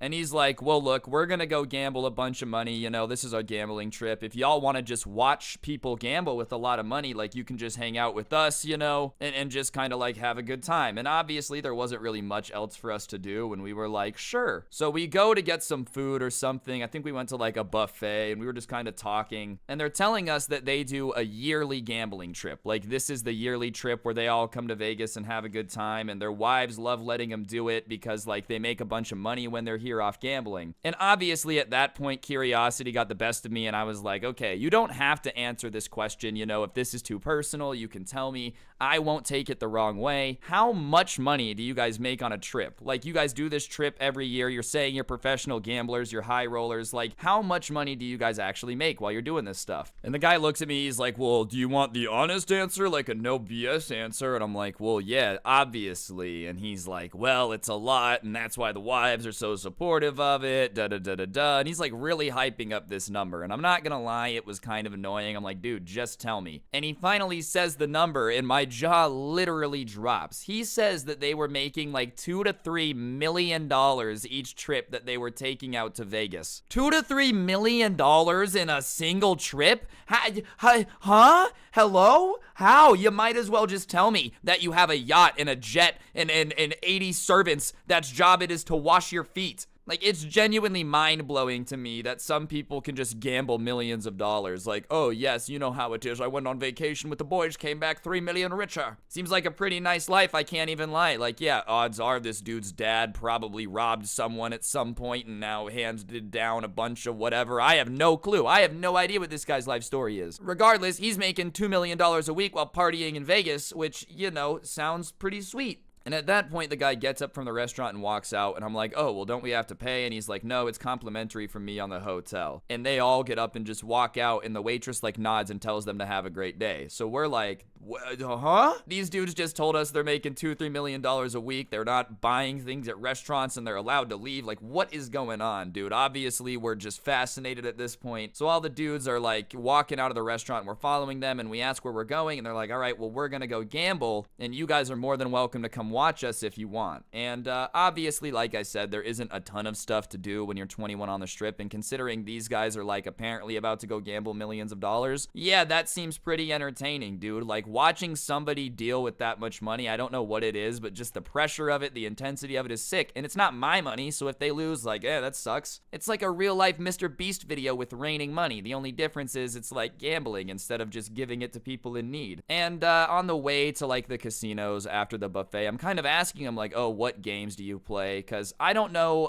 a metric crap ton about gambling. I probably know more than like the average American just because I live in a gambling city. But I was expecting them to say poker or like something involving some strategy, because usually if people are consistently winning at gambling, like it has to be a game that has some thought to it. You know, something where like it's repeating results over and over again. And they tell us that like their favorite game to play is roulette, which is pure luck. Like, okay, I'm sure somebody out there is going to make an argument, well, technically, if you read a book and da-da-da-da-ba-da-ba-ba, like, roulette is basically pure luck. Roulette is a lot more luck than poker or something that I was expecting them to say. So, I'm not an expert, but obviously, I was a little bit like, you guys consistently make money on a game that requires no skill? It's just the ball spinning around the roulette wheel. It's not like there's a button you press or anything like that. And so I just kind of asked them how that works, considering roulette isn't a skill game. And I'll never forget the look that they gave me when I asked that, dude. You would have thought that I just asked them if I could have their wife later. Like, they actually acted like I had just insulted their soul. And the main guy who had been flexing to us the whole time is kind of like, oh, trust me, dude, I have tons of skill. Like, don't even insinuate that. Trust me, I'll show you. Like,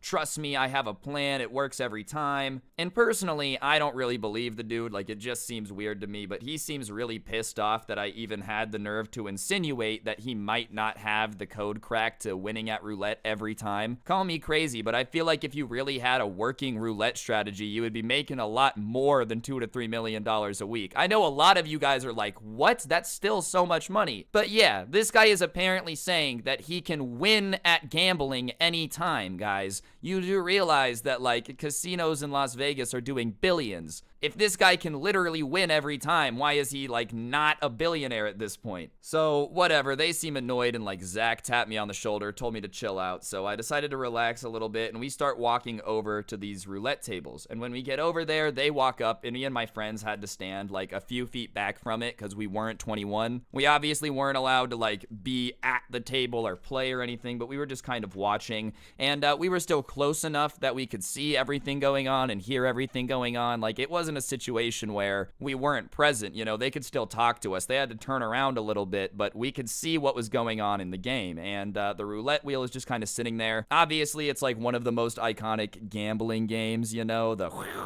oh no, it's gonna land on red 32. Like, it's one of the most iconic gambling games. And they walk up to the table and we're just kind of watching it. And I look over and I see Zach and my other friend's eyes kind of wide because they're like, oh, we're about to watch gambling, you know. And I don't know why they thought it was so cool. Anyways, the ringleader dude steps up all cocky and he's like, $5,000 on green. And some of you probably know what that is. I'm gonna guess some of you don't, so I'm just gonna break it down really quick just to let you know how stupid that was. So roulette basically works in a way where if you're wrong, like, you lose all the money you just bet. So unless this guy somehow manages to get this to land on green, he's about to lose $5,000 in one roll of the roulette, right? And the odds of it landing on green are 35 to 1, so a 1 in 35 chance of it landing on green. Not very good odds. To break that to a percent, just so y'all can, like, understand how stupid that is, literally just under 3%, and it's a situation where, yeah, if you win, you 35x your money, so you make 175 grand. But there's a reason the saying is the house always wins. You know what I mean? Casinos are able to operate and make profit because they're really, really good at making sure that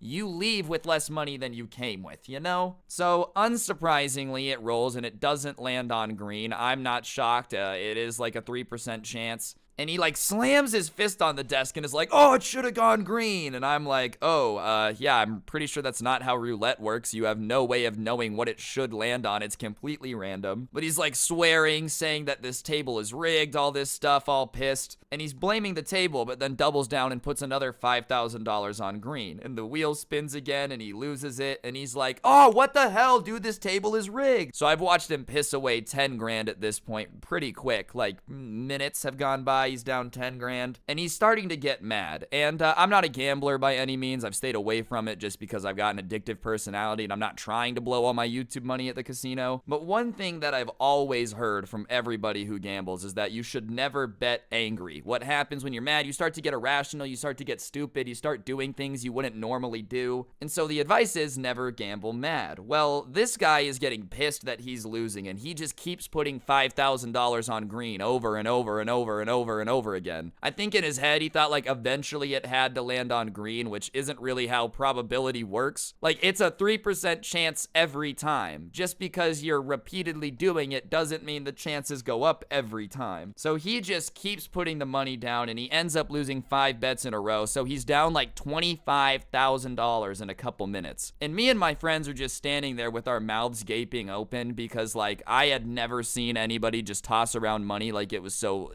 worthless before. This dude was really just throwing around $25,000 like it was play money, the way I would gamble with like Monopoly bands, and he was literally throwing around a down payment on a house like it was nothing. But when he turns around to see what's going on, he sees me and my friends kind of standing there with our mouth open, and I don't know if he was like embarrassed or what, but what he decided to do next definitely didn't make him seem smarter. He starts swearing that he's gonna win his money back and just watch, trust me, I'll win it back. And we start telling him like, bro, you don't have to do that, it's okay. And he turns back around and I'm like, dude, I hope he slows down, because that's another thing they literally tell you not to do when you gamble is like never swear you're gonna win back money that you've lost. They say you should only gamble money that you're willing to lose. But when he turns back around, he goes $25,000 on green. His plan was like, oh, well, if it goes green now, it'll give me 35 times $25,000, so I'll make money. And sure enough, dude, it doesn't land on green. Who would have thought? And the guy is sitting here pissed. Like, surprise Pikachu, the strategy hasn't worked once for you and you just keep doing it. That's not the best move. And when he loses the $25,000, he doesn't get mad. He doesn't even say anything. He literally is just silent. He doesn't talk to his friends. He doesn't turn around. He's just grimacing and looking like he's questioning his life, which honestly, I would too. Like, how could you not? He's literally down 50 grand in a couple minutes and it looks like he's just kind of sitting there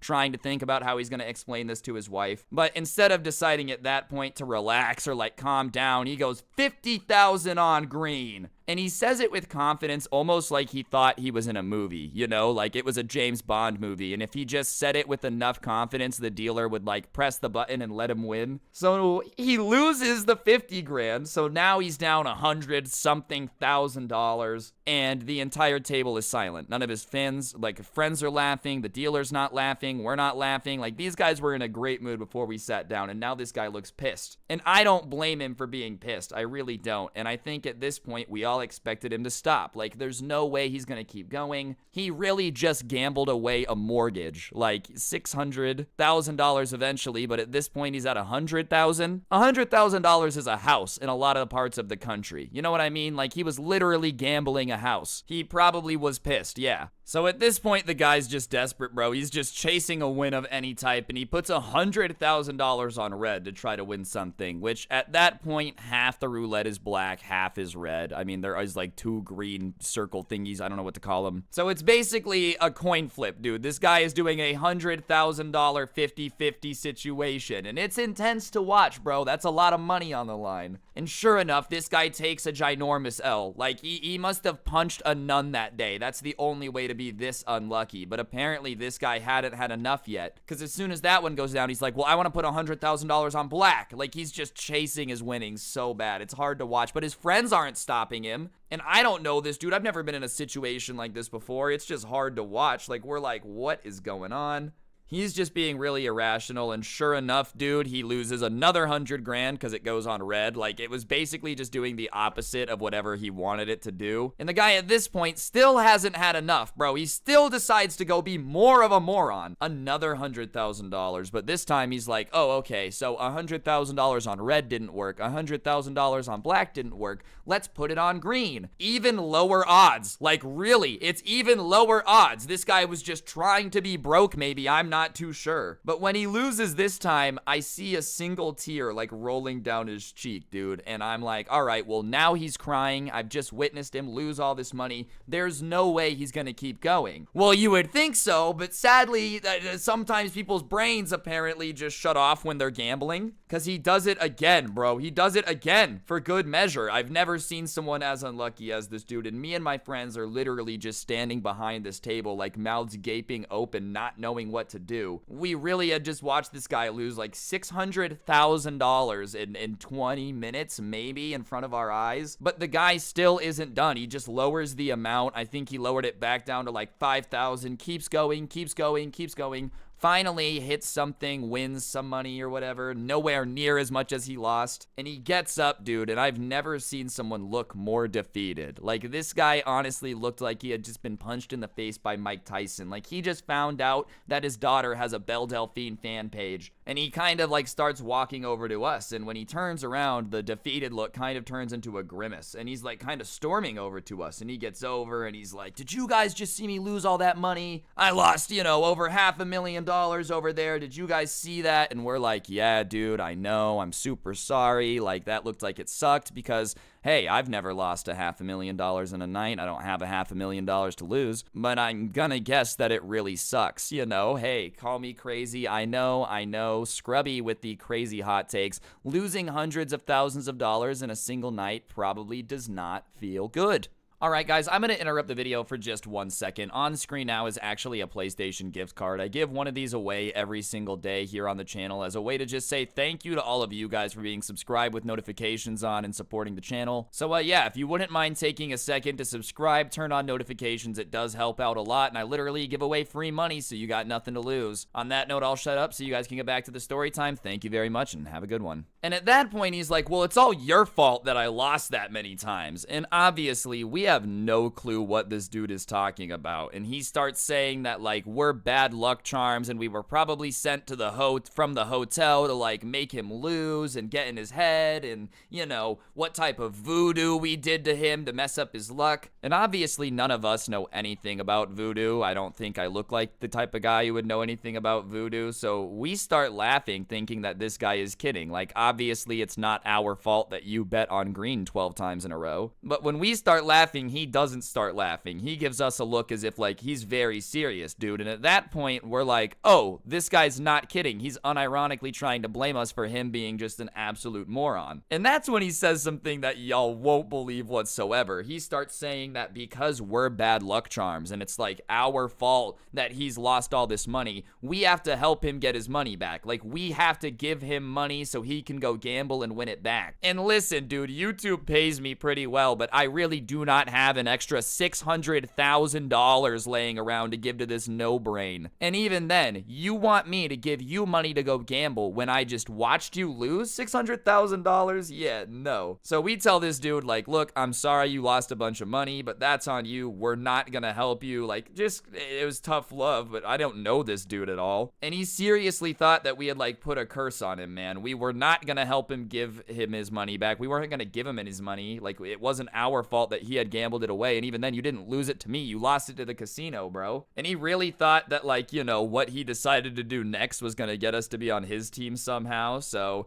he's like, well, if you're not gonna help me, then you guys can't hang out with us anymore. And me and my friends, like, looked at each other and were like, okay, and just started walking out because we didn't care. I don't know this dude. I really could not care less how much money this guy has lost. It means literally nothing to me. I'm sorry, maybe, you know, that's a little bit rude, but if you go do a bunch of really dumb stuff that you're gonna have to explain to your wife why you're down 600 grand, hey bro, that sucks for you. Good luck. But if I can't hang out with you anymore, so be it. Oh no, I'll go home and sleep fine at night. And so we start, like, walking out, and he kind of is following us, and we finally turn around, and he's, like, right behind us, and he's like, you know, I'm sorry, I was a little mad, you guys don't have to leave. And we're like, dude, you literally just accused us of being voodoo workers that were sent here to make you have bad luck so you would lose money to the casino, and now you're gonna sit here and be like, no guys, come hang out, it was fun. So that was really weird to us. We all thought that was just, like, super weird. We didn't trust this dude at that point. We're like, we're gonna get robbed if we stay. So we decided to get out of there. And we walked outside the casino, honestly, just laughing at the situation, because how could we not? Like, it's not every day you watch somebody lose 600 grand, accuse you of doing voodoo to make him lose it, and then, like, you know, him beg you to keep hanging out. After that situation, we decided it was probably best to head home anyways. So we ended up getting in it and, like, telling our Uber driver about it, and he thought it was hilarious. And to this day, it is still the biggest L I have ever seen anyone take ever. Losing that amount of money definitely counts up there as, like, one of the greatest L's you can take. Anyways, guys, I think that's gonna do it for the video, though. Hopefully you enjoyed. If you did, I would really appreciate you taking a second to press the like button and comment down below. It really just helps the video do better in the algorithm, and you know, the more people see this video, the more people get to enjoy it. So if you don't mind pressing the like button and commenting the word water bottle down below, I'd really appreciate it. Other than that, if y'all want more content, I do have a podcast called The Scuffed Cast. It's just with a couple of my friends, Dark Dom and Bumpkin. They're also YouTubers. We just talk about drama and all that stuff. The link will be down below, along with a link to the intro song if you feel like giving it a listen. The Spotify link's down there. And yeah, other than that, follow my socials. Instagram is just at Scrubby, Twitter at Scrubby_69, and the TikTok is at Scrubby Stories. Y'all could drop a follow on there. I post story times on that, so if that's something you're interested in, feel free. And yeah, on that note, guys, don't get anyone pregnant. If you do, make sure they're hot, and hopefully I will see you guys all next time with another video. I'm out. Peace. What's going on, guys? It's your boy Scrub here, back again with another video. Hope you guys are having a great day. I know I am. Today I've got a story time for y'all that was sent into my Instagram at Scrubby by a subscriber about the time his babysitter took him to McDonald's only for her to get arrested while they were there. Honestly, sounds like a pretty good time, bro. Unlimited time at the play place is pretty swag if you ask me, but regardless, it should be a pretty good video. Be sure to press the like button and yeah, sit back, relax, and enjoy. The sun's down and I'm feeling it right, so tell me, little mama, what you doing tonight? You know I'm trying to hit it, I'm not being polite. Alright, ladies and gentlemen, so we all know sometimes babysitters can be the opposite of comforting and safe, all that good stuff. I've told a few stories on that channel that'll let you guys get across that. That being said, being arrested at McDonald's takes a special type of weird person. Today, though, when I was scrolling through my Instagram DMs and saw my babysitter got arrested, it definitely got me interested, and the story itself does not disappoint. Basically, all you gotta know is that the babysitter, for the purpose of the story, we're gonna call her Ashley. And Ashley was about 20 years old. It was actually the person who sent in this story's, like, distant cousin. Like, you know when they're kind of related to you, but in a weird way, where, like, your mom says you don't have to call them your cousin if you don't want to? That was kind of how he was related related to this girl, and I guess his mom had gotten a new job on very short notice, and so she was kind of desperate for somebody to like watch the kid for a bit. So she called up his cousin and was kind of like, hey Ashley, will you please just watch him for a couple hours? I've got to go do some stuff for work, get some paperwork done. I'll give you some money, you can take him to McDonald's, like everything should be okay. And the Ashley girl was like, yeah, no problem. So she came over a little bit before his mom left, and once his mom left, she was kind of like, all right, here's the deal. We're gonna go to McDonald's, okay, and I'm gonna meet my boyfriend there, and you're gonna play in the play place while I hang out with my boyfriend, and then before your mom comes home, we're gonna come back, okay? Basically, she was like, I don't actually want to have to watch you, you know? I want to do as little work as humanly possible. That's what the truth is. At the time, though, that's like the gold standard. Obviously, unlimited time at a McDonald's play place when you're a little kid is a pretty OP level of swag. Like, oh yeah, that's right, I'm about to spend all day goofing off at McDonald's. What did y'all do today? Go to school? Oh, can't relate. Sorry, y'all just aren't built different like me. It is funny how stuff like that works, bro. You grow up a little bit and now you're like, oh, that babysitter that I thought was really cool for letting me stay up till 2 a.m. watching horror movies when I was 7 was actually just kind of irresponsible. So whatever, they get in the car, they go to McDonald's. Sure enough, this girl meets up with her boyfriend in the McDonald's lobby, which, you know, is a pretty weird place to have a date, but go at it. And immediately, the kid just beelines to the play place. He had told her what Happy Meal he wanted, and she said that he could just go over to, like, the table where they were sitting and get it whenever he wants. So he's playing in the play place, just kind of vibing, doing his thing, going about his business, and he comes back out from out the bottom of the slide from the play place, and it'd been a couple minutes, so he goes to check on his Happy Meal. But when he goes to check out where his babysitter is and her boyfriend, the table is empty. The Happy Meal is there, and some empty like food wrappers are, but whatever, he's just kind of vibing. So he breaks into his Happy Meal, he's eating some nuggets, he's eating some french fries, he's playing with the toy, and that's when the manager of the McDonald's comes over, and she looks at him and she's like, hey, were your mom and dad eating lunch here? Like, was that who was with you?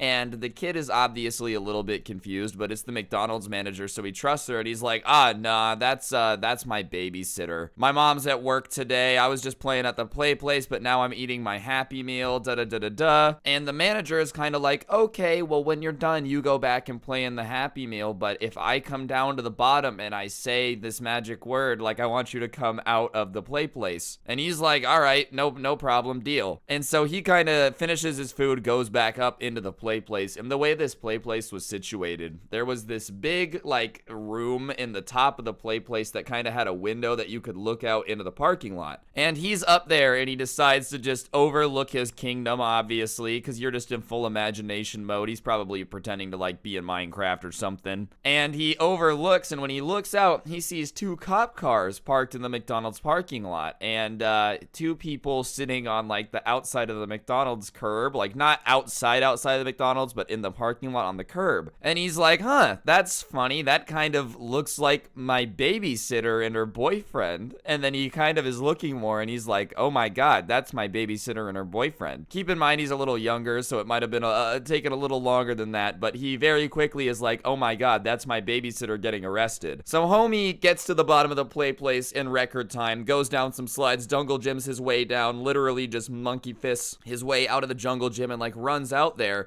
And he's walking over there, and obviously, like, he realizes when he's outside that there's 4 police, and they're arresting both of them. And he walks over to him, and he's like, hey, that's my babysitter. What's going on? Like, is it like, I gotta go home, guys. Like, come on, my mom's gonna ask me to go home. And as soon as he starts, like, talking to the police about the fact that it's his babysitter, she starts yelling at him, like, don't tell them anything. Go back inside. Go back to the play place. Like, go in there. And obviously, the police are now confused, bro, because she hadn't mentioned the fact that she had like a little kid with them, bro. She was really about to just get arrested and like leave the kid at McDonald's. Too bad, so sad. Could you imagine that, dude? Homie really just left in the play place to fend for himself. 20 years later, somebody finds him. They're like, wow, a feral child raised in a McDonald's play place. I will say at that point, though, a cop ended up, like, escorting him back into the restaurant and just kind of talking to him to see what was up. And the kid really didn't know what was going on. He was pretty little. So he was just kind of like, yeah, I don't know why you guys are arresting her, but she's my babysitter. Like, my mom's at work today, you know. He knew his address, so he told the police. And the police were like, okay, go play in the play place. We're going to come get you when we're done. So, sure enough, he goes back to the play place a little bit later. One of the cops came in and, like, called his name, got him out of the play place, and took him home to his mom. And when they get there, the cop and the mom talked for the bit, but he just, like, went into the house and started doing whatever he was doing, playing with toys and whatnot. And honestly, he was just, like, thinking that was normal. He felt like every time you were babysat by somebody, there was a chance of them getting, like, arrested. And his mom didn't really bring up what had happened for a while, just because she probably didn't want to, like, have to explain to a little kid why his babysitter was getting arrested for a felony. All right, guys, I'm gonna interrupt the video for 1 second. On screen now is an Xbox gift card. I actually give a gift card away every single video here on this channel as a way to say thank you to everyone subscribed with notifications on. So if you don't already have them on, be sure to click that button, turn on notifications so you never miss another upload, because you got nothing to lose. If you already are a member of the squad, then thank you very much. You're appreciated. And yeah, I'll get back to the story time now. Thank you and enjoy it, whoever got it. Anyways, a couple years later, he ends up kind of asking his mom about it one day in passing when he was like 14, 15, you know, a little bit older. And his mom was kind of like, well, do you want me to be completely honest with you? And obviously the kid's like, yeah, obviously I want to know what happened. Like, what the hell was the deal? Because it wasn't even like she just stopped babysitting him. He like had never seen her since. And the mom kind of starts explaining that I guess her and that boyfriend of hers had been like going on a string of armed robberies, right? Which obviously not the sharpest tool in the shed. I would just say that that's one of those crimes they actually try to catch you for. And regardless, in this string of armed robberies that her and her boyfriend had been on, all Bonnie and Clyde, nothing says romance like robbing fast food restaurants. They had robbed the McDonald's that they had taken the kid to. And the only problem was her boyfriend, not the sharpest tool in the shed, had worn a disguise, right? He had thought he had disguised his identity by wearing pantyhose on his head. The only problem with that is they're pretty see-through when they're over somebody's head. So basically, when they had gone to the McDonald's, the kid had gone to go into the play place, and the manager, who had recognized them from the time that they got robbed, ended up calling the police. Sure enough, the police came, and like the boyfriend and the girlfriend were trying to be all Bonnie and Clyde, and they thought that if they just didn't talk to the cops, they wouldn't get arrested. As if security camera footage isn't enough for them to do it, you know? So yeah, the babysitter was so stupid that she was going on an armed robbery spree and then taking the kid that she was babysitting back to the scene of the crime. Which I almost have to give her a award for having so few brain cells and still managing to be alive as long as she did, bro. Like, the fact she made it that far is kind of impressive. Obviously, after all that went down, though, she kind of just went to jail for a bit, or prison. I don't know what the difference is, to be honest. I've never been, sorry. But she went there for a bit, and the mom was like, I'm not really sure if that's the type of person I want to have around my kid. You do a crime in the past, I understand people can change and become better people. You commit armed robberies somewhere and then go back to the scene of the crime with a kid? I don't know, bro. I feel like that's just next level no brain cell logic there. Imagine that kid being a little bit older though and actually kind of understanding what was going on. Thank God he was so small that like he didn't actually understand that his babysitter just committed a felony. Anyways, guys, I think that's gonna do it for the video. I know this was a short one. I just thought it was really funny. I thought y'all would get a kick out of it. If you did, I would really appreciate you pressing the like button and letting me know in the comment section down below what you thought. If you don't know what to comment, just go ahead and drop the word babysitter down there. I'd appreciate it. And yeah, subscribe and turn on notifications if you're new. If you want more content, I do have a podcast called The Scuffed Cast. You can find a link to that down in the description if you feel like checking that out, along with the link to the intro song if you want to give it a listen. The merch store is also found down there in the description. And yeah, on that note, guys, follow me on Instagram at Scrubby. Twitter is just at Scrubby_69. Don't get anyone pregnant. If you do, make sure they're hot. That's just some good general life advice for you. And yeah, hopefully I will see you guys all soon with another video. I'm gonna go commit some felonies and go to Burger King after. Hopefully you guys have a good one, and I'll see you next time. I'm out. Peace. What's going on, guys? It's your boy Scrubby here, back again with another video. Hope you guys are all having an absolutely fantastic day. I know I am. Today I've got a story time for y'all about some people on the internet that definitely shouldn't be here, dude. Honestly, when I saw this story in the Instagram DMs, I was flabbergasted, shocked, some would even say horror-stricken at what was described. Regardless, though, it's a pretty entertaining story to say the least, so without further ado, let's get into it. Press the like button, otherwise no joke, no scam. You're gonna lose all your swag points, and yeah, let's go.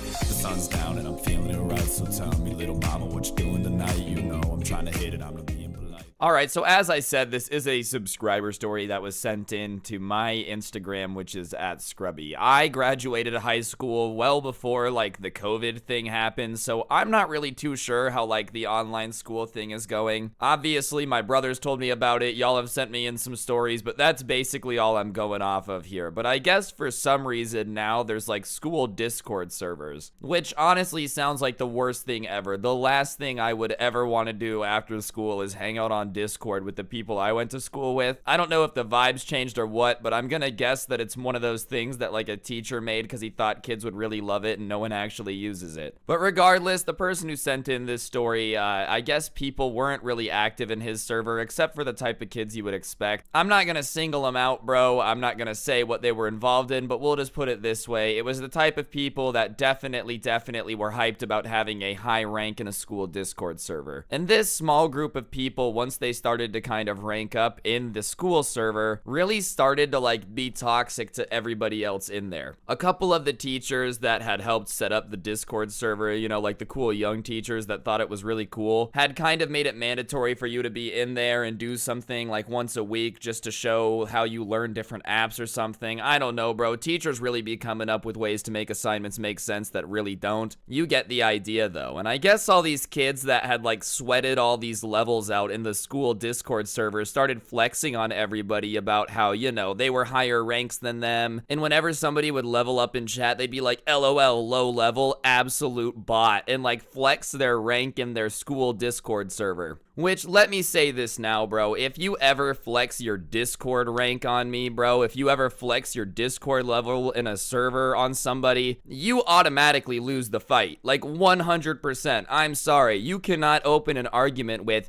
well, actually, I'm cooler than you because my level on Discord is higher. I'm not saying everybody who has a high level on Discord is lame. I think in, like, the Scuff server, the one where it's just all the boys hanging out, I'm, like, level 800 something. I'm a loser, don't get me wrong, but, like, I would never use that in an argument, bro. You didn't see in that vegan teacher when her and I were beefing, me being like, actually, you suck because your Discord level is low. And obviously, crap talking in general is one of those things where when you start talking crap to somebody, you open yourself up to a response. There's just nothing you can really do about it. Once you start talking trash, they're allowed to fire back. So when these kids started flexing like how high their rank was in the Discord server on all these people, one of them decided to start arguing back, basically being like, why are you flexing the fact that you're a high rank in a school Discord server? Like, do you guys actually hang out in here? You don't even have a Discord server that y'all hang out in. You just are always doing school. And the type of people that flex the fact that they're high ranked in a Discord server are also the type of people that like are just insistent that they're the smartest person in the room. They argue very condescending, like just think they're the crap. So when that person said this, all the kids with like high ranks on Discord started being like, sorry that we take our education seriously, unlike you guys. Which honestly cracked me up. There were so many nerds in school and stuff that would give me the whole, I take my education seriously stuff while we were like both cheating on tests. And let me tell you this, my GPA and your GPA got us the same diploma, dog. Sure, you might be in college, but I was too at one point, alright? It wasn't the same level of it. All I'm saying, bro, is living your life in the school Discord server to get like a 0.1% higher GPA is not a good comeback. Yeah, that's right. I care about my schooling. That's why after school, I just stay in the Discord server. Like, it doesn't make you look very swag, bro. But whatever, they're kind of arguing back and forth in chat. And the kids who are hanging out in the Discord server, their little group leader was a kid who had the name Angel on Discord. That wasn't his real name. His name was Angel, and he had like a profile picture of a loop gif of an angel opening its wings, like one of those things. And him and this guy were going back and forth, and the Angel kid was just getting bodied, and people were kind of laughing at him in chat, being like, bruh, you're getting destroyed. And usually when somebody's getting destroyed in a Discord chat, like, they'll just leave or they'll start getting more toxic. There's stuff that you would expect. But I guess this kid just decided that he was gonna be the nastiest person on the internet, dude, and go with what is the most uncomfortable comeback of all time. When somebody is really going ham on you, bro, I promise you that the last thing you should ever do back is like try to gross them out. I'm not sure why you would think that's ever a valid strategy, but this Angel kid that had been arguing about how swag it is to have the high rank in his Discord server for school just started sending pictures from his phone of pictures he had taken of his poop in the toilet, bro, in the Discord chat. And this isn't a private server or a group of friends. He's sending this in like the school Discord server in the middle of the day when people are typing. So everybody typing is just having this kid's like pictures of poop pop up on his screen, dude. And obviously the chat starts being like, ew. And his response to chat saying ew is like, get over yourselves, everybody poops. Which, listen, technically the truth, I will give you that. Everyone does poop, but that doesn't mean I want to be seeing that in the Discord, homie. I don't know you. I see my poop every day. That doesn't mean that I'm like walking around asking to see everybody else's. This isn't show and tell out here, homie. You aren't supposed to stick your hand in the toilet and bring it out.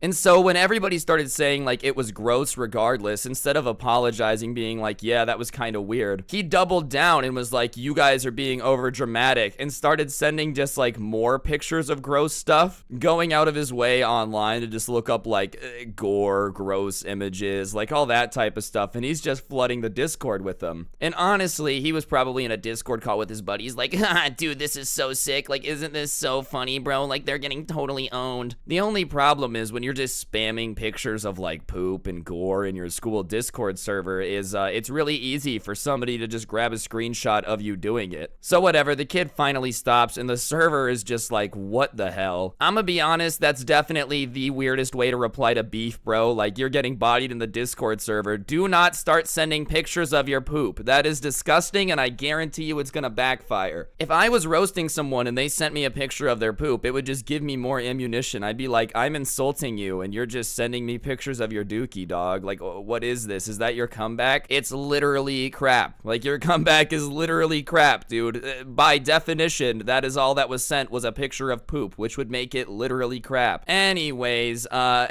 so he finally stops and leaves, but a couple of the kids that were in the server were just kind of annoyed with him. He would like ban people for no reason, just do all that type of stuff. And so somebody sent to the teacher the screenshot of him doing all this, and obviously Angel thought that because his Discord account was like named Angel and anonymous, that no one was going to be able to figure out who it was or like how it worked. But this guy had done the massive L move of linking his Spotify to his Discord account, which for those of you that don't know what it does, it pops up with like your Spotify on your Discord profile. The only problem with that is some people have like a cool username. Mine's just a bunch of numbers. His was his name, so it didn't take a whole lot of rocket science and investigating for everybody to be able to figure out who it is. Literally, they click on the profile and it's like, if you are looking for the man that was sending pictures of his bowel movements and gore in chat, here is my name, like presented there on a postcard for him. Alright guys, I'm gonna interrupt the story time for just 1 second. On screen now is actually a Roblox gift card. For those of you that don't know, I give away a gift card on this channel with every single upload as a way to just say thank you to everyone subscribed with notifications on. So if you don't got them on already, be sure to press that sub button, subscribe with noties on so you never miss another video. I mean, the videos are good, you're 10 minutes in, and what? I give away free money. If you already subbed and turned noties on, I appreciate it, and yeah, I'll shut up and let y'all get back to the video. Thank you so much for watching, and enjoy. Anyways, I guess the person who sent me in this story had a Zoom class with the teacher who set up the Discord group and the student, and at the end of class, he like asked him to stay after, so the kid just happened to hang out in the call, but he had his mic muted, so it looked like he was AFK, and the teacher basically confronted the kid and was like, why are you sending pictures of your poop in the Discord server? And apparently the kid just went speechless, dude. I mean, to be fair,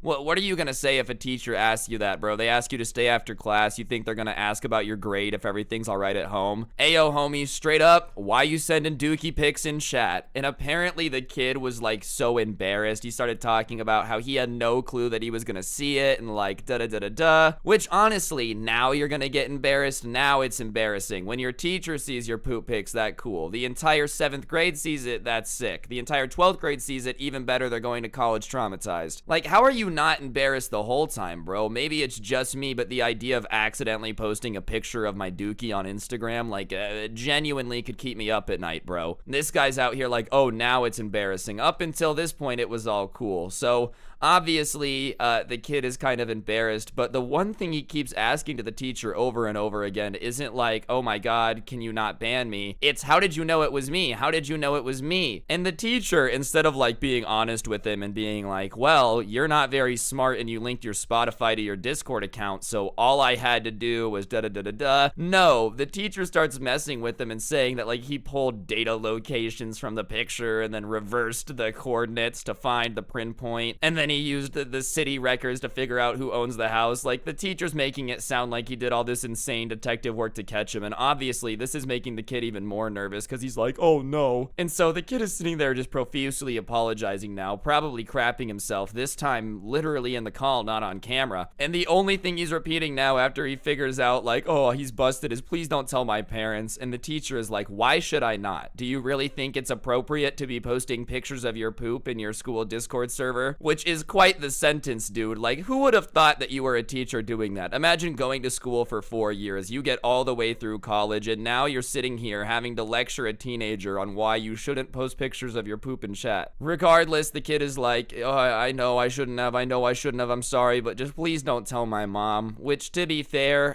definitely the person you would want to explain that to the least. So, young man, I got a call from your teacher today. What's this Discord app you've been using, Do you really think that's appropriate, young man? Your father and I did not raise you like this. When I was in school, I had to walk uphill in the snow 7 ways.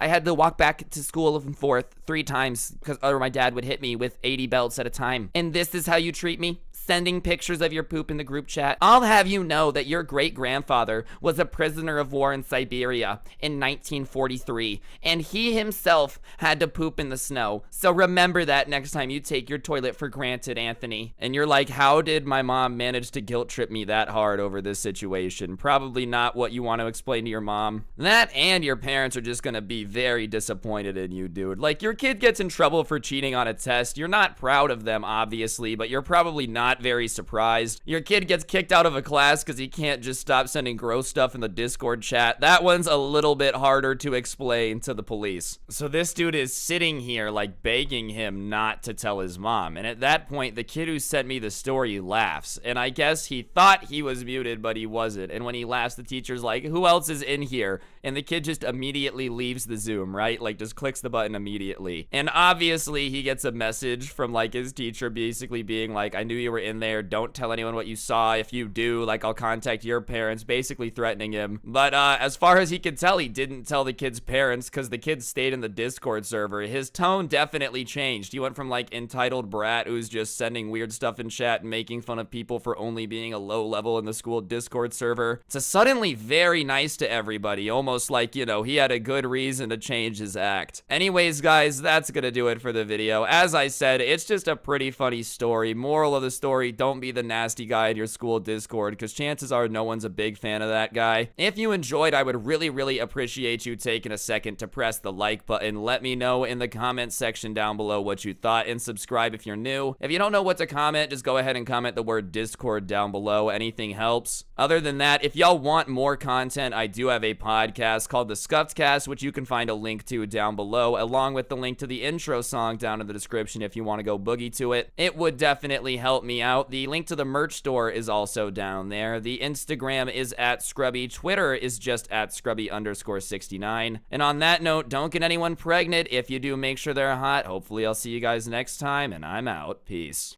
What's going on, guys? It's your boy Scrub here, back again with another video. Hope you guys are having a great day. I know I am. Today's story time I've got for y'all is a pretty interesting one. It actually just happened like 3 days ago.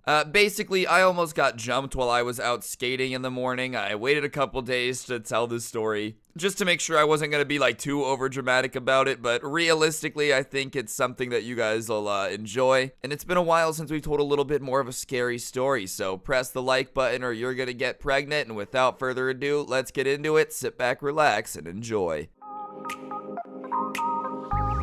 The sun's down and I'm feeling it right, so tell me, little mama, what you doing tonight? You know I'm trying to hit it, I'm not being polite. Alright, ladies and gents, so for some reason I have a very bizarre sleep schedule. I go to bed at like 7 p.m. my time and I wake up at like 2, 3 a.m. It's just been the last couple weeks. Like, it's not anything that I've had for most of my life. It's just been what's been going on lately. And usually my old schedule, I would wake up at like 7, 8 in the morning and I would grab one of my skateboards, usually a longboard recently. And there's these trails by my house that are paved and I would just kind of go skate in the morning, listen to music. It's a very relaxing way to start your morning, you know what I'm saying? And, you know, I live in a pretty decent neighborhood, but about 3 miles to my left, it starts to get a little sketchy. And it just so happens that the trail that I ride in the morning, I usually go about 4 miles to my left. So for like the last half mile of this little trail, I'm in not the greatest part of town. But, you know, I'm a full-grown dude. I never have my wallet on me, and to be honest, I've never even seen anyone out there early in the morning. So I never really thought anything of it, and I would just kind of go skate down there whenever I would wake up to have a good, like, fun morning, and then I would skate back home. And honestly, I never really thought anything of it. I'm being completely genuine. And that was until this morning, dude, or this morning that this happened, not literally this morning. Basically, I woke up at like 3 in the morning and I got dressed and I was like, oh well, I guess I'm gonna go skate. I knew it was way earlier than any other time I'd gone skating. Usually I'd wait till like 4:30, 5 in the morning at least. But I was really bored that morning and I was like, whatever, I'll just go skate, you know, why not? So I got on my longboard and it's like 3:30 in the morning and I start kind of going towards the trail and I get on the trail. In the first like 3 miles, everything's good. I'm really familiar with the area, everything's fine. And like I said, it's in like a pretty good part of town. But about 3 miles in, I have to cross these train tracks to go across to the other side. And once I cross these train tracks is when things start to get a little bit bizarre. And right before I cross the train tracks, I don't know why, I get this like weird feeling down my spine, like someone is watching me. And I look around and I realize that there's like these sewer grates nearby that are usually covered up and they're popped off. And I'm like, oh, you know, I must have noticed that and thought it was creepy, but whatever. There's nobody that I could see, so I decide I'm just gonna keep going. Honestly, I'm not sure why I didn't just turn around. Realistically, if you ever start feeling like something sketchy at 3 in the morning while you're alone, it's probably best to just go home. Like, you shouldn't keep going, but for some reason, I just really felt like keeping going, so I crossed the train tracks anyways, even after I felt like I was being watched and the sewers were open, and I go to the other side of the trail and I start going down that way. And for probably a quarter mile, once you cross the train tracks, there's houses on either side of you, and it's kind of just like a little valley with a trail in it. But as you're coming out of this little valley, there's a park on the left, and before the park is this alleyway that I couldn't see into. There's no lights in it, and it's just empty. And when I'm about 200 feet away from this alleyway, 2 people come out of the alleyway, cross the road, stand under the light, and just turn and look at me.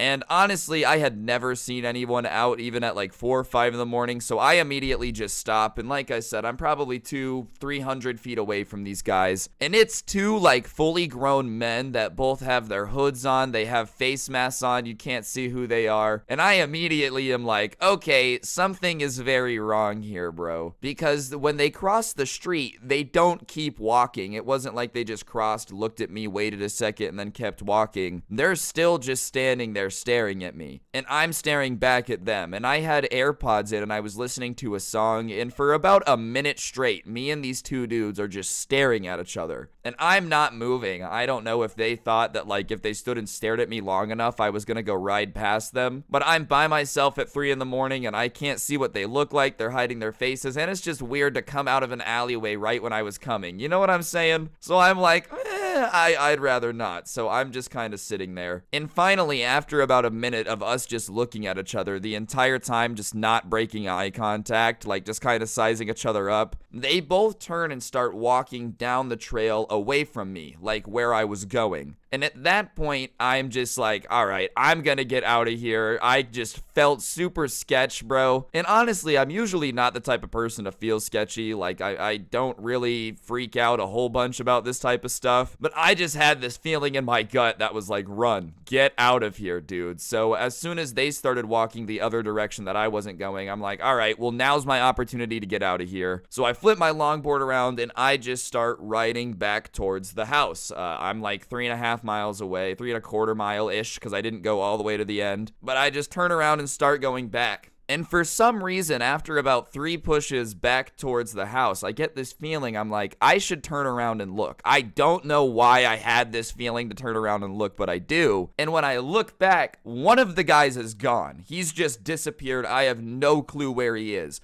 But the other guy is full-blown sprinting towards me now. Like, the 2 guys that had been walking away from me, one of them used his Enderman teleportation skills and has vanished, and the other one is just sprinting at me full speed. And at that point, I'm like, oh my god, I'm about to get jumped, bro. I'm screwed. And like, the 300 feet we had between us had turned into like 400, but this guy is sprinting at me. And the other one's gone. For all I know, he could be taking some shortcut to catch up with me. So I turn around and I just start like going as fast as I can. Thank God I was going downhill. And I'm just flying, dude. And I whip out my phone as I'm like riding downhill on the longboard, which probably wasn't the best idea. And I just start texting everybody. But it's like 3 in the morning, so none of my friends are awake. So I decide that I was going to call Benji, the YouTuber who lives in Norway. That's like my best friend, my brother. That's my homie for life. And he doesn't answer. He's like, yo, bro, I just woke up. Like, what do you want? Because they're like 9 hours ahead. It's noon over there. Homie had a nice, relaxing sleeping in. I'm calling him like, please answer, bro. So I text him. I'm like, hey, I think I'm about to get jumped. Will you call me? So he calls me and he's like, dude, like, come on, stop messing with me. That's not funny. And he realizes that I'm not kidding because I'm like, dude, shut up. Like, this is where I am. If anything happens, I want you to call the cops because I have no clue where this dude is. And the other one is still running after me. Granted, he's a lot slower than me going downhill on a longboard, so I'm gaining ground on him. But every time I turn around, homie is still full sprint coming for me. And I'm just like freaking out, bro. I'm not having a good time. I really didn't know where the other guy is. So I'm coming back across the train tracks and I'm going back to the part where that open sewer grate was that I was telling you guys about, you know? And I'm talking to Ben on the phone and I'm like, dude, what the hell? Like, these guys, they're chasing me. And as I'm on the phone with him explaining the situation, I don't know who it is. Somebody comes out of one of the open sewer grates. Full transparency, in retrospect, now that I've had the time some calm down, it could have just been like some homeless dude that was sleeping down there, heard me yelling on the phone and just wanted to make sure everything was good. But at the time I was like, oh my god, that's the other guy. Like, because his friend, you know, the other dude had been chasing me, he was missing. So obviously as soon as I see like a figure kind of pop out of the sewer, I'm like, oh my god, it's his friend. And I was not having a good moment, bro. I thought I'd been cut off, that he had taken some shortcut through the sewer to come get me. I think when you're scared, bro, thinking rationally is just the last thing on your mind. It's not like you're like, oh, I should be a logical person. Hell nah, bro. I'm just trying to not get jumped, get home, and make a video. All right, guys, I'm going to take a quick second right now. On screen is an Xbox gift card. I actually give away a gift card every single day here on the Scrubs channel as a way to just say thank you to everyone subscribed with notifications on. So if you wouldn't mind pressing that bell notification, I'd appreciate it. If you already have it on, you're an absolute G, a god, everything in between, and you're much appreciated. But yeah, turn on notifications and enjoy the rest of the video. I'll shut up now. Enjoy. Anyways, when the guy pops out of the sewer, dude, my adrenaline gets going so hard. I just pick up my longboard and I sprint for probably about a mile. And I don't think I've ever run that fast. Like, my adrenaline was just like, get out of there. And the entire time, bro, Ben is just laughing on FaceTime because, like, he's aware that I'm flying. I think he could probably see how fast I'm running. morning, and I'm just like making, fear noises, like, ah, just like running as fast as I can. So finally, I get like a mile away, and I calm down, and Ben is still laughing at me, and he's like, dude, what are you doing? Like, why would you go longboard by yourself without telling anyone where you're going at like 3 in the morning, you idiot? And honestly, it was really stupid. Like, I'm not gonna lie, it was the least well thought out thing ever. I just don't think I had thought about it. Like, until he said it like that, I was kind of like not really thinking about the situation. I was just going on my morning longboard ride, which I know sounds stupid, all right? I'm aware of the fact that, like, oh, girls couldn't do that. Yeah, I'm sorry, I'm a 6'3" dude. There's nothing I could do about it, okay? I don't think as much about those things. I understand. It's just, I'm just built different. Regardless, I did learn my lesson, and I really don't think I'm gonna be going out in the middle of the night to longboard anymore, especially because, I don't know, judging the, like, fear noises I made while running away from sewer guy, I'm just not ready to fight off a bunch of people trying to jump me. You probably could have figured that out, though. Real talk, though, guys, I think that's gonna do it for the video. Hopefully you enjoyed. I know this is a short one compared to everything I've been dropping lately, but, I don't know. I thought it was pretty funny, so hopefully y'all enjoyed. If you did, press the like button, comment down below, subscribe, turn on notifications, all that good stuff. If you want more content, I do have a podcast called The Scuffed Cast. Link could be found down below. Feel free to go give it a listen and subscribe over there. And if you want to check out the intro song, the link to that will also be in the description. Feel free to give it a listen, and the Teespring store with the merch is down there as well. Real talk, I hope you guys all have an absolutely incredible day. Thank you so much for all the support. Don't get anyone pregnant. If you do, make sure they're hot, and hopefully I will see you guys all next time with another video. I'm out. Peace. What's going on, guys? It's your boy Scrubby here, back again with another video. Hope you guys are having a great day. I know I am. Today's video is gonna be a little bit more chill, okay? It's the last day of the year, so I'm gonna be taking it a little easy, but you know I had to get that upload up. I already uploaded something kind of similar to this on Scrubby, just talking about the year as a whole, but I figured I wanted to make a video committing to my New Year's resolutions on here, because if I tell, like, tens of thousands of people about it, then I have to do them. So low-key, I'm blackmailing myself not to procrastinate, but that's gonna be today's video, and without further ado, let's get into it. You would think that it's illegal.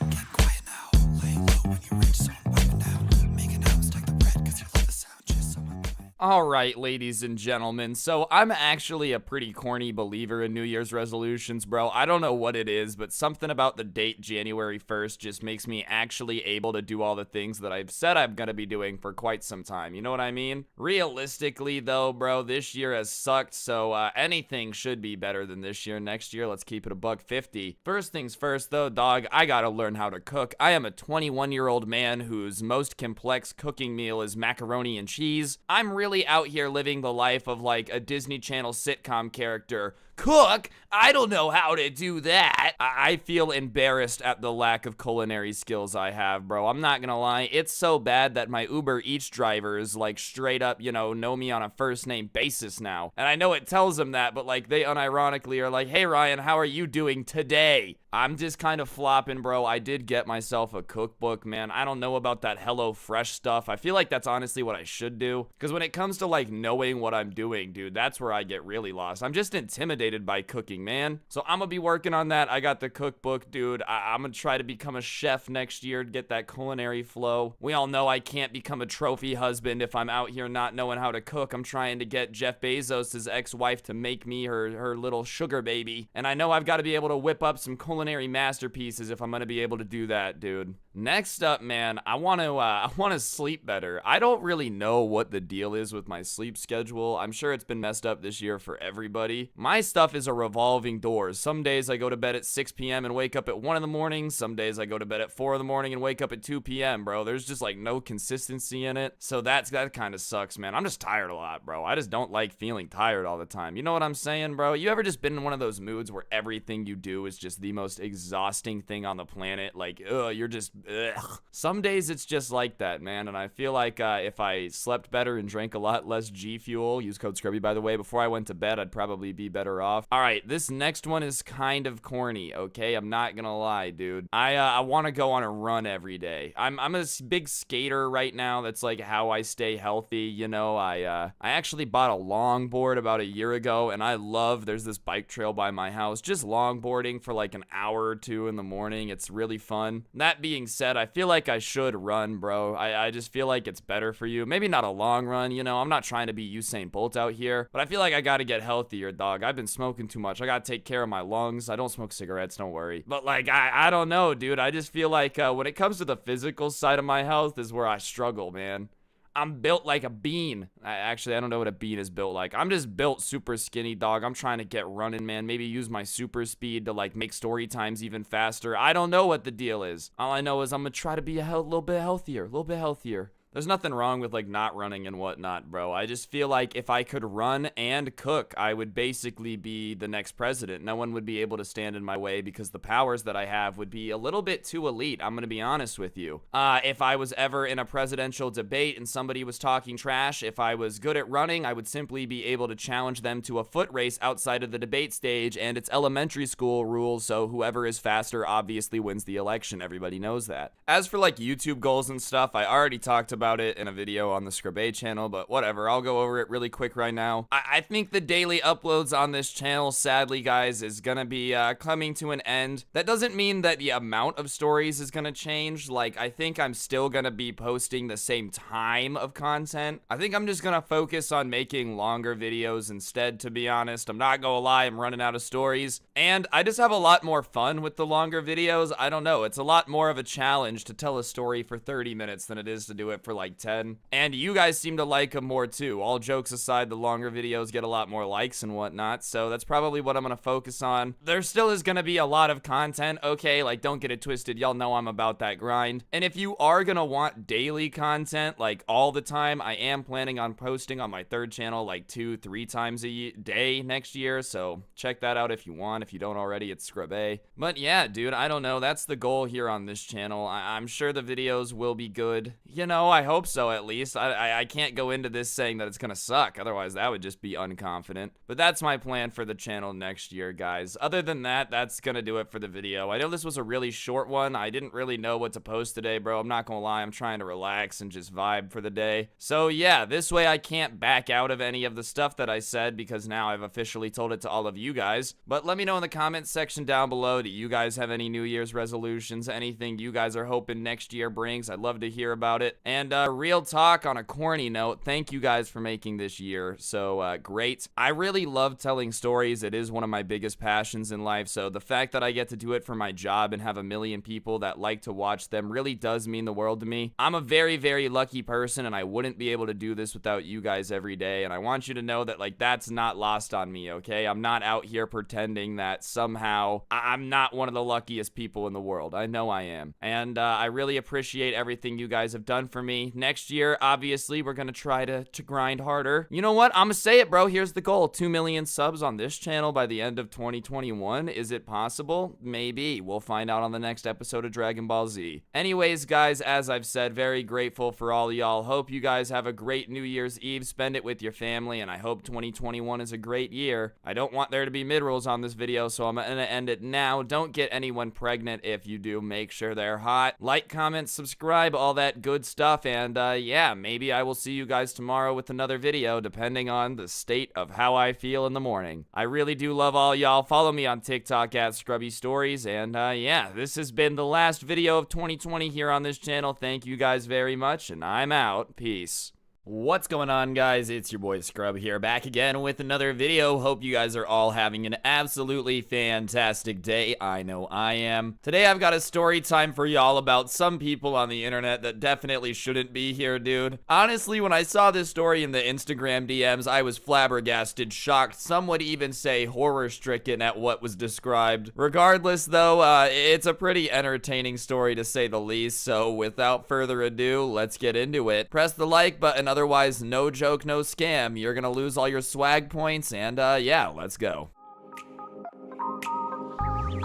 The sun's down and I'm feeling it right, so tell me, little mama, what you doing tonight? You know I'm trying to hit it, I'm not being polite. All right, so as I said, this is a subscriber story that was sent in to my Instagram, which is at Scrubby. I graduated high school well before, like, the COVID thing happened, so I'm not really too sure how, like, the online school thing is going. Obviously, my brothers told me about it. Y'all have sent me in some stories, but that's basically all I'm going off of here. But I guess for some reason now there's, like, school Discord servers, which honestly sounds like the worst thing ever. The last thing I would ever want to do after school is hang out on Discord with the people I went to school with. I don't know if the vibes changed or what, but I'm gonna guess that it's one of those things that like a teacher made because he thought kids would really love it and no one actually uses it. But regardless, the person who sent in this story, I guess people weren't really active in his server except for the type of kids you would expect. I'm not gonna single them out, bro. I'm not gonna say what they were involved in, but we'll just put it this way. It was the type of people that definitely were hyped about having a high rank in a school Discord server. And this small group of people, once they started to kind of rank up in the school server, really started to like be toxic to everybody else in there. A couple of the teachers that had helped set up the Discord server, you know, like the cool young teachers that thought it was really cool, had kind of made it mandatory for you to be in there and do something like once a week just to show how you learn different apps or something. I don't know, bro. Teachers really be coming up with ways to make assignments make sense that really don't. You get the idea though. And I guess all these kids that had like sweated all these levels out in the school Discord server started flexing on everybody about how, you know, they were higher ranks than them. And whenever somebody would level up in chat, they'd be like, LOL, low level, absolute bot, and like flex their rank in their school Discord server. Which, let me say this now, bro. If you ever flex your Discord rank on me, bro, if you ever flex your Discord level in a server on somebody, you automatically lose the fight. Like, 100%. I'm sorry. You cannot open an argument with, well, actually, I'm cooler than you because my level on Discord is higher. I'm not saying everybody who has a high level on Discord is lame. I think in, like, the Scuff server, the one where it's just all the boys hanging out, I'm, like, level 800 something. I'm a loser, don't get me wrong, but, like, I would never use that in an argument, bro. You didn't see in that vegan teacher when her and I were beefing, me being like, actually, you suck because your Discord level is low. And obviously, crap talking in general is one of those things where when you start talking crap to somebody, you open yourself up to a response. There's just nothing you can really do about it. Once you start talking trash, they're allowed to fire back. So when these kids started flexing like how high their rank was in the Discord server on all these people, one of them decided to start arguing back, basically being like, why are you flexing the fact that you're a high rank in a school Discord server? Like, do you guys actually hang out in here? You don't even have a Discord server that y'all hang out in. You just are always doing school. And the type of people that flex the fact that they're high ranked in a Discord server are also the type of people that like are just insistent that they're the smartest person in the room. They argue very condescending, like just think they're the crap. So when that person said this, all the kids with like high ranks on Discord started being like, sorry that we take our education seriously, unlike you guys. Which honestly cracked me up. There were so many nerds in school and stuff that would give me the whole, I take my education seriously stuff while we were like both cheating on tests. And let me tell you this, my GPA and your GPA got us the same diploma, dog. Sure, you might be in college, but I was too at one point, alright? It wasn't the same level of it. All I'm saying, bro, is living your life in the school Discord server to get like a 0.1% higher GPA is not a good comeback. Yeah, that's right. I care about my schooling. That's why after school, I just stay in the Discord server. Like, it doesn't make you look very swag, bro. But whatever, they're kind of arguing back and forth in chat. And the kids who are hanging out in the Discord server, their little group leader was a kid who had the name Angel on Discord. That wasn't his real name. His name was Angel, and he had like a profile picture of a loop gif of an angel opening its wings, like one of those things. And him and this guy were going back and forth, and the Angel kid was just getting bodied, and people were kind of laughing at him in chat, being like, bruh, you're getting destroyed. And usually when somebody's getting destroyed in a Discord chat, like, they'll just leave or they'll start getting more toxic. There's stuff that you would expect. But I guess this kid just decided that he was gonna be the nastiest person on the internet, dude, and go with what is the most uncomfortable comeback of all time. When somebody is really going ham on you, bro, I promise you that the last thing you should ever do back is like try to gross them out. I'm not sure why you would think that's ever a valid strategy, but this Angel kid that had been arguing about how swag it is to have the high rank in his Discord server for school just started sending pictures from his phone of pictures he had taken of his poop in the toilet, bro, in the Discord chat. And this isn't a private private server or a group of friends. He's sending this in like the school Discord server in the middle of the day when people are typing. So everybody typing is just having this kid's like pictures of poop pop up on his screen, dude. And obviously the chat starts being like, ew. And his response to chat saying ew is like, get over yourselves, everybody poops. Which, listen, technically the truth, I will give you that. Everyone does poop, but that doesn't mean I want to be seeing that in the Discord, homie. I don't know you. I see my poop every day. That doesn't mean that I'm like walking around asking to see everybody else's. This isn't show and tell out here, homie. You aren't supposed to stick your hand in the toilet and bring it out. And so when everybody started saying like it was gross regardless, instead of apologizing, being like, yeah, that was kind of weird, he doubled down and was like, you guys are being over dramatic, and started sending just like more pictures of gross stuff, going out of his way online to just look up like gore, gross images, like all that type of stuff. And he's just flooding the Discord with them. And honestly, he was probably in a Discord call with his buddies like, dude, this is so sick. Like, isn't this so funny, bro? Like, they're getting totally owned. The only problem is when you're just spamming pictures of like poop and gore in your school Discord server is it's really easy for somebody to just grab a screenshot of you doing it. So whatever, the kid finally stops and the server is just like, what the hell? I'm gonna be honest, that's definitely the weirdest way to reply to beef, bro. Like, you're getting bodied in the Discord server. Do not start sending pictures of your poop. That is disgusting, and I guarantee you it's gonna backfire. If I was roasting someone and they sent me a picture of their poop, it would just give me more ammunition. I'd be like, I'm insulting you and you're just sending me pictures of your dookie, dog. Like, what is this? Is that your comeback? It's literally crap. Like, your comeback is literally crap, dude. By definition, that is all that was sent, was a picture of poop, which would make it literally crap. Anyways, so he finally stops and leaves, but a couple of the kids that were in the server were just kind of annoyed with him. He would like ban people for no reason, just do all that type of stuff. And so somebody sent to the teacher the screenshot of him doing all this, and obviously Angel thought that because his Discord account was like named Angel and anonymous, that no one was going to be able to figure out who it was or like how it worked. But this guy had done the massive L move of linking his Spotify to his Discord account, which for those of you that don't know what it does, it pops up with like your Spotify on your Discord profile. The only problem with that is some people have like a cool username. Mine's just a bunch of numbers. His was his name, so it didn't take a whole lot of rocket science and investigating for everybody to be able to figure out who it is. Literally, they click on the profile and it's like, if you are looking for the man that was sending pictures of his bowel movements and gore in chat, here is my name, like presented there on a postcard for him. Alright guys, I'm gonna interrupt the story time for just 1 second. On screen now is actually a Roblox gift card. For those of you that don't know, I give away a gift card on this channel with every single upload as a way to just say thank you to everyone subscribed with notifications on. So if you don't got them on already, be sure to press that sub button, subscribe with noties on so you never miss another video. I mean, the videos are good, you're 10 minutes in, and what? I give away free money. If you already subbed and turned noties on, I appreciate it, and yeah, I'll shut up and let y'all get back to the video. Thank you so much for watching, and enjoy. Anyways, I guess the person who sent me in this story had a Zoom class with the teacher who set up the Discord group and the student, and at the end of class, he like asked him to stay after, so the kid just happened to hang out in the call, but he had his mic muted, so it looked like he was AFK, and the teacher basically confronted the kid and was like, why are you sending pictures of your poop in the Discord server? And apparently the kid just went speechless, dude. I mean, to be fair,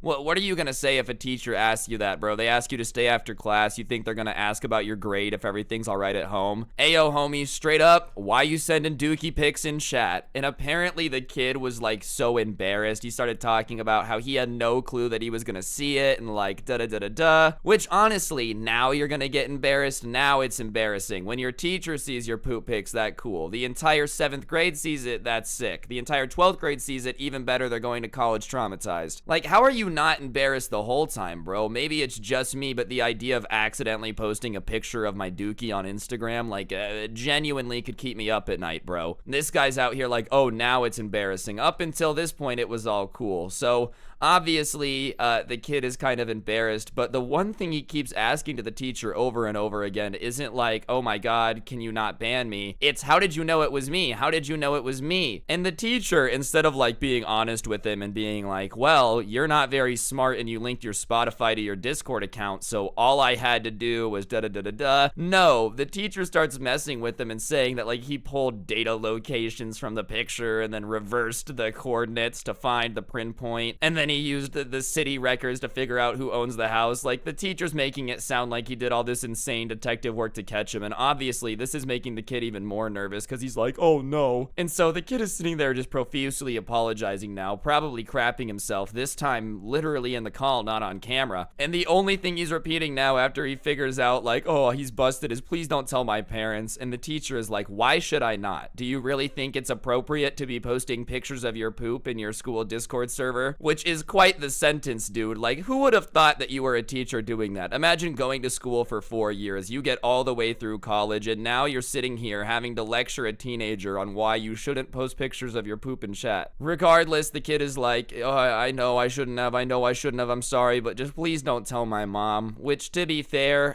definitely the person you would want to explain that to the least. So, young man, I got a call from your teacher today. What's this Discord app you've been using, Do you really think that's appropriate, young man? Your father and I did not raise you like this. When I was in school, I had to walk uphill in the snow 7 ways. I had to walk back to school and forth 3 times because or my dad would hit me with 80 belts at a time. And this is how you treat me? Sending pictures of your poop in the group chat. I'll have you know that your great-grandfather was a prisoner of war in Siberia in 1943, and he himself had to poop in the snow. So remember that next time you take your toilet for granted, Anthony. And you're like, how did my mom manage to guilt trip me that hard over this situation? Probably not what you want to explain to your mom. That and your parents are just gonna be very disappointed in you, dude. Like, your kid gets in trouble for cheating on a test. You're not proud of them, obviously, but you're probably not very surprised. Your kid gets kicked out of a class because he can't just stop sending gross stuff in the Discord chat. That one's a little bit harder to explain to the police. So this dude is sitting here like begging him not to tell his mom, and at that point the kid who sent me the story laughs, and I guess he thought he was muted but he wasn't, and when he laughs the teacher's like, who else is in here?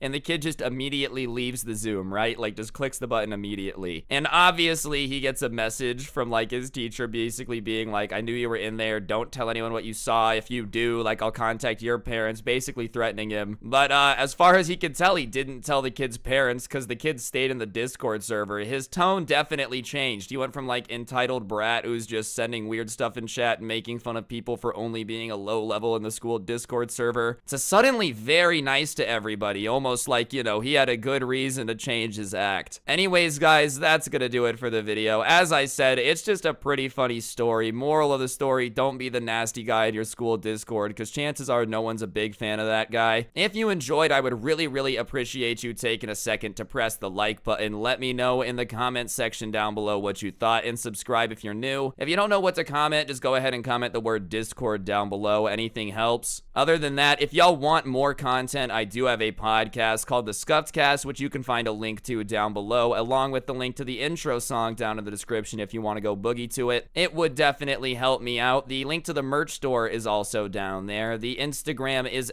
@Scrubby. Twitter is just @Scrubby_69. And on that note, don't get anyone pregnant. If you do, make sure they're hot. Hopefully I'll see you guys next time, and I'm out. Peace.